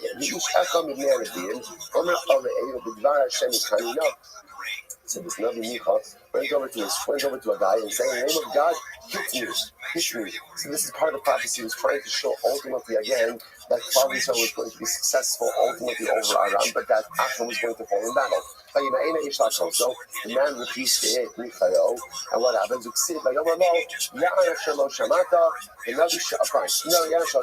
guy was consumed by a lion. Okay, so it's not because you hit him, right? And because again, in this case, he didn't hit the Navi and he was consumed by a lion. Obviously, more of that story, but at a different time. The Navi Sha'ava Al-Jibre Asmo was an example of a Navi who violated his own words. Navi violated his own words. Ido Hanavi. His Navi Ido. What's what with Ido? The Sid, he came Siva Osi. Again, Siva Osi. So listen to this. So Ido was ultimately again was commanded to go ahead. This was the story of Yeravam ben Nevat. Like Yeravam ben Nevat was the first king over the split Malchut as a good man. He was appointed by for the father thing. He started out as a good man. What was the kind of thing to people? Power has yet corrupting the people. Yeravam ben Nevat understood that if he was going to celebrate his rulership over Malchus Israel, he had to prevent the Jews from going to the Beis Hamikdash. Remember again, even once the monarchy split, the great unifier was going to be the Beis Hamikdash. Everybody had to be over Reza. If that's the case, Yeravam said people are going to be subservient to the Davidic king and not to me because he has the Beis Hamikdash. So what did he do? You know what did he do? Actually, he said, it's not Avodah Zarah. Let's come all the way to the Beis Hamikdash to serve Hashem. Serve here. But what happened? So Ido confronts Yeravam, and Yeravam sticks out his arm, like in a accusatory way, and his arm shrivels up. Commanded Ido, when you go, say nothing, that laser focused on your mission. Okay, so Ido doesn't stop to eat. What happens on the way back? So ultimately, again, what happens on the way back? Ido's passing. Mission accomplished. Somebody invites him in to eat. Ido says, I'm sorry, I can't. I'm a prophet. I've gone on a mission. The guy says, you're not going to leave. You're a prophet. I'm a prophet. Right? Come in, right? We can eat together. So Ido goes ahead and makes a mistake, and he goes into this guy's house and eats. What happens when Ido left after his meal? He was consumed by a lion. He was devoured by a lion, ultimately again for violating his own law, violating his own word. Which of us is also such a the story is such a profound metaphor. The Lord will tell Ido, if you want to accomplish something in life, then watch what you have to do. Get refocused. So the talks about this in Shah's Rizos. He says, what's Rizos? He says, why do you need Rizos? Rizos is necessary. You don't always appreciate this because more often than not, the reason you don't accomplish in life is why? Everyone here in the I'll tell you why. Because we get distracted. I'm on task, then I get distracted. It's not broken. I have this, everything in life. You just get distracted. And suddenly, I'm up. So the whole purpose of this resource is when you start something, just get it done. Don't get distracted, because the moment you get distracted, that's usually when you're not going to go ahead and accomplish. So it's really incredible. So what the Navi's saying over here, this story, it's an actual story, it's not a metaphorical, it's an actual story. But the metaphor passes itself out. You have a mission, don't go to eat. Don't get distracted. Don't do anything. Just stay focused on your task. And Ego gets distracted. And what happens when you get distracted? You get consumed by the lion. And metaphorically, what that means is, once you get distracted, that's it. You lose your momentum. And by the way, you know this. Once you get distracted, even if you get back on task, what happens? It's not the same. You lost the momentum. This is what I've always said, for example, even by learning. Right? By learning, there's this soul of learning through tzipos. Like, what does that mean tzipos? To learn for a certain amount of time, undistracted. Like, even 5 minutes of learning through tzipos is better than 45 minutes of distracted learning. That's just from our own lives. Because what happens? Like, I'm learning and then I'm here, I'm learning and then I'm here, I'm learning and then I'm this. Okay, it's very nice. And at the end of the day, what did you get? You got 5 minutes here, 5 minutes here, 5 minutes there, 5 minutes there. And some total of it, that's not Avodas Hashem. It's not Avodas Hashem. Because what we want is be in it. Be in it. Even if it's only for 5 minutes. Be it, because the moment you get distracted is the moment you get consumed by a lion. Especially so הקודש ישנאו עשו לוגו. It's Malchus, Amalei, Man Ba'achal Taneg, Ba'arbal Lucky, and what's an ambitious community specialist, literally means one who eats dates out of a basket should get Malchus. Now, what's wrong with eating dates out of a basket? And the answer is nothing. Nothing. So it's an expression that's much better than the idea. Right? But, right, in other words, it's an expression that's used like, what did he do wrong? In other words, now what's in here, you might not asking over here about what a person did wrong if they was told their prophecy. What you want to really ask me is, how is anyone going to know? Like, in other words, so you have Navi A, right? The Navi A was told his prophecy. Oh, okay. How exactly does anyone know that he was told his prophecy? So the Gemara says, Man Masri Day. Who's giving him Masra? Rabbi, I'm sorry. Rabbi, so Rabbi, so who's going to know his fellow prophets? This is what we said before. And this is interesting that apparently the way prophecy works is it's often given to more than one person. Again, each person gets it differently and each person conveys it differently, but it's given to more than one. So because of that, if you have a Navi who withheld prophecy, apparently other people know about it, and they'll know if a particular Navi did not share it, okay? There's no Hadri Day, so that's the interesting. Well, maybe if HaKadosh Baruch Hu retracted, or maybe he gave it a blow and he changed his mind, so to speak, changed his mind, and he said, the Hadri Day, again, it's part of HaKadosh Baruch Hu sometimes changes the voice, and if he were to do that, then what? He would inform the group of Nevi'im as well. Yonah, the Hadri Day below. 1 second. By Yonah, HaKadosh Baruch Hu changed his mind, and he didn't tell Yonah. Like Yonah, remember again, Yonah finds out with everybody else HaKadosh Baruch Hu is not destroying him today. HaKadosh Baruch Hu did not go ahead and give him any advance warning, to which the Gemara says no. Yonah made Kara, means they may have hami. So it's very important. The Rosh Yonah says, "Ba'od Adon Yom B'min Be'natachas." Now, what does Natachas mean? What does it mean? Turned over. Turned over just meant is 40 days from now, something is going to dramatically change in your day. The change could be they could all become ridiculous Bali Chilo, or the change could be the city's going to be destroyed. So in Yonah's words itself was the actual possibility for two circumstances. Amalei, Ilu lo yada, Ilu tova, Ilu ra. Again, it was an open-ended nevuah. Again, and we'll say it's incredible. And by the way, I'm trying to point out, part of the reason, ultimately, why we read Sefer Yom Kippur is the paradigmatic story of Tshuva. It's also a paradigmatic story, a metaphor that our life is like this open-ended possibility. And as well as just think that, what does it mean? What does it mean? It means what you make of it. It means what you make of it. As much as the HaKadosh Baruch Hu knows what we're going to do, how we're going to do it, for us, our lives are this open-ended, choose-your-own adventure type of matzah. In another 40 days, the city there is going to be overturned. Is it good or is it bad? It's up to you. What your life is going to be, who you're going to be, the person you're going to become, it's up to you. Incredible. So we'll say, so ultimately, again, one ignores the words of a Navi. So we'll say, so here's what's interesting. Now, if a Navi says something, and how do I know he's a Navi? Right? So someone says, I say in the name of God, right? And so, right? So, how do I know that he's a Navi that I have to answer him, that I have to listen to him? You gotta play oaths. He gives a sign. He's a sign. Obviously, most I get. You gotta prove like your Navi credentials, right? So the words I, the Lord Yahweh oaths and the Micha didn't give an oath. He didn't give a sign. And if people are punished for not adhering to his or not heeding his Nebuah, here for the Muchsak Shani. No, it's different. There's no say. A Navi doesn't have to give an oath every single time he says in Nebuah. Right? I will say why.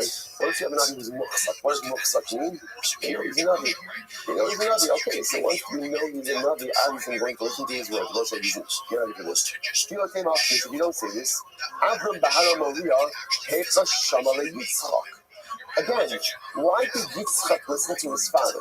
Right? So again, when Avram Avinu says to Yitzchak, I'm going to shaft you. Yitzchak should have said,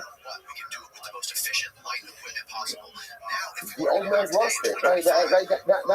That's what he should have said. That's what he should have said.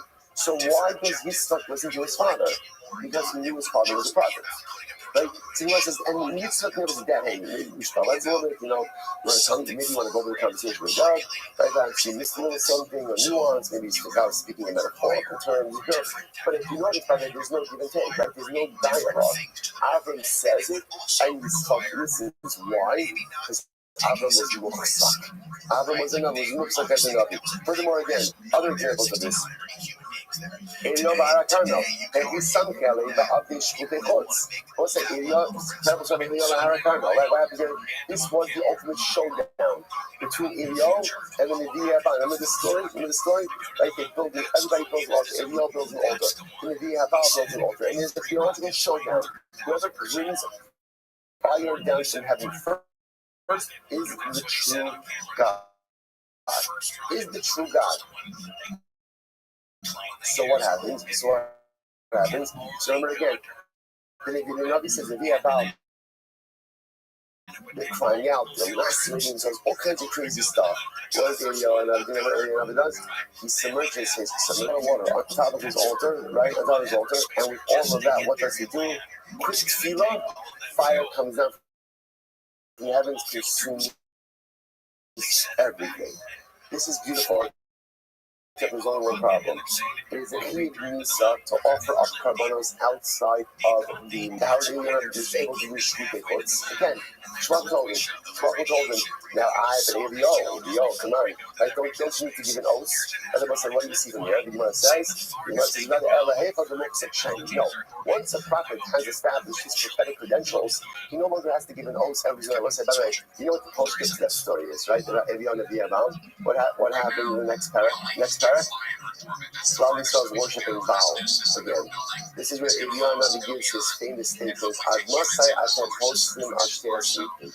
how long are you going to straddle the fence for? I will say this also gives rise to a very important discern, which is miracles don't work. Miracles don't create emunah. Miracles don't create emunah. They don't. Again, listen, this passage Klal also saying that has Sinai. And what happened? Days later, they built the golden calf. Miracles don't work. I will say, how many, you would think, how many missiles were fired from Iran? Like, how many missiles were fired from Iran and not one hit? So you would think, again, clients would have undergone massive triple movement, this everywhere. Miracles don't work. Miracles like fireworks. But what happens if you go to watch fireworks? What happens? Yeah, they hear someone who comes back from 4th of July 5 says, you know what? That was life ultimately. I was like, you know what? I am just going to become a better person. Whatever it is, a better citizen, whatever it is, right? You know what happens with fireworks? You watch it, it's entertaining, and you go, right? You see all the videos from the missiles from Iran, it's entertaining. And what happens? People just go like, change doesn't come from there. Change comes ultimately again from putting in the effort. Miracles are beautiful, and they can create momentary bursts of inspiration, but they do not affect cathartic, comprehensive change. That only comes end day out. Incredible. All right, let's go like this. We should push the second meeting to 9:30, but I fine. Versus by yes, I don't say now, by the way, that mentioned I will be again. What's like? I was gonna tell you this week, just ridiculous, so watch this. Okay, go. But now that we mentioned Avram Avinu, that Avram did not need to give a sign to Yitzchak. Why not? Because he was muhsak. So he goes as the Akiv. Avram, after what? It says it was after these things, and Avram says the Akidah. So after what?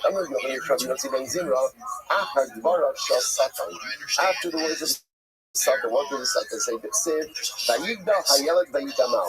The Pasuk said, Vayitzman, I know it's a used to make like a big pseudo for meaning. Allah suddenly has Baruch. The Satan said to Hashem, Ribono Shel Olam, Zokin Zeh. So look here, the Satan the first time he was so disparaging, right? This old man. So Chananta, when they shone up the button, he gave him a child at age 100 years old. He told him, so the Satan says in he gave this old man so much. And all of these students that he made, he never even offered him up a little cut, never even like a pigeon, a turtle dove, nothing. He's not a real animal. A little bird, nothing. No. Which one says Satan? Come on. Everything Avram did for his son.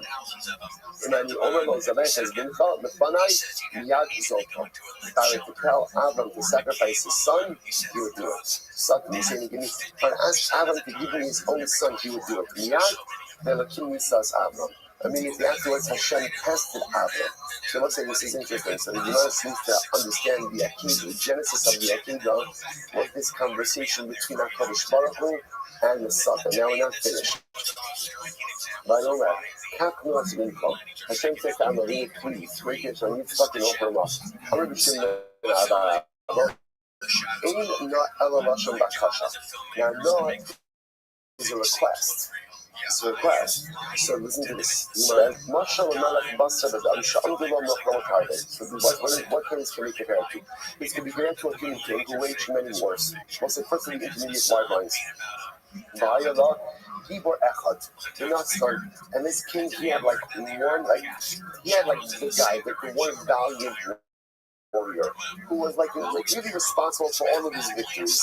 The younger the king faced the most intense battle of his monarchy. He says to his most valiant soldier, please, stand strong, be victorious in this battle.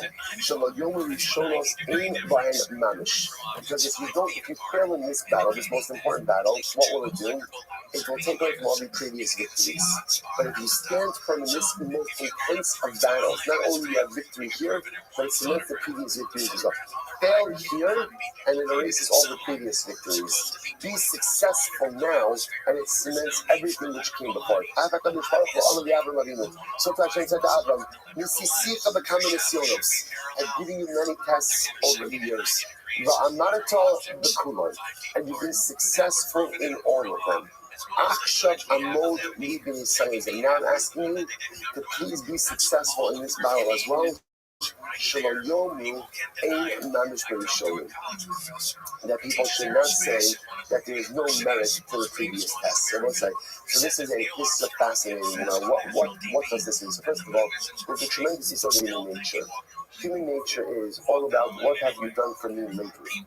Like people, like if you fail someone, generally human nature is that what we remember the failure of right now, and it erases all of the things that came before. This is just interesting.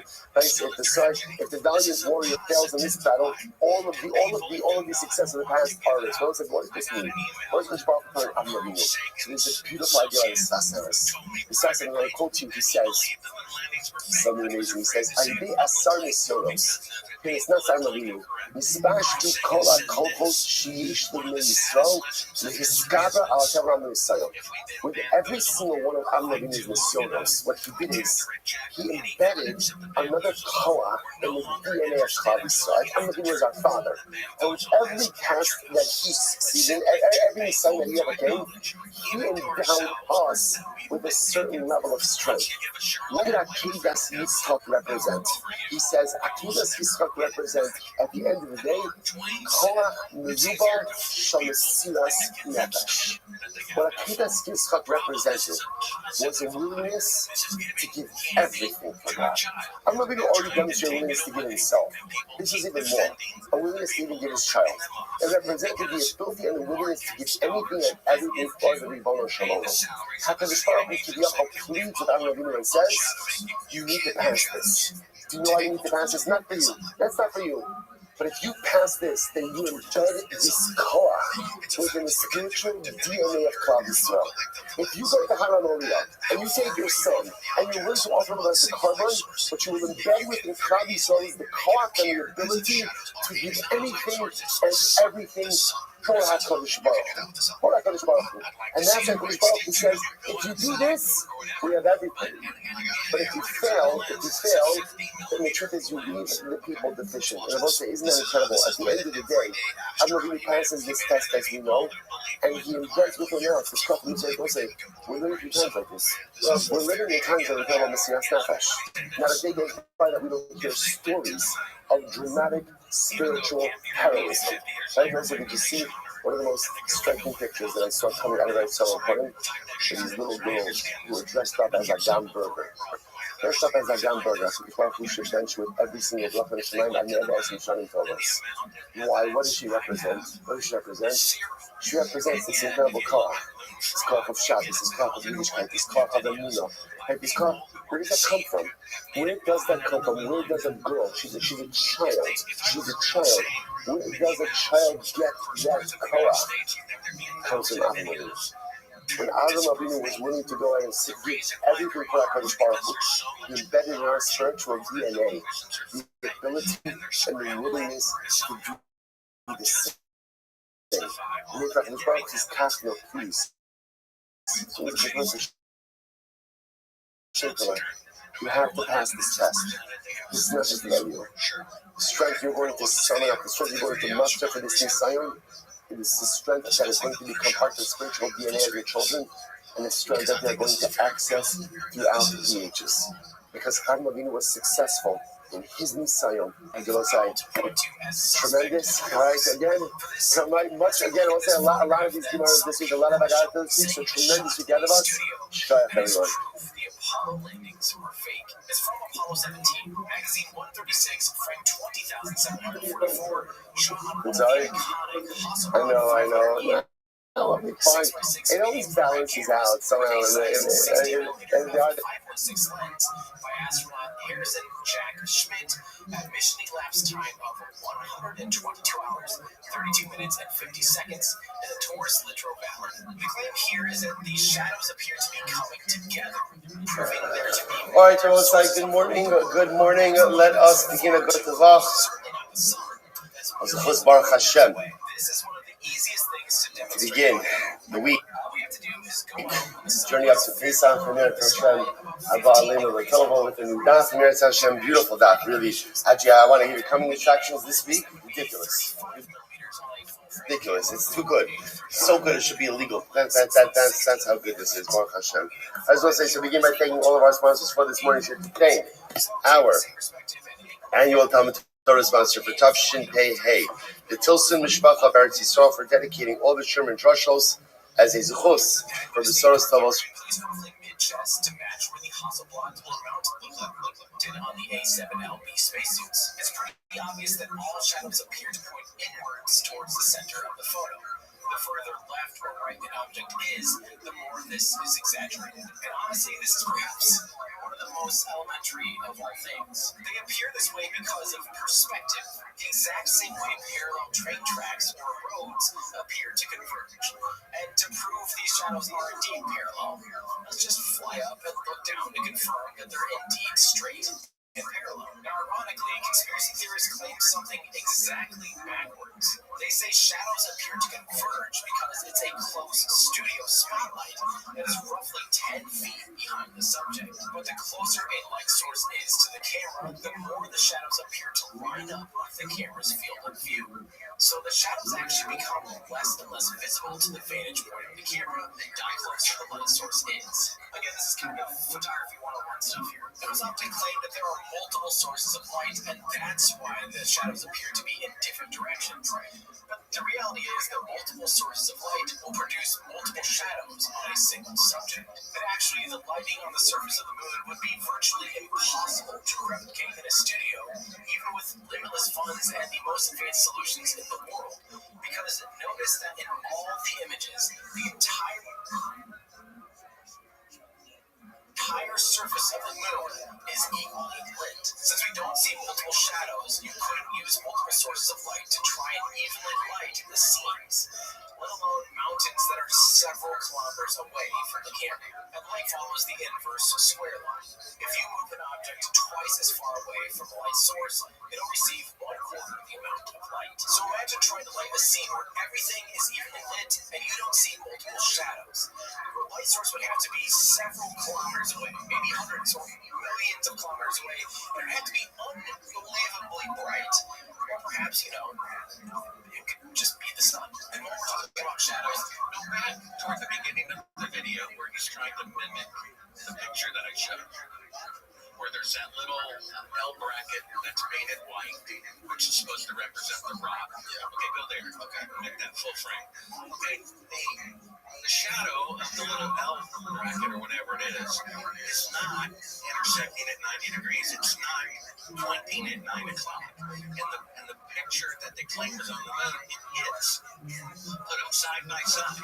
Plus, he's using a wide-angle lens, which is the type of lens they use in a drone. A wide-angle lens, which causes a little bit of a curvature in the picture. But still, well, the top of the rock is like right here. The top of the rock goes up like that, and it's projecting that way. It just looks wider because the rock is wider right there. It's a low point. Well, I mean, compare it with the one.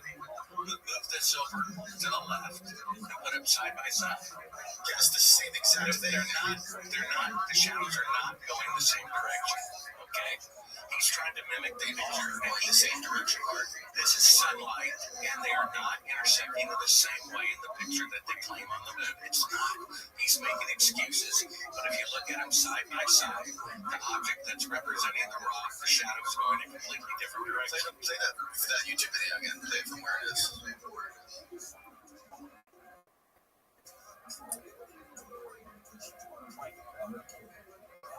Pause it right there. Go back. Where it shows that. Okay. It looks like those two shadows are pointing in towards each other. It does not look like they are going in the same direction as his shadow. It looks like they're pointing in towards him. Well, the point is they're trying to mimic the picture that he just showed the picture that I showed right before this.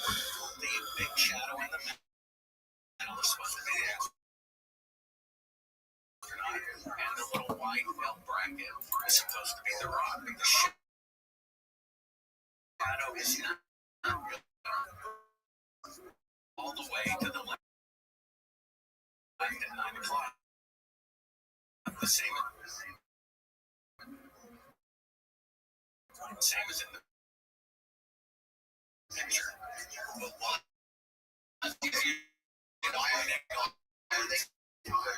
are the shadows from the bracket and that helmet or whatever it is, why are they converting in? It's not intersecting. If you follow